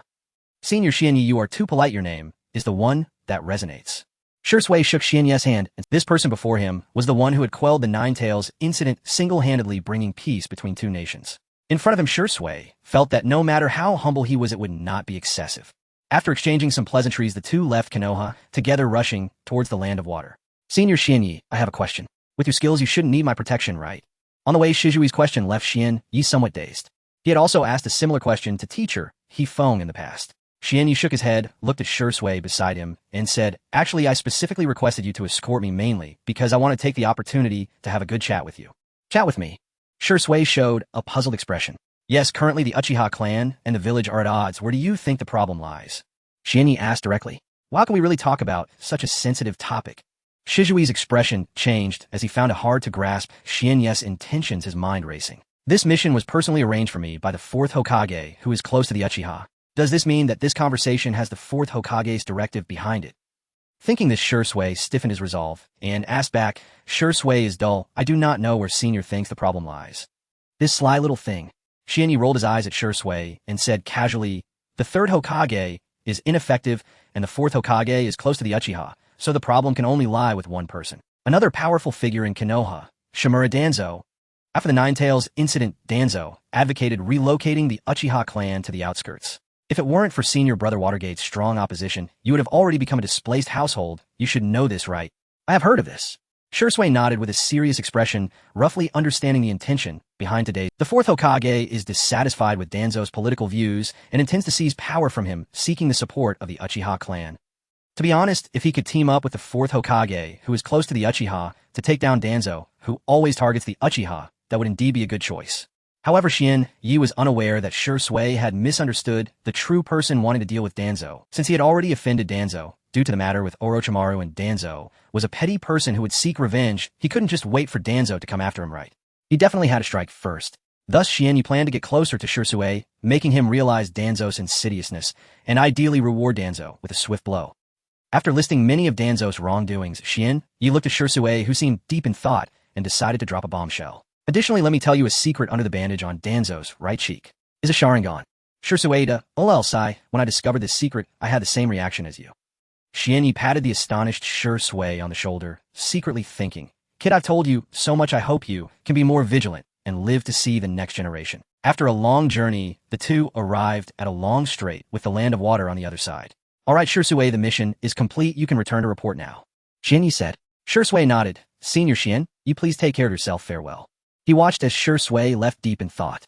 Xian put on his contact lenses, changed into another outfit, and used his ocular technique to smoothly cross the strait, stepping onto the land of the water country. I wonder if the recent changes in the Kagaya clan are related to the original plot's full-scale assault on the Mist Village. It's really troubling. Wan Yisikit. The Hyuga clan had a good relationship with the Kagaya clan, and he had previously tried to contact them to adopt a few of their orphans. Of course, Yi thought the older sister wasn't a bad idea either, but was ultimately rejected. That's why he would look for someone to pay close attention to the movements of the Kagaya clan. He couldn't afford to miss anything, as this clan was too troublesome. In the original plot, the Kagaya clan, despite having no grievances, insisted on launching a full-scale attack on the Mist Village, resulting in all but Kimimaro being wiped out. It doesn't matter if you annihilate your clan, the key is that my puzzle can't be missing your piece. Let's go take a look at the Mist Village first. After a moment of contemplation, Yi made his decision. He was afraid that if he went to the Kagaya clan first and found nothing, it would be a disaster. The Mist Village was located deep in the mountains, shrouded in thick fog. Although the infrastructure was well-built, the streets were desolate, with only a few hurried passers-by who did not stop at all. Konoha is still in light clothing, but it's snowing heavily here. This is too contradictory. Yi wrapped himself in the clothing of a Mist Village resident, easily blending in, and observed the village's situation through his Byakugan. It doesn't look like they've been through war. Wait, that child looks a bit familiar. Yi suddenly stopped, turning to look at the nearby dark red bridge. On this cold winter night, when everyone was huddled at home to keep warm, a small child in thin clothes, barefoot and curled up, looked pitifully by the bridge, shivering from the biting cold wind. Yi strode towards the child and squatted down in front of him, uncertainly asking, "Are you Otto?" Huh? Haku's eyes widened in surprise as he asked, "Do you know Haku, sir?" "It really is you." Yi also showed a surprised expression. Gurgle, gurgle. Just then, Haku's stomach suddenly growled, and his little face flushed as he shyly looked at Yi and said, "Sir, since you know Haku, could you spare some food for Haku?" Yi rubbed Haku's head and smiled. "Of course, wait for me here for a moment." Haku's eyes lit up at this, and he nodded vigorously. He hadn't eaten for several days, and no one in Mist Village cared about him, a seemingly useless child. They wouldn't even glance at him as they walked by. This big brother in front of him was the first to stop and talk to him, and it seemed he was also an acquaintance. Perhaps he would soon be able to have a full meal. Maybe he wouldn't have to wander anymore. Wow, just thinking about it makes me feel so happy. Haku, filled with hopeful fantasies about the future, eagerly awaited Yi. However, he waited and waited, but never saw Yi's figure. I should have thought of this earlier. Haku's gaze gradually dimmed. There was no angel to save him from peril. He was simply abandoned once again. Yes, that's all there is to it. Don't be sad, Haku. It's nothing serious. Surely no one would need a little ghost like you. You'll eventually die on the streets, won't you? Then are you willing to come with me? On the other side of the bridge, a tall man with a long headband and his lower face wrapped in bandages stared at by silently rehearsing the lines he was about to say. The man's name was Tao Di Zaibujan. Dissatisfied with the tyranny of the mist-hidden village, he planned to escape, only to encounter Bai, who was equally alone at the village entrance. For some inexplicable reason, Zaibujan suddenly developed the idea of leaving with this child. However, just as Zaibujan was about to step forward, a figure appeared in front of Bai, causing his foot to come to a halt. TCH, is there really someone willing to take care of such a little ghost? For some reason, a feeling of loss suddenly welled up in Zaibujan's heart. Bai, at your young age, your facial expressions are quite rich. You might consider becoming an actor in the future. Wan Yichaklet. When he walked over earlier, he saw Bai alternating between crying and laughing, wondering what was going on in that little head. Big brother, you're back. Upon hearing the familiar voice, Bai suddenly looked up, the dimness in his eyes replaced with light. Haha, were you waiting anxiously? Saw thee. Shinny scratched his head, smiling somewhat awkwardly. All the nearby shops were closed, and it took me a while to find one that was open, and I was delayed on the way. Well, there's no need for that. Bai waved his hands, recalling his earlier thoughts. His small face flushed as he said, Big brother doesn't need to apologize to Bai. Xianyi smiled, handing the small bag in his hand to buy. Here, this is something the owner just fried up said to be the shop specialty. It seems to be called Gunliao. In any case, hurry up and eat it while it's hot. Xianyi rubbed Bai's little head and said, Thank you, big brother. Bai nodded heavily, taking the food Xianyi bought, and began to nibble on it. Xianyi squatted beside him, propping up his chin, and curiously asked, By the way, Bai, are you a girl? Bai's movements suddenly froze. After secretly glancing at Xianyi, Bai hesitated for a moment before cautiously saying, I can be. Wanye. It is either yes or no. Can this thing even be a matter of possibility? Zaibujan thought to himself, seeing the situation, Bai must be a boy, no wonder he is so cute. However, it didn't matter, this wouldn't stop him from shipping CP. Although Bai was a boy, it didn't mean Zaibujan. Hey, why does that person look so much like Zaibujan? Xianyi suddenly noticed someone standing at the other end of the bridge, at first glance resembling a dog, and at a second glance wasn't that Zaibujan. What you think is what you get. Zaibujan seemed to have noticed Xianyi's gaze, and turned around without hesitation to leave. Hey, big brother, wait a minute. Seeing the Xian, shouted, rubbing Bai's puzzled little head, and then hurriedly chased after Zaibujan. You bastard, do you know who I am? Zaibujan turned around, one hand resting on the hilt of his blade, growling at Xianyi in displeasure. He didn't even know why he was displeased, but he was just explosively unhappy. Who do you think you're asking me? Xianyi said, bewildered. Aren't you the mist-hidden ghost man, Tao Di Zaibujan? Wasn't it obvious that you could release the water dragon bullet with 4 hand seals, and here you were using 44 hand seals like a big fool? This time, it was Zaibujan's turn to be bewildered. Suppressing his anger, he asked, Since you know who I am, do you dare to stop me? Are you looking for death? Why are you talking like that? Xianyi grinned, revealing his pearly white teeth, and laughed chillingly. But then again, you guys from the 7 ninja swordsmen all speak like this, otherwise I wouldn't have killed 4 of you with just one breath. Zaibujan's pupils suddenly constricted, and his expression changed completely as he looked at Xianyi. You bastard, who the hell are you?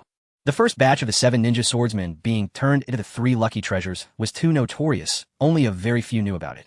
How did this guy know about it? Don't get excited, I have no ill intentions towards you, I just want to adopt you. Wait. Xianyi had been thinking about adopting Bai until he saw Zaibujan's face turn livid, realizing he had misspoke. How about you let me defend myself for a moment? Xianyi cautiously asked. 8 duck sounds. Zai Buzans anger surget. You fool, are you addicted to adopting people? It's one thing to adopt that little guy, but you want to adopt me too? Clank. Zaibujan drew his long knife and charged at Xianyi like a mad dog. So how do you want to die, bastard? In a dark cave, a thick barrier sealed, the only exit forming a natural prison. So annoying, so annoying. Within the prison, a boy with gray-white hair and 2 red dots between his brows held a bone knife, stabbing repeatedly at the wall. Why am I locked up here? Did I do something bad? Suddenly sunlight, which hadn't been seen in a long time, shone into the prison, causing the boy's eyes to sting, and he instinctively raised his hand to shield his eyes. Jumaru, it's time to use you. A member of the Kagaya clan, with 2 buns on his head and small braids on both cheeks, pushed the door open and entered. He looked at the boy being trained as a weapon and sneered. No need to think too much, you just act on your instincts, go to the mist-hidden ninja village, and kill every guy you see on the way. Junmaru slowly lowered his arm. The Kagaya clan member had already left. He stood up and shouted forcefully into the empty space ahead, yes. He didn't know what he was fighting for or who he was, but it didn't matter as long as someone needed him, that was enough. This was his motivation to live. Junmaru, holding the bone knife, stepped out of the prison without hesitation and charged toward the direction of the mist-hidden village. What kind of monster are you? Zaibujan lay on the ground glaring at Xianyi. With each breath, his lungs burned, feeling like at least 3 bones were broken. Earlier, Zaibujan had chopped at Xianyi countless times, yet Xianyi had only used one punch. He had knocked down this elite of the 7 ninja swordsmen to the ground, claiming to have only used 30% of his strength. It was truly ridiculous. You are the monster, Xianyi replied irritably. I'm just an ordinary person with a bit more strength. Zaibujan, big brother Xian, what's wrong with him? Bai tugged at Xianyi's hand, hiding behind him, curiously observing the Zaibujan lying on the ground. Oh, we were just playing around, he's a bit weak and tired, lying down to rest for a bit. Xianyi pinched Bai's little hand and smiled. Zai Buzan. Tired. Destroy it, kill me, or slice me according to your will. Just give me a quick end, will you? Zaibujan snorted, speaking very defiantly. Don't come at me with that. Xianyi rolled his eyes, patted Zaibujan's wound, and said earnestly, Anyway, you're going to leave the mist-hidden village, so why not just stick with me for now on, Zaibujan? Hiss. Zaibujan gasped in pain, not even looking at Xianyi, and said firmly, You want me to work for you? Daydreaming. The beheading knife is in my hands. If you want, I can directly give it to you. Xianyi said, and what the hell, a beheading knife? Zaibujan glanced sideways at Xianyi, sneering. Had just a mere ninja knife, and you think you can make me, Zaibujan, submit? Is this really all it takes to defeat you? Xianyi pondered for a moment before adding, I understand the reason for the drastic change in the 4th generation of Shu Ying's temperament. I have ample funds at my disposal, which can support you in taking control of Wuin. Is that enough? Zaibu was already tempted but still stubbornly replied, with such conditions I can only work for you for 2 years at most. What? Xianyi became angry. I thought you understood my ulterior motives, and I understood your feigned reserve. I offer you such generous conditions, and you can only commit to 2 years. Why not 2.5 years burning with rage? Fine, since you are so resolute, I will give you a chance. Xianyi pointed at Zaibu and said fiercely, let's play a game of rock, paper, scissors. If you win, I will let you go. If you lose, you will obediently work for me for life. Zaibu thought for a moment, feeling that he wouldn't lose anything no matter the outcome, so he nodded readily. All right, how do we play? Xianyi rolled up his sleeves and asked with a dark expression, do you guess if I can punch you to death? Zaibu, you guys in Konoha play it this way. I guess you can. On the side by who loved to stir trouble leaned in, with a curious expression on his face, revealing an eager anticipation, not knowing what he was looking forward to. Wow, this kid has a ruthless heart. Zaibu's eye twitched, and as he saw Xianyi raise his fist, he suddenly felt an unprecedented sense of open-mindedness and shouted loudly. I can't guess, so I lose. I accept my defeat. With 3 proclamations of it seemed tough, but in reality, it was surrender. This was the best Zaibu could do. Xianyi nodded with satisfaction, releasing his fist and patting Zaibu on the shoulder. I'm glad you understand, but I dislike your tone. Pay attention to it in the future. Yes. Zaibu's forehead broke out in cold sweat, feeling as if he had survived a disaster. Bai hid behind Xianyi, revealing a mischievous grin, and playfully stuck out his tongue at Zaibu, which made Zaibu quite annoyed. This kid is cunning. I was fooled by his appearance earlier. Zaibu, you've only broken 3 bones. I said I was holding back, huh? Xianyi activated his Byakugan and simply adjusted Zaibu's bones, but as he was laughing, a sudden inspiration flashed in his mind. The Hyuga clan has indeed gone down the wrong path. If they had studied medicine, the entire ninja world would have honored them. But studying medicine can't save the ninja world. Are you from the Hyuga clan of Konoha? Seeing the veins bulging around Xianyi's eyes, Zaibu couldn't help but ask. Wait, Zaibu suddenly realized it, something. The earlier kid called this guy brother Xianyi and Hyuga. Wanye. Huyu Wanye. You are Hyuga Xianyi? Zaibu's face showed, shock, his mouth forming an O. It turned out the person in front of him was the one who had recently knocked out the Raikage with a single punch. No wonder he wasn't his opponent. What the hell is the intelligence agency of Wuin doing? A character like this is strolling around the village, and you haven't received any news. Xianyi casually replied, closing his Byakugan and patting Zaibu's wound, saying, all right, for now on, you will be the 2nd official member of the organization. Hearing Xianyi's words, Zaibu's head buzzed. Our organization only has 2 people. What do you mean? Xianyi was displeased. Including me, aren't there 3 of us? Zaibu. He suddenly felt a hint of worry about his future. All right, let's go. We should leave here first. Saying this, Xianyi looked at Bai beside him, rubbed his small head, and asked, Bai, do you want to leave the land of water with me? Ido. Bai nodded vigorously without hesitation. Ever since he ate that bag of Koen Lu, he considered himself Xianyi's person. Xianyi then looked at Zaibu. Zaibu sighed inwardly and nodded slightly, saying, let's go. Leader. The 3 of them left Wuin village. On the way, Xianyi vaguely heard sounds of chaos coming from afar. He activated his Byakugan and looked in the direction of the noise. He saw a dense crowd of Kekkei clan members armed with weapons charging out of the woods in rows, recklessly attacking the defenses of Wuin village. Well, this is what the so-called change refers to. Xianyi stroked his chin, revealing a contemplative expression. He was just about to head to the Kekkei clan, but now there's no need. Judging by the situation, he estimated that all of the Kekkei clan members were here.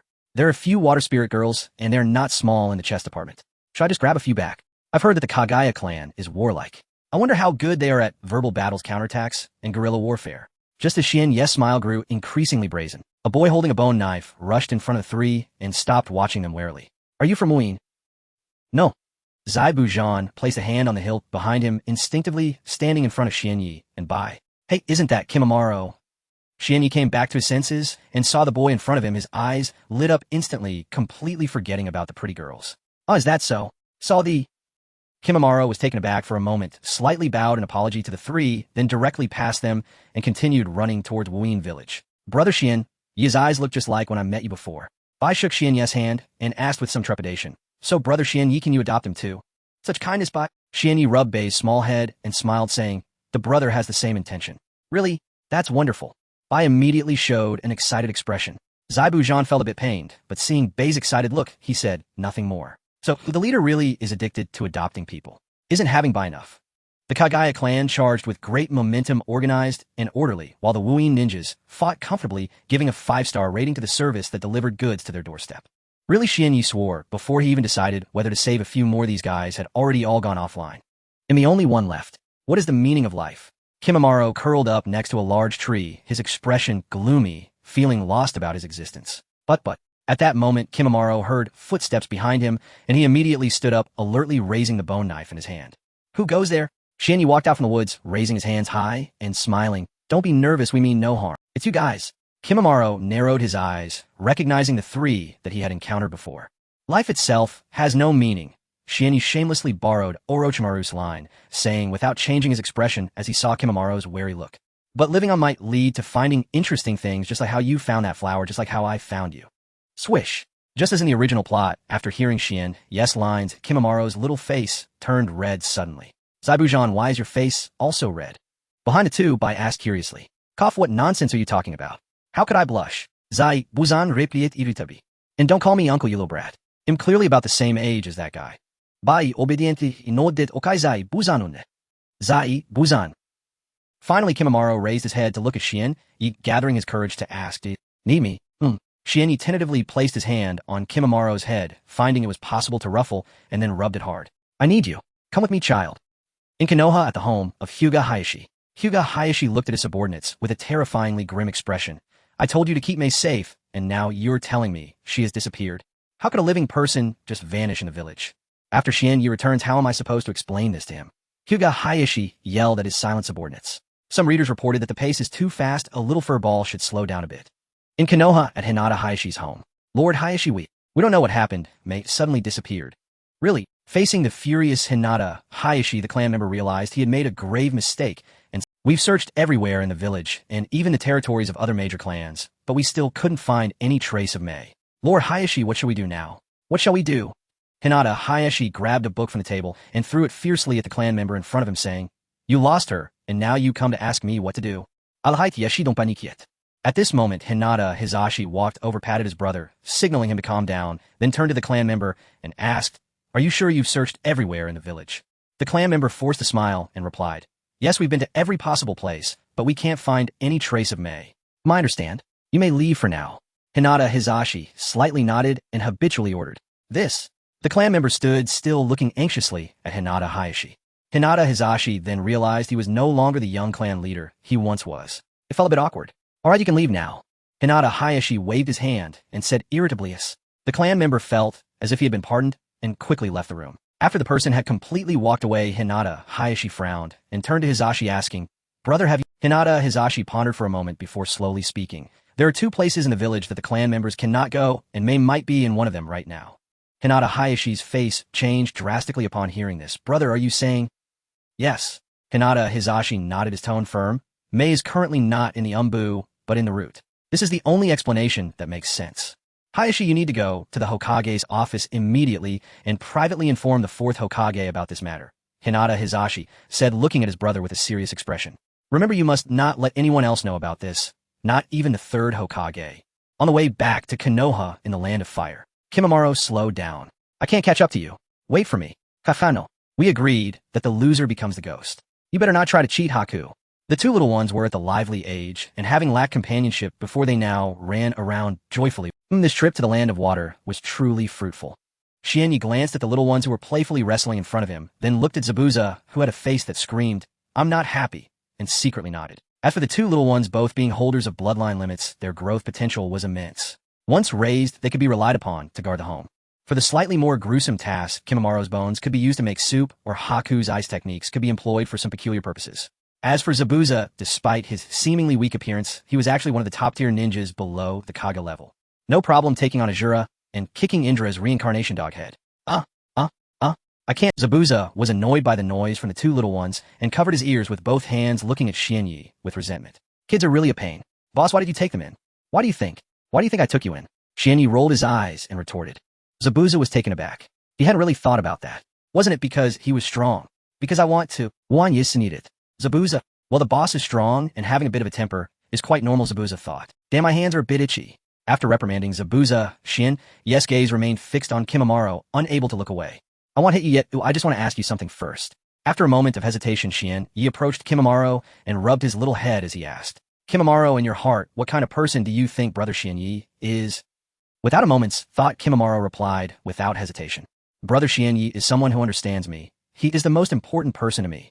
Upon hearing Kimimaro's answer, Xianyi could no longer hold back. He immediately opened the system interface and selected Kimimaro. System directly replicate him 5 times. Xianyi rubbed his hands together, silently praying in his heart.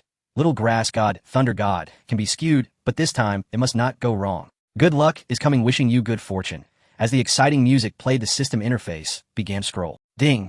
Congratulations to the host for replicating the bloodline limit Shikatsumiyaku. Congratulations to the host for obtaining a bloodline puzzle fragment 1. After completing the bloodline puzzle, you may enter the next phase. Ding! Congratulations to the host for obtaining bone enhancement 2.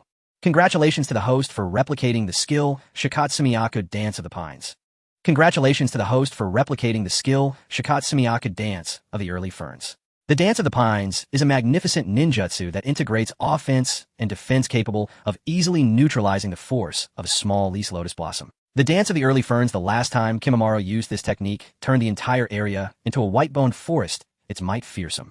Wow, what should I do? I'm a bit moved. After pulling out the Bloodline Puzzle 2 enhancement effects and 2 powerful skills in one go, Xianyi's gaze toward Kimimaro grew softer. It seems that in this child's heart, he truly is, as he said, very, very important. In the original plot, Kimimaro was a pitiful person completely unaware that he was being used as a tool by Orochimaru. He yearned all his life to be needed by others, but at the end of the Edo Tensei, he had no one to bid farewell to. I will change the fate that was originally yours, Kimimaro. Xianyi ruffled Kimimaro's little head, secretly making a resolution. Speaking of which, it's been a long time since I had a deep and meaningful conversation with Mei. I'll arrange that after returning to the village. In Konoha at the root. Waste. A bunch of useless fools. How could I have such subordinates? Danzo kicked over a root ninja in front of him, trembling with rage, wishing he could pull out a knife and stab these incompetent fools. Now the entire village knows that girl has disappeared. Namake's Minato has been probing me, through various means indirectly testing me. Look at the good job you've done. Danzo pointed at several people, punctuating each word with gritted teeth as he scolded. Lord Danzo, please calm down. We know our sins. Faced with the furious Danzo, the root ninjas repeatedly apologized, not daring to explain, but they were suffering inside. That girl was clearly just an ordinary ninja. Their previously gradual brainwashing methods should have been enough to control her. But as soon as they mentioned Hinata Xianyi, that girl seemed to become a different person, instantly breaking free from their control and even activating her Byakugan to see their faces. Once this matter is exposed, it will inevitably involve the root, and the consequences would be unimaginable. The several root ninjas had no choice but to use some methods to forcibly take Mei back to the root under the watchful eyes of Hinata's guards. They originally wanted to take advantage of the timing and completely brainwash Mei before the situation escalated. But who would have thought that this girl, though seemingly weak, had an exceptionally strong will, and they had yet to complete the brainwashing? After venting his anger, Danzo took a deep breath and said solemnly, I will take responsibility for this matter. You all need to hurry up and resolve it before Hinata Xianyi returns to the village. If you still can't succeed in brainwashing her, then let her completely disappear from this world, leaving no evidence. Yes, Lord Danzo, the root ninjas answered in unison. Beyond 100 miles from the Fire Nation in the village of Konoha, 2 little ones were frolicking ahead. Xianyi glanced at Zaibu beside him and teased with a smile. Zaibu, you are the only one among the 7 ninja swordsmen who killed your way into Konoha. Are you happy? Happy. I'm about to die. Zaibu rolled his eyes, too lazy to respond to Xianyi. Just thinking about the interrogation, scrutiny, and even torture he would face upon entering Konoha made him feel uneasy. If it weren't for the overwhelming benefits Xianyi offered, Zaibu would have turned and left right now. Xianyi, Gidge, what is Konoha like? It should be quite different from a mist-hidden village, right? In Junma, Lu leaned over with curious expressions. Haha, it's definitely different, Konoha. Xianyi smiled, just as he was about to introduce Konoha to the 2 little ones. The flying thunder god Kurenai, behind him, suddenly started to heat up. Swish! In the next moment, a blonde figure of Minato appeared, and his cool entrance made the 2 little ones gaze at him with admiration. TCH show-off. My mist body flicker technique is much cooler than this, Zaibu muttered quietly. Minato, why are you here? Xianyi rubbed his behind, a bit puzzled as he asked. Minato frowned and glanced at Zaibu and the others, then grabbed Xianyi's arm, his expression serious. Xianyi, come with me for a moment. I have something important to tell you. Okay. Xianyi nodded, telling Zaibu and the others to wait for a moment while he followed Minato to a distant spot. What is it, Minato? Xianyi asked. Minato replied, the situation is urgent, I'll be brief. Mei has possibly been captured by Root. Boom. Xianyi's face instantly darkened, and the chakra within him erupted violently, sending a terrifying aura that startled Minato beside him. Xianyi, calm down and listen to me, Minato tried to soothe him. Don't advise me, senior brother. Yes' veins bulged on his forehead as he gritted his teeth and said, I'm going to kill Shimura Danzo. I'm not here to advise you, Shinyi. Minato pressed down on Ye's shoulder, looking directly into his eyes, and said earnestly, I came to help you before Danzo notices. I've arranged for Jiraiya to delay the third Hokage. Soon I will take you close to Root. Then do whatever you want. I will do my best to hold off the third Hokage outside. Regardless of the outcome, senior brother will bear it with you. Minato's words were firm, and Yi felt a bit moved. Thank you, senior brother. Family doesn't speak to each other. Minato patted Ye's shoulder and said, seriously, time is of the essence. Let's get moving. At Root in the interrogation room. 2 minutes and 30 seconds, 2 minutes and 31 seconds, 2 minutes and 32 seconds. A Root member held Mai's head firmly under the water, expressionless, as he counted the time until the girl was on the verge of death. Then he roughly pulled her hair up. The so-called brainwashing refers to the method of forcibly instilling commands into others through external pressure. After methods like electric shock and drugging failed, the Root ninjas attempted to keep Mai's brain in a state of asphyxiation to brainwash her. However, the effect was not ideal. This was Mei's 61st suffocation. Her lungs were almost ruined, yet she still resisted the orders given by the Root ninjas. What is 1,000 minus 7? A Root ninja punched Mei in the stomach and asked expressionlessly, Shien, Wanyagige. Mei murmured Yes' name, softly, seemingly using her own way to resist the brainwashing by the Root ninjas. I'm really fed up with this love-struck brain. The Root ninja cursed angrily and once again pressed Mai's head into the water, letting the girl struggle weakly. Tian Yuan, if you ask me, just kill her. After all, there's no one to testify if she dies. Why go through the trouble? Another Root ninja complained, saying he hadn't slept in a long time just to brainwash this girl. Because of her special identity, they didn't dare to take advantage of her, and even during torture, they had to be cautious, fearing to leave marks on her. What a bore. You don't understand, you who you really don't understand. The Root ninja, named Tian Yuan, shook his head as if recalling some horrific scene, his hand trembling as he pressed down on Mai's arm. Hinata Yi is not someone who reason with. He is an extremely domineering guy. Saying this, Tian Yuan pulled Mei up, flipped her over, and then pressed her back into the water, looking at his companion Yu. He doesn't need evidence. Even a mere suspicion would be enough for him to strike us down. Do you believe that? Looking at his companion's serious expression, Yu chuckled, unconcerned. Tian Yuan, you are really regressing. You're scared of a mere young adult. Our Root has been operating in Konoha for many years. Even the third Hokage doesn't dare to say much and even subtly supports us. Hinata Yi is powerful, but his identity and status are there. Can he ride on the head of the third Hokage? Yu said disdainfully. You have a point. Tian Yuan nodded repeatedly, and the fear in his heart, seeing his companion showing signs of wavering, Yu hurriedly took the opportunity to say, after all, it's Lord Danzo's order. The sky can fall with a lord to support us. Why be afraid? Hurry up and finish her off. Faced with Yu's persuasion, Tian Yuan said nothing. However, he pressed down harder on Mai's head, his gaze no longer on the clock, seemingly giving up on timing. Mei's struggles grew weaker, and no more bubbles were surfacing on the water, clearly on the verge of losing breath, yet Tian Yuan still did not let go. Seeing this, Yu revealed a satisfied expression. Hey, this is more like it. When the time comes, we'll handle it cleanly. That Hinata, you won't have any evidence to hold against us, right? What you said. Boom. Just as Tian Yuan let out a sigh of relief and was about to agree with Yu, a loud noise suddenly erupted from the hall outside. It was as if something was forcefully blown apart. Immediately after, various sounds of chaos filled the air. Who dares to intrude on Root? A ninja shouted in anger and shock. Since the establishment of Root 30 years ago, it has become synonymous with darkness, cruelty, and death, and everyone feared it greatly. Who would have thought that someone would dare to cause trouble here? This was as absurd as a mouse voluntarily running into a cat's den to perform rap. Not good, it's Hinata. Yi quickly stop him. A Root ninja exclaimed in panic. What? Hearing the name, Hinata, Yi Tian Yuan's expression in the interrogation room changed drastically. He instinctively released Mei, looking at his companion Yu in a panic. Yu, what do we do now? Yu did not respond to Tian Yuan. His brain had completely crashed at that moment, utterly unable to answer Tian Yuan's question. What joke? Is Hinata Yi mad? How could he possibly come to Root? Brothers, what should I do if my brain isn't functioning after getting sick? Please advise on recovery methods. Outside of the Root, in the shadows. Swish. Minato appeared holding Shinya's hand, retracting the concealed flying thunder god, Kurenai, his expression grave. Xuanya, I can only take you this far. I cannot participate in what comes next. All I can do is try to hold off the third force. That's enough, senior brother. Xuanya, anxious and restless, had no time to converse further with Minato and instantly dashed towards the Root not far away. Xuanya did not know whether Minato was genuinely helping him or using him to eliminate Danzo Shimura, or perhaps it was a mix of both intentions. He didn't care. All he wanted now was to kill. The large door of the Root was sealed with talismans to prevent ocular techniques, and Shinya's gaze could not penetrate the door, making him increasingly irritable. Who goes there? Shuanya appeared outside the root's gate, startling two root ninjas who immediately drew their long blades and charged at him. Gentle fist explode. Shuanya had no time for idle chatter with the two. He aimed at the gate and hurled a punch at them. Boom! The terrifying force of his punch erupted like a mountain torrent, instantly penetrating the bodies of the two root ninjas, spraying blood mist as it continued to slam into the massive iron gate. Ugh! Amidst the screams of the two root ninjas whose bodies were blasted apart, the gate shattered with a loud crash, the hinges breaking as the heavy iron doors tumbled to the ground.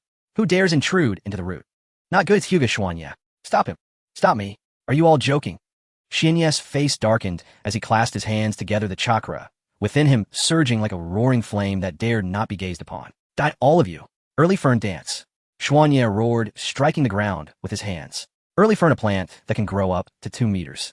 The newly replicated technique was aptly named as countless bone spikes erupted from the ground, gleaming with a chilling light like sharp spears, growing wildly, just like the early fern. Boom! Boom! Boom! Before the root ninjas could respond, the entire root hall instantly transformed into a forest of white bones. Puff! Puff! Caught off guard, one body after another was pierced by the sharp bone spikes, screaming in agony as they hung from the branches formed of bones, the scene drenched in blood, resembling a hellish nightmare. Drip, drip. Blood flowed down the white bones, pooling on the ground to form a small red stream, soaking Shunya's shoes. Byakugan, after instantly killing most of the ninjas present, Shuanya ignored the few survivors' veins bulging around his eyes as the Byakugan activated, searching for mice whereabouts. In the interrogation room, Tian Yuan noticed that after a brief commotion outside, there was suddenly no more noise, and a look of suspicion crossed his face. What happened? Could it be that Hyuga Shuanya has already been captured? It's possible. After all, 2 fists cannot match 4 hands. No matter how strong Hyuga Shuanya is, he cannot be a match for the root. Yuhu also speculated with a glimmer of hope.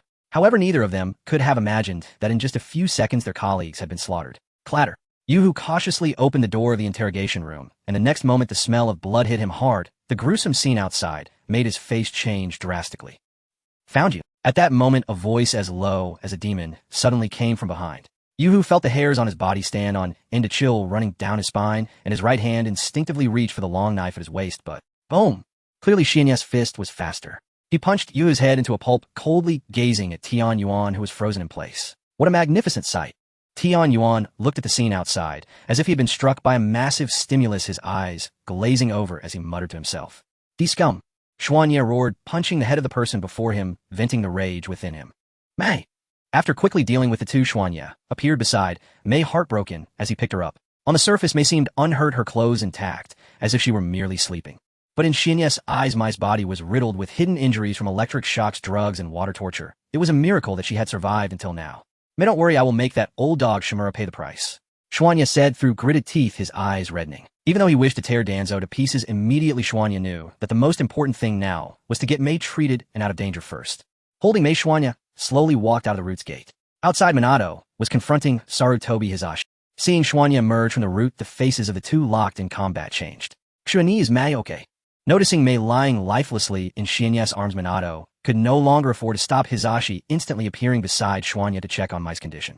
May is still alive. Shuanya gently placed May into Minato's arms, speaking softly. Senior brother Minato, please take care of May and get her to the hospital as soon as possible. Ensure her safety. This. Minato took May's face, showing hesitation as he feared that things would become even more uncontrollable after he left. Minato glanced at Hisashi and then at Shuanya, as if understanding something. I understand, leave it to me. Ultimately, Minato nodded, holding May and vanishing in an instant.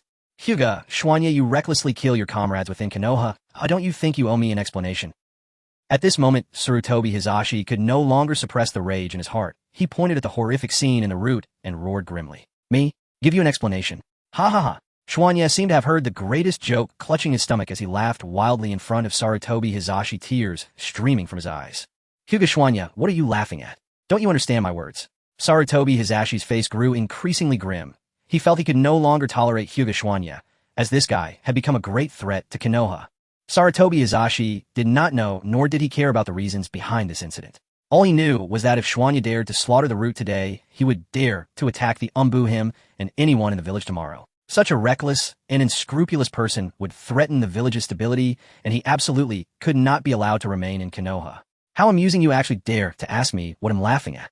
Shuanya ceased his loud laughter, looking indifferently at Sarutobi Hisashi, his emotionless gaze sending chills down Hisashi's spine. Danzo Shimura kidnapped and tortured my Hyuga clan members. You refuse to punish him, but come asking me for an explanation. Faced with Shinya's deliberate questioning, Sarutobi Hizashi cursed Danzo profusely in his heart. Why did you have to provoke this calamity? You bring trouble upon yourself, and dare not show your face only to make me clean up your mess.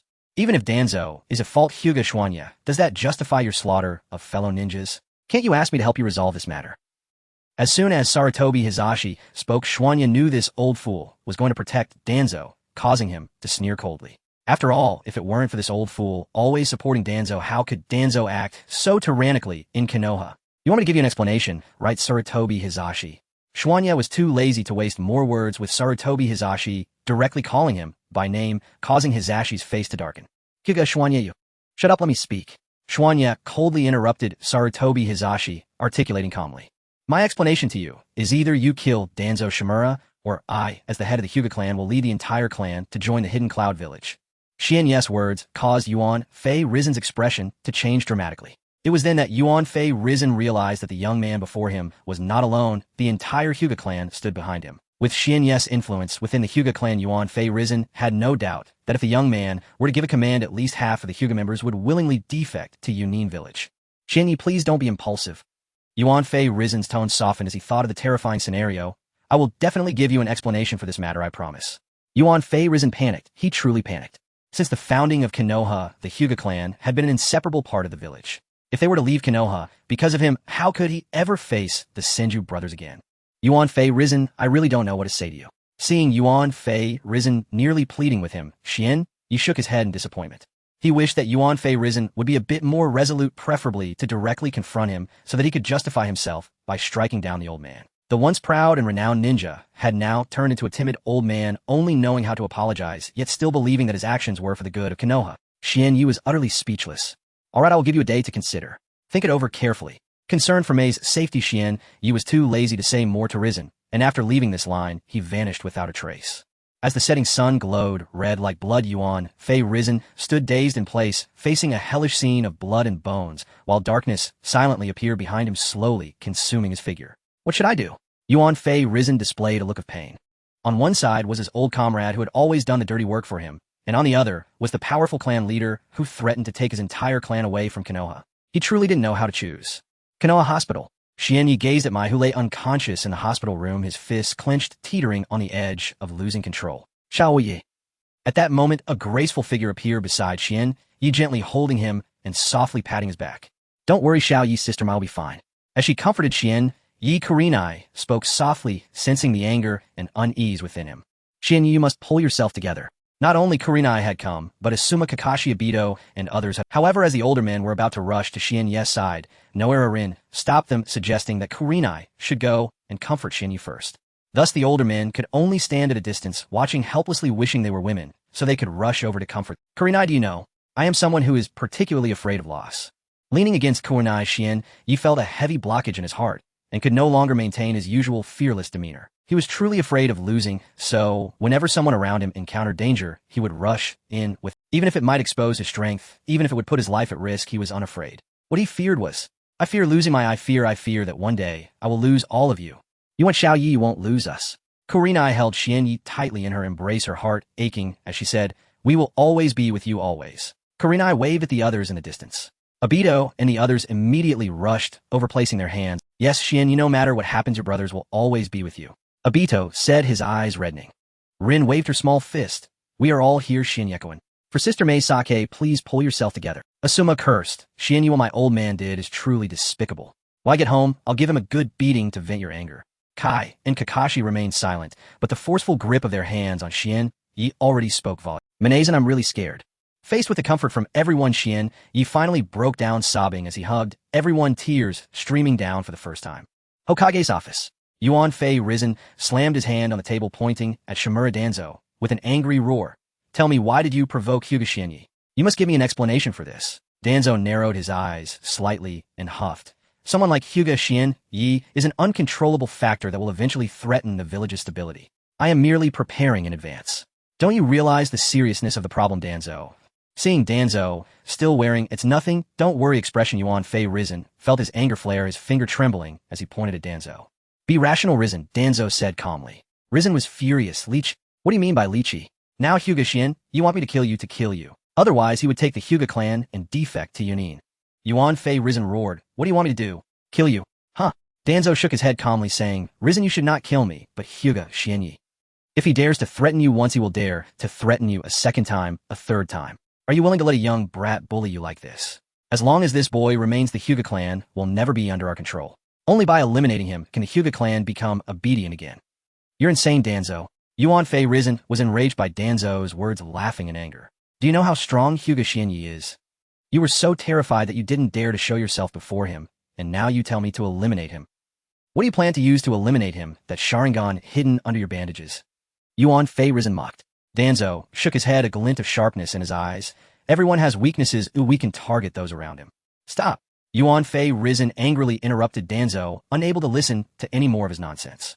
Previously, he had only targeted Hyuga Mai and Hyuga Xian. He had slaughtered the roots. If it targeted those around him, did Danzo want him to tear apart the entire Konoha? Leave Konoha, Danzo.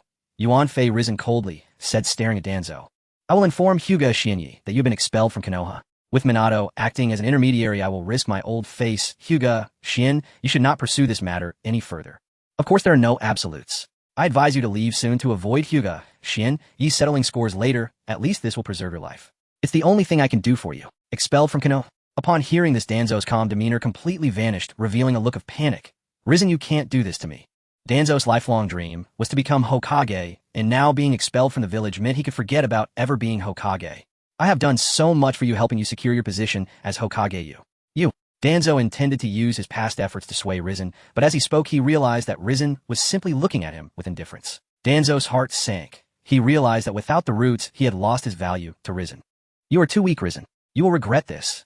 Knowing Risen had made up his mind, Danzo angrily pointed at him. Swish! Yuan Fei Risen rose from his desk, striding forward in front of Danzo, and then, slapping his arm in a wide arc, Yuan Fei Risen delivered a fierce slap to Danzo's face, then followed it with another slap. Danzo, I am the Hokage.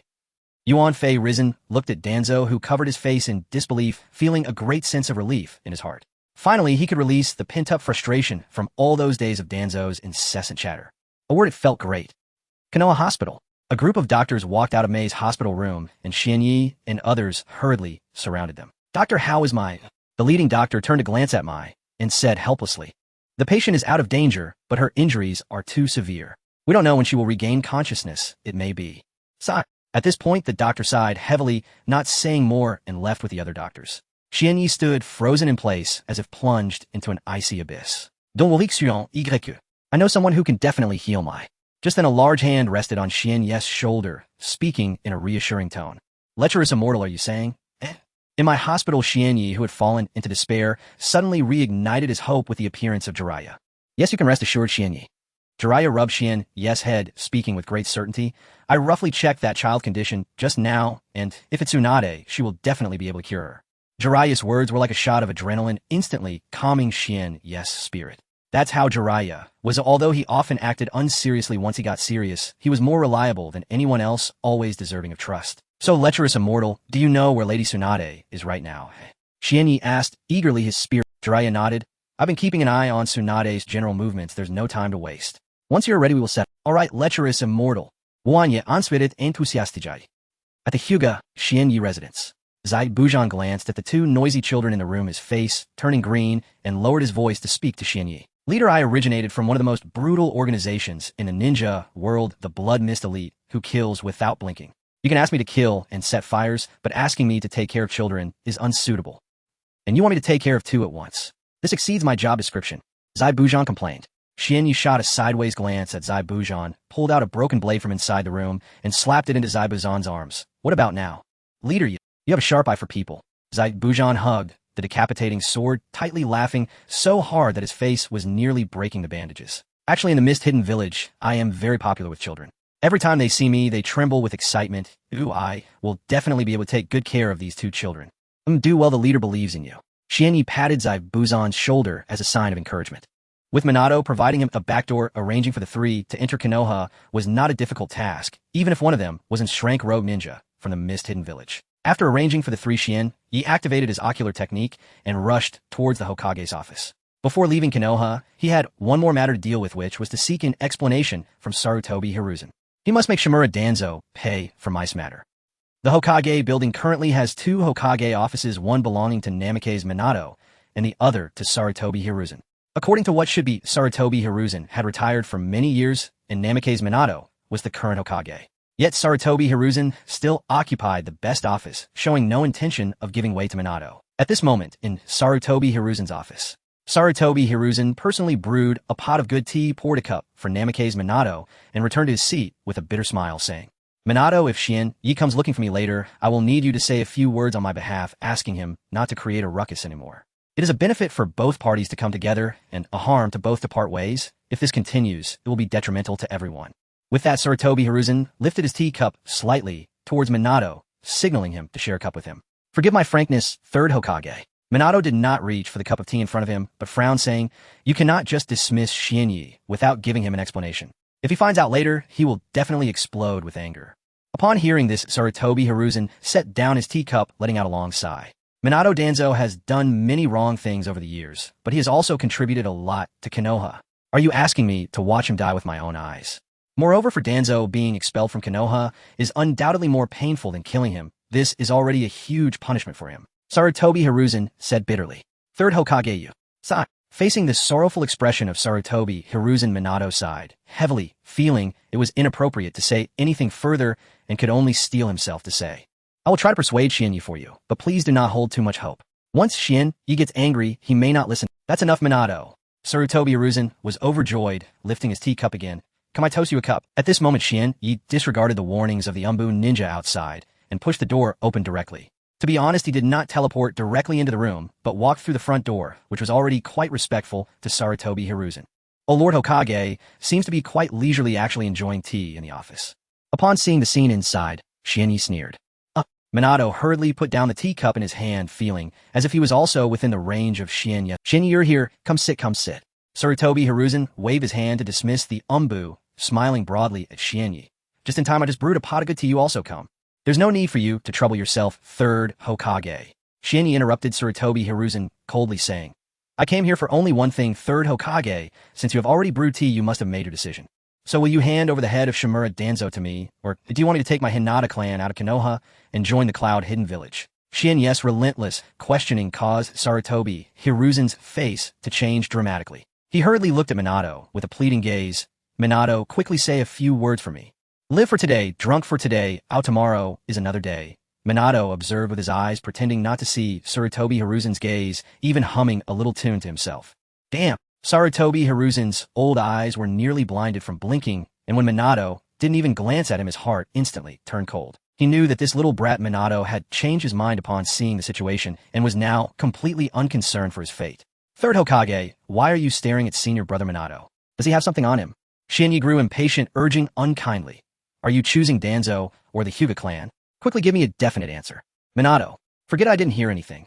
Shien Yi, in order to punish Danzo, I've already expelled him from Konoha and listed him as an rank rogue ninja. No way with Minato being useless faced with Shien Yi's pressure. Sarutobi Hiruzen had no choice but to grit his teeth and reveal the truth. What a... Shien Yi's face instantly darkened, and without a second thought, he raised his hand and punched at soft fist exploding. Minato's face changed dramatically, and before Shien Yi's punch could fully erupt, he appeared beside Sarutobi Hiruzen and pulled him away. Although he disapproved of Hiruzen's various actions, the latter was after all his ancestor, and the one who promoted him to be Hokage. Minato could not stand by and watch him die. Boom! Sarutobi Hiruzen's chair was instantly smashed by the tremendous force, and the wall behind it was directly penetrated by this terrifying punch, with debris falling everywhere. Huff! Huff! Looking at the large hole that appeared in the wall, Sarutobi Hiruzen broke out in a cold sweat, gasping for breath. If it were not for Minato pulling him just now, he would have probably been sent away by Shien Yi's punch. Not good. Quickly protect, Lord Hokage. Outside the door, a team of Umbu appeared, pulling out their weapons and preparing to rush in. All of you step back. Minato frowned and ordered, go outside and keep watch. Do not let any outsiders approach. Yes. Several Umbu ninjas exchanged glances. Regardless of what they thought, they chose to leave wisely. Sarutobi Hiruzen, I am giving you one last chance. Shien Yi pointed at Sarutobi Hiruzen's nose, shouting angrily. Tell me, where did Shimura Danzo go? Not killing Shimura Danzo. How could Shien Yi swallow this anger? Danzo. Sarutobi Hiruzen painfully closed his eyes, ultimately making a decision, and spoke with difficulty. Danzo went north. He just left not long ago. If you set off now, you should still be able to catch him. Whoosh! Yes figure instantly disappeared, flashing out of Konoha, activating his Byakugan, and heading north in pursuit. Shimura Danzo, today, I will definitely kill you. Even the Sage of Six Paths cannot save you, mark my word. Outside the Hidden Leaf Village, Shimura Danzo, with the remaining 4 subordinates and their packs on their backs, rushed north with a grim expression. In reality, many more ninjas survived en route, but before leaving the village, Danzo was informed that he could only take a small team with him. Even his beloved would-release ninja was forcibly detained by Sarutobi Hiruzen. How ridiculous it was that the route he had painstakingly built did not belong to him, but was considered a precious asset of Konoha. Sarutobi Hiruzen, you truly have a heart of stone. Sarutobi Hiruzen, didn't you tell me that weakness would lead to regret? Danzo couldn't help but look back at the village already lost from sight, his eyes flashing with rage. He truly hated. Over the years he had done so much for Konoha and Sarutobi Hiruzen, giving almost everything he had, yet in the end, what did he receive? After losing his usefulness, Sarutobi Hiruzen actually expelled him from Konoha, leaving him to fend for himself. Hiruzen, I will return, and when I do, I will reclaim everything that belongs to me. Grinding his teeth, Danzo hated Sarutobi Hiruzen, but there was a history of feelings between them, a time of sweetness they once shared. Thus he hated Hyuga Hanabi even more. If it weren't for Hyuga Hanabi, he would still be in Konoha, wielding immense power, steadily approaching the position of Hokage. It was Hyuga Hanabi who destroyed his roots, shattered his Hokage dream, and ruined everything. Hyuga Hanabi, I will personally make you. Just as Danzo was secretly vowing this, a thunderous shout erupted from behind him, nearly scaring half his life out of him. Shimura Danzo, how do you want to die? What? At the moment he heard the voice, Danzo's face changed. He turned back in shock, only to see a figure appear suddenly like a ghost. It was Hyuga Hanabi. This is impossible. How could he have caught up to me? Danzo first felt dazed, then scared and angry, and instantly pieced everything together. It must have been Sarutobi Hiruzen who betrayed him, wanting to use Hyuga Hanabi's hand to eliminate him. Protect Lord Danzo. 4 root ninjas unsheathed their swords and formed hand seals, charging fearlessly towards Hanabi to buy Danzo time to escape. Sword technique, flat flow, slash. Sword technique, god slash. 2 root ninjas shouted as they attacked with their blades, coordinating seamlessly, one from the left and one from the right, their cold glints sealing off Hanabi's escape route. Hanabi did not dodge a cold smile appearing on his face. Corpse bone, pulse tang song dance. Clang, clang, clang. Bone spikes erupted from Hanabi's body, wildly blooming like flowers, and the curved bone blades instantly deflected the long knives attacking from both sides. Then amidst the horrified gazes of the 2 root ninjas, they were brutally pierced by the bone spikes. Fire release, great dragon fire technique. Wind release, wind blade. The 2 root ninjas, seeing their comrade critically wounded and unable to move, did not hesitate to unleash ninjutsu at their comrade and Hanabi. Ninjutsu is used to create opportunities. The scorching flames and sharp wind blades howled toward him, and Hanabi's figure flickered, instantly appearing behind one of the root ninjas, raising his hand to deliver a punch. Not to create openings. With a punch, he shattered the head of the root ninja before him, and without waiting for the other root ninja to react, he struck again, crushing the opponent's heart from a distance. With a thud-thud. Everything happened too quickly. The 2 root ninjas that had just lost the support of the bone spikes fell to the ground with their eyes wide open, following in their comrades' footsteps. I couldn't buy time for Lord Danzo. How regrettable. Swish. After swiftly dispatching the 4, Hanabi activated his ocular technique and appeared before the fleeing Danzo, blocking his escape. Hanabi coldly stared at Danzo and mockingly said, "Old dog, Shimura, why are you running?" As if you could actually. Danzo instinctively took 2 steps back, glancing at his lifeless subordinates behind him, then fixed his grim gaze on him. Hyuga Hanabi, do you really think I am afraid of you? Hanabi's veins bulged around his eyes as he coldly laughed. You will fear me, because in the next moment I will make you wish you were dead. Arrogant. Danzo snorted, coldly retreating while biting his finger, forming hand seals to perform summoning jutsu. Come forth, dream taper. A massive summoning beast with an elephant trunk appeared, opening its mouth wide and voraciously devouring everything around it, the terrifying suction forming a tangible cyclone. Wind release, vacuum wave. Hanabi's figure instantly disappeared from sight, yet Danzo seemed to have anticipated this, leaping into the air and avoiding the fierce wind from behind, unleashing sharp wind blades from the inverted position. Swish. Hanabi appeared behind Danzo, his punch missing as he calmly dodged the incoming wind blades and reappeared above the dream taper, delivering a fierce punch downwards. Bang! With a dull thud, the dream taper cried out and transformed into smoke, vanishing from sight. Wind release, vacuum sphere. After landing, Danzo formed hand seals, pouted his seductive lips, and spat out streams of chakra like bullets toward Hanabi in the air. Shikaku. Hanabi's eyes gleamed, and his figure vanished once more, the vacuum spheres losing their targets and disappearing into the distant sky. As always within 5 kilometers, flying thunder god is useless. Ah! Danzo suddenly let out a piercing scream, for Hanabi had appeared beside him and forcibly ripped off gentle fist arm-rending. Hanabi casually tossed the blood-soaked, severed arm on the ground coldly, announcing the name of the technique. Pop! In the next moment, with a sound like a bubble bursting, the severed arm lying on the ground suddenly vanished, reappearing on Danzo's body. Danzo's body was as if it had never been injured, showing no trace of harm, mysteriously returning to its previous unscathed state. I didn't expect you to master the technique of Izanagi so early. Hanabi was not surprised at all. Izanagi is the ultimate ocular technique that permanently consumes a Sharingan to rewrite unfavorable realities, even allowing for the rewriting of death. Hanabi had already seen through Byakugan that Danzo was hiding a fair right arm beneath the bandages along with 3 crimson eye orbs embedded within, so he felt no surprise. Danzo could be said to be in control of everything in Konoha. With just 4 Sharingan, it was merely 2 Uchiha, and Danzo could easily manipulate them. Even if it was the Uchiha clan's secret technique Izanagi, it would only take Danzo some effort to obtain it. Hyuga Hanabi, how do you know all of this? Danzo questioned darkly while touching the bandage on his right arm. Although he had reset the unfavorable reality, Hyuga Hanabi knew too much and remained too calm, which deepened Danzo's unease. How I know is not important. Hanabi strode toward Danzo, a slight smirk on his lips, his calm tone carrying a chilling aura that made Danzo shudder. What matters is that for the time to come, no matter how heavy my hand is, you will not die, and that is truly wonderful. Ha ha! Hanabi's grin widened, nearly reaching his ears, laughing like an Uchiha. Next, he would make Shimura Danzo understand that Izanagi was not a divine blessing, but a curse that trapped one in the desperate cycle of life and death. Enjoy the last few minutes of your life, Shimura Danzo. I will let you truly feel the taste of despair. Ninjutsu pronunciation tutorial vacuum wave news broadcast. Hyuga Genya, you go too far.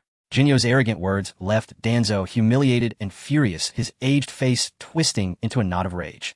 He was a veteran sovereign who had fought alongside the Senju brothers to forge the Hidden Leaf Village, having weathered countless shinobi wars.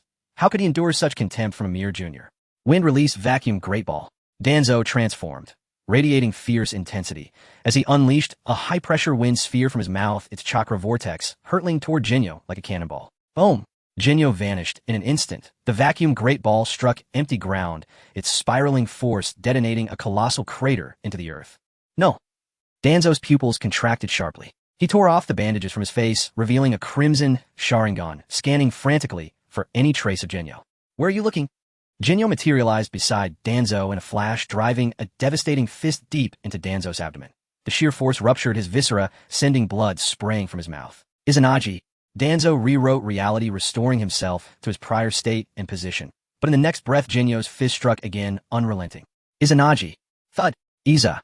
Thud. No matter where Danzo reappeared, Genyo's fist landed without delay, granting him not a single breath to recover.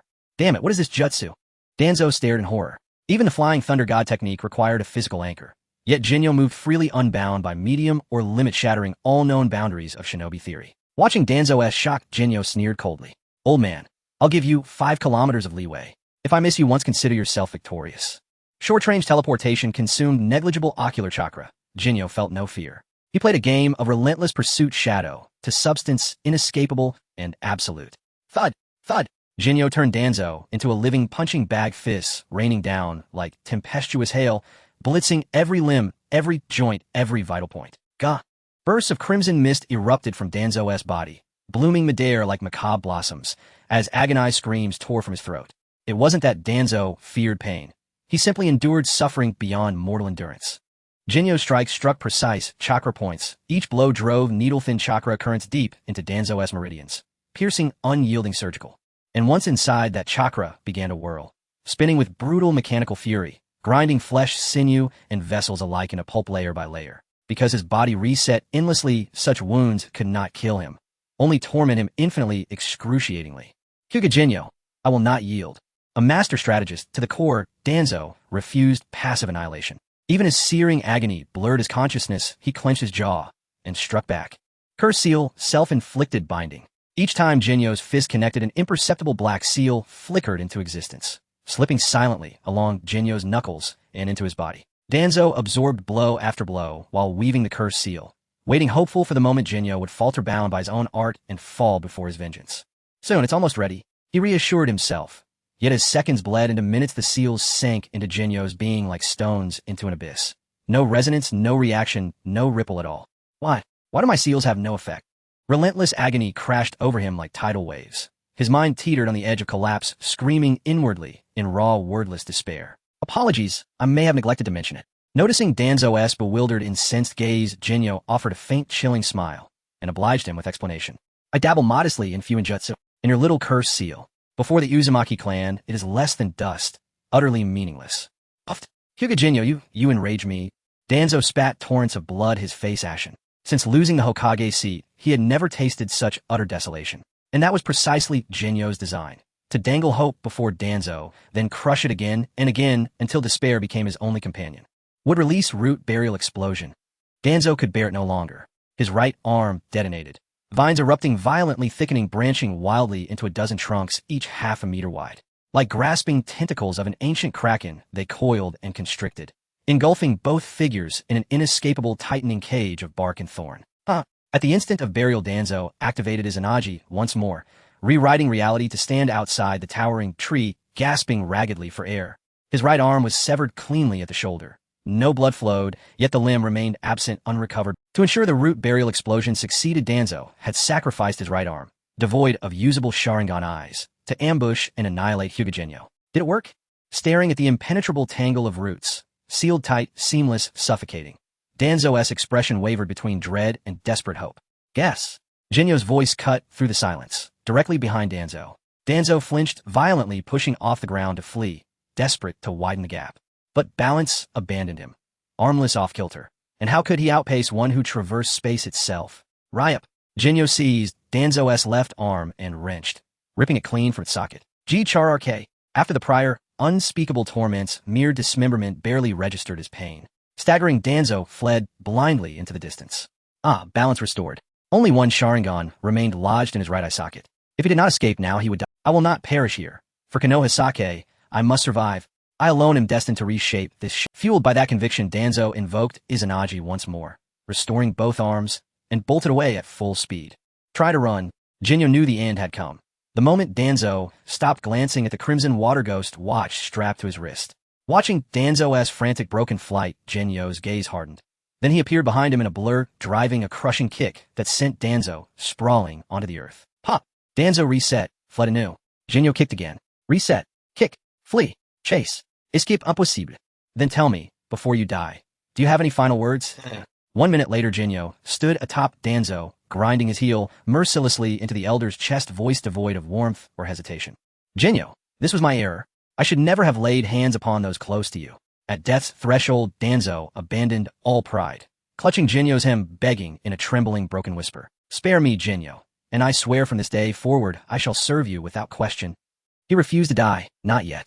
So long as he breathed, there remained a chance to rise again, to exact vengeance, to claim the Hokage seat.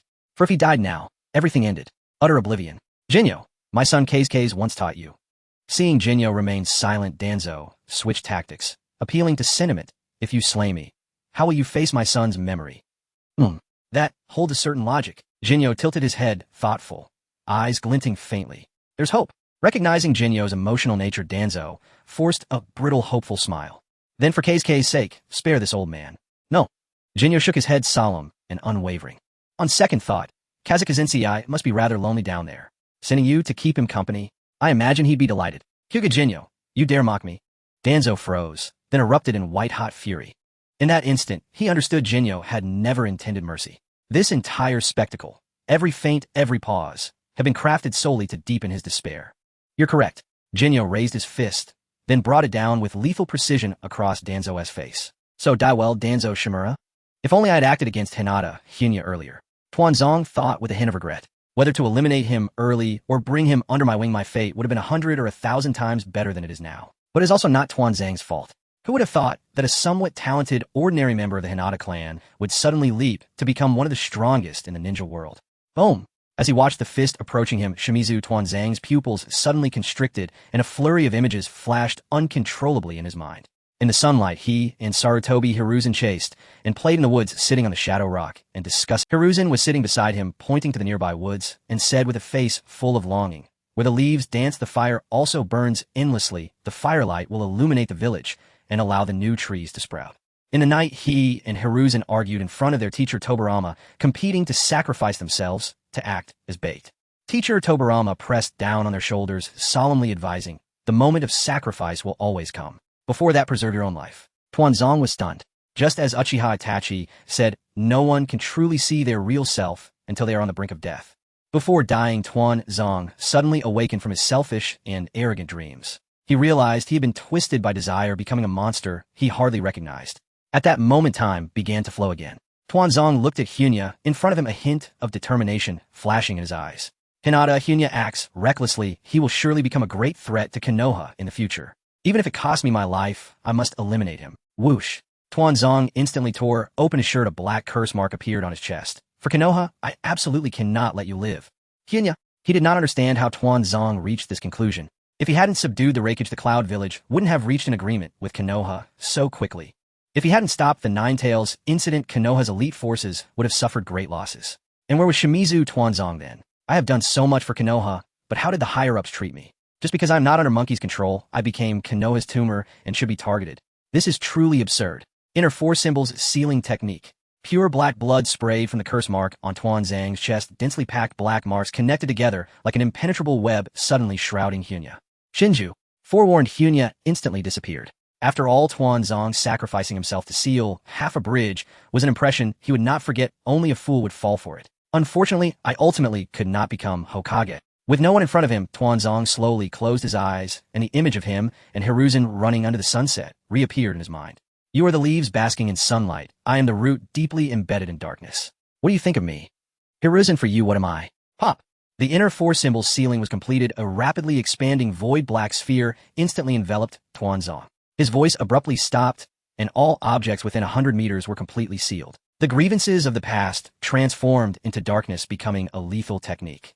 Unfortunately, Hyuga had peeked at the script. Whoosh!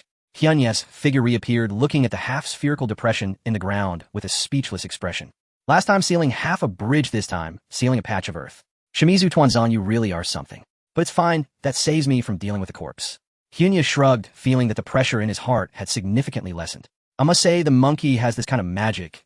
As long as I torment him, I feel great. In the Hokage office. Upon seeing Hyuga appear again, Tsurutobi Hiruzen seemed to age tens of years. In an instant, his body hunched and his lips trembled as he asked, Hyuga, Tuanzong. Watergate, who was next door, also rushed over, looking at Hyuga with a serious expression, pondering Tuanzong's fate. Hyuga glanced sideways at Tsurutobi Hiruzen, noticing that the other sorrow did not seem feigned, and felt a bit of emotion. This is the world of Hokage. Even someone as despicable as Tuanzong has his own bonds. Now that Shimizu Tuanzong is dead, Hyunya's emotions are no longer so extreme. He temporarily changed his mind and said honestly, I didn't kill him. Shimizu Tuanzong used some kind of secret technique and he vanished in an instant. That's great. Hyuga had no need to deceive himself. Upon hearing this, Tsurutobi Hiruzen instantly let out a sigh of relief. But he quickly realized that Hyuga was still looking at him, so he hurriedly composed himself and stated, I will send Umbu to hunt down Tuanzong. Hyuga, rest assured, I will definitely give you an explanation about this matter. You better do so. Hyuga was too lazy to continue talking nonsense with Tsurutobi Hiruzen. After saying goodbye to Watergate, he turned and left the drafty Hokage office. Now that everything is settled, he should set off with the perverted sage to find Tsunade's whereabouts. Outside Konoha village, Hyuga walked side by side with Jiraiya, passing through countless shaded paths on their way to the towns of the Land of Fire. Perverted sage, what kind of person is Tsunade? Ahem, Lady Tsunade. On the way, Hyuga curiously asked. Of course, he mainly wanted to gossip about Jiraiya and Tsunade. Well, Jiraiya pondered for a moment, stroking his chin, and said, to put it simply, Tsunade is an annoying person who also loves gambling. All the casino owners know her face. TSK, TSK. Hyuga curled his lips, feeling that Jiraiya's words were somewhat hypocritical. Clearly, when mentioning Tsunade, his mouth was almost smiling, yet he said he disliked her. A man's words are deceptive, but since Lady Tsunade is so famous, we should be able to find her quickly, right? Hyuga said, with expect. He wasn't lusting after Tsunade's body. He was eager to bring her back to the village to treat mice illness. Tsunade is indeed very famous. Jiraiya raised his hand to cover his face, a bit of a headache, as he said, because she is the legendary Great Fat Sheep. Should keep your voice down, don't scare her away. But boss, your voice is clearly louder than mine. Baka, do you dare to return? In a land of fire, inside a high-end casino, a group of big men stared at the golden-haired woman striding into the casino, their mouths almost watering. The woman had delicate features, wearing a green outer garment embroidered with the character Gamble, and more importantly, the woman exuded an irresistible aura of a noble lady. Without a doubt, the woman was the most welcomed great fat sheep by all the casino owners in the Land of Fire. Tsunade. Lady Tsunade, this is the casino with the highest stakes on the entire street. Ino, holding a small piglet, followed behind Tsunade, frantically trying to dissuade her. What's there to be afraid of? We're going in today. I will definitely conquer this place. Tsunade patted her ample bosom, confidently stating that today she would win back the Senju. Can't stop her at all. Ino tried to grab Tsunade's arm, but was directly carried into the casino by Tsunade. Change all this money into chips for me. Tsunade slammed all her money on the table, shouting with great enthusiasm. It's over, it's over. Ino's expression turned into a meme. She had a strong premonition that for the next few days she might not be able to eat. Wait a minute. Ino looked at the piglet in her arms, and suddenly had a bold idea. If she was really starving, wasn't there ready emergency food? Piglet, chew, chew, chew. Translation, how about we both take a step back? I won't be a pig, and you don't be a person. Inside a casino in the Land of Fire. Tsunade slammed her hand on the table, lifting the casino owner by the collar, and shouted angrily. I have lost so much money here, and you can't even deduct a little Looking at the towering mountains nearby, the owner swallowed hard, and said with a bitter smile, Boss, turning 1 million into 100,000, where can you find such a discount? Tsunade felt she might have been a bit excessive, so she lowered her demand, saying, how about we just split it in half? The owner shook his head, glancing at Tsunade's ample chest, and said meaningfully, Boss, if you're really short on cash, perhaps you could consider. Tsunade's face darkened as she lifted the owner off the ground. Baka, do you want to die? You misunderstand. The owner's face turned pale with fear as he waved his hands in the air to explain, what I meant was you could use that crystal necklace around your neck to settle the debt. Impossible. Tsunade glanced at the necklace around her neck, her expression darkening as she decisively. This necklace was left to her by Hashirama's grandfather and had once been worn by Tobarama and Dan. Such a precious item would never be used to settle a debt. Then please settle the gambling debt, boss. The owner struggled free from Tsunade's grip, straightening his clothes and signaling to his subordinates. Otherwise, neither of you will be leaving today. Suddenly, several burly men stood up menacingly, approaching. Just when Tsunade thought they were about to attack, the men suddenly knelt down in unison, pitifully hugging her legs. Boss, you can't leave. Tsunade. She wasn't afraid of a hard confrontation, as she could withstand anything, but now they were resorting to soft tactics, which was more troublesome. Tsunade's gaze wandered, already considering using a substitution technique, followed by a smoke bomb, to make a quiet. Hey, raise my manuscript payment for this month. You take it to pay off your debt, Shizen. Just as Tsunade was about to make her escape, a large hand, holding a stack of money, reached out to her, speaking in a tone of helplessness and affection. Upon hearing that voice, Tsunade looked up in surprise, and an alto familiar old face came into view. Jiraiya, what are you doing here? A hint of joy flashed in Tsunade's eyes, but it quickly faded. Indeed, the visitor was Jiraiya, who had been silently observing Tsunade's movements and tracked her down. Behind him stood a man with an expression that screamed him a big fool. If you had just been robbed of $1 million and the thief was flaunting your money in front of you, you would have the same expression. If you don't write properly every day, what manuscript fee do you have? The money spent on drinking and partying recently was all mine. Yoshinokin, long time no see. Shizen, holding a stuffed animal, appeared beside Yoshino, beaming with the joy of unexpectedly encountering a long-lost crush. Long time no see, Shizen, you've become even more beautiful. Upon meeting his long-lost classmate, Yoshino smiled back and embraced Shizen. Well, Shizen has grown up too. I don't remember her being this cute when I held her before. Thank you for your patronage. In those few seconds of casual conversation among the four, the casino owner stealthily approached Jiraiya from behind and snatched the money from his hand, happily pocketing it. We welcome you next time. The burly men also stood up, forming a line with the owner, bowing 90 degrees to express their gratitude. Indeed, after working in the casino for so many years, today was the first time they discovered that money could be earned so easily thanks to the boss' generosity. A few minutes later, the four exited the casino and, at Jiraiya's suggestion, went to a small tavern. Tsunade naturally sat beside. Jiraiya glanced at Yoshino across from her, then turned to Jiraiya and, hey, why did you come all this way to see me? She didn't believe the nonsense of I came to see you because I miss you. Although Jiraiya had always harbored feelings for her, he was not the type to indulge in romantic sentiments. It's like this, Shizen. Jiraiya poured a drink for Tsunade, pointed at Yoshino, and after a moment of contemplation, this kid is my new disciple. His friend was seriously injured, and the situation is a bit tricky. We need you to return to Konoha to help out. Yoshinokin. Shizen looked at Yoshino with worry upon hearing this, but Yoshino smiled gently at her, indicating he would. Tsunade sneered, her expression showing she had expected this, but deep inside a surge of indescribable feelings swirled. She downed her drink, placed the cup down, and calmly said, I'm no longer a medical ninja, and have no plans to return to Konoha for now. You should look for someone else. Jiraiya's expression darkened, and Yoshino's face also changed slightly. He suddenly realized that Tsunade, who had not yet been influenced by Naruto's antics, still seemed to be in a rebellious phase. Tsunadesumi, you. Shizen was about to speak for Yoshino, but a fierce look from Tsunade made her swallow the words she was about to say. Shizen glanced apologetically at Yoshino and fell silent, knowing that once Tsunade made a decision, further persuasion would only backfire. While Jiraiya was still preparing his words, Yoshino, who had been silent, slowly spoke up. Tsunade-sama, I hope you can put yourself in our shoes. All along, Yoshino had relied on his fists to reason with others, but now to convince Tsunade to willingly return to the village, he might have to resort to the strongest illusion technique: deception to achieve it. Deception consists of 3 steps. 1. Anger the opponent. 2. Force the opponent to empathize with you. 3. Use the protagonist's aura to win the argument. Following the steps of deception, Yoshino lamentingly questioned, if you had a chance to save your beloved friends and siblings, would you willingly give up this opportunity in front of you? Oh wow. Upon hearing Yoshino's words, Jiraiya nearly jumped out of his seat, rushing to cover Yoshino. Beloved friends Dan, Kato, brothers, Tobarama, Senju. Are you dancing on Tsunade's minefield? Your step. Jiraiya was in a panic. Failing to save Tobarama and Dan was a lifelong trauma for Tsunade, and now Yoshino was directly hitting her sore spot. This was sure to lead to disaster. What you said has nothing to do with me. As expected, Tsunade's face darkened instantly, and one might mistake her for a wrathful spirit in disguise. I don't want to hear your nonsense anymore. Tsunade coldly said, Jiraiya, take your disciple and get out of here. Don't make me take action.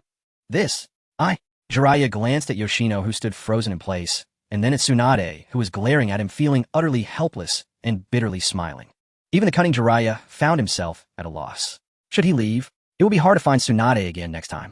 Should he stay? He was genuinely afraid of the 2 short-tempered women fighting. If Tsunade were to throw a punch and realize that she was not Yoshino's match, wouldn't she be infuriated to death? Tsunade-sama, let's gamble. Just as Jiraiya was in a dilemma, Yoshino pulled out a thick stack of cash and slapped it on the table, gazing intently at Tsunade. If you win, I will offer you 10 million Ryo and leave immediately. But if you lose, please give me a chance to win back my beloved. As he spoke, Yoshino deeply bowed to Tsunade, nearly burying his head in her ample chest, his attitude exceptionally sincere as he said, please. Little Mount Wan wishes everyone a happy new year and all the best. In a small tavern in the land of fire, Tsunade narrowed her eyes, silently observing Xian Yi in front of her, not uttering a word, while Xian Yi remained bent over, maintaining his bowing posture. A few people in the tavern noticed this peculiar scene, pointing and whispering, but both Xian Yi and Tsunade remained. It seems this little brat truly cares for his friend. After pouring herself a drink, Tsunade gazed at the still-bowed Xian Yi and felt a sudden twinge in her heart, involuntarily recalling his earlier words. If I had the chance to save Shosuke and the others, would I willingly give that up? Tsunade already had her answer in her heart. It seems that if I don't give you this opportunity today, you intend to cling to me endlessly. Tsunade put down her cup and spoke slowly. Since that's the case, he'll take a gamble with you. So what shall we bet? Xian Yi's heart leaped with joy, knowing he had completed the second step of his plan, forcing the other party to empathize with him. Now all he needed to do was activate the protagonist's halo and execute his verbal strategy. Xian Yi raised his head and declared loudly, I bet that you want return to Konoha with us to treat my friend. Tsunade was stunned, her mind buzzing. Did this kid just CPU me? Jiraiya excitedly slapped his thigh, praising Xian Yi's audacious move. No wonder he's a heartthrob, he's truly adept at this. Shizen thought the same. If Tsunade didn't return to Konoha, she would lose, and according to their bet, she would have to step in to save Xian Yi's friend. However, if Tsunade wanted to win the bet, she still needed to return to Konoha with Xian Yi, meaning regardless of victory or defeat, she was thoroughly ensnared by him. You little brat, how dare you set a trap for me? After realizing this, Tsunade slapped Xian Yi with bang. Hearing that dull thud, Jiraiya was startled, thinking to himself that only Xian Yi could withstand this. Anyone else might have been done for. Xian Yi scratched his head, smiling bashfully. In truth, it didn't matter what they bet on with his Byakugan. He could absolutely win even Tsunade's underwear. He was merely taking a shortcut. Because it was a life-or-death gamble, Xian Yi dared not leave it to fate. However, the final outcome still depended on whether Tsunade was willing to honor the bet. Bring the money over. In this gamble, I won. After a while, Tsunade reached out her delicate hand to Xian Yi, speaking in an irritated tone. If it weren't for her lack of money, she would have turned and walked away, not caring about others' lives or deaths. Xian Yi was overjoyed upon hearing this, immediately pulling out 10 million Ryo from his pocket and stuffing the stacks of bills into Tsunade's hands. Lady Tsunade, this extra 10 million Ryo is my token of appreciation for your hard work. A little gesture, please accept it. Looks like you know how to conduct yourself. With the thick stacks of cash in her hands, Tsunade's expression softened considerably. 20 million Ryo was enough for her to head back and gamble a few rounds. Come sit down, let's share a drink together. Tsunade invited Xian Yi to sit beside her, putting her arm around his shoulder, raising her cup, and speaking in a carefree manner. Xian Yi didn't drink at all, directly getting drunk in Tsunade's ample embrace. This perhaps signifies that the drunken man's intent is not in the wine, but in the cleanliness of the kitchen and bathroom. How could such a thing happen? Little Tsunade has never embraced me like this. On the side, Jiraiya watched this scene, enviously turning purple. He thought that once they returned, he would have to get Shien Yi to... Thus the four of them and a pig returned to Konoha, and upon receiving the news, Sarutobi Hiruzen's jaw dropped in surprise. They actually brought Tsunade back. That guy Jiraiya doesn't have this capability. Could it be that little Hyuga Shien Yi did it again?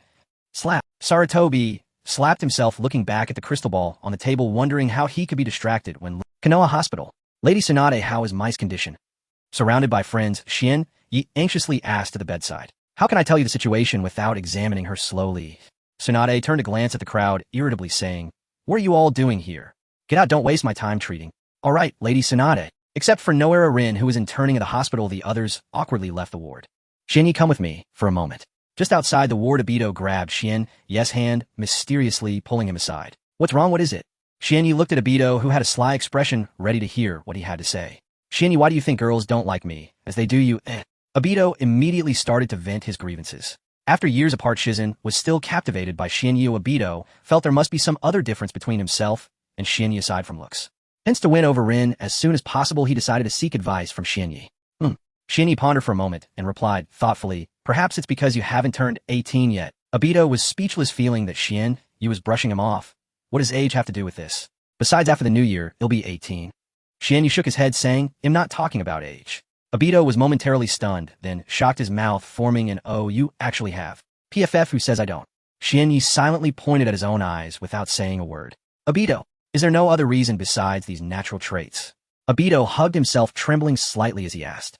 Shien Yi thought for a long time. To be honest, because he possessed looks comparable to the readers, he had never considered other factors. Girls generally like boys who appear one way on the surface, but are different behind the scenes. After a pause under Obito's eager gaze, Shien Yi slowly added, Of course, having a solid core layer would be even better. Obito, haha, sorry, I tend to speak nonsense when I'm nervous. Shien Yi chuckled and waved his hand, then leaned closer to Obito's ear, whispering, Actually, the last time Rin told me that the person she truly likes is you. So don't overthink it, just confess boldly. Really? Obito was both surprised and delighted, grabbing Shien Yi's shoulders and asking incredulously, You're not lying to me, are you, Shien Yi?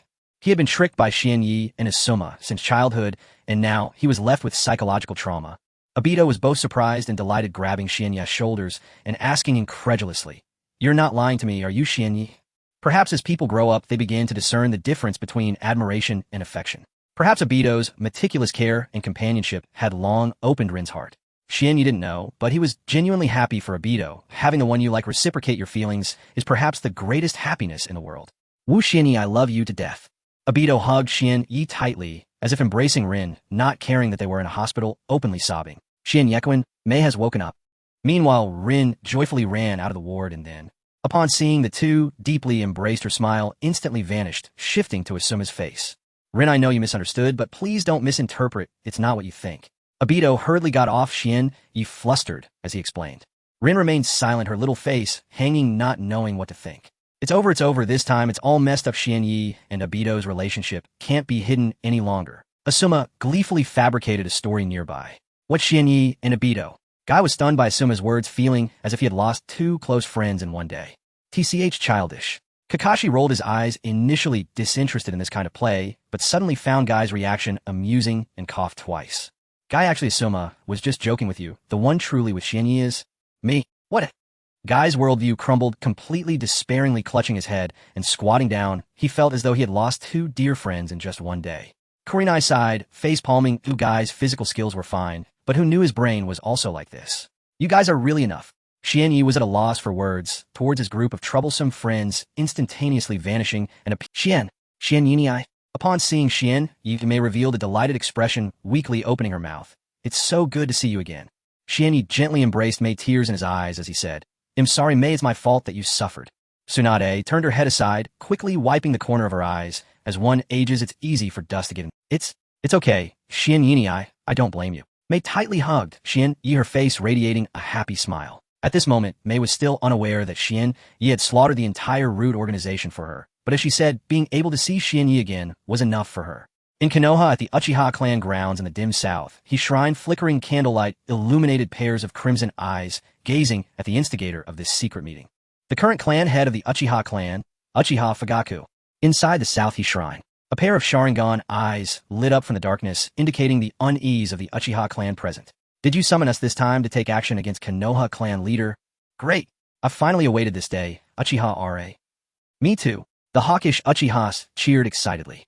Since the Ninetales incident, the Uchiha clan has faced countless attacks from the upper echelons of Konoha. Even with Minato Namikaze, mediating the conflict between the two sides has only deepened. Thus the voice for rebellion against Konoha within the clan has grown louder, especially in recent days. Now that Sarutobi Hiruzen and Minato Namikaze are fighting among themselves, Konoha is weakened. It's the perfect opportunity for us to seize power. Yes, clan leader, let's do it. Uchiha Fugaku stood at the forefront looking at the excited clan members below and secretly sighed. The overwhelming news of the root's destruction has spread widely. Although the upper echelons of Konoha tried to cover it up, whispers reached the Uchiha clan. Many clan members felt this was an unseen-a-lifetime opportunity and have been urging Fugaku to rebel against Konoha. This made Fugaku, who was aware of some inside information, extremely worried. Therefore, he convened this meeting to douse the clan's enthusiasm. All right, everyone, quiet down. Fugaku signaled for silence among the clan members and then spoke loudly. I believe many of you have heard that the 3rd and 4th Hokage have been fighting for power, leading to the complete extermination of the Umbu divisions. Yes. Hearing Fugaku's words, more than half of the Uchiha clan nodded, their eyes gleaming with fervor. Fugaku felt a headache coming on. Regarding this matter, I believe there are some details you all need to know. As he spoke, Fugaku waved to Shisui, who was sitting at the edge. Shisui, please explain it to everyone. The Uchihas all turned to look at Shisui. Without showing any signs of fear, Shisui stood up under the gaze of the clan members and began to speak slowly. Not long ago, the 4th Hokage secretly contacted me, wanting to ally with the Uchiha clan to eliminate Danzo Shimura and his henchmen together. And shortly after the division under Danzo was completely eradicated. One person, Shizui's words caused an uproar, and many clan members immediately showed expressions of shock. One person eliminated an entire elite division. How is that possible? Someone questioned. At this time, Fugaku took a deep breath and said solemnly, what Shisui said is true. This, a series of sounds like deflating tires echoed within the shrine. So, who is this person? A clan member, realizing the gravity of the situation, gulped and couldn't help but ask. The person who contacted me is the same one. Shisui answered. It is the current leader of the Hyuga clan, the one who defeated the Ninetales and the Reikage single-handedly, Hyuga Genya. So it's him. Kyuya's name was known to everyone present. His previous achievements were too dazzling. If it were him, it indeed seemed possible to single-handedly annihilate a division. However, clan leader, what does it mean for Shisui to tell us all this? And Uchiha spoke up. Don't you all understand? Fugaku said with a bitter smile, the destruction of a mere division is not enough to seriously harm Konoha, because they possess top-tier combat power that can easily change the situation. Not to mention, with Minato and Kyo working together, how can our Uchiha clan deal with them? Fugaku's blunt words made the proud Uchiha feel a bit uncomfortable. Someone immediately retorted, our Uchiha clan excels in illusions. Why not use Genjutsu to control these two and turn them into our allies? Are you an idiot? A clan member next to him scolded. Using illusions on the Hyuga clan? Do you think you're a Manjikyu? The previous person was immediately silenced, his face turning as purple as a liver. Clan leader, do you want us to give up resistance and allow Konoha to continue oppressing us? Uchiha Hakadai frowned and asked. In reality, he was a pawn arranged by Fugaku, voicing the concerns of most Uchiha clan members, and then Fugaku would respond. No, perhaps everyone hasn't realized that the turning point for our Uchiha clan has already come. After successfully capturing the clan members' attention, Fugaku passionately said, the 4th Hokage has always been close to our Uchiha clan and has extended an olive branch to us. Now that he's gathered enough power, we can choose to support the 4th Hokage and strive for equal rights with the other great clans through peaceful means. After successfully capturing the clan members' attention, Fugaku passionately said, the 4th Hokage has always been close to our Uchiha. If respect can be obtained peacefully, how many people would be willing to participate in war? After all, war can lead to death. Clan leader, can we trust Minato Namikaze? I think we can. Isn't Obito, that kid, a disciple of Minato? I see their master-disciple relationship is quite good. This guy doesn't seem to look at us with the same discrimination and suspicion as other higher-ups. After the pawn finished his lines, Fugaku spoke again. Personally, I believe we can trust the 4th Hokage. Before the new Hyuga clan was established, the 3rd Hokage and Danzo constantly suppressed us, yet only the 4th supported us wholeheartedly. This shows he is a person with both vision and grace. Yes, Shisui agreed. The 4th Hokage and the new Hyuga clan support each other and achieve mutual success. If our clan can also establish such a relationship with the 4th Hokage. Fugaku's performance today was commendable, successfully stabilizing the hearts of the majority of clan. After the meeting, the clan members gradually left the shrine, many returning home with joy, feeling that the future was promising. Off. Inside the shrine, Fugako let out a sigh of relief, and then looked at Shursui beside him. Shursui, after you join the 4th Hokages, direct Umbu, you will need to interact more with the 4th and Kyuya to build a good relationship with them. I understand. Leave it to me, clan leader. Shursui replied with a smile. In the past, Shursui had always been caught between the clan and the village facing dilemmas. Now, with the opportunity to peacefully resolve the conflicts between the two no matter how tough it is, he is more than willing to endure. Outside the South Shrine, 4 or 5 Uchiha clan members with gloomy expressions did not leave, but gathered together, their crimson eyes filled with anger. The clan leader must have been deceived by the higher-ups of Konoha to actually abandon the thought of seizing power. It's truly foolish. Exactly, although our clan has some disparity in strength with Konoha, it's come to this point, the conflicts between us and Konoha can never be resolved. If we believe their deceitful words and put down our weapons, won't we just be at their mercy? Uchiha Are said angrily, and his words instantly resonated with the others. I second that. I think we need to take action and help the clan leader and those weaklings make a firm decision. Then we must act quickly, or else when the clan members are completely brainwashed by Konoha, it will be too late. Uchiha Are spoke again. At this moment, one person looked at Uchiha Are and asked with some confusion, Are, why are you speaking so fast today? Don't mention it. I was just frustrated by the clan leader and the others. Uchiha Kaze sighed and said without changing expression, Oh. The person nodded, not suspecting anything, and patted Uchiha Are's shoulder, asking, Are, after you said so much to us, do you already have some ideas? Uchiha Kaze nodded and deliberately slowed down his speech. That's right, I do have a plan if we. Whom should I replicate next? It was the first day of the new year in Konoha's 51st year. Outside, drums thundered and fireworks exploded in dazzling bursts, filling the air with festive clamor. Shienyi lay on his small bed, gazing at the newly acquired replication attempts displayed on his system interface, lost in quiet contemplation. Nat present, the outline holder, had not yet departed the village, swayed by Jiraiya's suggestion. More accurately, his persuasive coaxing. He had decided to leave only after the New Year festivities concluded. That meant Shienya's current replication candidates were young Naruto Minato's wife and Jiraiya's longtime. Naruto was out of the question, aside from shouting Databeo. He possessed no discernible skill. Replicating him would be a catastrophic loss. 2 seasoned versatile women were far more promising. Alas, I wish to emulate Cao Cao's bold ambition. Yet where is my Dian way to stand guard? Wanye Sikit Inyardli. N. Happy New Year, Lord Leader. Damn. Just as Shienyi drifted into reverie, Zabuza suddenly materialized beside him, grinning savagely and bellowing. And what the hell? In startled Shienyi jolted upright in bed and snapped irritably. Are you trying to scare me to death? Why do you walk without making a sound? And Zabuza scratched his head awkwardly. Professional habit, old assassination instincts kicking in. And Big Brother Shienyi, Happy New Year. At that moment, 2 small children tumbled in behind Zabuza, flinging themselves into Shienyi's arms with bright, giggling faces. Good children. May you both find joy in this new year, too. And Shienyi instantly shifted into warm, affectionate smiles, wrapping his arms around the 2 youngsters tenderly. Ugh, leader's so biased. Clearly this household has no place left for this great lord. Zabuza fumed inwardly. And Zabuza. After playing with the children for a while, Shienyi turned to Zabuza, standing nearby. Kakazu-senpai, and I have recently launched several new ventures.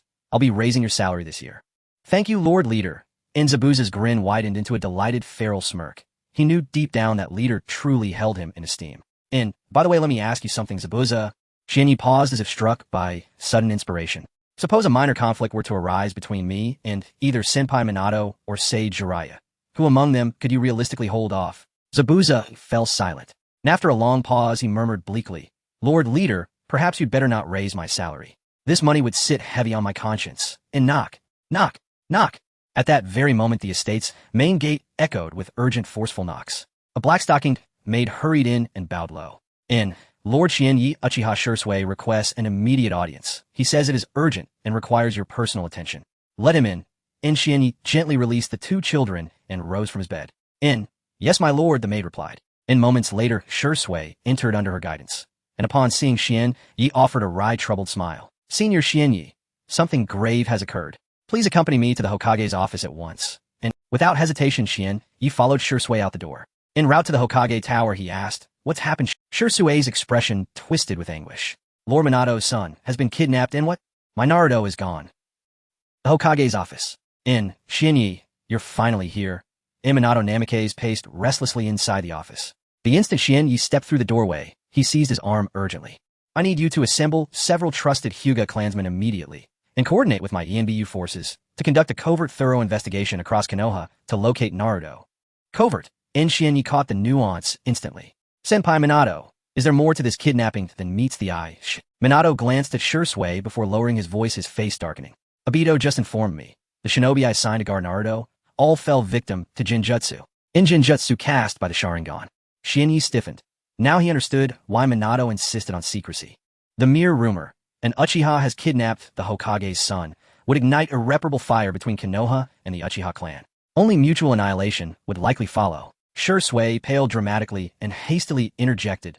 Lord Minato, neither clan head Fugaku nor I were aware of this. Someone is deliberately sowing discord between our clan and the village.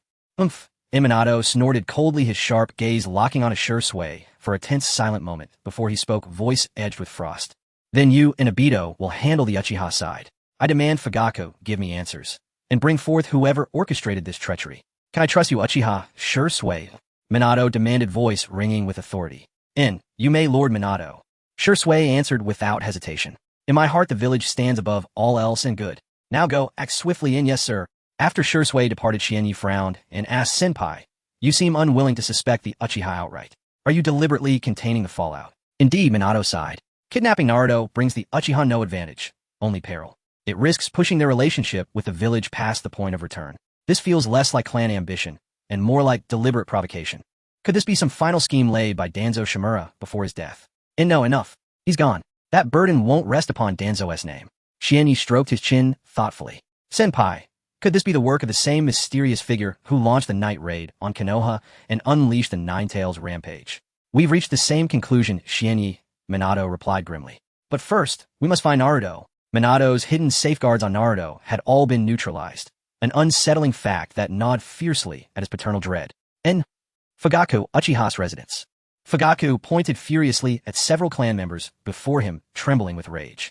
You fools, do you have any idea what you've done? We know exactly what we're doing, one zealous Uchiha declared. Clan head, your path is sealed. Let us now and seize Konoha. I'll seize you, Fugaku roared, his eyes instantly shifting three Tomo, swirling into obsidian black patterns. Mangekyo Sharingan. Chime. Fugaku effortlessly seized control of their minds. Yet in the next breath his heart plummeted. For upon these men, he sensed lingering traces of influence, imprinted by other Mangekyo Sharingan. Clan head, at that instant Shursui and Obito burst into the house, and froze, faces draining of color at the sight before them. I know why you've come, Fugaku said, retracting the Mangekyo Sharingan and turning to face them. This abduction was masterminded by them, and Uchiha Ro. According to their memories, Ro moved Naruto to a concealed location. Let's go there first. Shursui summoned an ANBU squad to discreetly transport the captives to the ANBU interrogation chamber. And meanwhile, Fugaku and Obito set off toward the location Fugaku had just uncovered. Upon arrival, Fugaku stared blankly at the empty safe house, its silence hollow, its abandonment absolute. His expression hardened into granite despair. Elsewhere, you led a team of Hyuga shinobi in a meticulous sweep of every corner of Konoha. And after a prolonged search, he rendezvoused with Minato, Shursui, and the others. After exchanging findings, Ye's voice grew grave. Senpai Minato, you must brace yourself. I believe Naruto is no longer within the village. The following day, the disappearance of Naruto had already alarmed Sarutobi Hiruzen. However, Hiruzen agreed with Minato's handling of the situation and lent his umbu to Minato, joining the secret search team for Naruto. In reality, Sarutobi Hiruzen was not as cold-blooded as Shimura Danzo. Most of the time, he simply chose. However, even with over a dozen small teams expanding the search area to the entire Land of Fire, they still could not find Naruto's whereabouts. 3 days later, in a hidden cave. Nagato, weren't you looking for the members of the Uzumaki clan recently? Uchiha Q threw the unconscious Naruto in front of Nagato, saying, Here, I've brought you one. Unlike the mother-daughter duo of Q and Kagaya, Naruto was a hot potato. Since the goal of provoking Konoha against the Uchiha had been achieved, Uchiha Q intended to pass this trouble directly to Nagato. Why does he have yellow hair? Nagato, supported by Konan, stood up and looked at the bewildered Naruto, wondering why the Uzumaki clan wasn't supposed to have red hair. Oh, he's just a mixed breed. Uchiha Q casually explained. Nago, should I thank your mother? It should be noted that he was not a pure Uzumaki, either. His father was merely an ordinary person from the Land of Rain. By the way, this child has some connection to you. He is the son of your fellow disciple. Uchiha Q said. She had even held him when Naruto was born, and as a senior, she felt a bit of a bond with. Oh. Sure enough, Nagato's gaze softened significantly as he looked at Naruto, although he was not aware of this change. Thus, the two children of prophecy were brought together by fate, completely unaware of their shared destiny. All right, let's get down to business. Uchiha Q sat in a stone chair crossing her legs and said, to achieve our ultimate goal, Akatsuki needs enough manpower. How are the few people I asked you to recruit doing? Nagato withdrew his gaze and said to Uchiha Q, I've already secured the defected Tsunigakure Sasori, but I haven't been able to find the whereabouts of the one you mentioned, the immortal Kakuzu who steals the secret techniques of Takigakure. Is that so? I understand. Uchiha Q pondered for a moment and said, there's a promising candidate in Kirigakure named Kisame Hashigaki. They'll bring him in later.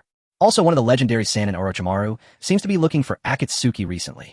After hearing Uchiha Kai's words, Konan coldly said, what should we do? Kill him. We already have his movement route under control. Uchiha Q slightly nodded and turned to Nagato, saying, Nagato, you and Sasori will handle this matter, alright? Understood. Nagato nodded, and Pain not far away stood up and strode towards the cave entrance. 7 days later, in a dense forest, Orochimaru looked at the two individuals blocking his path, smiling, and said, nice to meet you, or shall I introduce myself first? No need for small talk. Sasori manipulated the Hiriko puppet and said in a hoarse voice, we already have your entire profile. We even know that you are currently investigating Akatsuki. I see, you are here to kill me, to silence me, huh? Orochimaru chuckled lightly. But I also know quite a bit about you, Sasori of the Red Sand. Although you are hiding within that hideous puppet, your true weapon is the third Kazekage, isn't it?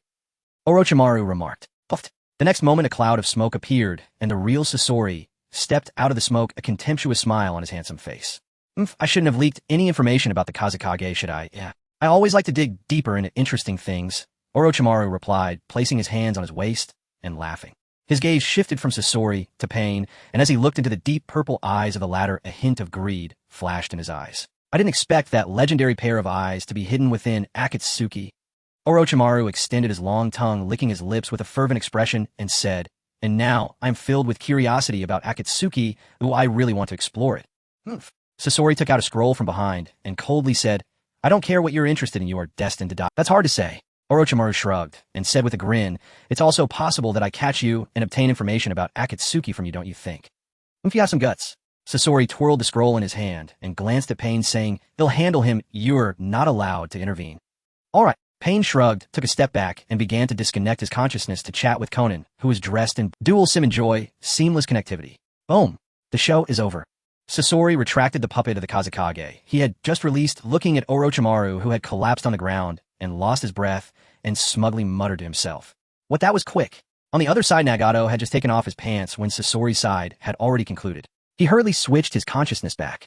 No, it's not over yet. Pain merely glanced at Orochimaru and noticed something was off. The latter's chakra was still faintly circulating. Whoosh. At that moment, the fallen Orochimaru suddenly opened his mouth wide and spat out another version of himself, with a snake tail lunging towards Pain at lightning speed. Hand over the Rinnegan. Orochimaru extended his pale fingers, aiming directly at Pain's eyes. He felt that his fingertips were mere millimeters away from the other's eyeball, but just then, Shinra Tensei, Pain raised his right arm, and a terrifying repulsive force erupted, sending rocks and earth flying and uprooting countless giant trees, with dust rolling for miles. What? Orochimaru's expression changed as he was blasted away from the center of the repulsive force, rolling several times, before finally stabilizing his posture. What just happened? Orochimaru crawled out of the ruins, murmuring in shock. Orochimaru, there should be limits to your antics. It's time for you to reveal your true intentions. Pain lowered his arm and slowly walked in front of Orochimaru, looking down at him. Orochimaru stood up from the ground, brushing off the dust on his clothes, and said, then I'll get straight to the point. Would you like me to join Akatsuki? In terms of combat power, I should be qualified, right? It wouldn't be a bad idea to let me join you. I will definitely be of use. Orochimaru added. Pain closed his eyes, seemingly contemplating Orochimaru's proposal. Hey, you don't actually want him to, Sasori said with an unhappy expression. I see he just wants to infiltrate Akatsuki and steal the organization's information. Let him join. Pain opened his eyes and calmly said, rather than letting him wander outside and spy, it's better to keep him close. He should understand very well that as long as I am around, he can't act recklessly. Yes, I understand that point well. Orochimaru responded with a sly smile. It seems I can't act recklessly for the time, but once I understand the other party's abilities, I can invoke the Hokage to help me seize the Rinnegan. That's good. Looking at the seemingly obedient Orochimaru, Pain snorted lightly and turned to leave with Sasori. Strange, I feel like I've seen that face somewhere. Orochimaru stroked his chin, falling into deep thought. After a while, he revealed a strange smile. Fate is truly interesting, don't you think so, Jiraiya?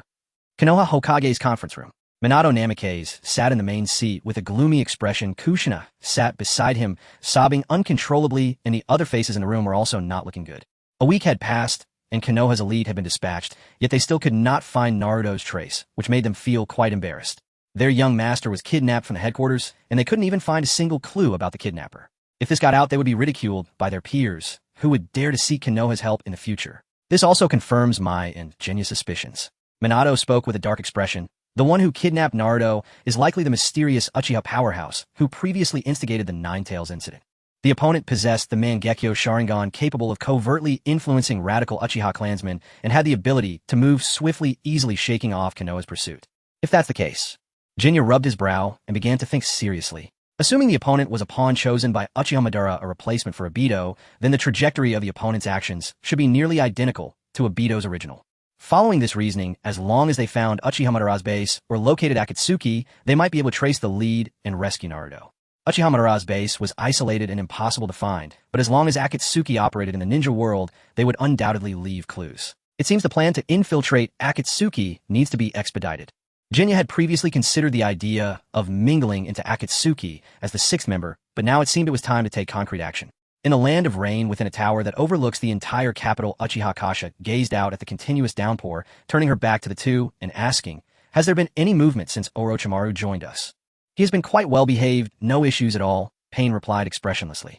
Uchiha Kasha turned around, nodding in satisfaction. "Even Orochimaru under Pain's watch cannot pull any tricks, can he?" "By the way," Madara Konan interjected, "I have already assigned Kisame and Sasori, whom you brought back earlier, to work as a team." "That's good." Uchiha Kasha pondered for a moment and said, "Continue recruiting new members. Once we gather 7 people, Akatsuki can begin its operations." Initially, at Uchiha Madara's suggestion, she had manipulated the 4th Mizukage through her Mangekyo Sharingan, indirectly taking control of the Hidden Mist Village. This meant that the two-tailed beasts of the Hidden Mist Village were practically in Kasha's pocket, and for the remaining 7-tailed beasts, it was sufficient for each of the 7 official members to capture one. "Understand? I will find out about Kakuzu's whereabouts as soon as possible," Pain responded. "By the way, how has that brat Naruto been lately?" Uchiha Kasha casually inquired. Nagato fell silent, reluctant to answer this question, as his mind was preoccupied with that brat Naruto. In a land of waves within a luxurious building, recently there have been some people in the ninja world probing into my affairs, but I must refuse your request, leader. Kakuzu stared intently at the company report in his hand, slowly addressing the approaching Xianyi from miles away. Xianyi wanted him to inadvertently expose his location, attracting the attention of some ulterior motives, and then infiltrate their organization together. What a joke! Kakuzu was worth millions at any moment. How could he waste time on such a trivial matter? "Kakuzu, don't be in a hurry to refuse," Xianyi said leisurely. "Have you heard of leveraging in capital operations?" Kakuzu set down the report in his hand, his gaze fixed on Xianyi. Although he had not heard of it, he perceived its importance. "I would like to hear more about it." Xianyi smiled slightly, knowing he had secured this deal. 10 minutes later, Kakuzu was persuaded by Xianyi. "Well, leader, what about my financial company before we take over Akatsuki?" Xianyi thought for a moment and suggested, "I just took on a junior, I'll let him manage it for a while." "Is he ruthless enough?" Kakuzu asked with concern. "Ruthless enough? Ooh, when it comes to collecting debts, he's merciless. He'll kill anyone who refuses to repay," Xianyi replied. After pondering for a while, Kakuzu nodded slowly. "All right. Yash." Xianyi clapped Kakuzu's shoulder, revealing a satisfied smile. "Then let's go wreak havoc in the Hidden Mist Village." Outside the Hidden Mist Village, several mist ninjas guarding the gate shouted sternly, "Who goes there? Stop. Do not advance any further, otherwise we will kill, without mercy." Faced with the mist ninjas warning, Xianyi and Kakuzu showed no reaction, continuing to swagger toward the gate. Water-style water dragon bullet. Water-style water shuriken explosion. Several mist ninjas formed hand seals and launched attacks at Xianyi and Kakuzu, unleashing a barrage of water ninjutsu that looked quite impressive. "Let's make our move, Kakuzu." Xianyi, uninterested in dealing with these small fry, activated his Byakugan hidden beneath his beautiful eyes, gazing into the Hidden Mist Village. Earth-style hard rock. Kakuzu stood in front of Xianyi, his body turning completely black as he entered a hardened state, allowing him to easily withstand the explosion of the detonating tags. Bang, bang, bang. Waves of water chakra struck Kakuzu as if they were hitting a boulder, unable to push him back even a step, dissipating into small streams of water scattered on the ground. Lightning-style false darkness. While the mist ninjas were momentarily stunned, a pale mass climbed onto Kakuzu's shoulder, unleashing sharp lightning that instantly pierced through their bodies. Not good enemy attack. Kakuzu's attack was so overwhelming that the alarm bells rang loudly within the Hidden Mist Village, and more mist ninjas appeared, rushing in this direction in droves. "Kakuzu, I'll leave this to you." Xianyi sneered, having already spotted his target, a mist ninja with gray-blue hair and a black eye patch over his right eye.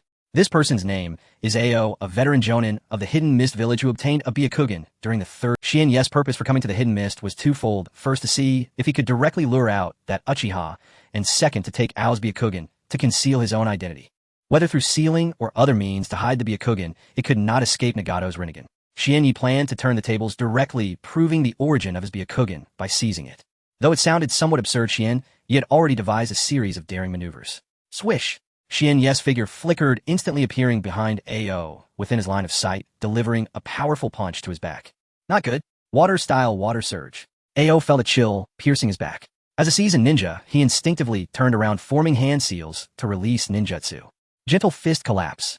However, no matter how fast Ao could form seals, he could not outpace a shadow-level powerhouse's punch. Bang! With a dull thud, Ao's chest was pierced, and he fell to the ground, the Byakugan from his right eye socket falling into Shien's hands. You a crank ninja really think you need to add any flair to yourself? Shien pocketed the Byakugan, shaking his head in disbelief. Oh. At this moment, a beautiful woman with reddish-brown curly hair cried out in despair, rushing toward Shien without hesitation. It's Terumi Mayo. Wow, she's so stunning. Even after reading countless books, when Shien truly saw Terumi Mai's figure, he didn't know where to look. The real deal was far more impressive than any book. Boil release skilled mist technique. Terumi Mai opened her small mouth, and steaming high-temperature acidic mist surged forth, making a sizzling sound as it sprayed toward Shien. Shien's figure flickered, dodging this blow that could melt a Susanoo, and then continue to watch. Did you think he was admiring the view? No, he was trying to create a ruckus and see if that Uchiha would appear. Dissolution release dissolving monster technique. After failing to land a hit, Terumi Mai's beautiful eyes turned red again. She opened her mouth and spat out a mass of corrosive slime at Shien. This woman seems to have all her skills in her mouth. Who could withstand such a barrage, Shien thought. With matters urgent, Shien no longer delayed, activating his eye technique to disappear, instantly leaving Terumi Mai and a group of mist ninjas behind, seething with rage. Swish! Swish! Swish! Shien's figure kept flickering within the Hidden Mist Village's 5-kilometer instant movement and line of sight, enabling him to act as a human radar, constantly scanning the situation inside. After a thorough search, Shien felt somewhat disappointed. That guy isn't in the Hidden Mist Village. Damn it. Shien reappeared outside the Hidden Mist Village, where Kakuzu was still leisurely dealing with the mist ninjas, and the ground before him was already piled high with corpses. All right, Kakuzu, let's go, Shien said. Since there were still endless mist ninjas rushing in, and their objective had been achieved, there was no need to waste more time here. Okay, leader. Kakuzu put away the mask of his earth grudge fear and followed Shien as they turned to flee, completely ignoring the raging mist ninjas behind them. Don't run. Stop, you bastards. Do you think you can leave without killing us? What a laugh. Even Senju Hashirama couldn't catch up with me back then. What makes you think you can, Just follow behind me and eat dust. Kakuzu, how many did you kill just now, Shien asked as they sped away. 163. Kakuzu replied with pinpoint accuracy, as he had previously charged by the head and was quite skilled at this business. Only that many. Your efficiency needs work? Shien laughed heartily. Kakuzu cast a sidelong glance at Shien. Leader, how many did you kill? One, you riplied. The commotion we made should be enough. I believe those guys will come looking for us in a few days.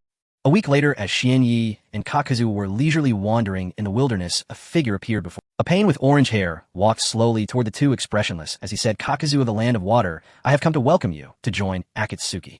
In a secluded outskirts, Pain, after inviting Kakuzu, found his gaze inevitably drawn to the figure of Shien beside him. At this moment, Shien had a head of red hair. His stature appeared somewhat robust due to changes in his skeletal structure, and even his features had become rugged, consistent with his image during the previous assault on the Mist Village.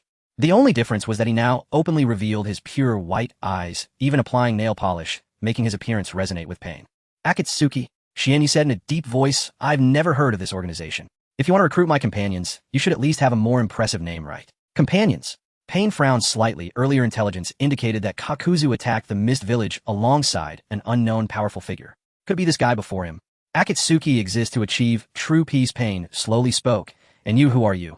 Humph, we have no interest in such organizations. Shien snorted, saying, as for me, my name will not change. I am still Uzumaki Zankis. Pain revealed a strange smile. A fraud was actually flaunting himself in front of a true member of the Uzumaki clan. How amusing. That red hair of yours is clearly dyed, Pain mocked. Since you possess a pair of white eyes, you might as well claim to belong to the Hyuga clan. Hearing that a white eye was stolen from the Mist Village, this guy might very well have borrowed his eyes from someone else, essentially just an ordinary person without any bloodline. The born wielder of the Rinnegan Nagato cared deeply about bloodlines, and in his eyes Shien, Yu was merely a clown attempting to take advantage of the Uzumaki bloodline. No, Shien, Yu shook his head, firmly saying, I am indeed from the Uzumaki clan. Uffed. Nagato chuckled. Ever since Yuhiko's death, he hardly laughed really, but this guy before him was just too funny. Enough jokes, if you're from the Uzumaki clan, then I. Clang, clang, clang. In the next moment, 5 chains shot out from Shien's back, piercing directly into the ground beneath Pain's feet, causing Nagato's smile to instantly freeze. The adamantine sealing waves.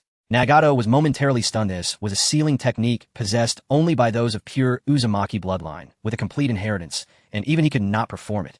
This guy not only was an Uzumaki, but his bloodline was even purer than his own.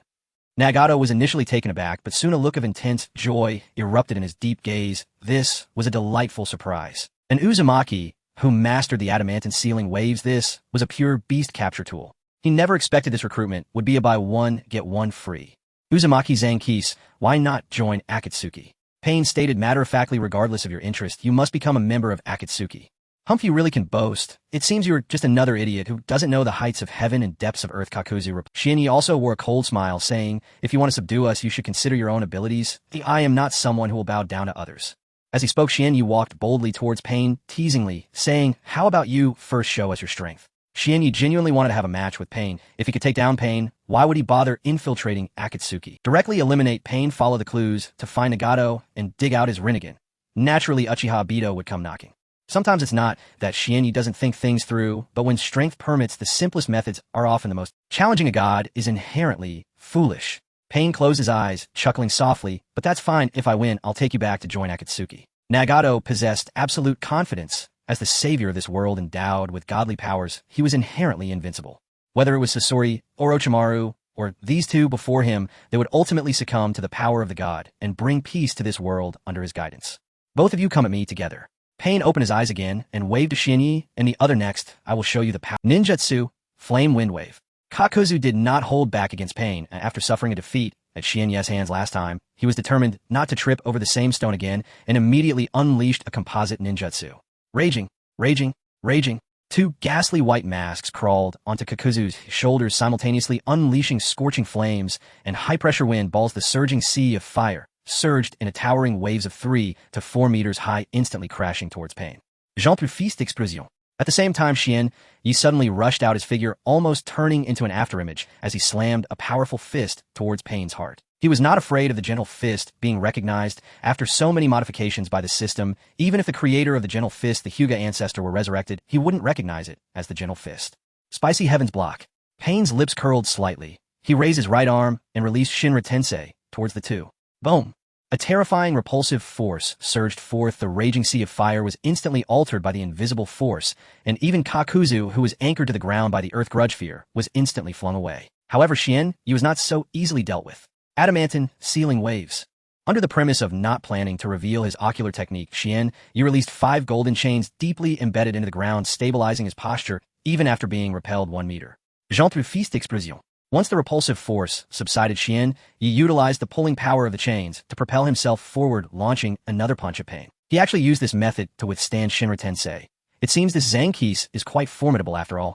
Combat strength is also a standard for Akatsuki's assessment. Judging by the current performance, this Zankis is relatively satisfactory to Nagato. Shinra Tensei was still in cooldown, yet facing this incoming punch, Pain remained unperturbed, choosing instead to raise his arms to block. The Tendo Pain was the ninjutsu he had poured the most effort into creating. Even if the Uzumaki clan possessed innate divine strength, it should not be easily. Boom! At the moment of contact with Shienyi's fist, Pain's expression changed dramatically. This kind of power, this terrifying force, how could it possibly exist within a mere mortal? Boom! Even though Nagato forcibly controlled Pain through chakra conduction, under the influence of this immense force, Pain was still uncontrollably flung backwards, crashing through several large trees and landing awkwardly on the ground, stirring up clouds of dust. This guy, Nagato, who empathized with Pain, was dumbfounded. Before he could sort through his thoughts, Shienyi's figure appeared before Pain, once more delivering another powerful punch. Pain was merely a specially crafted ninja tool, but facing Shienyi's punch, he felt a tingling sensation on his scalp. Shinra Tensei. Pain no longer dared to receive Shienyi's punch. Hidan, he swiftly retreated, waiting for the skill cooldown to end before once again unleashing Shinra Tensei. However, this time he did not attempt to repel Shienyi, but instead launched himself away, creating distance from Shienyi's face ugly as he began to contemplate. What on earth is this Uzumaki Zankis?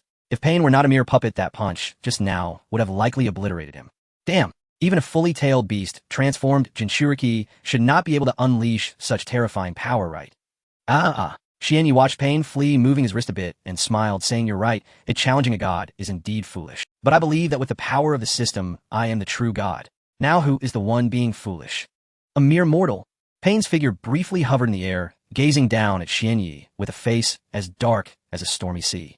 He who considered himself a deity was just forced into such a predicament by a mortal igniting an inexplicable fury within Nagato. Do you really think of yourself as a god? Xianyi did not rush to attack, who ever since he experienced the joys of verbal sparring with Tsunade, he had grown fond of it, especially with Hon. Cough cough. Throughout the ninja world for 1,000 years, only Uchiha Madara has awakened the Rinnegan. One, you chucked it. But you don't look like Uchiha Madara at all. To me, you're likely just a vessel for the Rinnegan. Uchiha Madara, a vessel for the Rinnegan. Xianyi's words sent shockwaves through Nagato's mind, leaving him in a state of chaos. He had never doubted his identity as a god. Whether it was Jiraiya or Yahiko, they all regarded him as the savior of this world.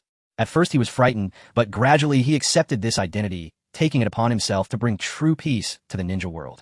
But now, what do you mean by that? Nagato shouted through Pain's mouth. Since becoming Pain, this was the first time he had lost his composure like this, scaring Konan and Naruto nearby. It's nothing much, just found it a bit strange. Xianyi shrugged, continuing to shatter Nagato's Dao heart. Logically, only someone from the Uzumaki clan like me can wield the power of the Rinnegan. How could you, a non-Uzumaki, be chosen by Uchiha Madara? Boom! Nagato felt as if struck by lightning, completely taken aback, for he indeed belonged to the Uzumaki clan. So, I am not a savior, and definitely not a god. Xianyi's words were too precise, forcing Nagato into self-doubt. Recalling how Madara had guided him to become the savior, Nagato's expression grew darker. I am just a tool for housing the Rinnegan. Earth grudge fear departure from dust. At this moment, the far-off Kakuzu finally returned with wind, fire, and lightning masks, appearing simultaneously, shooting 3 beams of light towards Pain in the sky. Shinra Tensei. Nagato was irate, and facing the repeatedly dodging Kakuzu, Pain instantly raised his arms, unleashing a Shinra Tensei, far beyond previous scales. Boom! The chakra beams were immediately dispersed by the repulsive force, and Kakuzu couldn't even last half a second before being sent flying again. "Hey Kakuzu, can't you manage to hold your ground?" Xianyi said in exasperation. Before he could react, Kakuzu was sent flying once more, but thinking about it, A and S do have a difference. "Next time, definitely." Kakuzu's voice drifted from afar. "Who exactly are you?"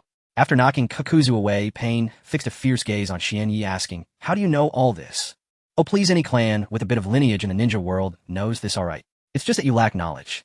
It seems that unless I capture you today, you won't tell the truth." Nagato's expression darkened. He naturally did not believe Xianyi's nonsense. Controlling Pain coldly, he said, "In that case, let me show you the true power of Pain." "Oh, so you're not calling yourself a god now?" Xianyi teased with a smile. But the next moment his expression changed drastically as 5 figures raced towards them from different directions. "Damn!" Xianyi cursed inwardly. "Don't let me find out who that Uchiha brat is, or he'll make sure to kill him." Achoo! Uchiha Hyuga sneezed inexplicably in the bunker, suddenly feeling a strange sensation. At a glance, the 5 figures varied in appearance and physique. However, in Xianyi's ancestral return Byakugan, they were clearly 5 white Zetsus, with purple eyes all filled with chakra-conducting metal. That Uchiha scoundrel actually provided Nagato with 5 white Zetsus to create the 6 paths of Pain. White Zetsus physique is special, far easier to refine and control than a human's. "Damn, isn't this cheating? Kakuzu, hurry up and come help." Xianyi shouted angrily at the distance. Coming. Kakuzu, after being knocked away by Pain multiple times, Kakuzu felt embarrassed and had already entered the Earth Grudge Fear, full activation mode, on his way back. Behind Kakuzu, countless black tendrils floated, and the 5 pale masks crawled onto the tendrils, making sounds that resembled both crying and laughing. Although I can't see him, Nagato's real body must be nearby. Xianyi's mind raced. If it weren't for the fact that he considered Nagato might have set up a barrier with interference techniques at his hiding place, he would have transformed into a radar to find his location. Unfortunately, he couldn't use Sage Mode, or he could have learned from Naruto to poke himself with Pain's black stick to determine Nagato's position. Swish! While Xianyi was contemplating, 5 figures appeared in front of Deva Path Pain, the 6 paths of Pain. "We're here." "Shanks, what are these 6 guys about?" Looking at the 6 eerie purple eyes, Kakuzu, who appeared even more disturbing than his opponent, asked gloomily. "Oof, now I understand. Whether it was that guy earlier or these new arrivals, they're all puppets." Xianyi confidently began to predict. "Be careful, since they are puppets, I guess they can share vision among themselves, and each puppet may also have different abilities." Just from a glance, you can analyze so much. Well, the leader is indeed the leader. Nagato. Nagato once again felt as if Xian Yi had seen through him. He must capture this guy and make him spill everything he knows. Nagato urged pain with all his might, and the Azura and animal paths of pain charged out. Five-finger missile. The Azura path pain's wrist flicked a series of fine cannon openings emerged from the cut on his arm, firing black missiles at Xian Yi and Kekkei. Summoning technique el und. The animal path pain clasped his hands together, summoning a massive three-headed dog with wings roaring as it charged towards the two, foul-smelling saliva dripping from its sharp teeth. Kakuzu. Xian Yi shouted in a low voice. Understood. Kakuzu immediately responded. Xian Yi charged towards the remaining four paths of pain, bracing himself against the attacks, his gaze sharp as he aimed to find and eliminate the Naraka path pain, the one capable of repairing the others. Kakuzu closely followed Xian Yi, with the fire and lightning masks opening their mouths together. Lightning release false darkness. Fire release head hardening. Sizzle. The lightning spear shot out, piercing through all the incoming missiles while a vast sea of flames surged towards the charging hellhound. If I can't burn you, at least I can burn your dog, right? Kakuzu thought to himself. Summoning technique el. The animal path pain clapped its hands again, and a gigantic crab crawled out from the black summoning array, spitting out a large amount of cream-colored foam towards the sea of fire. Are you even competent, you runt? On the battlefield, Xian Yi was genuinely dumbfounded by Jiao Du and spat the remark with no patience. Jiao Du, though he did not grasp the exact meaning of the insult, instinctively sensed it was not praise. The Yuan Yu strangulation. Jiao Du unleashed the Yuan Yu tendrils with full force. A dozen thick appendages immediately bound the two giant summoned beasts, then snapped taut and strained outward in all directions. Kacha! The two enormous summoned beasts were ripped to pieces by the tenacious tentacles. The hell crab dissolved into white smoke on the spot. But in the next instant, the severed hellhound split into three, each fragment coalescing into an independent hellhound and lunging at Jiao Du with renewed agility. Jiao Du fell into thought. If he could not even dispatch two summoned beasts, was he truly incapable? Wang shouting. Watching Xian Yi approach, Tian Dao Pei's eyes flashed with cold intent. He adjusted his stance and thrust forth Wanxiang Tianyin toward Xian Yi. With a swish, an astonishing suction appeared without warning, and Xian Yi's form was snatched forward out of his Xiaoluo Dao Runjian Dao and Agui Dao Pei and instantly manifested before Tian Dao, arrayed and ready, waiting for Xian Yi to be delivered into their clutches so they might savagely strike him with their skills. Do you suppose I'm drawing you in as a boon? Xian Yi remained unruffled, a faint smile curling his lip. He made a blind guess. The four Pei, in shielding behind him, faintly hinted that the one he sought lay among them. As Xian Yi was about to enter the attack radius of the four Pei, and his silhouette abruptly vanished. In the next heartbeat, he reappeared directly behind the Du Dao Pei and drove a brutal punch into him. Rao Guan explosion. Wanya kirid inyardli. With a thunderous boom, the Du Dao Pei was smashed to pieces, pale limbs and shards of black metal scattered everywhere. Having effortlessly removed the pivotal Pei, Xian Yi did not gloat. In the original tale, the Pei could suppress the immortals only because of asymmetric information. He had essentially read a speedrun manual and attacked the boss according to the guide. There was nothing to celebrate.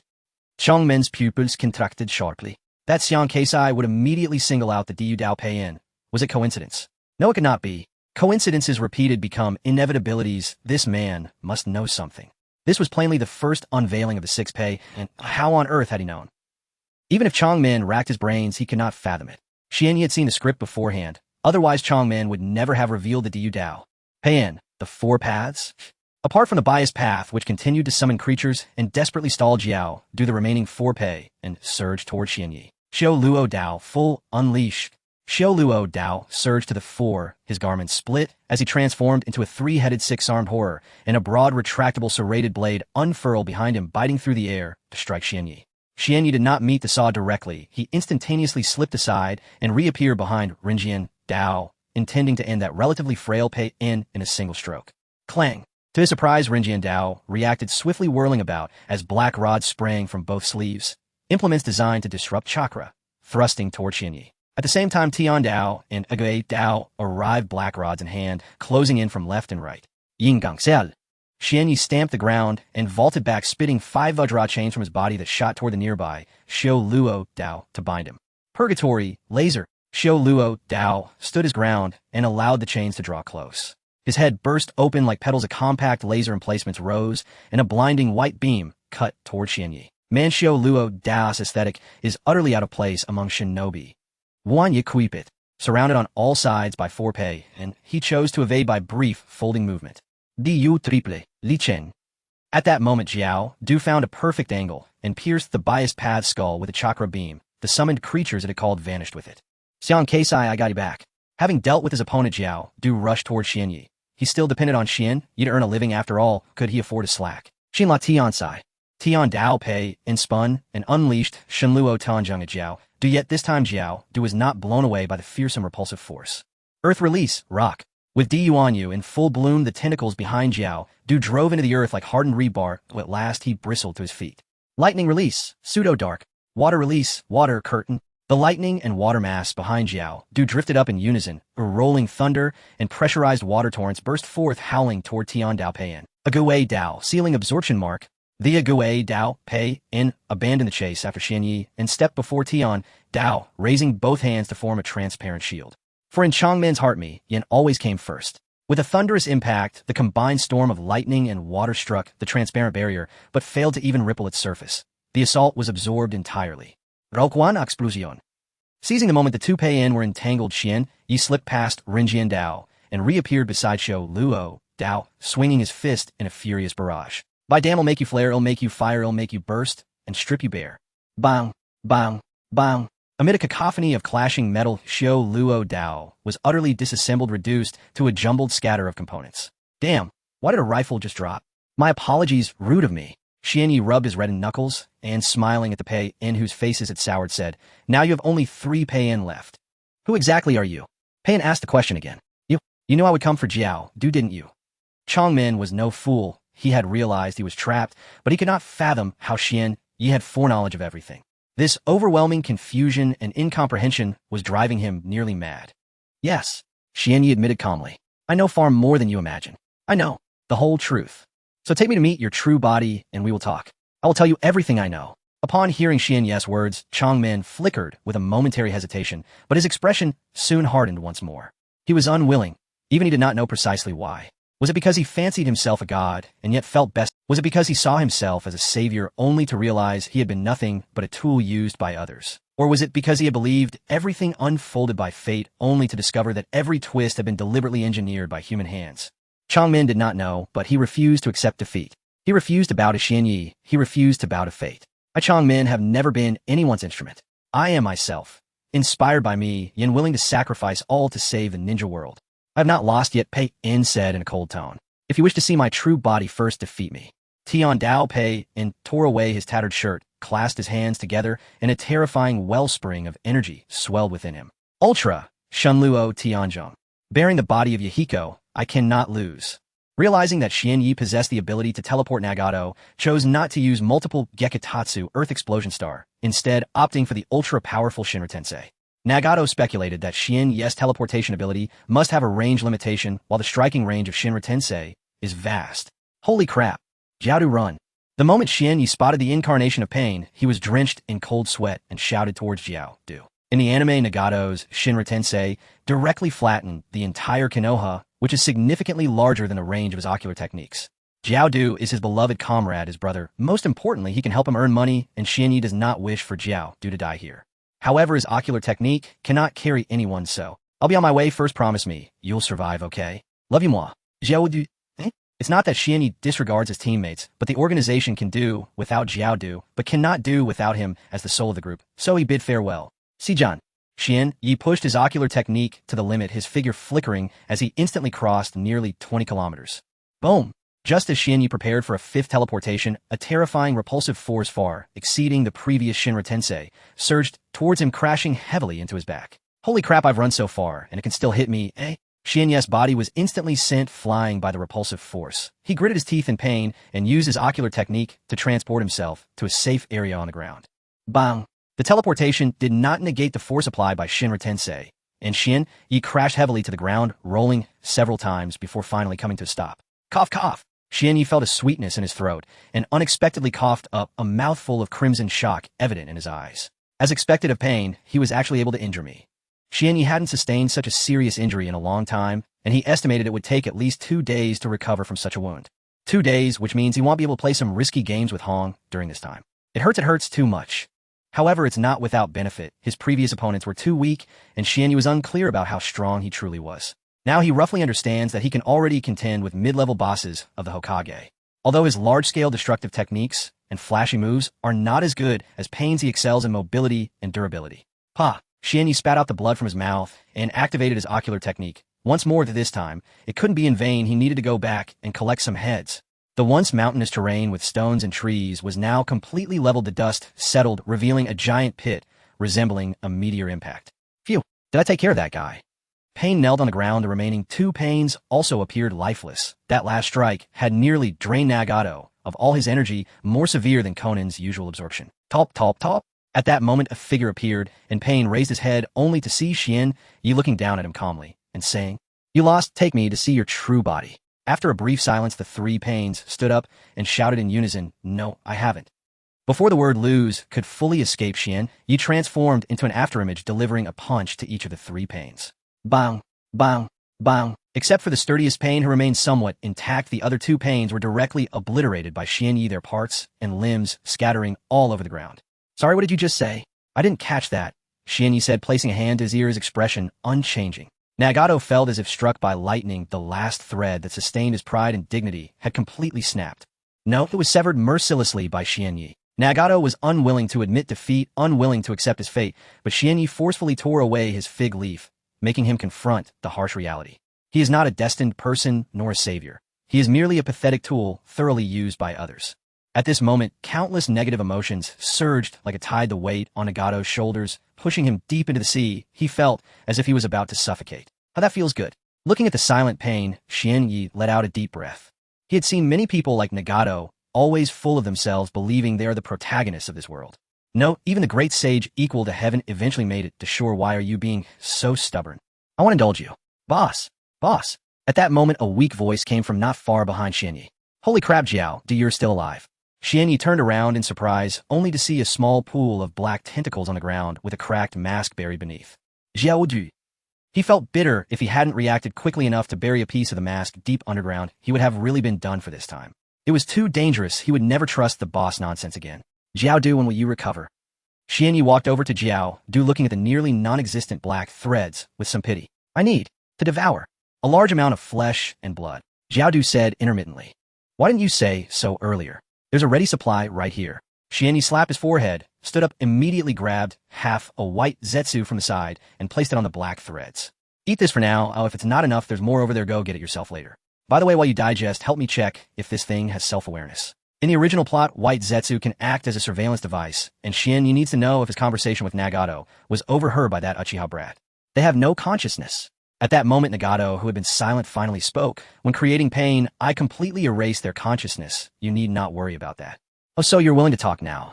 Xianyi turned around, raising an eyebrow at Pain. Hearing Nagato say this, Xianyi felt more at ease. After all, white zetsu is not black zetsu, and it shouldn't escape Nagato's Rinnegan. Pain ignored Xianyi, yes, teasing, as if making an important decision. He asked solemnly, "Do you really know the truth and are willing to tell me everything?"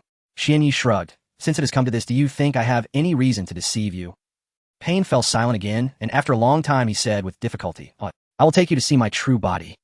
Meanwhile, in a cave far from the battlefield, after hearing Nagato's decision, Conan was shocked and grabbed Nagato's arm. "Nagato, are you crazy? What if he has ulterior motives against you? Even the 6 paths of Pain are no match for him if he insists on attacking you or trying to seize the Rinnegan. Who can Conan had already lost Yahiko. She did not want to lose Nagato again. Faced with Conan's questioning, Nagato remained silent. He knew his decision was somewhat reckless, but the desire to know the truth had already overshadowed his rationality. He desperately wanted to know who had used him as a tool, who had manipulated his life. He wanted to know. Bang! At that moment, a figure kicked open the stone outside the cave, and under Conan's vigilant gaze, swaggered in was Xianyi. Worried about dragging things out, Xianyi directly teleported in the direction Pain had indicated, covering a total of 10 kilometers in 2.5 seconds. The legendary eyes are so close, it's really... What the hell, Naruto? Why are you here? Xianyi was stunned. He couldn't understand why Naruto was here with Nagato. Do the Children of Prophecy need to hold regular meetings to discuss the plot? Nagato, Jr. Brother, why don't you destroy the world this time, so I can experience the joy of being the protagonist? Naruto, no way, Senior Brother, this is too complicated for you to handle. Let me do it. What the hell? Xianyi felt his head buzzing, and the words "shao," and you wouldn't want Nagato to get hurt right, were swallowed back down. It was inappropriate to say that in front of the children. It's impossible to unfold such a large plot. What an absurdity. Naruto jumped out from the side and asked with a wise expression, "Who are you, and how do you know my name?" Ahem. Shien Yi coughed twice and pretended to be profound, saying, I know the names of every member of the Uzumaki clan, even if they're just a string of characters. Nago, why does everyone talk so annoyingly? String of characters, what did I do to provoke you? Naruto, what an absurdity, what is? MMM. Just as Naruto was about to dig deeper, Xiao then covered his mouth and pulled him aside. Naruto struggled desperately, nearly crushing Xiao Nan's chest, making Shien Yi very envious. This is the treatment of a protagonist. Seeing Shien Yi silent and staring hard at Xiao Nan with white eyes, Nagato, who was in the mechanism, couldn't wait to speak. Shanks, you have seen my true form now. You can tell me the whole truth, right? Shien Yi stepped forward to Nagato, patted his shoulder, and said with a sigh, of course, my child, Nagato. Nagato was not surprised, just looked at Shien Yi with a complex expression. You really know my true identity. Everything has to start from the origin. In fact, our Uzumaki clan and the Senju clan share the same lineage, both being descendants of the Ashura bloodline. Shien Yi informed Nagato about the origins of the Senju, Uzumaki, and Uchiha clans, and then said, it is said that combining the powers of Senju and Uchiha can yield the power of all existence. Nagato pondered over Shien Yi's words, a bitter smile appearing on his face. So the Rinnegan is not a natural born. That's not entirely true. If Madara and Hashirama had some sort of encounter, it is possible that a natural Rinnegan could emerge. Thinking this, Shien Yi continued, the Rinnegan is a product of Uchiha Madara stealing the power of the Senju, and your eyes were most likely transplanted by him. Hey Kakuzu, can't you manage to hold your ground? Shien Yi said in exasperation. Before he could react, Kakuzu was sent flying once more, but thinking about it, so, that's how it is. Nagato's mind was greatly shaken. Everything Shien Yi said completely aligned with the guidance Madara provided him. Nagato, have you ever thought about it? Seeing Nagato in a daze, Shien Yi continued, if you have always acted according to Madara's expectations, perhaps everything you have experienced so far is a script arranged for you by him. Boom! Nagato's mind exploded completely. He recalled that Madara had approached him before Yahiko's death, wanting him to create a new world together, but was driven away by Yahiko. Not long after Yahiko died, and he ended up teaming up with Madara over a bag of rice. In other words, does that mean Yahiko's death was actually... Nagato, like a sudden illness, angrily pounded the wall, saliva flying everywhere, and roared heartbreakingly, Uchiha Madara. Uchiha Madara. Xiao Nan, who was rewarding little Naruto beside him, also had red eyes, clearly realizing everything. Are you a child? Shien Yi coldly asked the frenzied Nagato. Is there any use in shouting and making noise here? Do you not even have the courage to seek revenge for your companions? Nagato forcibly suppressed his raging anger, looking at Shien Yi, gritting his teeth, and asking Shanks, what should I do? Although Shien Yi's identity was also a mystery. However, Shien Yi not only exposed Uchiha Madara's conspiracy, but also shared the same lineage as him, so Nagato was naturally more willing to trust Shien Yi. Nagato, I know you're anxious, but please don't rush. Let me think about it carefully. Shien Yi admired Xiao Nan's delicate figure while saying this. Great responsibilities often fall upon those unprepared without asking if you are willing to accept them. After a while, Shien Yi left the cave with Naruto, secretly sighing. In Nagato's imagination, since Shien Yi sought him out, he must have had a plan to deal with Uchiha Madara, a series of meticulous and comprehensive strategies. But Shien Yi had no such plan. He just came out to rescue Naruto and somehow stumbled onto the path of saving the ninja world. Could it be that I am the true child of prophecy? No way. After this thought popped into his mind, Shien Yi laughed heartily and instantly forgot about it. Now, he had more important things to do, which was lottery. Having just rescued Naruto, this kid had been praising him, so his favorability must be quite high. If he didn't draw now, when would he? System, let me replicate 5 times. Shien Yi directly clicked all the times. This time, he was determined to obtain the bloodline puzzle. With familiar music playing, the system interface began to scroll. Ding! Congratulations, host, you have replicated Yang release chakra and Wind release chakra. So this kid Naruto has no skills, so he just gave me 2 chakra attributes. Shien Yi thought, but he hardly knew any ninjutsu, so having these chakra attributes was of little use. Ding! Congratulations, host, you have replicated the skill. Just say it, and you'll get a big gain. Wanye. He looked unfavorably at Naruto beside him. With 2 chances left, if you don't give me something, I'll just find a place to bury you. Hinata will take your place. What absurdity. Facing Shien Yi's gaze, Naruto suddenly shivered, feeling a sense of life-threatening danger. Ding! Congratulations, host, you have replicated the strongest illusion technique, Kodo Amatsukami. Congratulations, host, you have replicated Uzumaki bloodline. Congratulations, host, you have obtained a bloodline puzzle fragment 1A, and the bloodline puzzle is now complete. Wow, it really worked. Shien Yi was initially stunned in disbelief, then excitedly hugged Naruto and gave him a hard kiss. Finally, he had assembled all the bloodline puzzles. What? Naruto looked completely confused. This strange uncle who saved him seemed odd. Sometimes he looked like he wanted to kill him, and other times he was all affectionate. What an absurdity. Ding! Starting to modify the host. A long-lost warm current surged from deep within his soul, slowly flowing into Xianye's body, beginning to transform it. My inside ability has further enhanced, and my visual range has expanded to 8 kilometers. Great, now I can see more girls from the comfort of home. After being satisfied by the tempting promises of the system Xian, you began to study his new abilities. While I can now actually turn off my white eyes and switch to Sharingan. Awesome. Now, not only do I have cataracts, but I've also contracted red-eye disease. My buffs are stacked. Naruto. Xian Yi closed the system interface and turned to Naruto beside him asking, what do you think of Nagato and Konan? Nagato and Konan are really nice to me.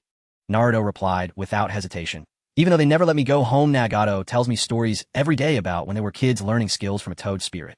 Konan also teaches me origami, and even though I'm clumsy and can't learn, she patiently plays with me every day. Upon hearing Naruto's words, Xian Yi was slightly surprised, but soon felt relieved. This little guy is Naruto, after all a small angel who can always understand and empathize with others. Things should be easier now. Naruto, you wouldn't want your brother Nagato and sister Konan to get hurt, would you, eh? Xian Yi asked with a mischievous smile. Of course not. Naruto vigorously shook his head. Xian Yi patted Naruto's head and sighed. That said, if you go back to the village and tell Konoha about Nagato and Konan, the angry ninjas of Konoha might just beat them to death. Naruto immediately responded firmly. Don't worry, Uncle Shanks, I will never tell anyone about Nagato and Konan. After making a pact with Naruto, Xian Yi taught him a set of excuses that should keep Konoha off their backs for a while. Strange, I feel like I've forgotten something. On the way to escort Naruto back to the land of fire, Xian Yi scratched his head, glancing thoughtfully at Naruto beside him. 2 people came, 2 people left. Seems like there's nothing wrong. Deidara is crying in the toilet. After more than a month, Konoha's prince was miraculously sent back, and everyone in the know let out a sigh of relief. If Naruto didn't return, they were really afraid that Minato would lash out at the Uchiha clan, and things could get very messy. What? Naruto has already been sent back to the village. In the Hokage office, Xian Yi, pretending to have just returned to the village, looked at Minato with surprise. Yeah, Minato could not hide his joy, grabbing Xian Yi's hand and saying, Xian Yi, I really need to thank you this time. Naruto said that it was your close friend who saved him. Xian Yi was very familiar with this method of making friends. He had done it many times before when looking for resources. Xian Yi was very familiar with this method of making friends. He had done it many times before when looking for resources. Beside them, Kushina said, Xian Yi, if there's anything our couple can do to show our gratitude, just let us know. We really want to thank our benefactor properly. Yes, just say the word if you need anything, Minato also stated. If you say that there's actually something. Xian Yi pondered, my friend has some businesses in the land of waves. It would be great if you could take care of them a bit. After all, having made Deidara suffer such a brutal beating and then forgetting about him, it would be unreasonable not to give him some benefits. Upon hearing Xian Yi's words, Kushina burst into laughter. Xian Yi, how come you sound so much like my Wanya? If you're going to take advantage of me like this, then I might as well ask for breast milk. After sweeping a glance at Kushina with his white eyes, Xian Yi put away his joking demeanor and looked at Minato with a serious expression. Brother, I didn't come back empty-handed this time. I got some intel that the mysterious Uchiha powerhouse seems to be from an organization called Akatsuki. In the land of rain, inside the Tower of God, Uchiha Kazuya leaned lazily on the sofa, listening to the patter of rain outside, and spoke languidly. Nagato, I heard there were some unexpected incidents during your recruitment this time. Kazuya was well aware of how strong the 6 paths of pain were. Without using another dojutsu, she would likely be overwhelmed by these 6 guys. But Nagato told her that 5 of the 6 paths had been wasted, and he wanted her to reimburse him for 5 more white zetsus. She had to come over and ask about the situation. Cough, cough. Yes. With Konan's support, Nagato stood up and said weakly, I encountered a tricky opponent far stronger than Deidara, but I have already brought him under my command. I see. Uchiha Kazuya nodded. She glanced at the increasingly plump Konan, and then at the emaciated Nagato, letting out a heavy sigh. Nagato, you bear the mission of saving the shinobi world. Take my advice and focus your energy where it should be used rather than wasting it on meaningless matters. Nagato. He didn't understand what Kazuya was talking about, but he felt disparaged. By the way, there's one more thing. Uchiha Kazuya sat up, propping her chin as she looked at Nagato and asked playfully, you let Naruto go. The atmosphere in the tower suddenly became eerie. Konan beside her instinctively clenched her small hands, a hint of unnaturalness appearing on her face. This new member also possesses the Uzumaki bloodline. Facing Uchiha Kazuya's inquiry, Nagato calmly replied, with him here we don't need Naruto. I believe that before the plan officially unfolds, there's no need to provoke the major ninja villages too early. Of course, before letting Naruto go, I used my Rinnegan to erase all his memories of the organization, Nagato added. Uchiha Kazuya did not speak. She closed her eyes, tapping the armrest beside her, lost in thought. After a while, Kazuya slowly opened her eyes and looked at Nagato, saying, You make a good point. Let's proceed. After leaving the Tower of God, Uchiha Genkai looked at Black Zetsu beside her pondering. Black Zetsu, is it just my illusion, or do you think Nagato's behavior has been a bit strange lately? Black Zetsu nodded, revealing a chilling smile. Yes, it seems that little Nagato is no longer obedient to you and is starting to have his own ideas. So annoying. Uchiha Genkai played with the mask on her face, feeling very frustrated. A blossoming young girl like her was worrying about these trivial matters every day, and she was almost getting wrinkles at a young age. By the way, I asked you to keep an eye on Orochimaru. Is there any new information? Uchiha Genkai, yes, the white Zetsu is found. Black Zetsu started, then quickly corrected himself. No, I suspect Orochimaru has already discovered the white Zetsu surveillance. He deliberately told us, right in front of the white Zetsus, that he had mastered the Edo Tensei technique. Uchiha Genkai sneered. This Orochimaru wants to show us his value. He really is a scheme. After pondering for a moment, Uchiha Genkai spoke again. But this is good. You can't put all your eggs in one basket. Having an additional option is not bad either. As she spoke, she looked at Black Zetsu beside her, saying, Black Zetsu, next time you bring a couple of white Zetsus to Orochimaru, just tell him that I have plenty of high-quality experimental materials, and in addition, tell Orochimaru that I have the corpse of a once top-tier powerhouse in the shinobi world. Ask him if he's interested. In the Hokage office of Konoha, Shien, Yi selectively shared some intelligence about Akatsuki with Minato. For instance, every member of the Akatsuki is exceptionally talented shrank rogue ninjas. They speak elegantly, must wear a uniform to work, and also have to wear rings and paint their nails. Minato initially listened with a serious expression, but the more he heard, the more it fell off, prompting him to quickly stop Shien-Yi. Shien-Yi was drifting further away, mentioning a member of Akatsuki with the codename White Tiger, which he confirmed was indeed true to its name. Can we really discuss these topics in front of Kushina? After wiping the non-existent cold sweat from his forehead, Minato asked with a serious look, Shien-Yi, where did you get this information? Oh, my friends work for a company with a complex background, and they occasionally deal in intelligence. Oh, I got this information while investigating with them. Shien-Yi answered without hesitation, as he was now a master of the Byakugan technique. I see Minato nodded, slightly pondering and feeling that it didn't seem problematic. If Shien-Yi's friends couldn't obtain information about Akatsuki, they naturally couldn't rescue Naruto. It seems necessary to send someone to keep an eye on this Akatsuki organization. Minato, frowning as he rubbed his wife's thigh under the table, said, with such a group of dangerous individuals gathered, their intentions must be significant, and we must be on guard. Shien-Yi shook his head and said solemnly, no, senior brother Minato, these guys are elites among elites. If we carelessly send someone to spy, we'll likely only alarm a snake. I have a better idea. It could both make the Uchiha clan pay a price for this matter, and allow us to secretly gather intelligence on Akatsuki. The next day, the Konoha Umbu learned an important piece of intelligence from Naruto. In a daze, the young master vaguely remembered that the Uchiha who kidnapped him was exceptionally skilled in the body flicker technique, and was petite in stature, not tall at all. Members of the Umbu immediately began to ponder. Skilled in illusion techniques, adept at body flicker, and small in stature. Doesn't this sound a lot like Uchiha Shursui? Could it be that this guy Shursui was playing a trick, luring away the elite of the Umbu, and then secretly transferring the young master, while observing the movements of each squad? Damn, this is hard to say. Several Umbu ninjas felt it was becoming increasingly possible, and after discussing, they decided to investigate Shizui's home to see if they could find any clues. However, when they stealthily arrived at Shizui's home, they were horrified to find that his room was completely empty. The Umbu ninjas hurriedly searched for Shizui's whereabouts, but despite combing through the entire village, they could not find a trace of Shursui. According to the information available, Uchiha Shursui had not received any missions at this time, leaving only one possibility. Uchiha Shursui has fled, fearing punishment. Soon news of Uchiha Shizui's defection spread like wildfire, reaching every corner of Konoha. The higher-ups of Konoha immediately ordered that Uchiha Shursui be classified as a shrank rogue ninja, and all Konoha ninjas were to kill him on sight. At the Uchiha Fugako household, Itachi, upon hearing the news of Shizui's defection, could no longer focus on playing with his younger brother and was engulfed in disbelief. How is this possible? Brother Shursui values the village so much. How could he do something that harms the village's interests? He could never betray Konoha. With a low growl, Itachi's eyes were suddenly stained with crimson, and three black, jade-like Tomo spun wildly in his gaze. Brother Shursui, I will definitely find you and bring you back to Konoha. I want you to explain to me in person what exactly is going on. That night, when Fugaku returned home, his usually well-behaved eldest son approached him and calmly said, Father, I want to join the Umbu. Please help me arrange this. Outside Konoha village, two figures stood side by side, silently gazing at the village bathed in the afterglow of the setting sun, neither speaking a word. After a while, Shien-Yi turned around and patted Shursui, speaking with a tone of regret. Sorry, Shursui, to deal with that hidden figure, I have to put you through some hardships for a while. I understand the reasoning, but why did you pat my butt? Shursui thought to himself, yet he sincerely said, No, Senior Shien-Yi. With such an incident occurring within the Uchiha clan, Shursui cannot escape responsibility. If I can atone for the Uchiha clan and contribute to the village, I will gladly accept it. In the presence of Sarutobi, Hiruzen Namikaze Minato, and Uchiha Fugaku, he accepted. Under the guise of a rogue ninja, he would leave Konoha, find a way to join an organization called Akatsuki, and regularly relay intelligence from Akatsuki back to Konoha. Beside this kid, Shursui is also a little angel. Danzo, you died without any regrets. Shienyi shook his head and then said with determination, Shursui, if I'm not mistaken, you should have awakened the Mangekyo Sharingan by now, right?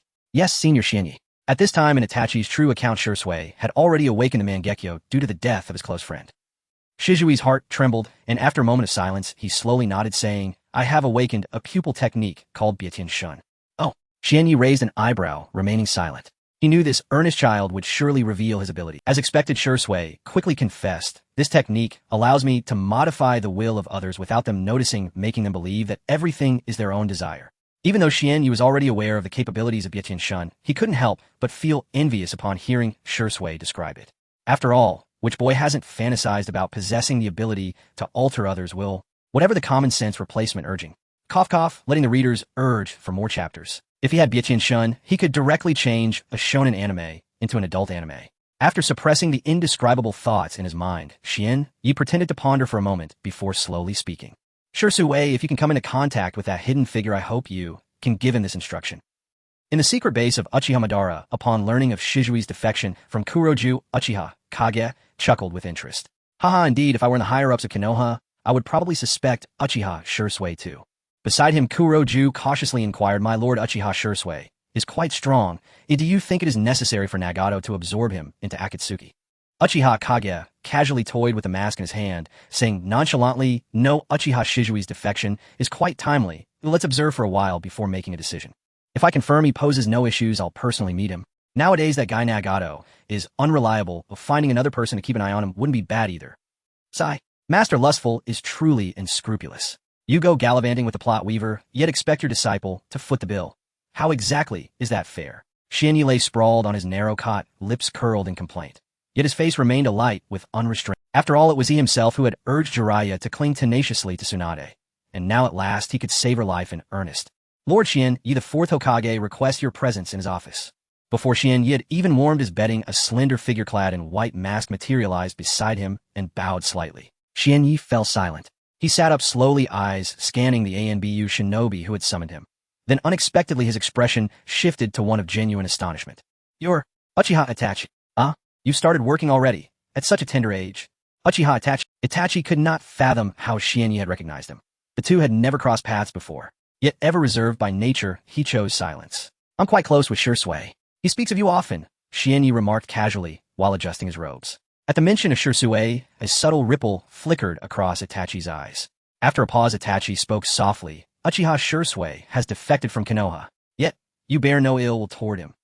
Even the sharpest eyes, yours or mine, can perceive only so far.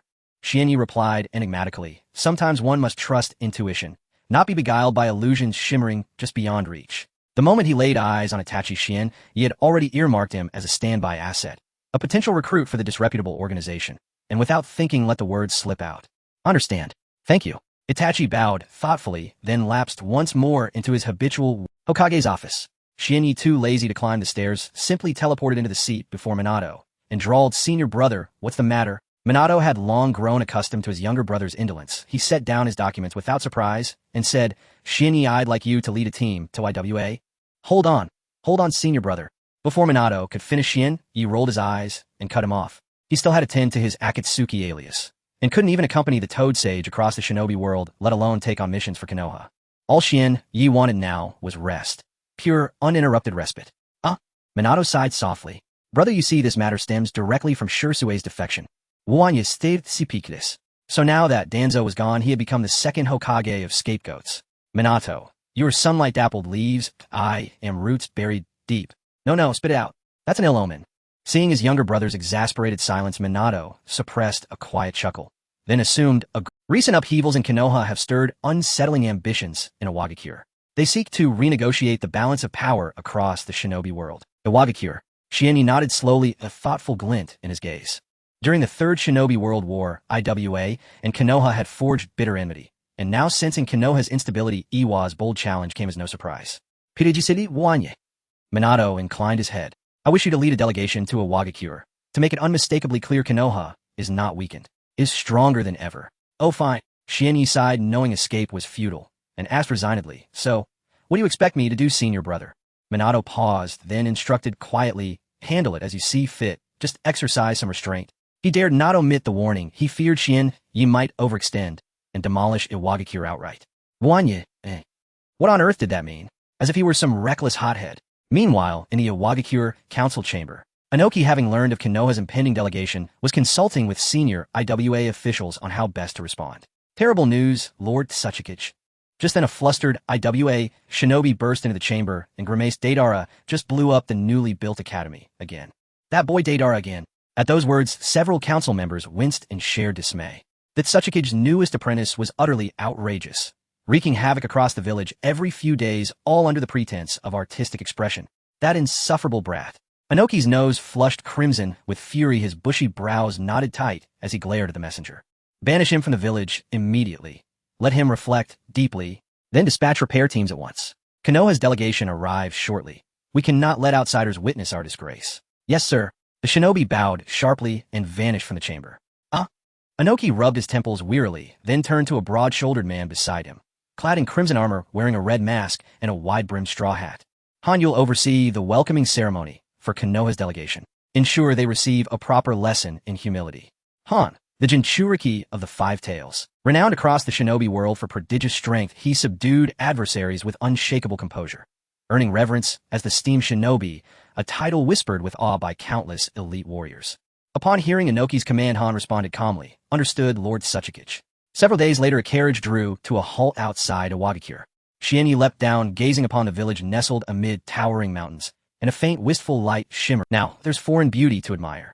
Pity the fifth Tsuchikage is still a child. I'd have loved to spar with her. Xianyi, what were you muttering just now? Obito, who'd sprinted all the way from Konoha, sidled. Ahem, nothing at all. Xianyi brushed it off with a laugh, certainly not revealing his private thoughts. After all, Obito was a notorious gossip. If these words reached Red's ears, she'd surely withhold her shadow clone rewards. TCH. So Konoha sends a greenhorn. Are they truly out of capable shinobi? Before the IWA delegation had even drawn near, a mocking voice rang out from the crowd, prompting raucous laughter. A greenhorn? Before Xianyi could react, Obito sprang forward, pointing indignantly at the IWA shinobi. Who, pray tell, do you think you're belittling? Name him, and tremble. He is Konoha's next Hokage, the cherished brother of Uchiha Obito, and none other than Hyuga Xianyi. At the name, Hyuga Xianyi, most IWA shinobi continued laughing dismissively. Who? Some nobody who just popped up out of nowhere. I've never even heard of him. Exactly. Look at that smug little face. He's cracking me up. Has Konoha really sent a bunch of sheltered kids? Yet among the crowd, a few IWA shinobi paled slightly. Though Konoha and Kumogakure had tightly concealed the truth, fragments of intelligence on Hyuga Xianyi had still trickled into Iwagakure. A warrior strong enough to humble even the Reikage himself. Yet that Tsuchikage had decreed this meeting must deliver a stern lesson to Konoha, so they dared not bolster the enemy's prestige nor undermine their own. Thus they remained silent, watching their comrades jeer and mock the Konoha delegation with escalating derision. Obito's Sharingan flared with 3 tomo. Fellow Konoha shinobi scowled, but Xianyi remained utterly unperturbed. He was too busy admiring the kunoichi, his gaze darting eagerly from one to another. Indeed, the more disdainful their expressions, the more exhilarated he felt. So, Konoha sent only you lot. Just then a towering figure strode forward and halted before Xianyi, cutting short his reverie. Xianyi felt the light dim. Craning his neck upward, he finally made out the man's features. Ah, so this is the Sauna Master. Though Xianyi stood a respectable 8 meters tall beside Han, who loomed nearly 3 meters, he looked like a boy beside a titan. Interrupted mid-gaze, Xianyi felt a flicker of irritation. Yet recalling Minato's plea for restraint, he replied politely. Our mere presence here is already a profound courtesy to your village. What further privileges do you imagine you deserve? Pray reflect carefully. Do you truly merit them? The IWA delegation blinked, stunned. His tone was impeccably courteous, yet somehow profoundly. My apologies. I was instructed by the Tsuchikage to deliver a stern warning. I hope you'll forgive me. Outside, Iwagakure Han, who appeared fierce from the perspective of the IWA shinobi, now spoke in a hushed tone to Hyuga Genya. This guy. Genya blinked in surprise, then murmured softly, his tone laced with quiet resonance. Same here. I was practically conscripted by the 4th Hokage to come to your village and put on a show. Looks like we're both pawns in someone else's game. Their eyes met, and for an instant, an unspoken kinship flickered between them. Shall I continue? Go ahead, brother. Han shoved Genya, hard, his voice cold and sharp. So you're Hyuga Genya? From what I just heard, you're looking down on a Wagakure. In the past, he'd only ever seen this man as a fleeting corpse, barely more screen time than the piglet cradled in a silent frame. Never imagined he'd prove so unexpectedly vivid. Don't misunderstand. I bear no personal grudge against a Wagakure. But let me be perfectly clear, every one of you standing here is utterly worthless. The IWA shinobi froze in disbelief. On their own soil, within the very heart of a Wagakure, this boy dared declare them all trash. That arrogant brat. Asuma, teach him a lesson at once, one roared. Yes, make him taste the bitter cost of reckless speech. Others echoed, the outcry voices thick with indignation. At the surging tide of fury, several Konoha shinobi instinctively stepped forward to shield Genya, only to quietly retreat moments later. After all, should a real fight erupt, it wasn't clear who'd be protecting whom. Beware, I strike with tremendous force. I'll do my best to hold back. Han whispered the warning. Genya grinned, flashing white teeth. That line usually belongs to me. Go all out. I welcome your full strength. Are you certain? Absolutely. Very well. Han gave a slight nod, stepping back several paces. Crimson armor steamed around him, his chakra flared. Savage, incisive, razor-edged. Boil release. Genya's eyes narrowed, a spark of genuine intrigue alighting in his gaze, converting thermal energy into kinetic force to amplify raw power. Han the Dance Emperor, truly a prodigy. Boom! With a deafening roar like a freight train tearing through mountain tunnels, Han erupted forward, propelled by his vapor-shrouded armor, and struck his black-gloved fist, descending like a bolt of obsidian lightning. Thud! Genya raised his hands to test the blow, yet the impact reverberated like stone striking stone, sending him staggering backward several steps. Genya's expression shifted to astonishment, but Han stood even more stunned, his mind reeling in silent shock. He blocked my boil release punch, without chakra. A Jinchuriki long regarded as a monster himself now gazed upon another, not as rival nor enemy, but as something equally uncanny. Excellent work, Asuma. Crush it. Yes, show him the might of a Wagakure. Behind them, IWA shinobi cheer, convinced Han had delivered long overdue vengeance on their behalf. Beneath his mask, Han's weathered face flushed faintly. He remained silent, his gaze on Genya, sharpening with newfound gravity. Without drawing upon the Five Tails' power, I may not stand a chance against you. Han murmured truthfully. As a Jinchuriki, his sensitivity to chakra was unparalleled. He could feel the staggering, almost absurd reservoir coiled within Genya. Well, that's not necessarily true, Genya replied gently. Even with the beast chakra, you still might not prevail. Han, mo. Enraged by Genya's taunt, Matatabi roared within him, and in an instant a colossal snow-white tail erupted behind Han. What's happening? Why is Asuma suddenly tapping the Five Tails chakra? No idea. The man's legendary brute strength already dominates the shinobi world. That kid's barely more than a child. Surely no need for such power. The watching IWA shinobi stare baffled. Hadn't Han just dominated the boy, sending him flying with a single punch? Why escalate now? You fools know nothing. That boy clearly possesses extraordinary skill. Asuma embodies the lion hunting the hare. Even then, he gives his all, scoffed one shinobi. Oh, of course. The others nodded, enlightenment dawning. Watch out. Han lunged again, chakra boiling within him, fists blazing like twin comets hurtling toward Genya. Boom! Boom! Boom! Genya met him, Hidan, chakra sheathing his fists, clashing blow for blow in thunderous, shuddering impacts. Their fists blurred, collided, shattered the air like colliding mountains, each strike echoing with terrifying force. Amplified by the Five Tails chakra, Han's speed and strength surged by at least 30%. Yet to his utter bewilderment, Genya still absorbed every blow, more effortlessly than before. When Han struck heavy, Genya matched his weight. When light, Genya mirrored his finesse. Every attack deflected with perfect, disarming precision, as if an ancient sage were playfully toying with a child. The watching IWA shinobi could scarcely believe their eyes. Impossible. He's trading blows evenly with Asuma in this form. Thud. In the next breath, Han's massive frame hurtled backward, slamming violently into the ground before his comrades. A tomb-like silence fell over a Wagakure. Didn't send him flying, so I was holding back. Genya nodded, inwardly lowered his fist, and turned toward the stunned shinobi, grinning fiercely as he pointed at Han. Witness this, the price of provoking Konoha. Now, take me to the Tsuchikage, immediately, or face consequences beyond your imagining. Tsuchikage's office. Anoki sat scowling at a Wagakure's ledger. The village's expenditures had spiked 10% this quarter thanks to that reckless brat Deidara. Damn it, I'm fuming. Might as well expel the insolent wretch outright. Just then, a shinobi vaulted through the window, breathless, reporting the incident outside the village. Anoki's scowl deepened. Damn it. Intended to humble Konoha, yet ended up humiliated by them. Tsuchikage-sama, what shall we do next? The shinobi asked. Inoki waved, dismissively, his voice low and edged with steel. Bring them in. I'll meet this Hyuga Genya myself. Yes, sir. The shinobi bowed and departed. Once alone, Inoki rose slowly from his seat, his eyes gleaming with cold predatory intensity. Such brazen arrogance in one so young. Power enough to make him think he floats above the heavens. Yet this must be Minato Namikaze's design. Excellent. Excellent indeed. Then it's time I reminded these upstarts, once and for all, that in this shinobi world the old guard still holds the reins.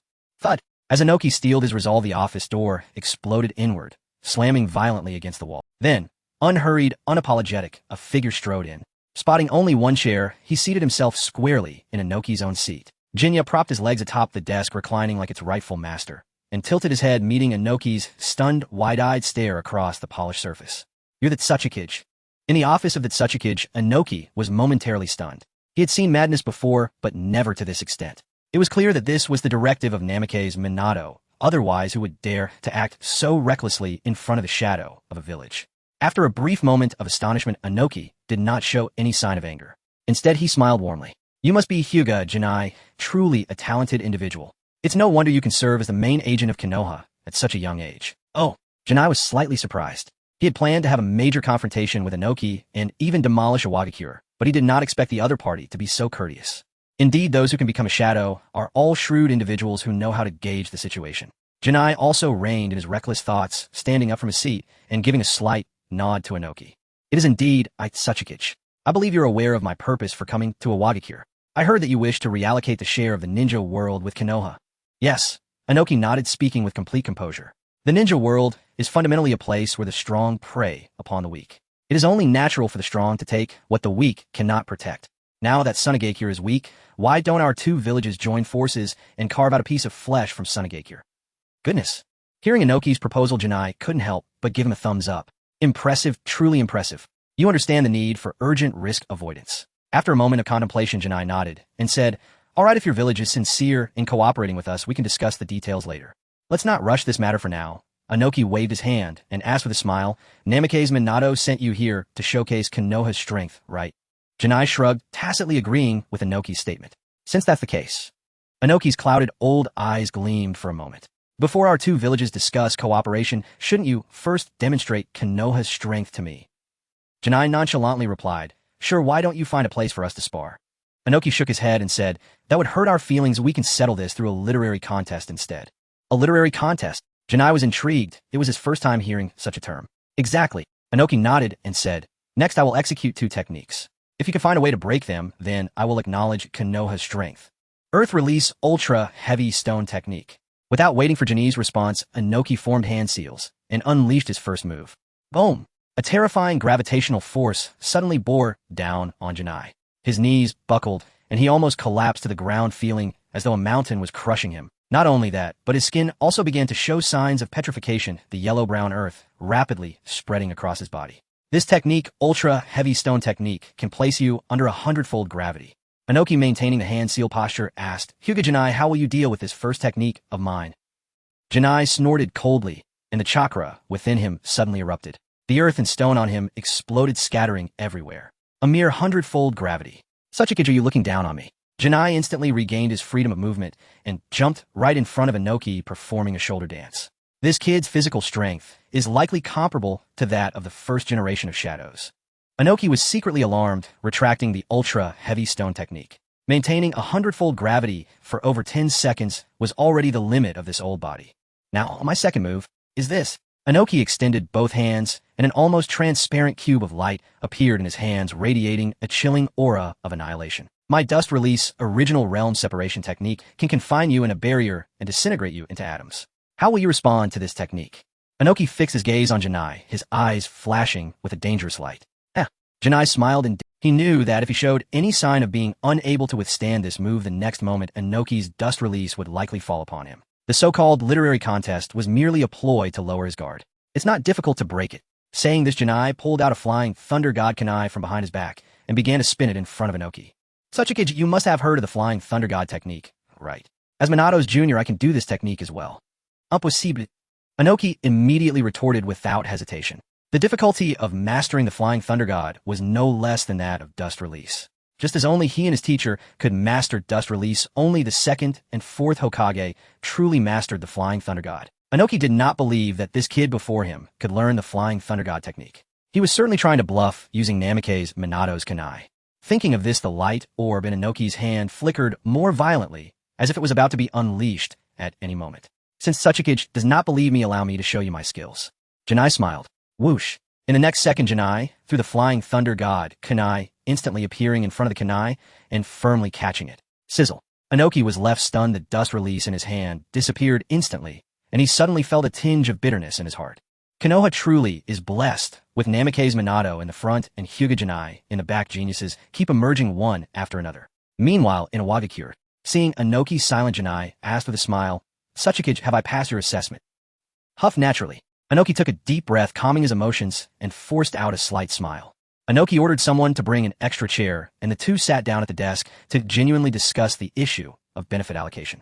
Janai, can you represent the fourth Hokage's intentions? Inoki asked. Janai nodded. Of course, Tsuchikage, rest assured.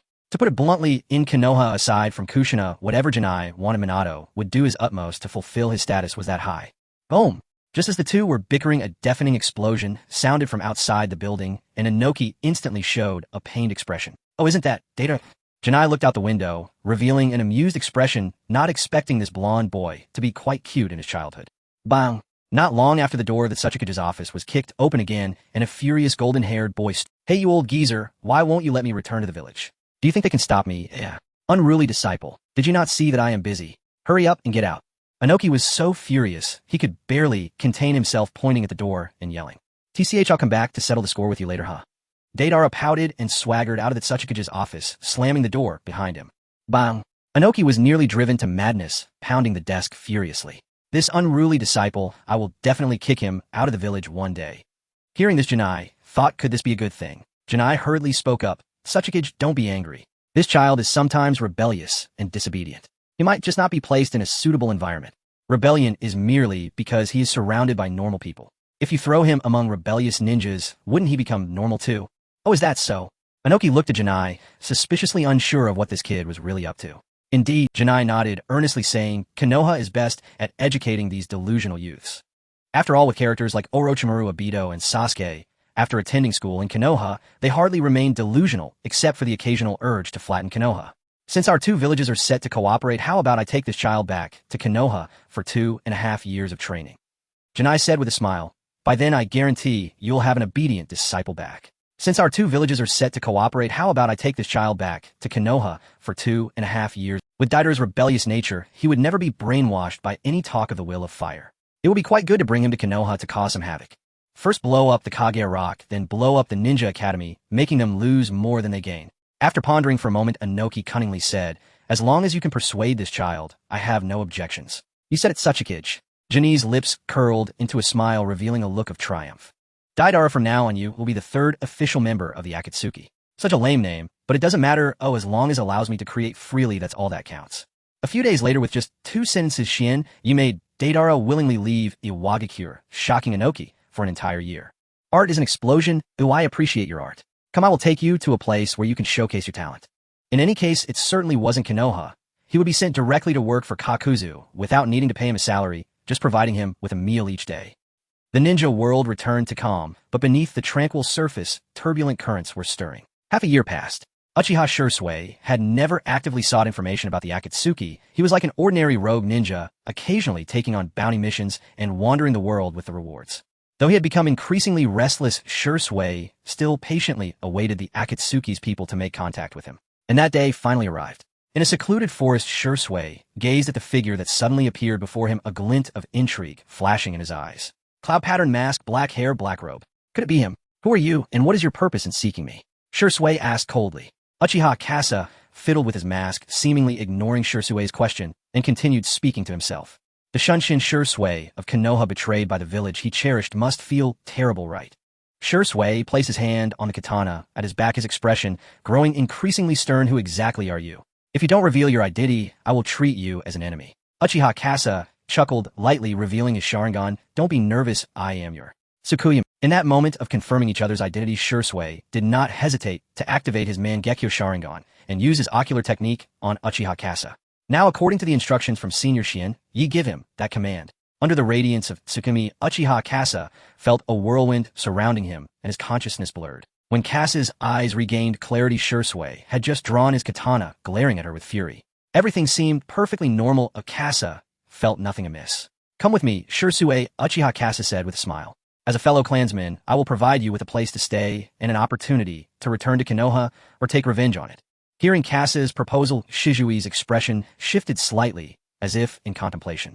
After a long pause, he replied, coldly, why should I trust you? Besides, can you alone influence Konoha's decisions? Uchiha Kasa's lips curled slightly. She knew Uchiha Shursui was wavering. I am not alone. Behind me is a force capable of overturning the ninja world. Come, I will prove everything I say to you one by one. Faced with Kasa's invitation, Shursui remained silent for a long time. Finally, he gritted his teeth and said, fine, I will trust you once. You better not deceive me, or I will make you pay the price. That is only natural. Uchiha Kasa extended a hand toward Shursui, smiling, as she said, welcome to the team, Uchiha Shursui. In the 52nd year of Konoha, in a spacious secret room in the Land of Rain, Shienyi closed his Byakugan and switched to the Uzumaki bloodline, standing casually in a corner. Now, with red hair and black eyes, no one could tell he was a member of the Hyuga clan. Did Shursui manage to infiltrate as well? It seems that the operation plan we drafted earlier was successful. Among a group of peculiar-looking individuals with a defiant demeanor, the honest and simple Shursui stood out, and Shienyi quickly recognized him, even with a mask on. Not lingering too long on Shursui, Shienyi quickly caught a glimpse of the individual next to him, the 10th person he had never seen before. If nothing unexpected has occurred, this guy is likely Uchiha Obito's new pawn. After a moment of contemplation, Shienyi abandoned his plan to observe this person secretly with his Byakugan. Not to mention that this guy was right next to Kurizetsu. If the other senses were sharp enough, they could detect the Byakugan. Konan Sasori, Orochimaru, Kisame. At this moment, Pain walked to the front of the crowd, slowly scanning each person's face, naming them one by one. Kakuzu, Hidan, Shursui, Zetsu, and Akatsuki. Akatsuki. Shienyi silently memorized that guy's name. We each, with our own secrets and ambitions, have finally gathered here today. After finishing the roll call, Pain raised his arms and spoke solemnly. Next, we will commence our official action, targeting the tailed beasts from 1 tail to 9 tails. Although it will be challenging, we must capture all tailed beasts to accomplish the great mission of our Akatsuki organization. Don't be fooled by Nagato being misled by Obito. This guy is also quite adept at rallying others. For this, we need all 10 of us to work together. Everyone must succeed. Failure is not an option, Pain declared loudly. Under his arrangement, everyone was split into 5 teams. Shienyi teamed up with Kakuzu, while Shursui took Itachi's script and was paired with Kisame. Now let's move out. With Pain's command, a heavy stone door suddenly rose, and bright sunlight instantly illuminated the dark secret room. I have finally waited for this day. Among the crowd, Uchiha Kasa felt a surge of excitement. The Moon Eye plan was finally about to unfold, and she was the one orchestrating everything from behind the scenes. Hey you! Just as Uchiha Kasa was excited to the point of trembling legs and flushed face, a rough voice interrupted her thoughts. Uchiha Kasa turned around somewhat displeased, looking at the red-haired man. Striding towards her, she coldly asked. Shienyi dug in his nose, casually stating the other guys in the organization are all notorious rogue ninjas in the ninja world. But you and this pitcher plant beside you, I have never heard of before, so tell me, where did you 2 peculiar ones come? Hearing Shienyi's words, Uchiha Kasa chuckled derisively. It seems there isn't anyone like you in the ninja world. Before questioning others, you should first evaluate your own worth. You. Shienyi's face revealed an indignant expression, yet inwardly he began to ponder. He was contemplating whether to seize the opportunity to directly take down this guy in front of him or continue to act innocently and wait until the last moment to snatch the 10 tails. After all, in the evolutionary chart provided by the system, there was indeed the existence of the Rinnegan. You bet you have some guts. I will remember you. In the end, Shienyi snorted coldly and chose to leave. He admitted that he was indeed a bit tempted by the 10 tails. Now he was left with only Een and water chakras enough to enter the next stage. He believed that he could extract it quite pleasantly from Hong. Once I awaken the Rinnegan, I will make you understand what true evil lurks in the hearts of men, Shienyi thought fiercely. He had been indecisive between the rebirth eye and the Rinnegan, but now, with the 10 tails as a bargaining chip, he decided to advance to the Rinnegan that could control the 10 tails. Shienyi and Jiao Du quickly departed, while other teams dispersed one after another. Only Orochimaru remained not far away, seemingly waiting for something. Hey Scorpion, you should go ahead. I have some matters to attend to, Orochimaru said. You better hurry to the rendezvous point and don't make me wait too long. I detest those who are not punctual. Scorpion replied in a deep voice. What a mysterious fellow. Looking in the direction Shienyi had disappeared, Uchiha Xia furrowed her brows and asked Hey Ju beside her. Hey Ju, have you found out his background? Not yet, my lord.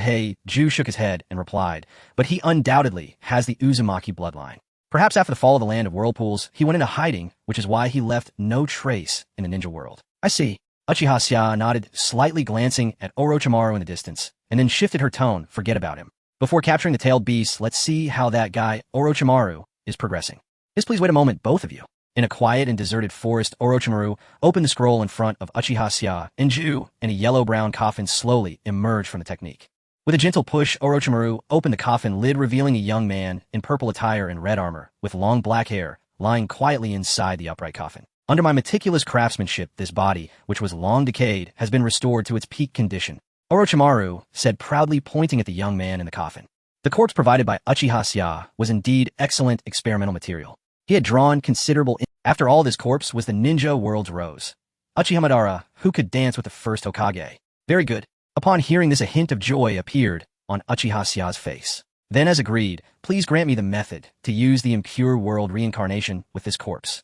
Sia could hardly wait to bring Uchiha Madara back, even if it was just in a state of impure world reincarnation. This way she wouldn't have to worry about everything anymore. No, Orochimaru shook his head and said with a sly smile, I must regretfully refuse Akatsuki. Uchiha Sia's smile faded, and thinking of the wrinkles starting to form on her face, her gaze turned somber. Orochimaru, what do you mean by this? Do you intend to breach our agreement? Of course not. Orochimaru waved his hand, smiling, as he said, I just have a question to ask you both first. Why under the catalysis of Hashirama's cells did Uchiha Madara's eyes turn into Rinnegan?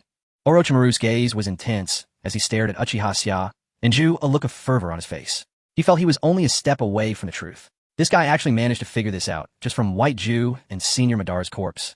Uchiha Sia was secretly shocked, while also developing a killing intent towards Orochimaru. This guy knew too much. Sia narrowed her eyes slightly, and tried to speak calmly. No comment. Now hand over what we agreed upon, or you will bear the consequences. Bear the consequences.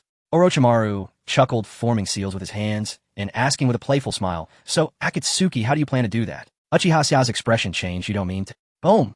Before Uchiha Sia could finish her sentence, an astonishing chakra surged into the sky, causing the coffin between the two to explode into pieces, sending dust flying. At the same time, an ancient voice emerged from the haze. I've finally waited for this day. That kid Nagato has finally grown up. Huh. But soon the voice turned into confusion. As the smoke dissipated, Madara looked at his crumbling hands, speaking to himself in bewilderment. Impure world reincarnation technique. Is it not the rebirth of the Rinnegan instead? Damn, I even gave my Rinnegan to Nagato. Which bastard resurrected me in this way?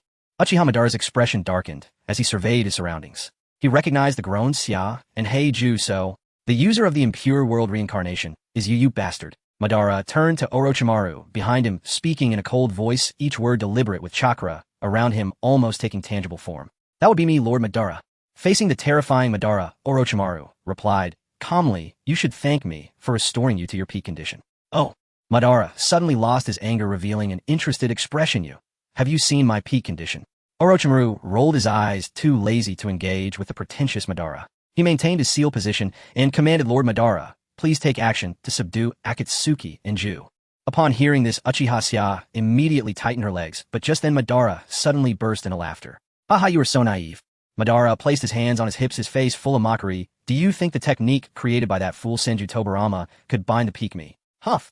Uchiha Sia instantly breathed a sigh of relief. That was close as she thought she would be forced to fight against Senior Madara. Although she really wanted to have a match with Senior Madara, it couldn't be done under coercion and in front of spectators. That would be too strange. Impure world reincarnation. Release. Madara shouted in a powerful tone, the chakra within him surging like a great river, attempting to forcibly break the technique binding him. Without further ado, he directly pulled the plug and changed the flow. This momentum is truly worthy of Senior Madara. Uchiha Sia murmured in admiration, feeling a surge of emotions. The one who once made countless people tremble in fear, dancing elegantly on the battlefield, stirring up countless bloody storms in the ninja world, had returned. Now what's going on? But the next moment, the chakra circulating within Madara abruptly stopped, and his body uncontrollably moved toward Uchiha Sia and Ju. Uchiha Sia, what happened to the peak condition? What happened to being unable to be bound? Is this it? Just this? How is this possible? Madara's confident smile instantly vanished, and he gritted his teeth in disbelief. You're surprised, aren't you? Orochimaru grinned, proudly explaining for everyone present as a qualified villain. The impure world reincarnation technique, left by the second Hokage, was merely a half-finished product, but the version perfected by me is not so easily broken. unless one knows the seals he set up to break it. Otherwise, even if Senju Hashirama were to be reborn, he wouldn't be able to unravel the current impure world reincarnation technique. Orochimaru had that confidence. Watching Madara advance step by step toward Uchiha Sia and Heiju, Orochimaru revealed a confident, "Akatsuki Ju, I advise you to reveal the secrets you know, or Lord Madara will not show mercy." How could that be possible? Uchiha Sia's expression darkened as she prepared to confront Madara. But just at that moment, the Heiju beside her also revealed a mysterious smile. "Orochimaru, do you really think you are in control of everything?" "What do you mean by that?" For some reason, a bad feeling suddenly surged within Orochimaru. Heiju did not answer Orochimaru's question. The next moment, Heiju suddenly separated from White Ju, transforming into a pool of pure black liquid that shot directly toward Uchiha Madara, instantly merging with him. What on earth is this? In the dense forest, Orochimaru instinctively sensed danger as a strong unease prickled at his back. Standing before him was a legendary figure if the opponent truly broke free. At this thought, cold sweat dripped from Orochimaru's brow. He could no longer afford to hesitate, forming hand seals to attempt to undo the Edo Tensei of Uchiha Madara. Cut the network cable and force this guy offline. But at that moment, Madara, with speed surpassing his own, instantly formed 7 or 8 complex hand seals, leaving Orochimaru dumbfounded. This is impossible. Orochimaru was horrified. The seals Madara formed were precisely those he had originally devised to counter the Edo Tensei, without a single flaw. Edo Tensei release. Madara regained his confidence, flicked off the dust on his armor, and casually broke the summoning contract between him and Orochimaru. It's over. Orochimaru's heart sank to the depths of despair as he sensed clearly that the opponent had completely broken free from his control. What is happening? Uchiha Kyuka was also stunned. The sudden reversal of the situation was beyond her. Could it be that Kurizetsu tampered with the Hakuju given to Orochimaru and thus discovered the method to counter Edo Tensei? Kyuka's mind raced, quickly piecing together the truth as an inexplicable chill rose within her. It should be noted that Kurizetsu's actions had not received her approval. He had completely acted without her knowledge, which meant that Kurizetsu's autonomy exceeded her imagination. Madara-senpai must have left Kurizetsu by my side, perhaps with the intention of having him monitor me. If I were to make a single misstep. Kyuka shivered her gaze towards Madara, subtly shifting. "Orochimaru, is that you?" Madara, having learned everything from Kurizetsu, flashed in front of the fleeing Orochimaru, grabbing his neck and lifting him up, speaking indifferently. "Since you dared to desecrate me, Uchiha Madara, I presume you have already prepared for the eternal consequences. So how do you wish to die?" Huh. Orochimaru grasped Madara's arm with both hands, straining to support his suspended body, his pale cheeks reddening from asphyxiation. "Madara-sama, I was wrong. Please grant me a chance to serve you." Orochimaru struggled, speaking with great difficulty. "I will definitely be of use, I promise." It didn't matter who he served as long as he could survive. Serving Madara was also acceptable. This was Orochimaru's resolution. Crack. Madara had no interest in Orochimaru swiftly breaking his neck and carelessly tossing the corpse to the ground. The Eye of the Moon plan was already well underway with Nagato and Kyuka. No need for another variable. As Madara was about to turn away, he suddenly noticed the faint life force within Orochimaru was not extinguished, but rather showing signs of reigniting. Thud. The collapsed Orochimaru suddenly faked death, his mouth opening in an eerie 180-degree angle as his serpentine form shot out. Orochimaru's body replacement technique, I spit myself out. With a swift flick of his tail, he fled into the distance, his pale hands rapidly forming seals. "If you won't leave me a path to live, then you won't have it easy either, Uchiha Madara." Orochimaru's golden slit pupils sparkled with madness. This next move was originally his trump card, a poisonous technique that would harm him as much as his enemy. But now, under Madara's pressure, he could no longer worry about that. Should I intercept this guy? Kyuka's gaze flickered slightly. She could easily activate her ocular technique to switch places with the fleeing Orochimaru, but she did not make a move. "Whom do you think you can escape in front of me?" Madara scoffed, not putting Orochimaru in his eyes at all. He raised his right arm, the purple light in his Rinnegan intensifying, universal pull. Buzz. A terrifying force suddenly radiated from Madara's center. Orochimaru, who had just fled a short distance, was instantly captured by the pull, his body uncontrollably flying towards Madara. "Uchiha Madara, you have forced my hand." In midair, Orochimaru completed his final hand seal, his hands clasped together, and howled with a twisted expression, "Edo Tensei." Boom! A black technique covered in mysterious patterns emerged from the ground. 2 coffins marked with the numbers 1 and 2 rose from the summoning array, swiftly positioning themselves between Orochimaru and Madara. What is this? The moment the 2 coffins appeared, Madara completely ignored the approaching Orochimaru and fixated his gaze on the coffins. Kyuka's expression changed dramatically. The increasingly surging chakra from within the coffins had reached a level that shocked her. Combined with the numbers on the coffins, the identities of the coffins' owners were unmistakable. That bastard Orochimaru, how dare he summon two individuals powerful enough to rival Madara. Bang! A loud noise interrupted Kyuka's thoughts. The coffin marked with 1 suddenly exploded, and a figure in red armor slowly emerged from the coffin. Meanwhile, Orochimaru heavily crashed to the ground. Is this the Edo Tensei? This was also a handsome man with flowing black hair. He examined his body and sighed, speaking in a weary tone. So it seems that no matter the world, there will always be war. Senju Hashirama was truly exhausted. In life, he had fought for Madara, no, for Konoha, waging endless battles, and even in death, he could not find peace being summoned by future generations to continue fighting. Boom! Hashirama activated the chakra within his body, intending to forcibly break the summoning contract. He truly did not wish to linger in the current world. He just wanted to quickly return to the Pure Land and reunite with Mito.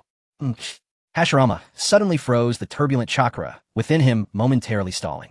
As the smoke cleared, his gaze met another person's, their eyes intertwined, entangled, and stretched in the air.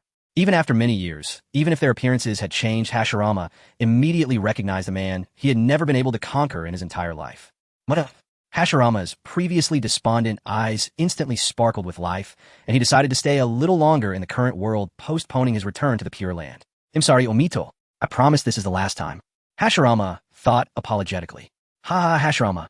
Madara could not hide the joy on his face, loudly calling out his old friend's name. He thought to himself that this Orochimaru was quite capable, knowing had offended him, and had summoned Hashirama to accompany him. Not bad at all. Madara, Hashirama, Hashirama, and Madara shouted each other's names, as if in a competition to see who could be louder, their voices growing increasingly intense, each trying to overshadow the other. Kyuko was stunned. Orochimaru looked foolish as the situation once again surpassed his control. Wasn't it said that the first Hokage and Uchiha Madara were arch enemies? What is this matchmaking scene before my eyes? This was the shared thought of both Kyuka and Orochimaru at that moment. Hoxie Mama, Madara, Hoxie Mama, Ma. The inherently evil Uchiha Obito. Just as Hashirama and Obito were getting more and more excited, a cold voice suddenly pierced through, instantly extinguishing their enthusiasm. Senju Tobirama. Looking at the white-haired figure standing between him and Hashirama, Uchiha Obito's expression darkened, his fists clenched with a crackling sound. Tobirama, so you have also been reincarnated, ha ha ha ha ha. Hashirama awkwardly scratched his head, laughing self-deprecatingly. Senju Tobirama let out a cold snort, turning his head away, too lazy to respond to Hashirama. I've been standing here with a huge coffin for so long, and all you see is Uchiha Obito, huh? Ignoring the menacing Uchiha Obito beside him, Senju Tobirama crossed his arms, a sharp gaze directed at the motionless Orochimaru, ahead, sneering. Kid, you have some guts, daring to reincarnate all three of us at once. If it weren't for Uchiha Obito being here, if it weren't for Orochimaru lifting all restrictions on him, he would have killed this reckless junior first. To actually use him, the second Hokage, as a tool is simply unforgivable. Lord Tobirama, I apologize for disturbing your and Lord Hashirama's rest. Orochimaru knows he deserves to die 1,000 deaths. Orochimaru was drenched in cold sweat, immediately lowering his head, putting on a pitiful facade. But Uchiha Obito and the others intend to seize the tailed beasts and disrupt the ninja world. Orochimaru wanted to stop them, but was powerless. It was truly a last resort to take such measures. Orochimaru did not know that he had inadvertently revealed the truth, but this tactic of shifting the blame was effective. Hashirama and Tobirama furrowed their brows simultaneously, no longer paying attention to him, turning to look at the two Uchiha present. What a terrifying aura! Under the gaze of Hashirama and Tobirama, Uchiha Kai's legs went weak, instinctively hiding behind Obito. Madara, is what this kid said true? Hashirama looked at his old friend, a hint of anger flashing in his eyes, and questioned in a deep voice. Despite their deep friendship, if the other party intended to threaten the village's peace, he would definitely not show mercy. You don't understand anything, Hashirama. Facing Hashirama's questioning, Uchiha Obito remained unfazed, calmly stating the path I have chosen for peace is the correct one. Big brother, why are you wasting words with him? At this moment, Tobirama spoke coldly. For someone so obstinate, just take action. The inherently evil Uchihas, I shall personally eradicate you. Meanwhile, after leaving the Akatsuki organization, Kakuzu hurriedly returned to the company, while Janai went back to Konoha. Although Nagato had already issued the order to capture the tailed beast, the members of the Akatsuki still needed to complete tasks to gather well for the organization before formally hunting the tailed beasts. This matter could be left to Kakuzu to handle. According to the plot of the original work, Janai felt he could at least rest for a year or two. However, just as Janai returned to Konoha, he was intercepted halfway before he could reach the doorstep of Yuhi Kurenai. Janai, why is it you, Itachi? Uchiha Itachi slightly bowed to Janai, stating, Senior Janai, the Hokage requests all clan heads to gather in the conference hall. Please make your way there as soon as possible. After saying this, Itachi silently watched Janai, as if he would not leave until Janai moved. So, alright, I understand. Janai put away his small umbrella side and followed Itachi toward the Hokage building. In the Hokage building in the large conference hall, all the clan heads of Konoha gathered together, and Janai, as a top socialite, navigated through the crowd, occasionally engaging in conversation with various clan heads. Akimichi clan head, long time no see. You seem to have lost quite a bit of weight. Nara clan head, I'm just here to greet you. Don't worry, it's not a bother.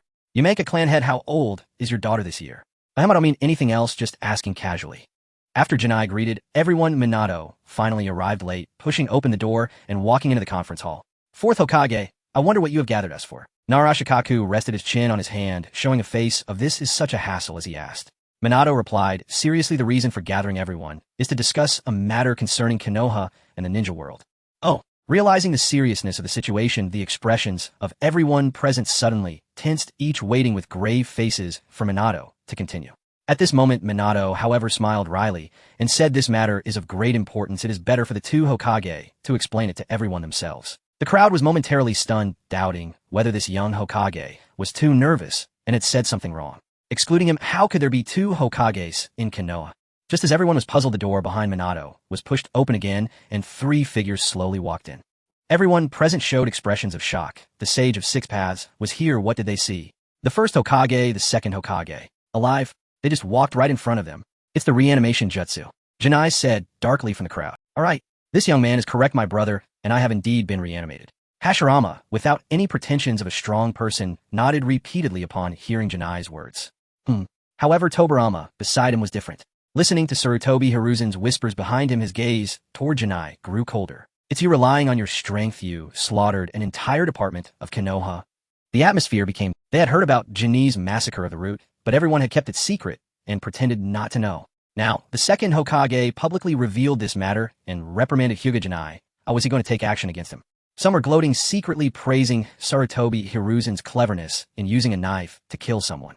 Hyuga Genya was not bound by rules. What if one day he harmed their interests? Eliminating him early was truly a favor to all. Although this kid was powerful in front of these two legendary figures, he was nothing but fish on the chopping block, unable to raise a storm. While some reveled in the misfortune, others worried for Janai. Janai quickly explained the hidden truths to the two adults. Minato was anxious, frantically signaling Janai. He was worried that Janai might provoke the two adults in anger, which would play right into someone's hands. Janai, as your senior brother, I beg you to bow down just this once. Janai smiled slightly at Minato, indicating that he understood, and Minato felt a little more at ease. Under the various scrutinizing gazes, Janai stood up and explained, Lord Tobirama, you may not know. Shut up. Tobirama interrupted Janai, his face cold, as he said, I don't want to hear those excuses. I just want to ask you if it is true. It's over. Minato's heart sank, instinctively feeling that something was wrong. At this moment, Hashirama spoke up. Tobirama, I think this child seems to have something to say. Oh, why don't you let him? Shut up, big brother. I'm not talking to you. Tobirama ruthlessly reprimanded Hashirama. Like Sarutobi Hiruzen and the others, Tobirama did not care about the reasons behind Jin's actions. He only cared whether Jin's existence posed a threat to the stability of the village. Amidst the smiles of some who reveled in misfortune, Janai smiled too. That's right, this matter was indeed done by me. Before Tobirama could open his mouth to question, Janai continued, oh, by the way, let me tell you another secret. Not only Root, but your good disciple Shimura Danzo was also killed by me.